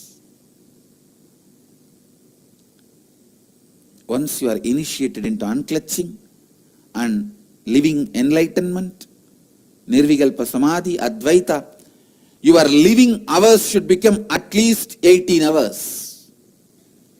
Means it should multiply by few times. The depth of your mental activity, physical activity, emotional activity, the conscious activity, all should multiply. Only the depth of your incompletion should reduce. when the depth of your incompletions reduce, your whole being becomes active. Understand, anybody's lip is looking down is not my sannyasi, not my disciple. I disown you. At any time, your lips should be only up. That is where the life starts. Only then you are my disciple. If you put your lips down, you are only getting more and more infused with arrogance. Let your lips be always up.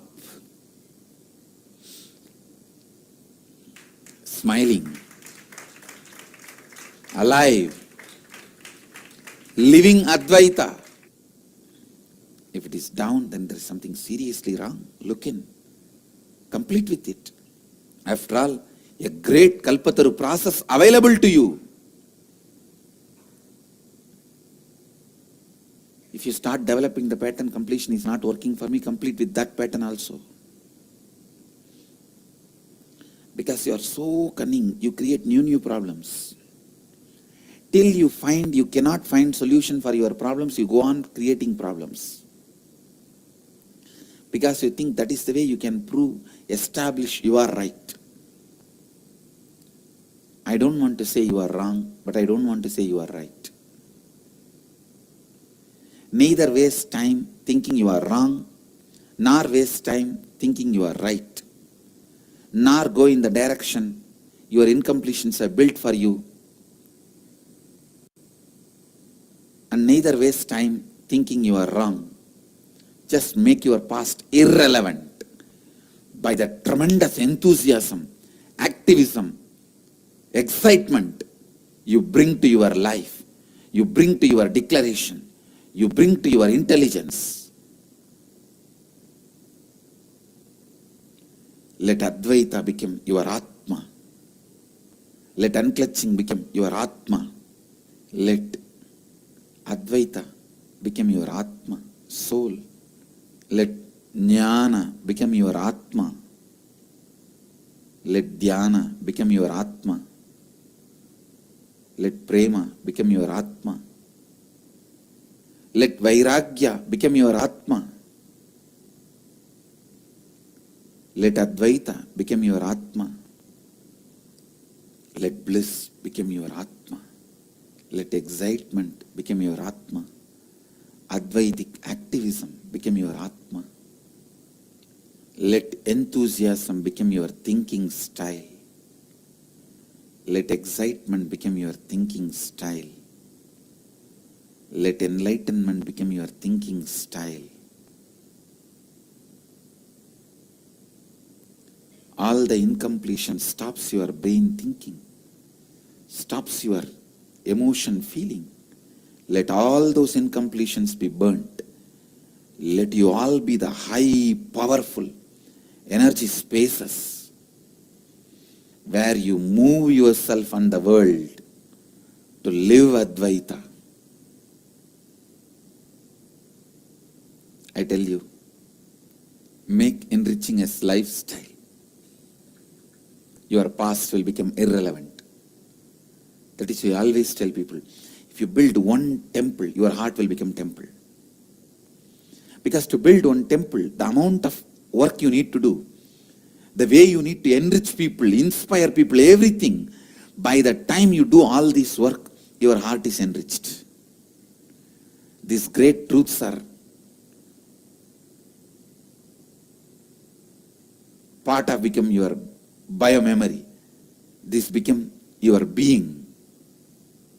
I tell you, anybody builds one temple, their heart will become temple. They will be living Advaita. Because one temple building takes for you to go on enriching at least few thousand people, making all of them live Advaita, making all of them live completion, integrity, authenticity, responsibility. The essence of today's satsang. Bring yourself to the highest responsibility and highest enthusiasm, highest enlightenment, highest authenticity and integrity, and highest enriching. Live enlightenment. Live Guru Vak. I bless you all. Let you all radiate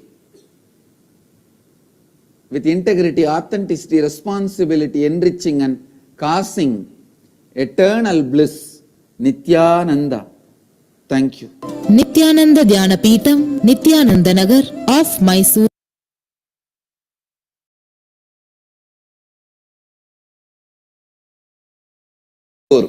New center and old center. Paris Home Temple, Redmond, Washington, Rajapalayam Dhyana Peetham, Oman Sivagangai, Melbourne, Australia. I welcome all of you with my love and respects. Today I wanted to expand on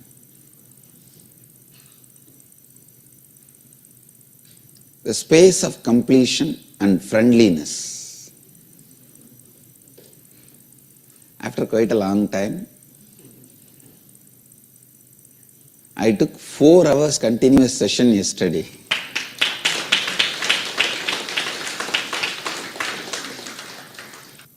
Sometimes I do take 4 hours session, but it will not be like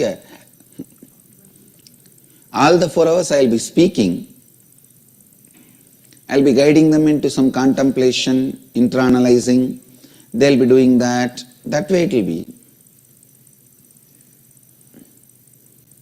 But now, yesterday it was like a whole 4 hours I was literally talking to them, other than small breaks, small gaps.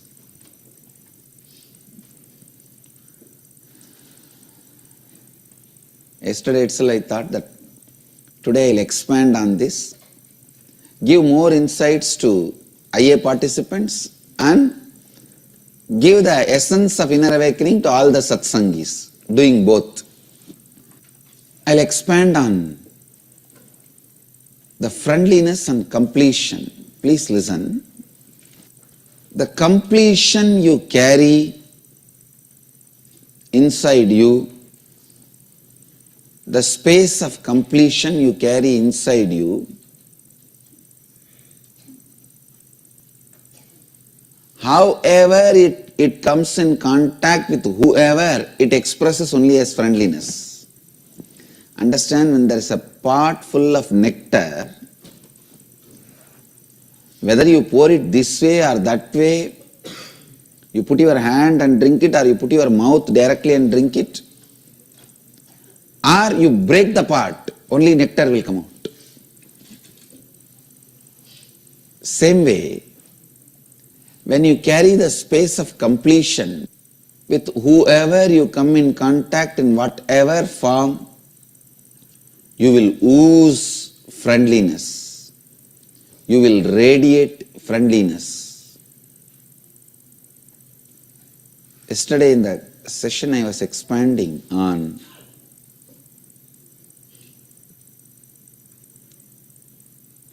different bhavas.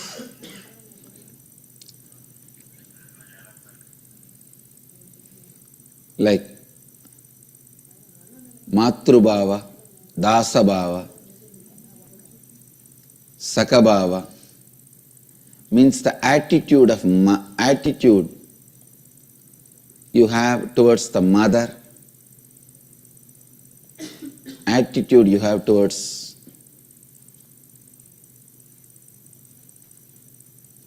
the Lord, Master, attitude you have towards the friend, and Vatsalya Bhava, attitude you have towards a child. Various bhavas. Somebody asked me, can there be friendliness between husband and wife? Please understand, In any bhava, juice is friendliness.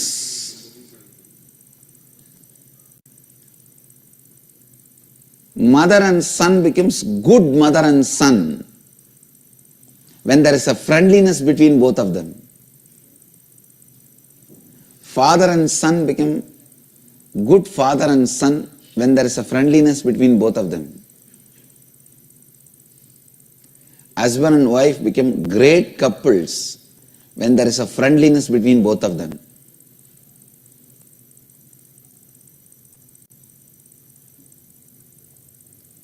Lord and the servant, master and the disciples, they become great master and disciple when there is a friendliness between them.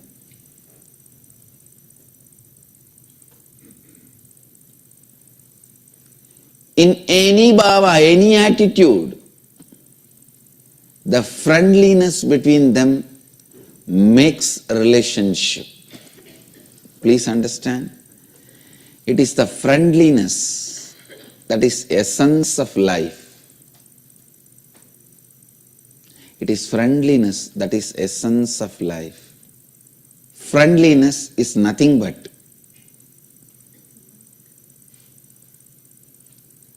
positive self-fulfilling prediction about the other person. Listen, I am defining. Whenever you have a self-fulfilling negative prediction about the other person, you are waiting to break it. When you are waiting to break it, all your attitude, everything will be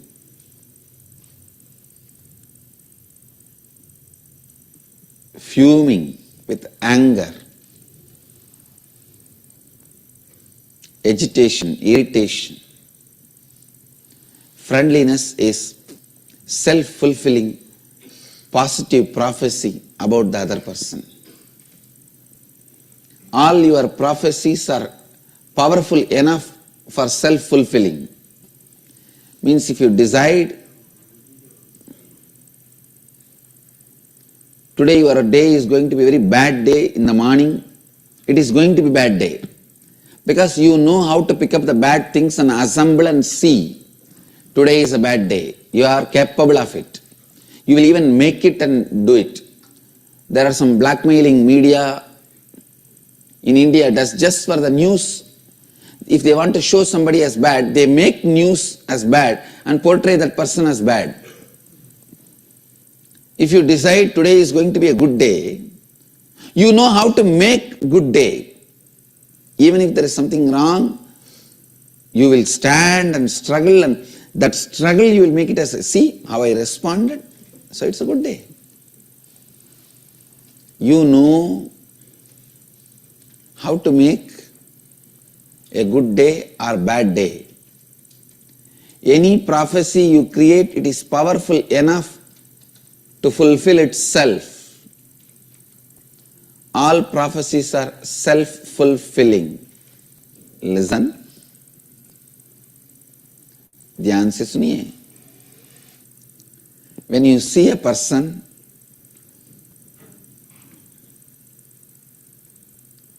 if you have self-fulfilling positive prophecy about him, this person is going to be part of my life for quite a long time. Only then the attitude you radiate towards that person is friendliness. Friendliness is an attitude you radiate towards a person with whom you take a positive decision. Completion makes you take positive decision towards whole life. Understand? Completion is something which makes you cognize, decide positively towards the whole life. Anything which makes you to decide positively towards the whole life is completion. Because life is complete. Completion makes you decide for life. Listen. Because life is complete, completion makes you to decide for life. Because life is complete, completion makes you decide for life. All of us have this one big pattern, that everything should be done by somebody for me. Whether it is pushing inside or pulling outside. Brushing the teeth or taking bath.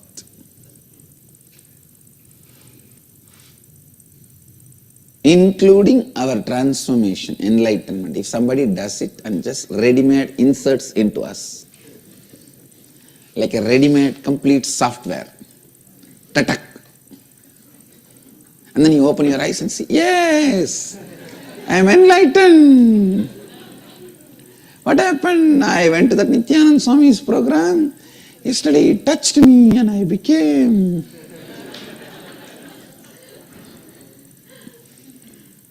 Everyone expects that everything should be done by others for us. But who is that others? Nobody knows.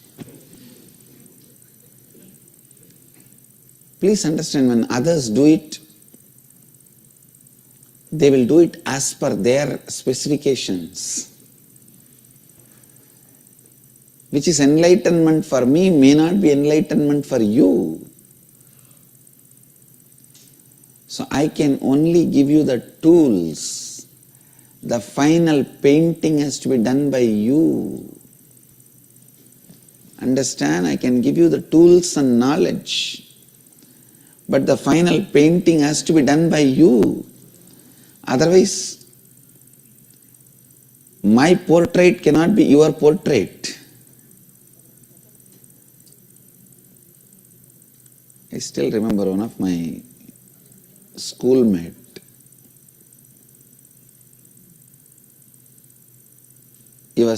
We both were studying till the class 1 to 5. Then from class 6 to 10, that new school, the entrance examination, very simple questions. So he sat next to me and wrote the examination. During the exam, he was asking me to show the papers, can see and write. And after 2 days, the headmaster calls both of us and starts slapping, beating that fellow left and right. I didn't understand what happened. And asking that fellow, hey, did you copy?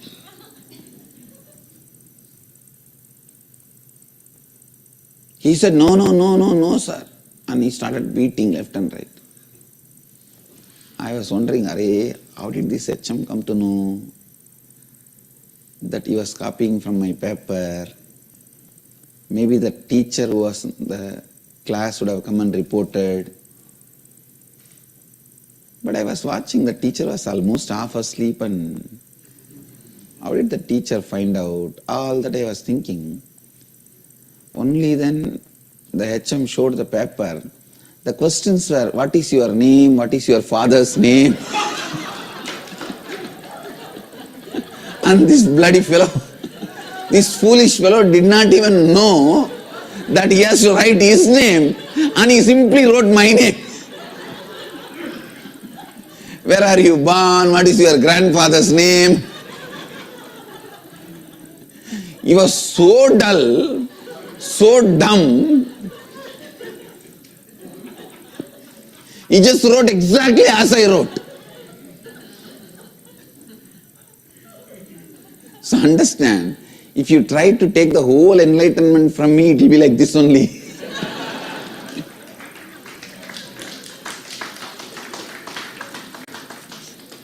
I'll give you the tools. I'll give you the methodology. But you have to make the final portrait of you. Only then it will be yours. Otherwise we both will be standing in front of the cosmic headmaster, Mahakala.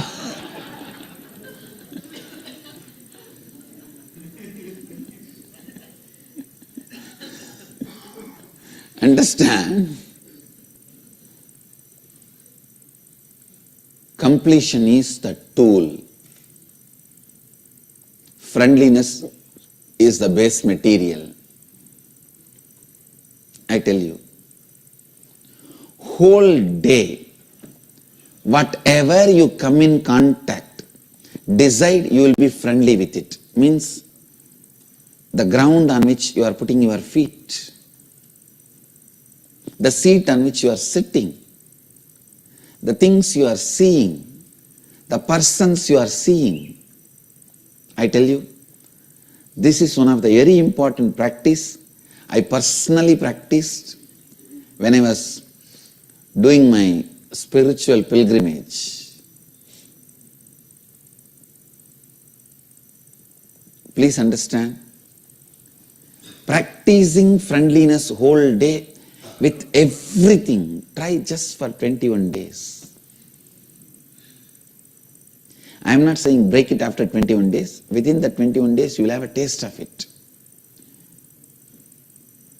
You will bring such a grace into your walking, talking, living, everything. People will simply ask you, are you going to this Nithyananda Swami? Really, I tell you, when you carry this grace, the grace of friendliness, when you put your feet, you are a blessing for the earth and earth blesses you. Only when you are a blessing for the earth, earth blesses you. Only when the earth blesses you, you are a blessing for the earth. All my sannyasis, disciples, devotees, followers, Gurukul kids, please practice this. Carrying friendliness towards everything you see in the life. I tell you, without even knowing, you will start carrying completion in you. You don't need to be sitting and staring at that mirror, planning for your threading of your eyebrows.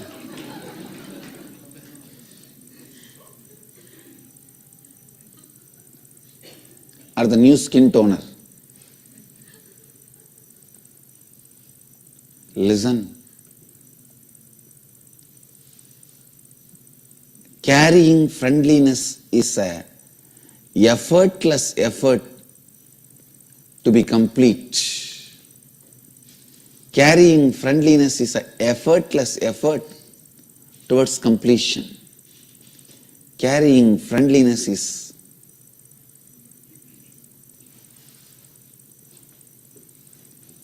a natural flow of friendliness. And when you carry friendliness, you won't have hangover about a place, person. Understand?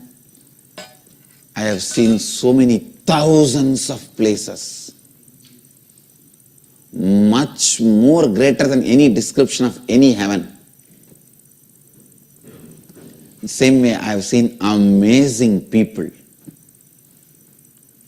much more greater than any description of any God. But I have never had even once hangover of a place or a person.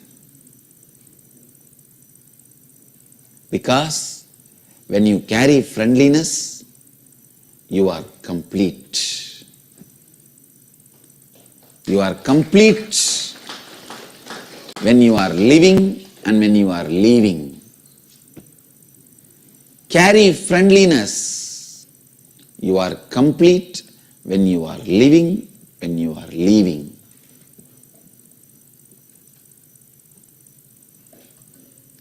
Carry friendliness when you are living and when you are leaving. When you carry friendliness, there can't be any incompletion. Automatically you will start operating from the space of completion. your cognition, your response, your space, your joy,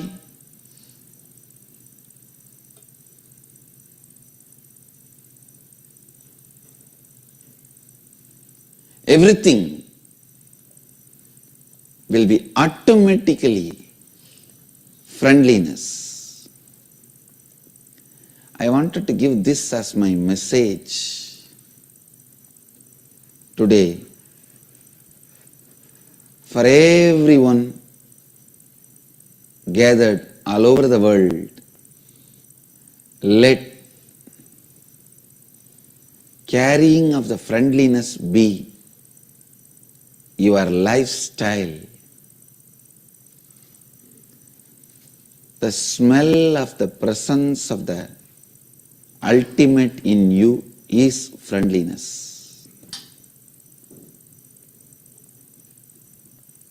I tell you, when you meditate on friendliness inside, do samyama on friendliness inside. I really wanted to create a samyama, sakabhava samyama. When you carry that space of sakabhava inside, when you do that sakabhava samyama inside, the way you move your hands and legs and the feet and the way you dress and the way you smile, the way you carry yourself, the whole thing will radiate such a grace,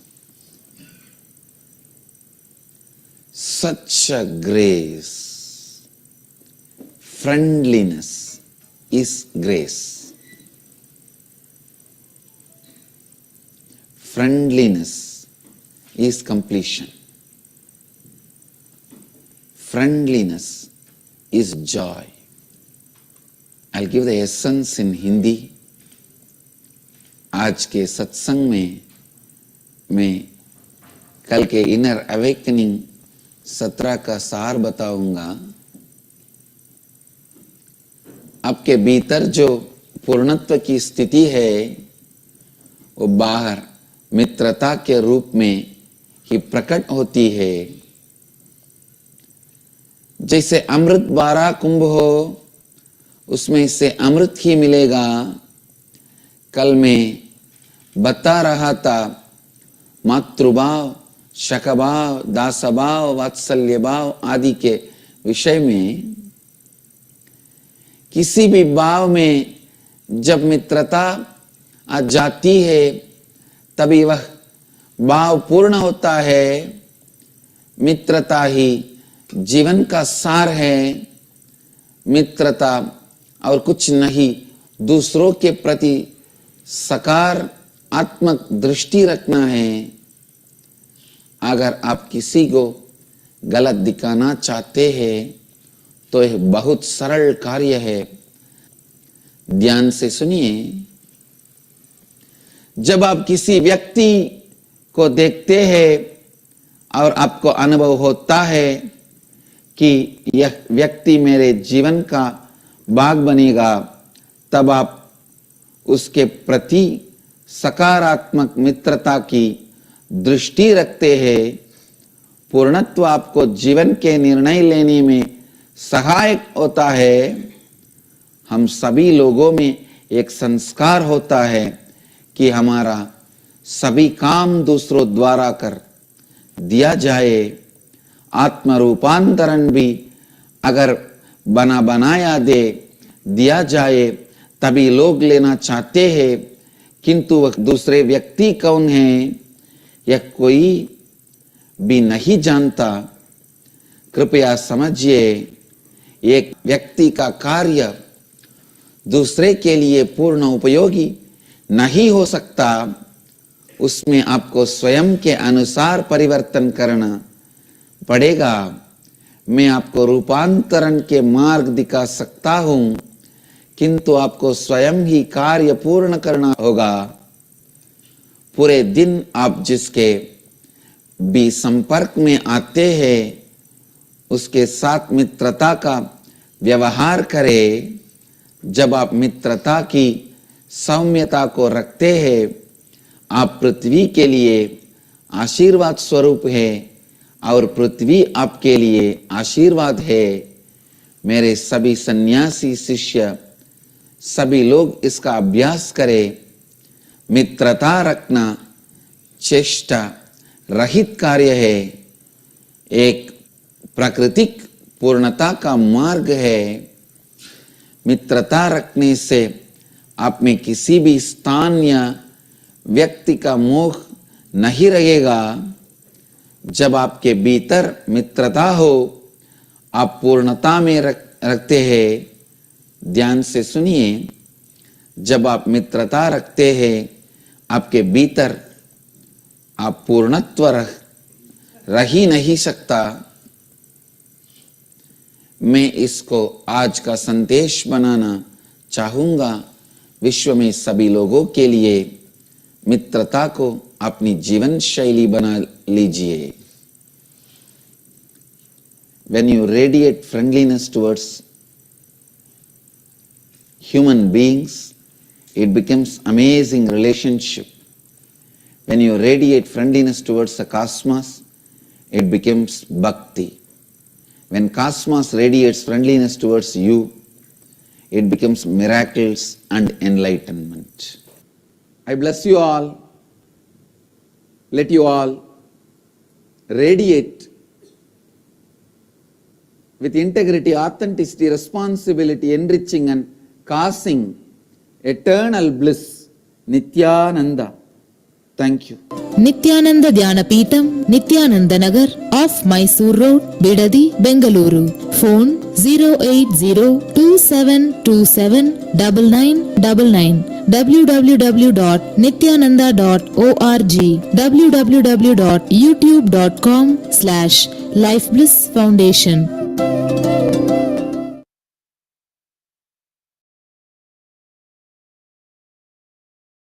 The Kalpatar Darshan today. My blessings to Nitya Yoga happening in Anna Nagar, Chennai. An inner awakening introduction happening in Maniambadi. First, let me explain the science of Kalpataru. Please listen. Human life is worth living only when you can make it as you wanted. Please listen. There are some of the natural principles. How many philosophies may oppose these principles? How many religions may oppose these principles? How many gurus may try to suppress these principles?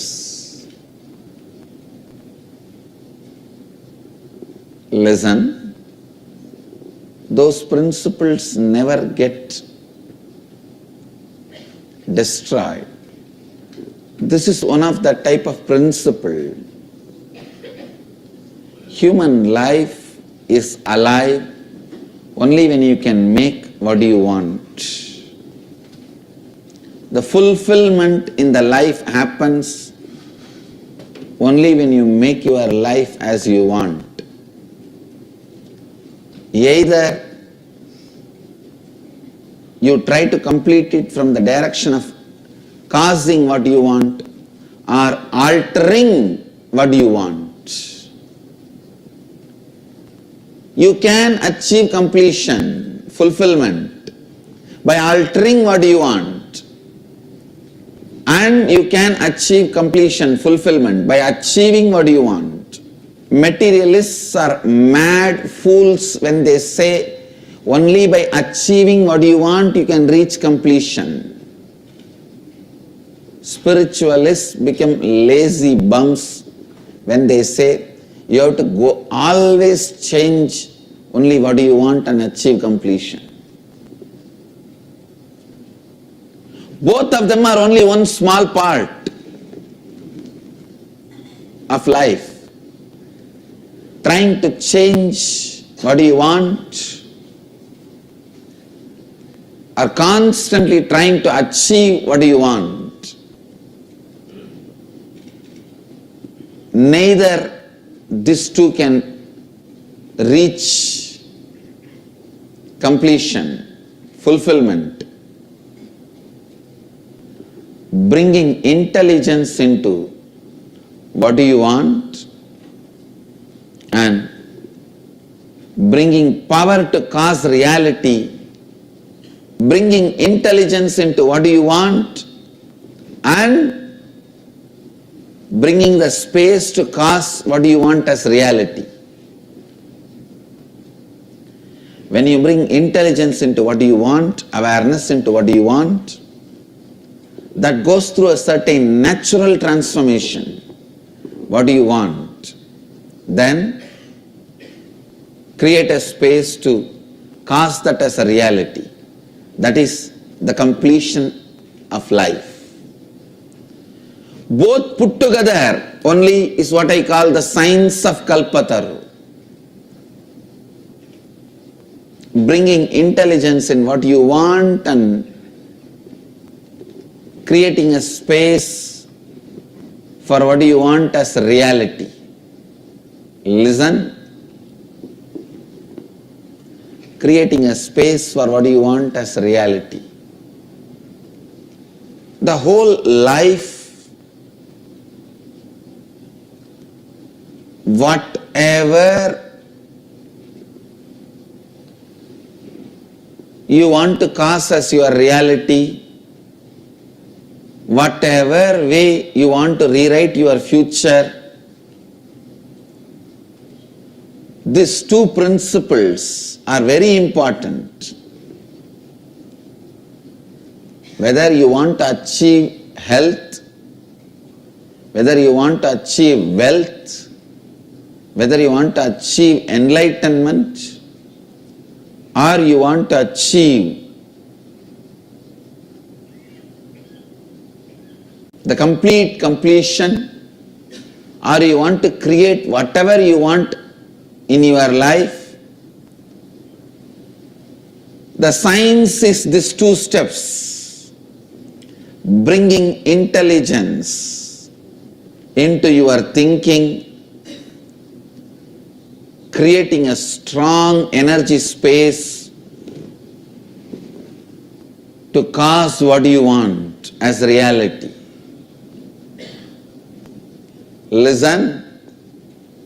In Kalpataru Darshan, I am giving you the glimpse of this science, helping you to complete with one desire all the incompletions to be completed and creating a space to cause that one desire into reality. In Inner Awakening, I am doing the same thing in every field of your life. In Kalpataru Darshan, I can say, you get the introduction. In Inner Awakening, it becomes life.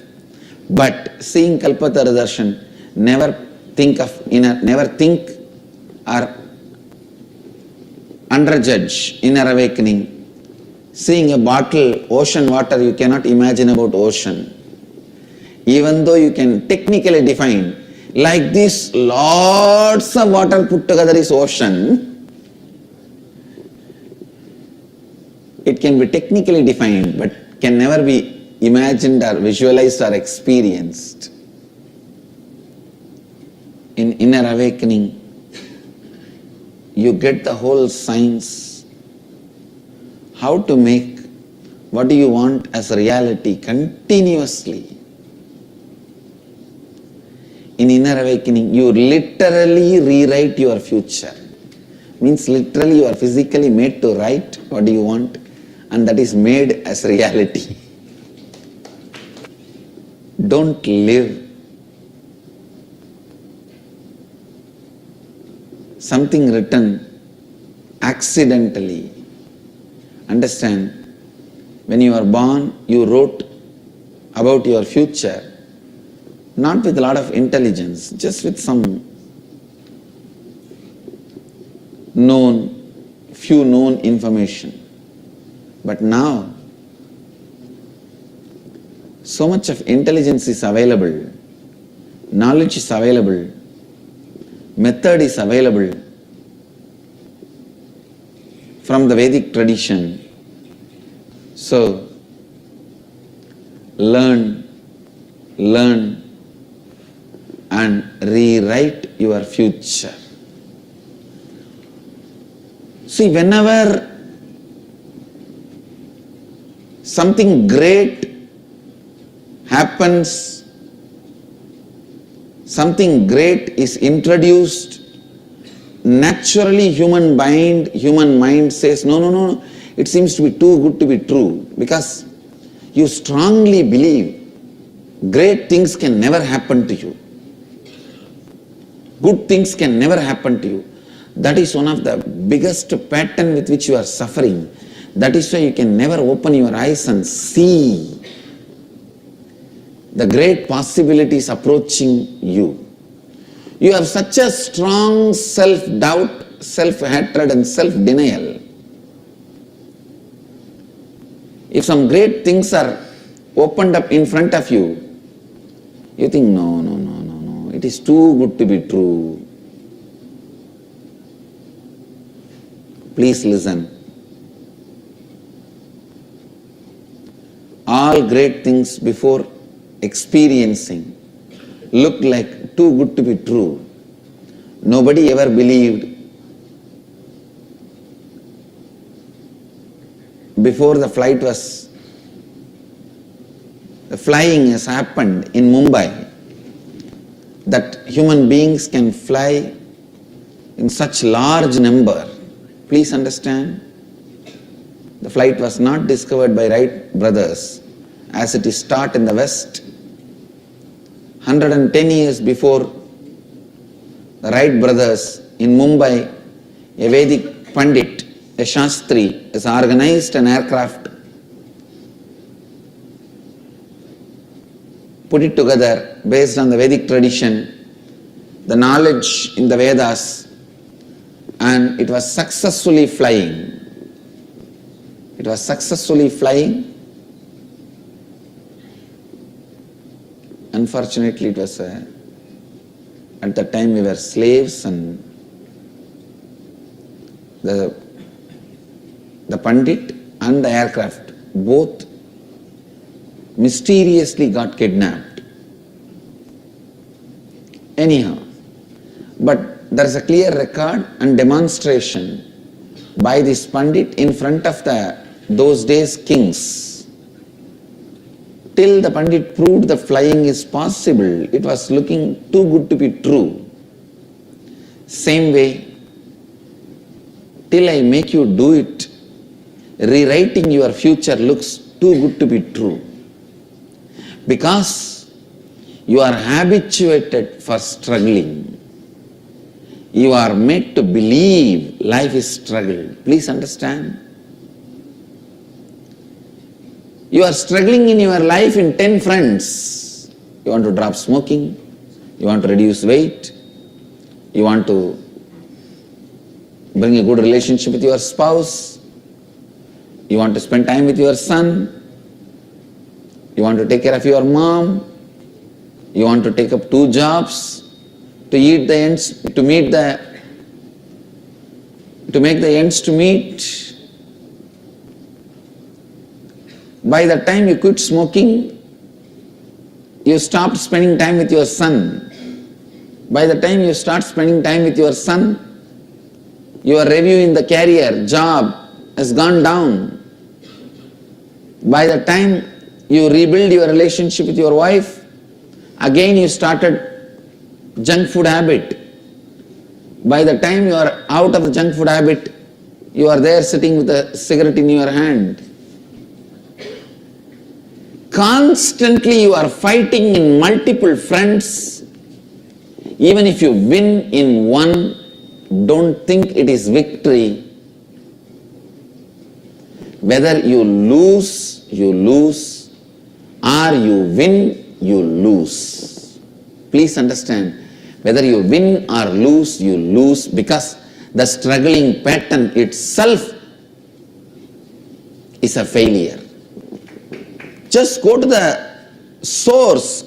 Why you made the life the way it is occurring for you now. Nobody else made it. Be very clear. Nobody else made it. When it comes to responsibility, I am agnostic. Be very clear. When it comes to responsibility, I am agnostic.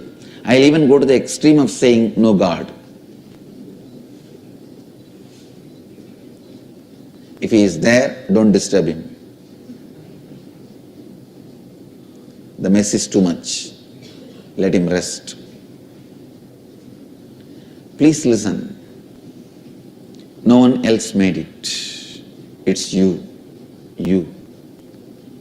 So first look in.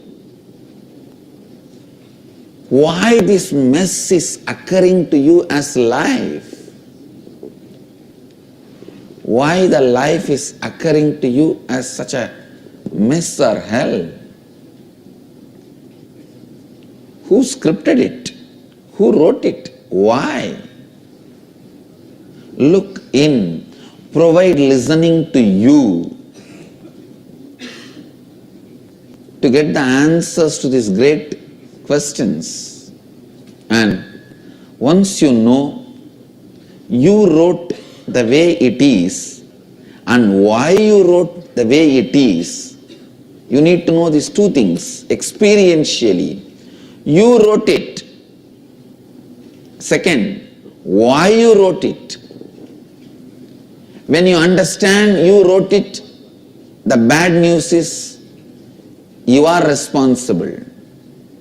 Good news is you can rewrite it.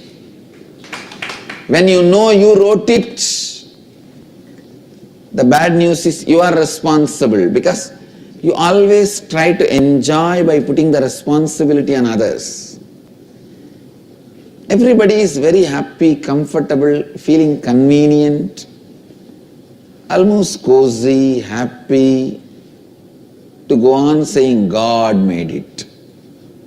It is not by us.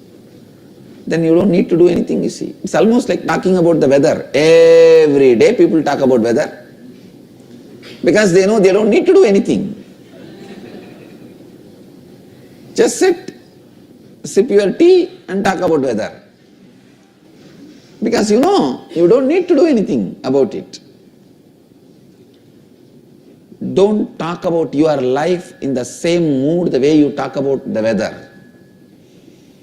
Whether weather can be changed or not, your life can be changed. First, you need to understand you wrote it. Second, why you wrote it this way. In the inner awakening, experientially you will understand you wrote it. You are responsible. And you will also understand why you wrote it the way you wrote. When you know you wrote it and why you wrote it, now simply you know how to rewrite it. That's all. In the level 1, I make you understand you wrote it with the process of completion with yourself. The level 2, with the process of completion with others, you are experientially made to understand why you wrote it the way you wrote it.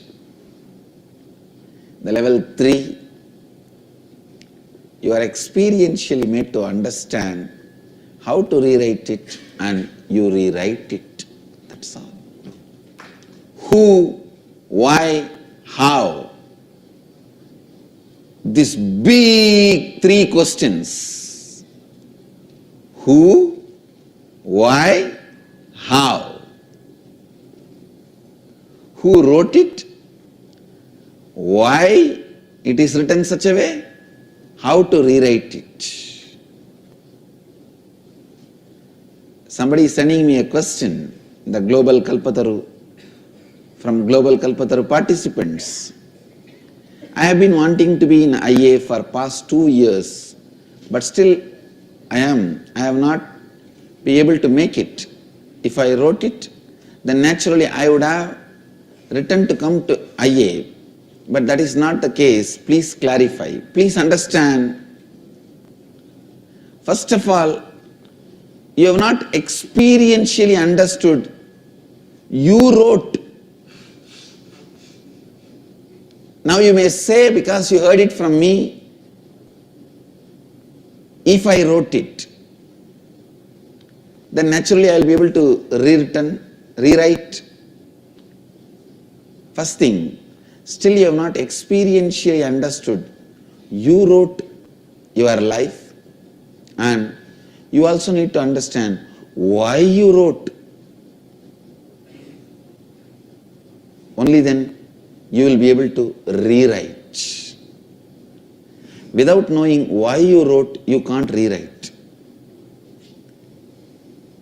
Because all the vested interests, shareholders, partners of your life had to be pacified, taken into consideration when you rewrite. You can't just tell them to get out of your life because you have decided to rewrite. All the energies, influences in your life, you need to take them into consideration. And you need to know why you wrote the way you wrote. Listen, why you wrote the way you wrote. You will be able to rewrite. The question is very beautiful question. You are asking, I have been wanting to be in IA for past 2 years.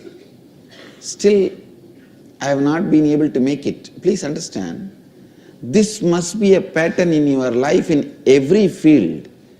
Whether it is your health or wealth, your job, your business, your relationships, everywhere.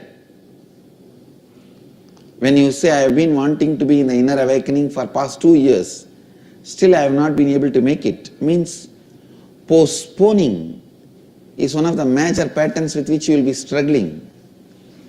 You wrote your life with that. Now you need to experientially understand.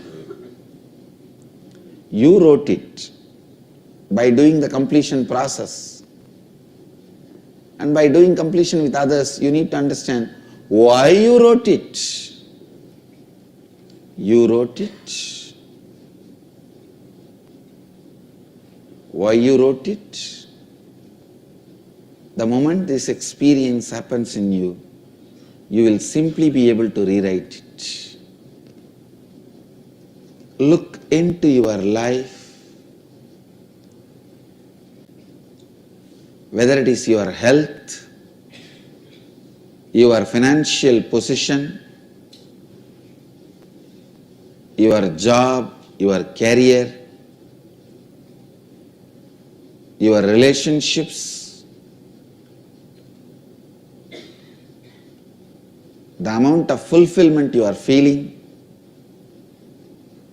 or the completion you are experiencing, everything you need to know, you wrote it. And you need to look in and find out why you wrote it the way you wrote it. Then naturally, simply you will be able to rewrite it. Simply you will be able to rewrite it. This whole Kalpataru process is giving you the glimpse of realizing one desire. Inner awakening is the experience of realizing everything you want to cause as a reality in your life and in others' life. In the Kalpataru Darshan, you receive one fruit. In the inner awakening, you receive a fruit garden for you to enjoy and share it with others. I can say you receive the source. Inner awakening is all about awakening yourself to the power of your inner space, where the life is occurring to you as you wrote, experientially making you understand you wrote it and why you wrote it the way you wrote it, and helping you experientially making you rewrite it. I bless you all. Let you all radiate with integrity, authenticity, responsibility, enriching and causing eternal bliss. Nithyananda. Thank you. Nithyananda Dhyanapītam, Nithyananda Nagar, off Mysore Road, Bidadi, Bengaluru. Phone 08027279999. www.nithyananda.org. www.youtube.com/lifeblissfoundation.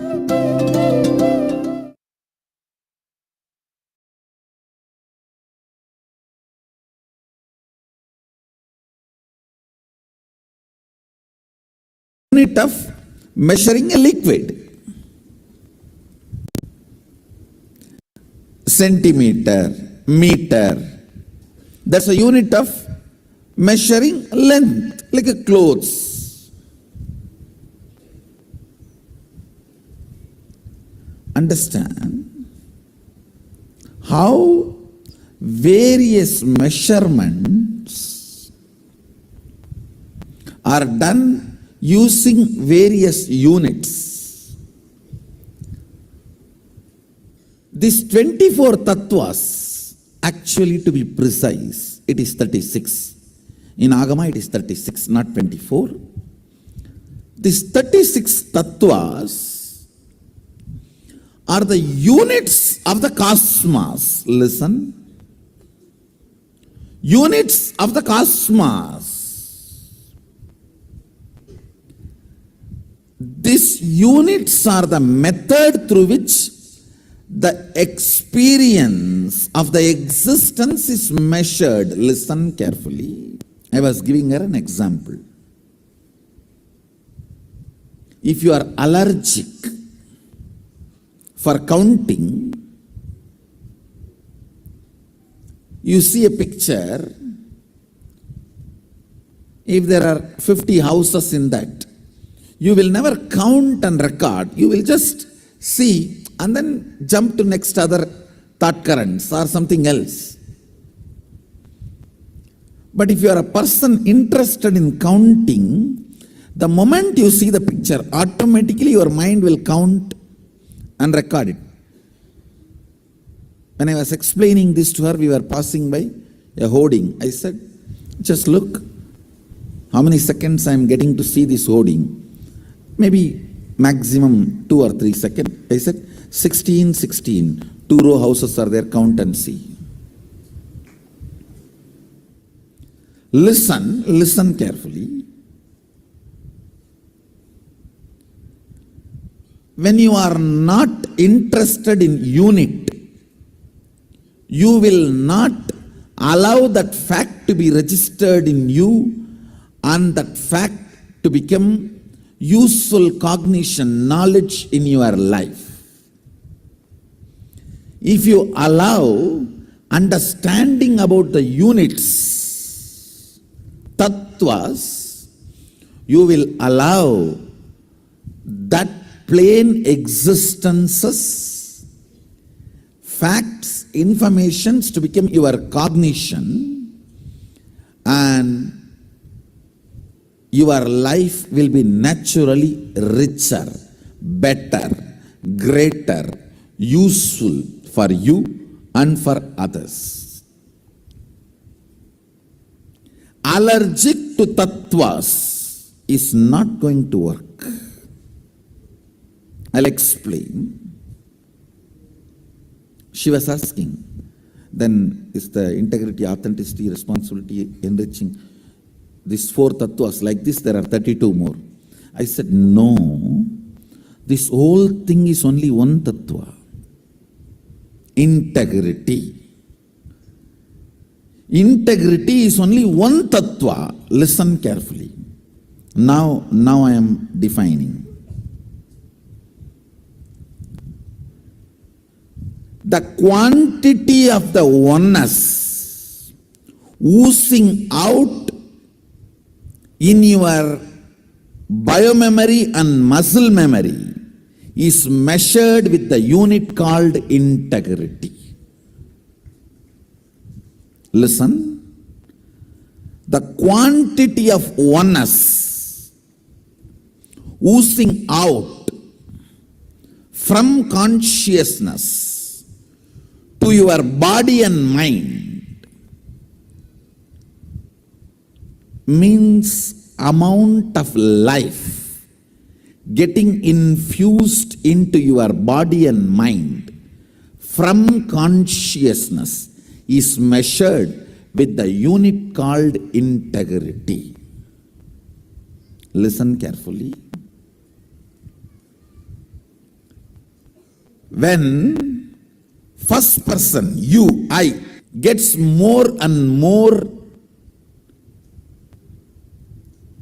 infused with integrity, it is called authenticity. When the integrity is manifested towards the second person, people who are in front of you, that is called responsibility. When that same integrity becomes lifestyle for the third persons in your life, everyone, that is called enriching.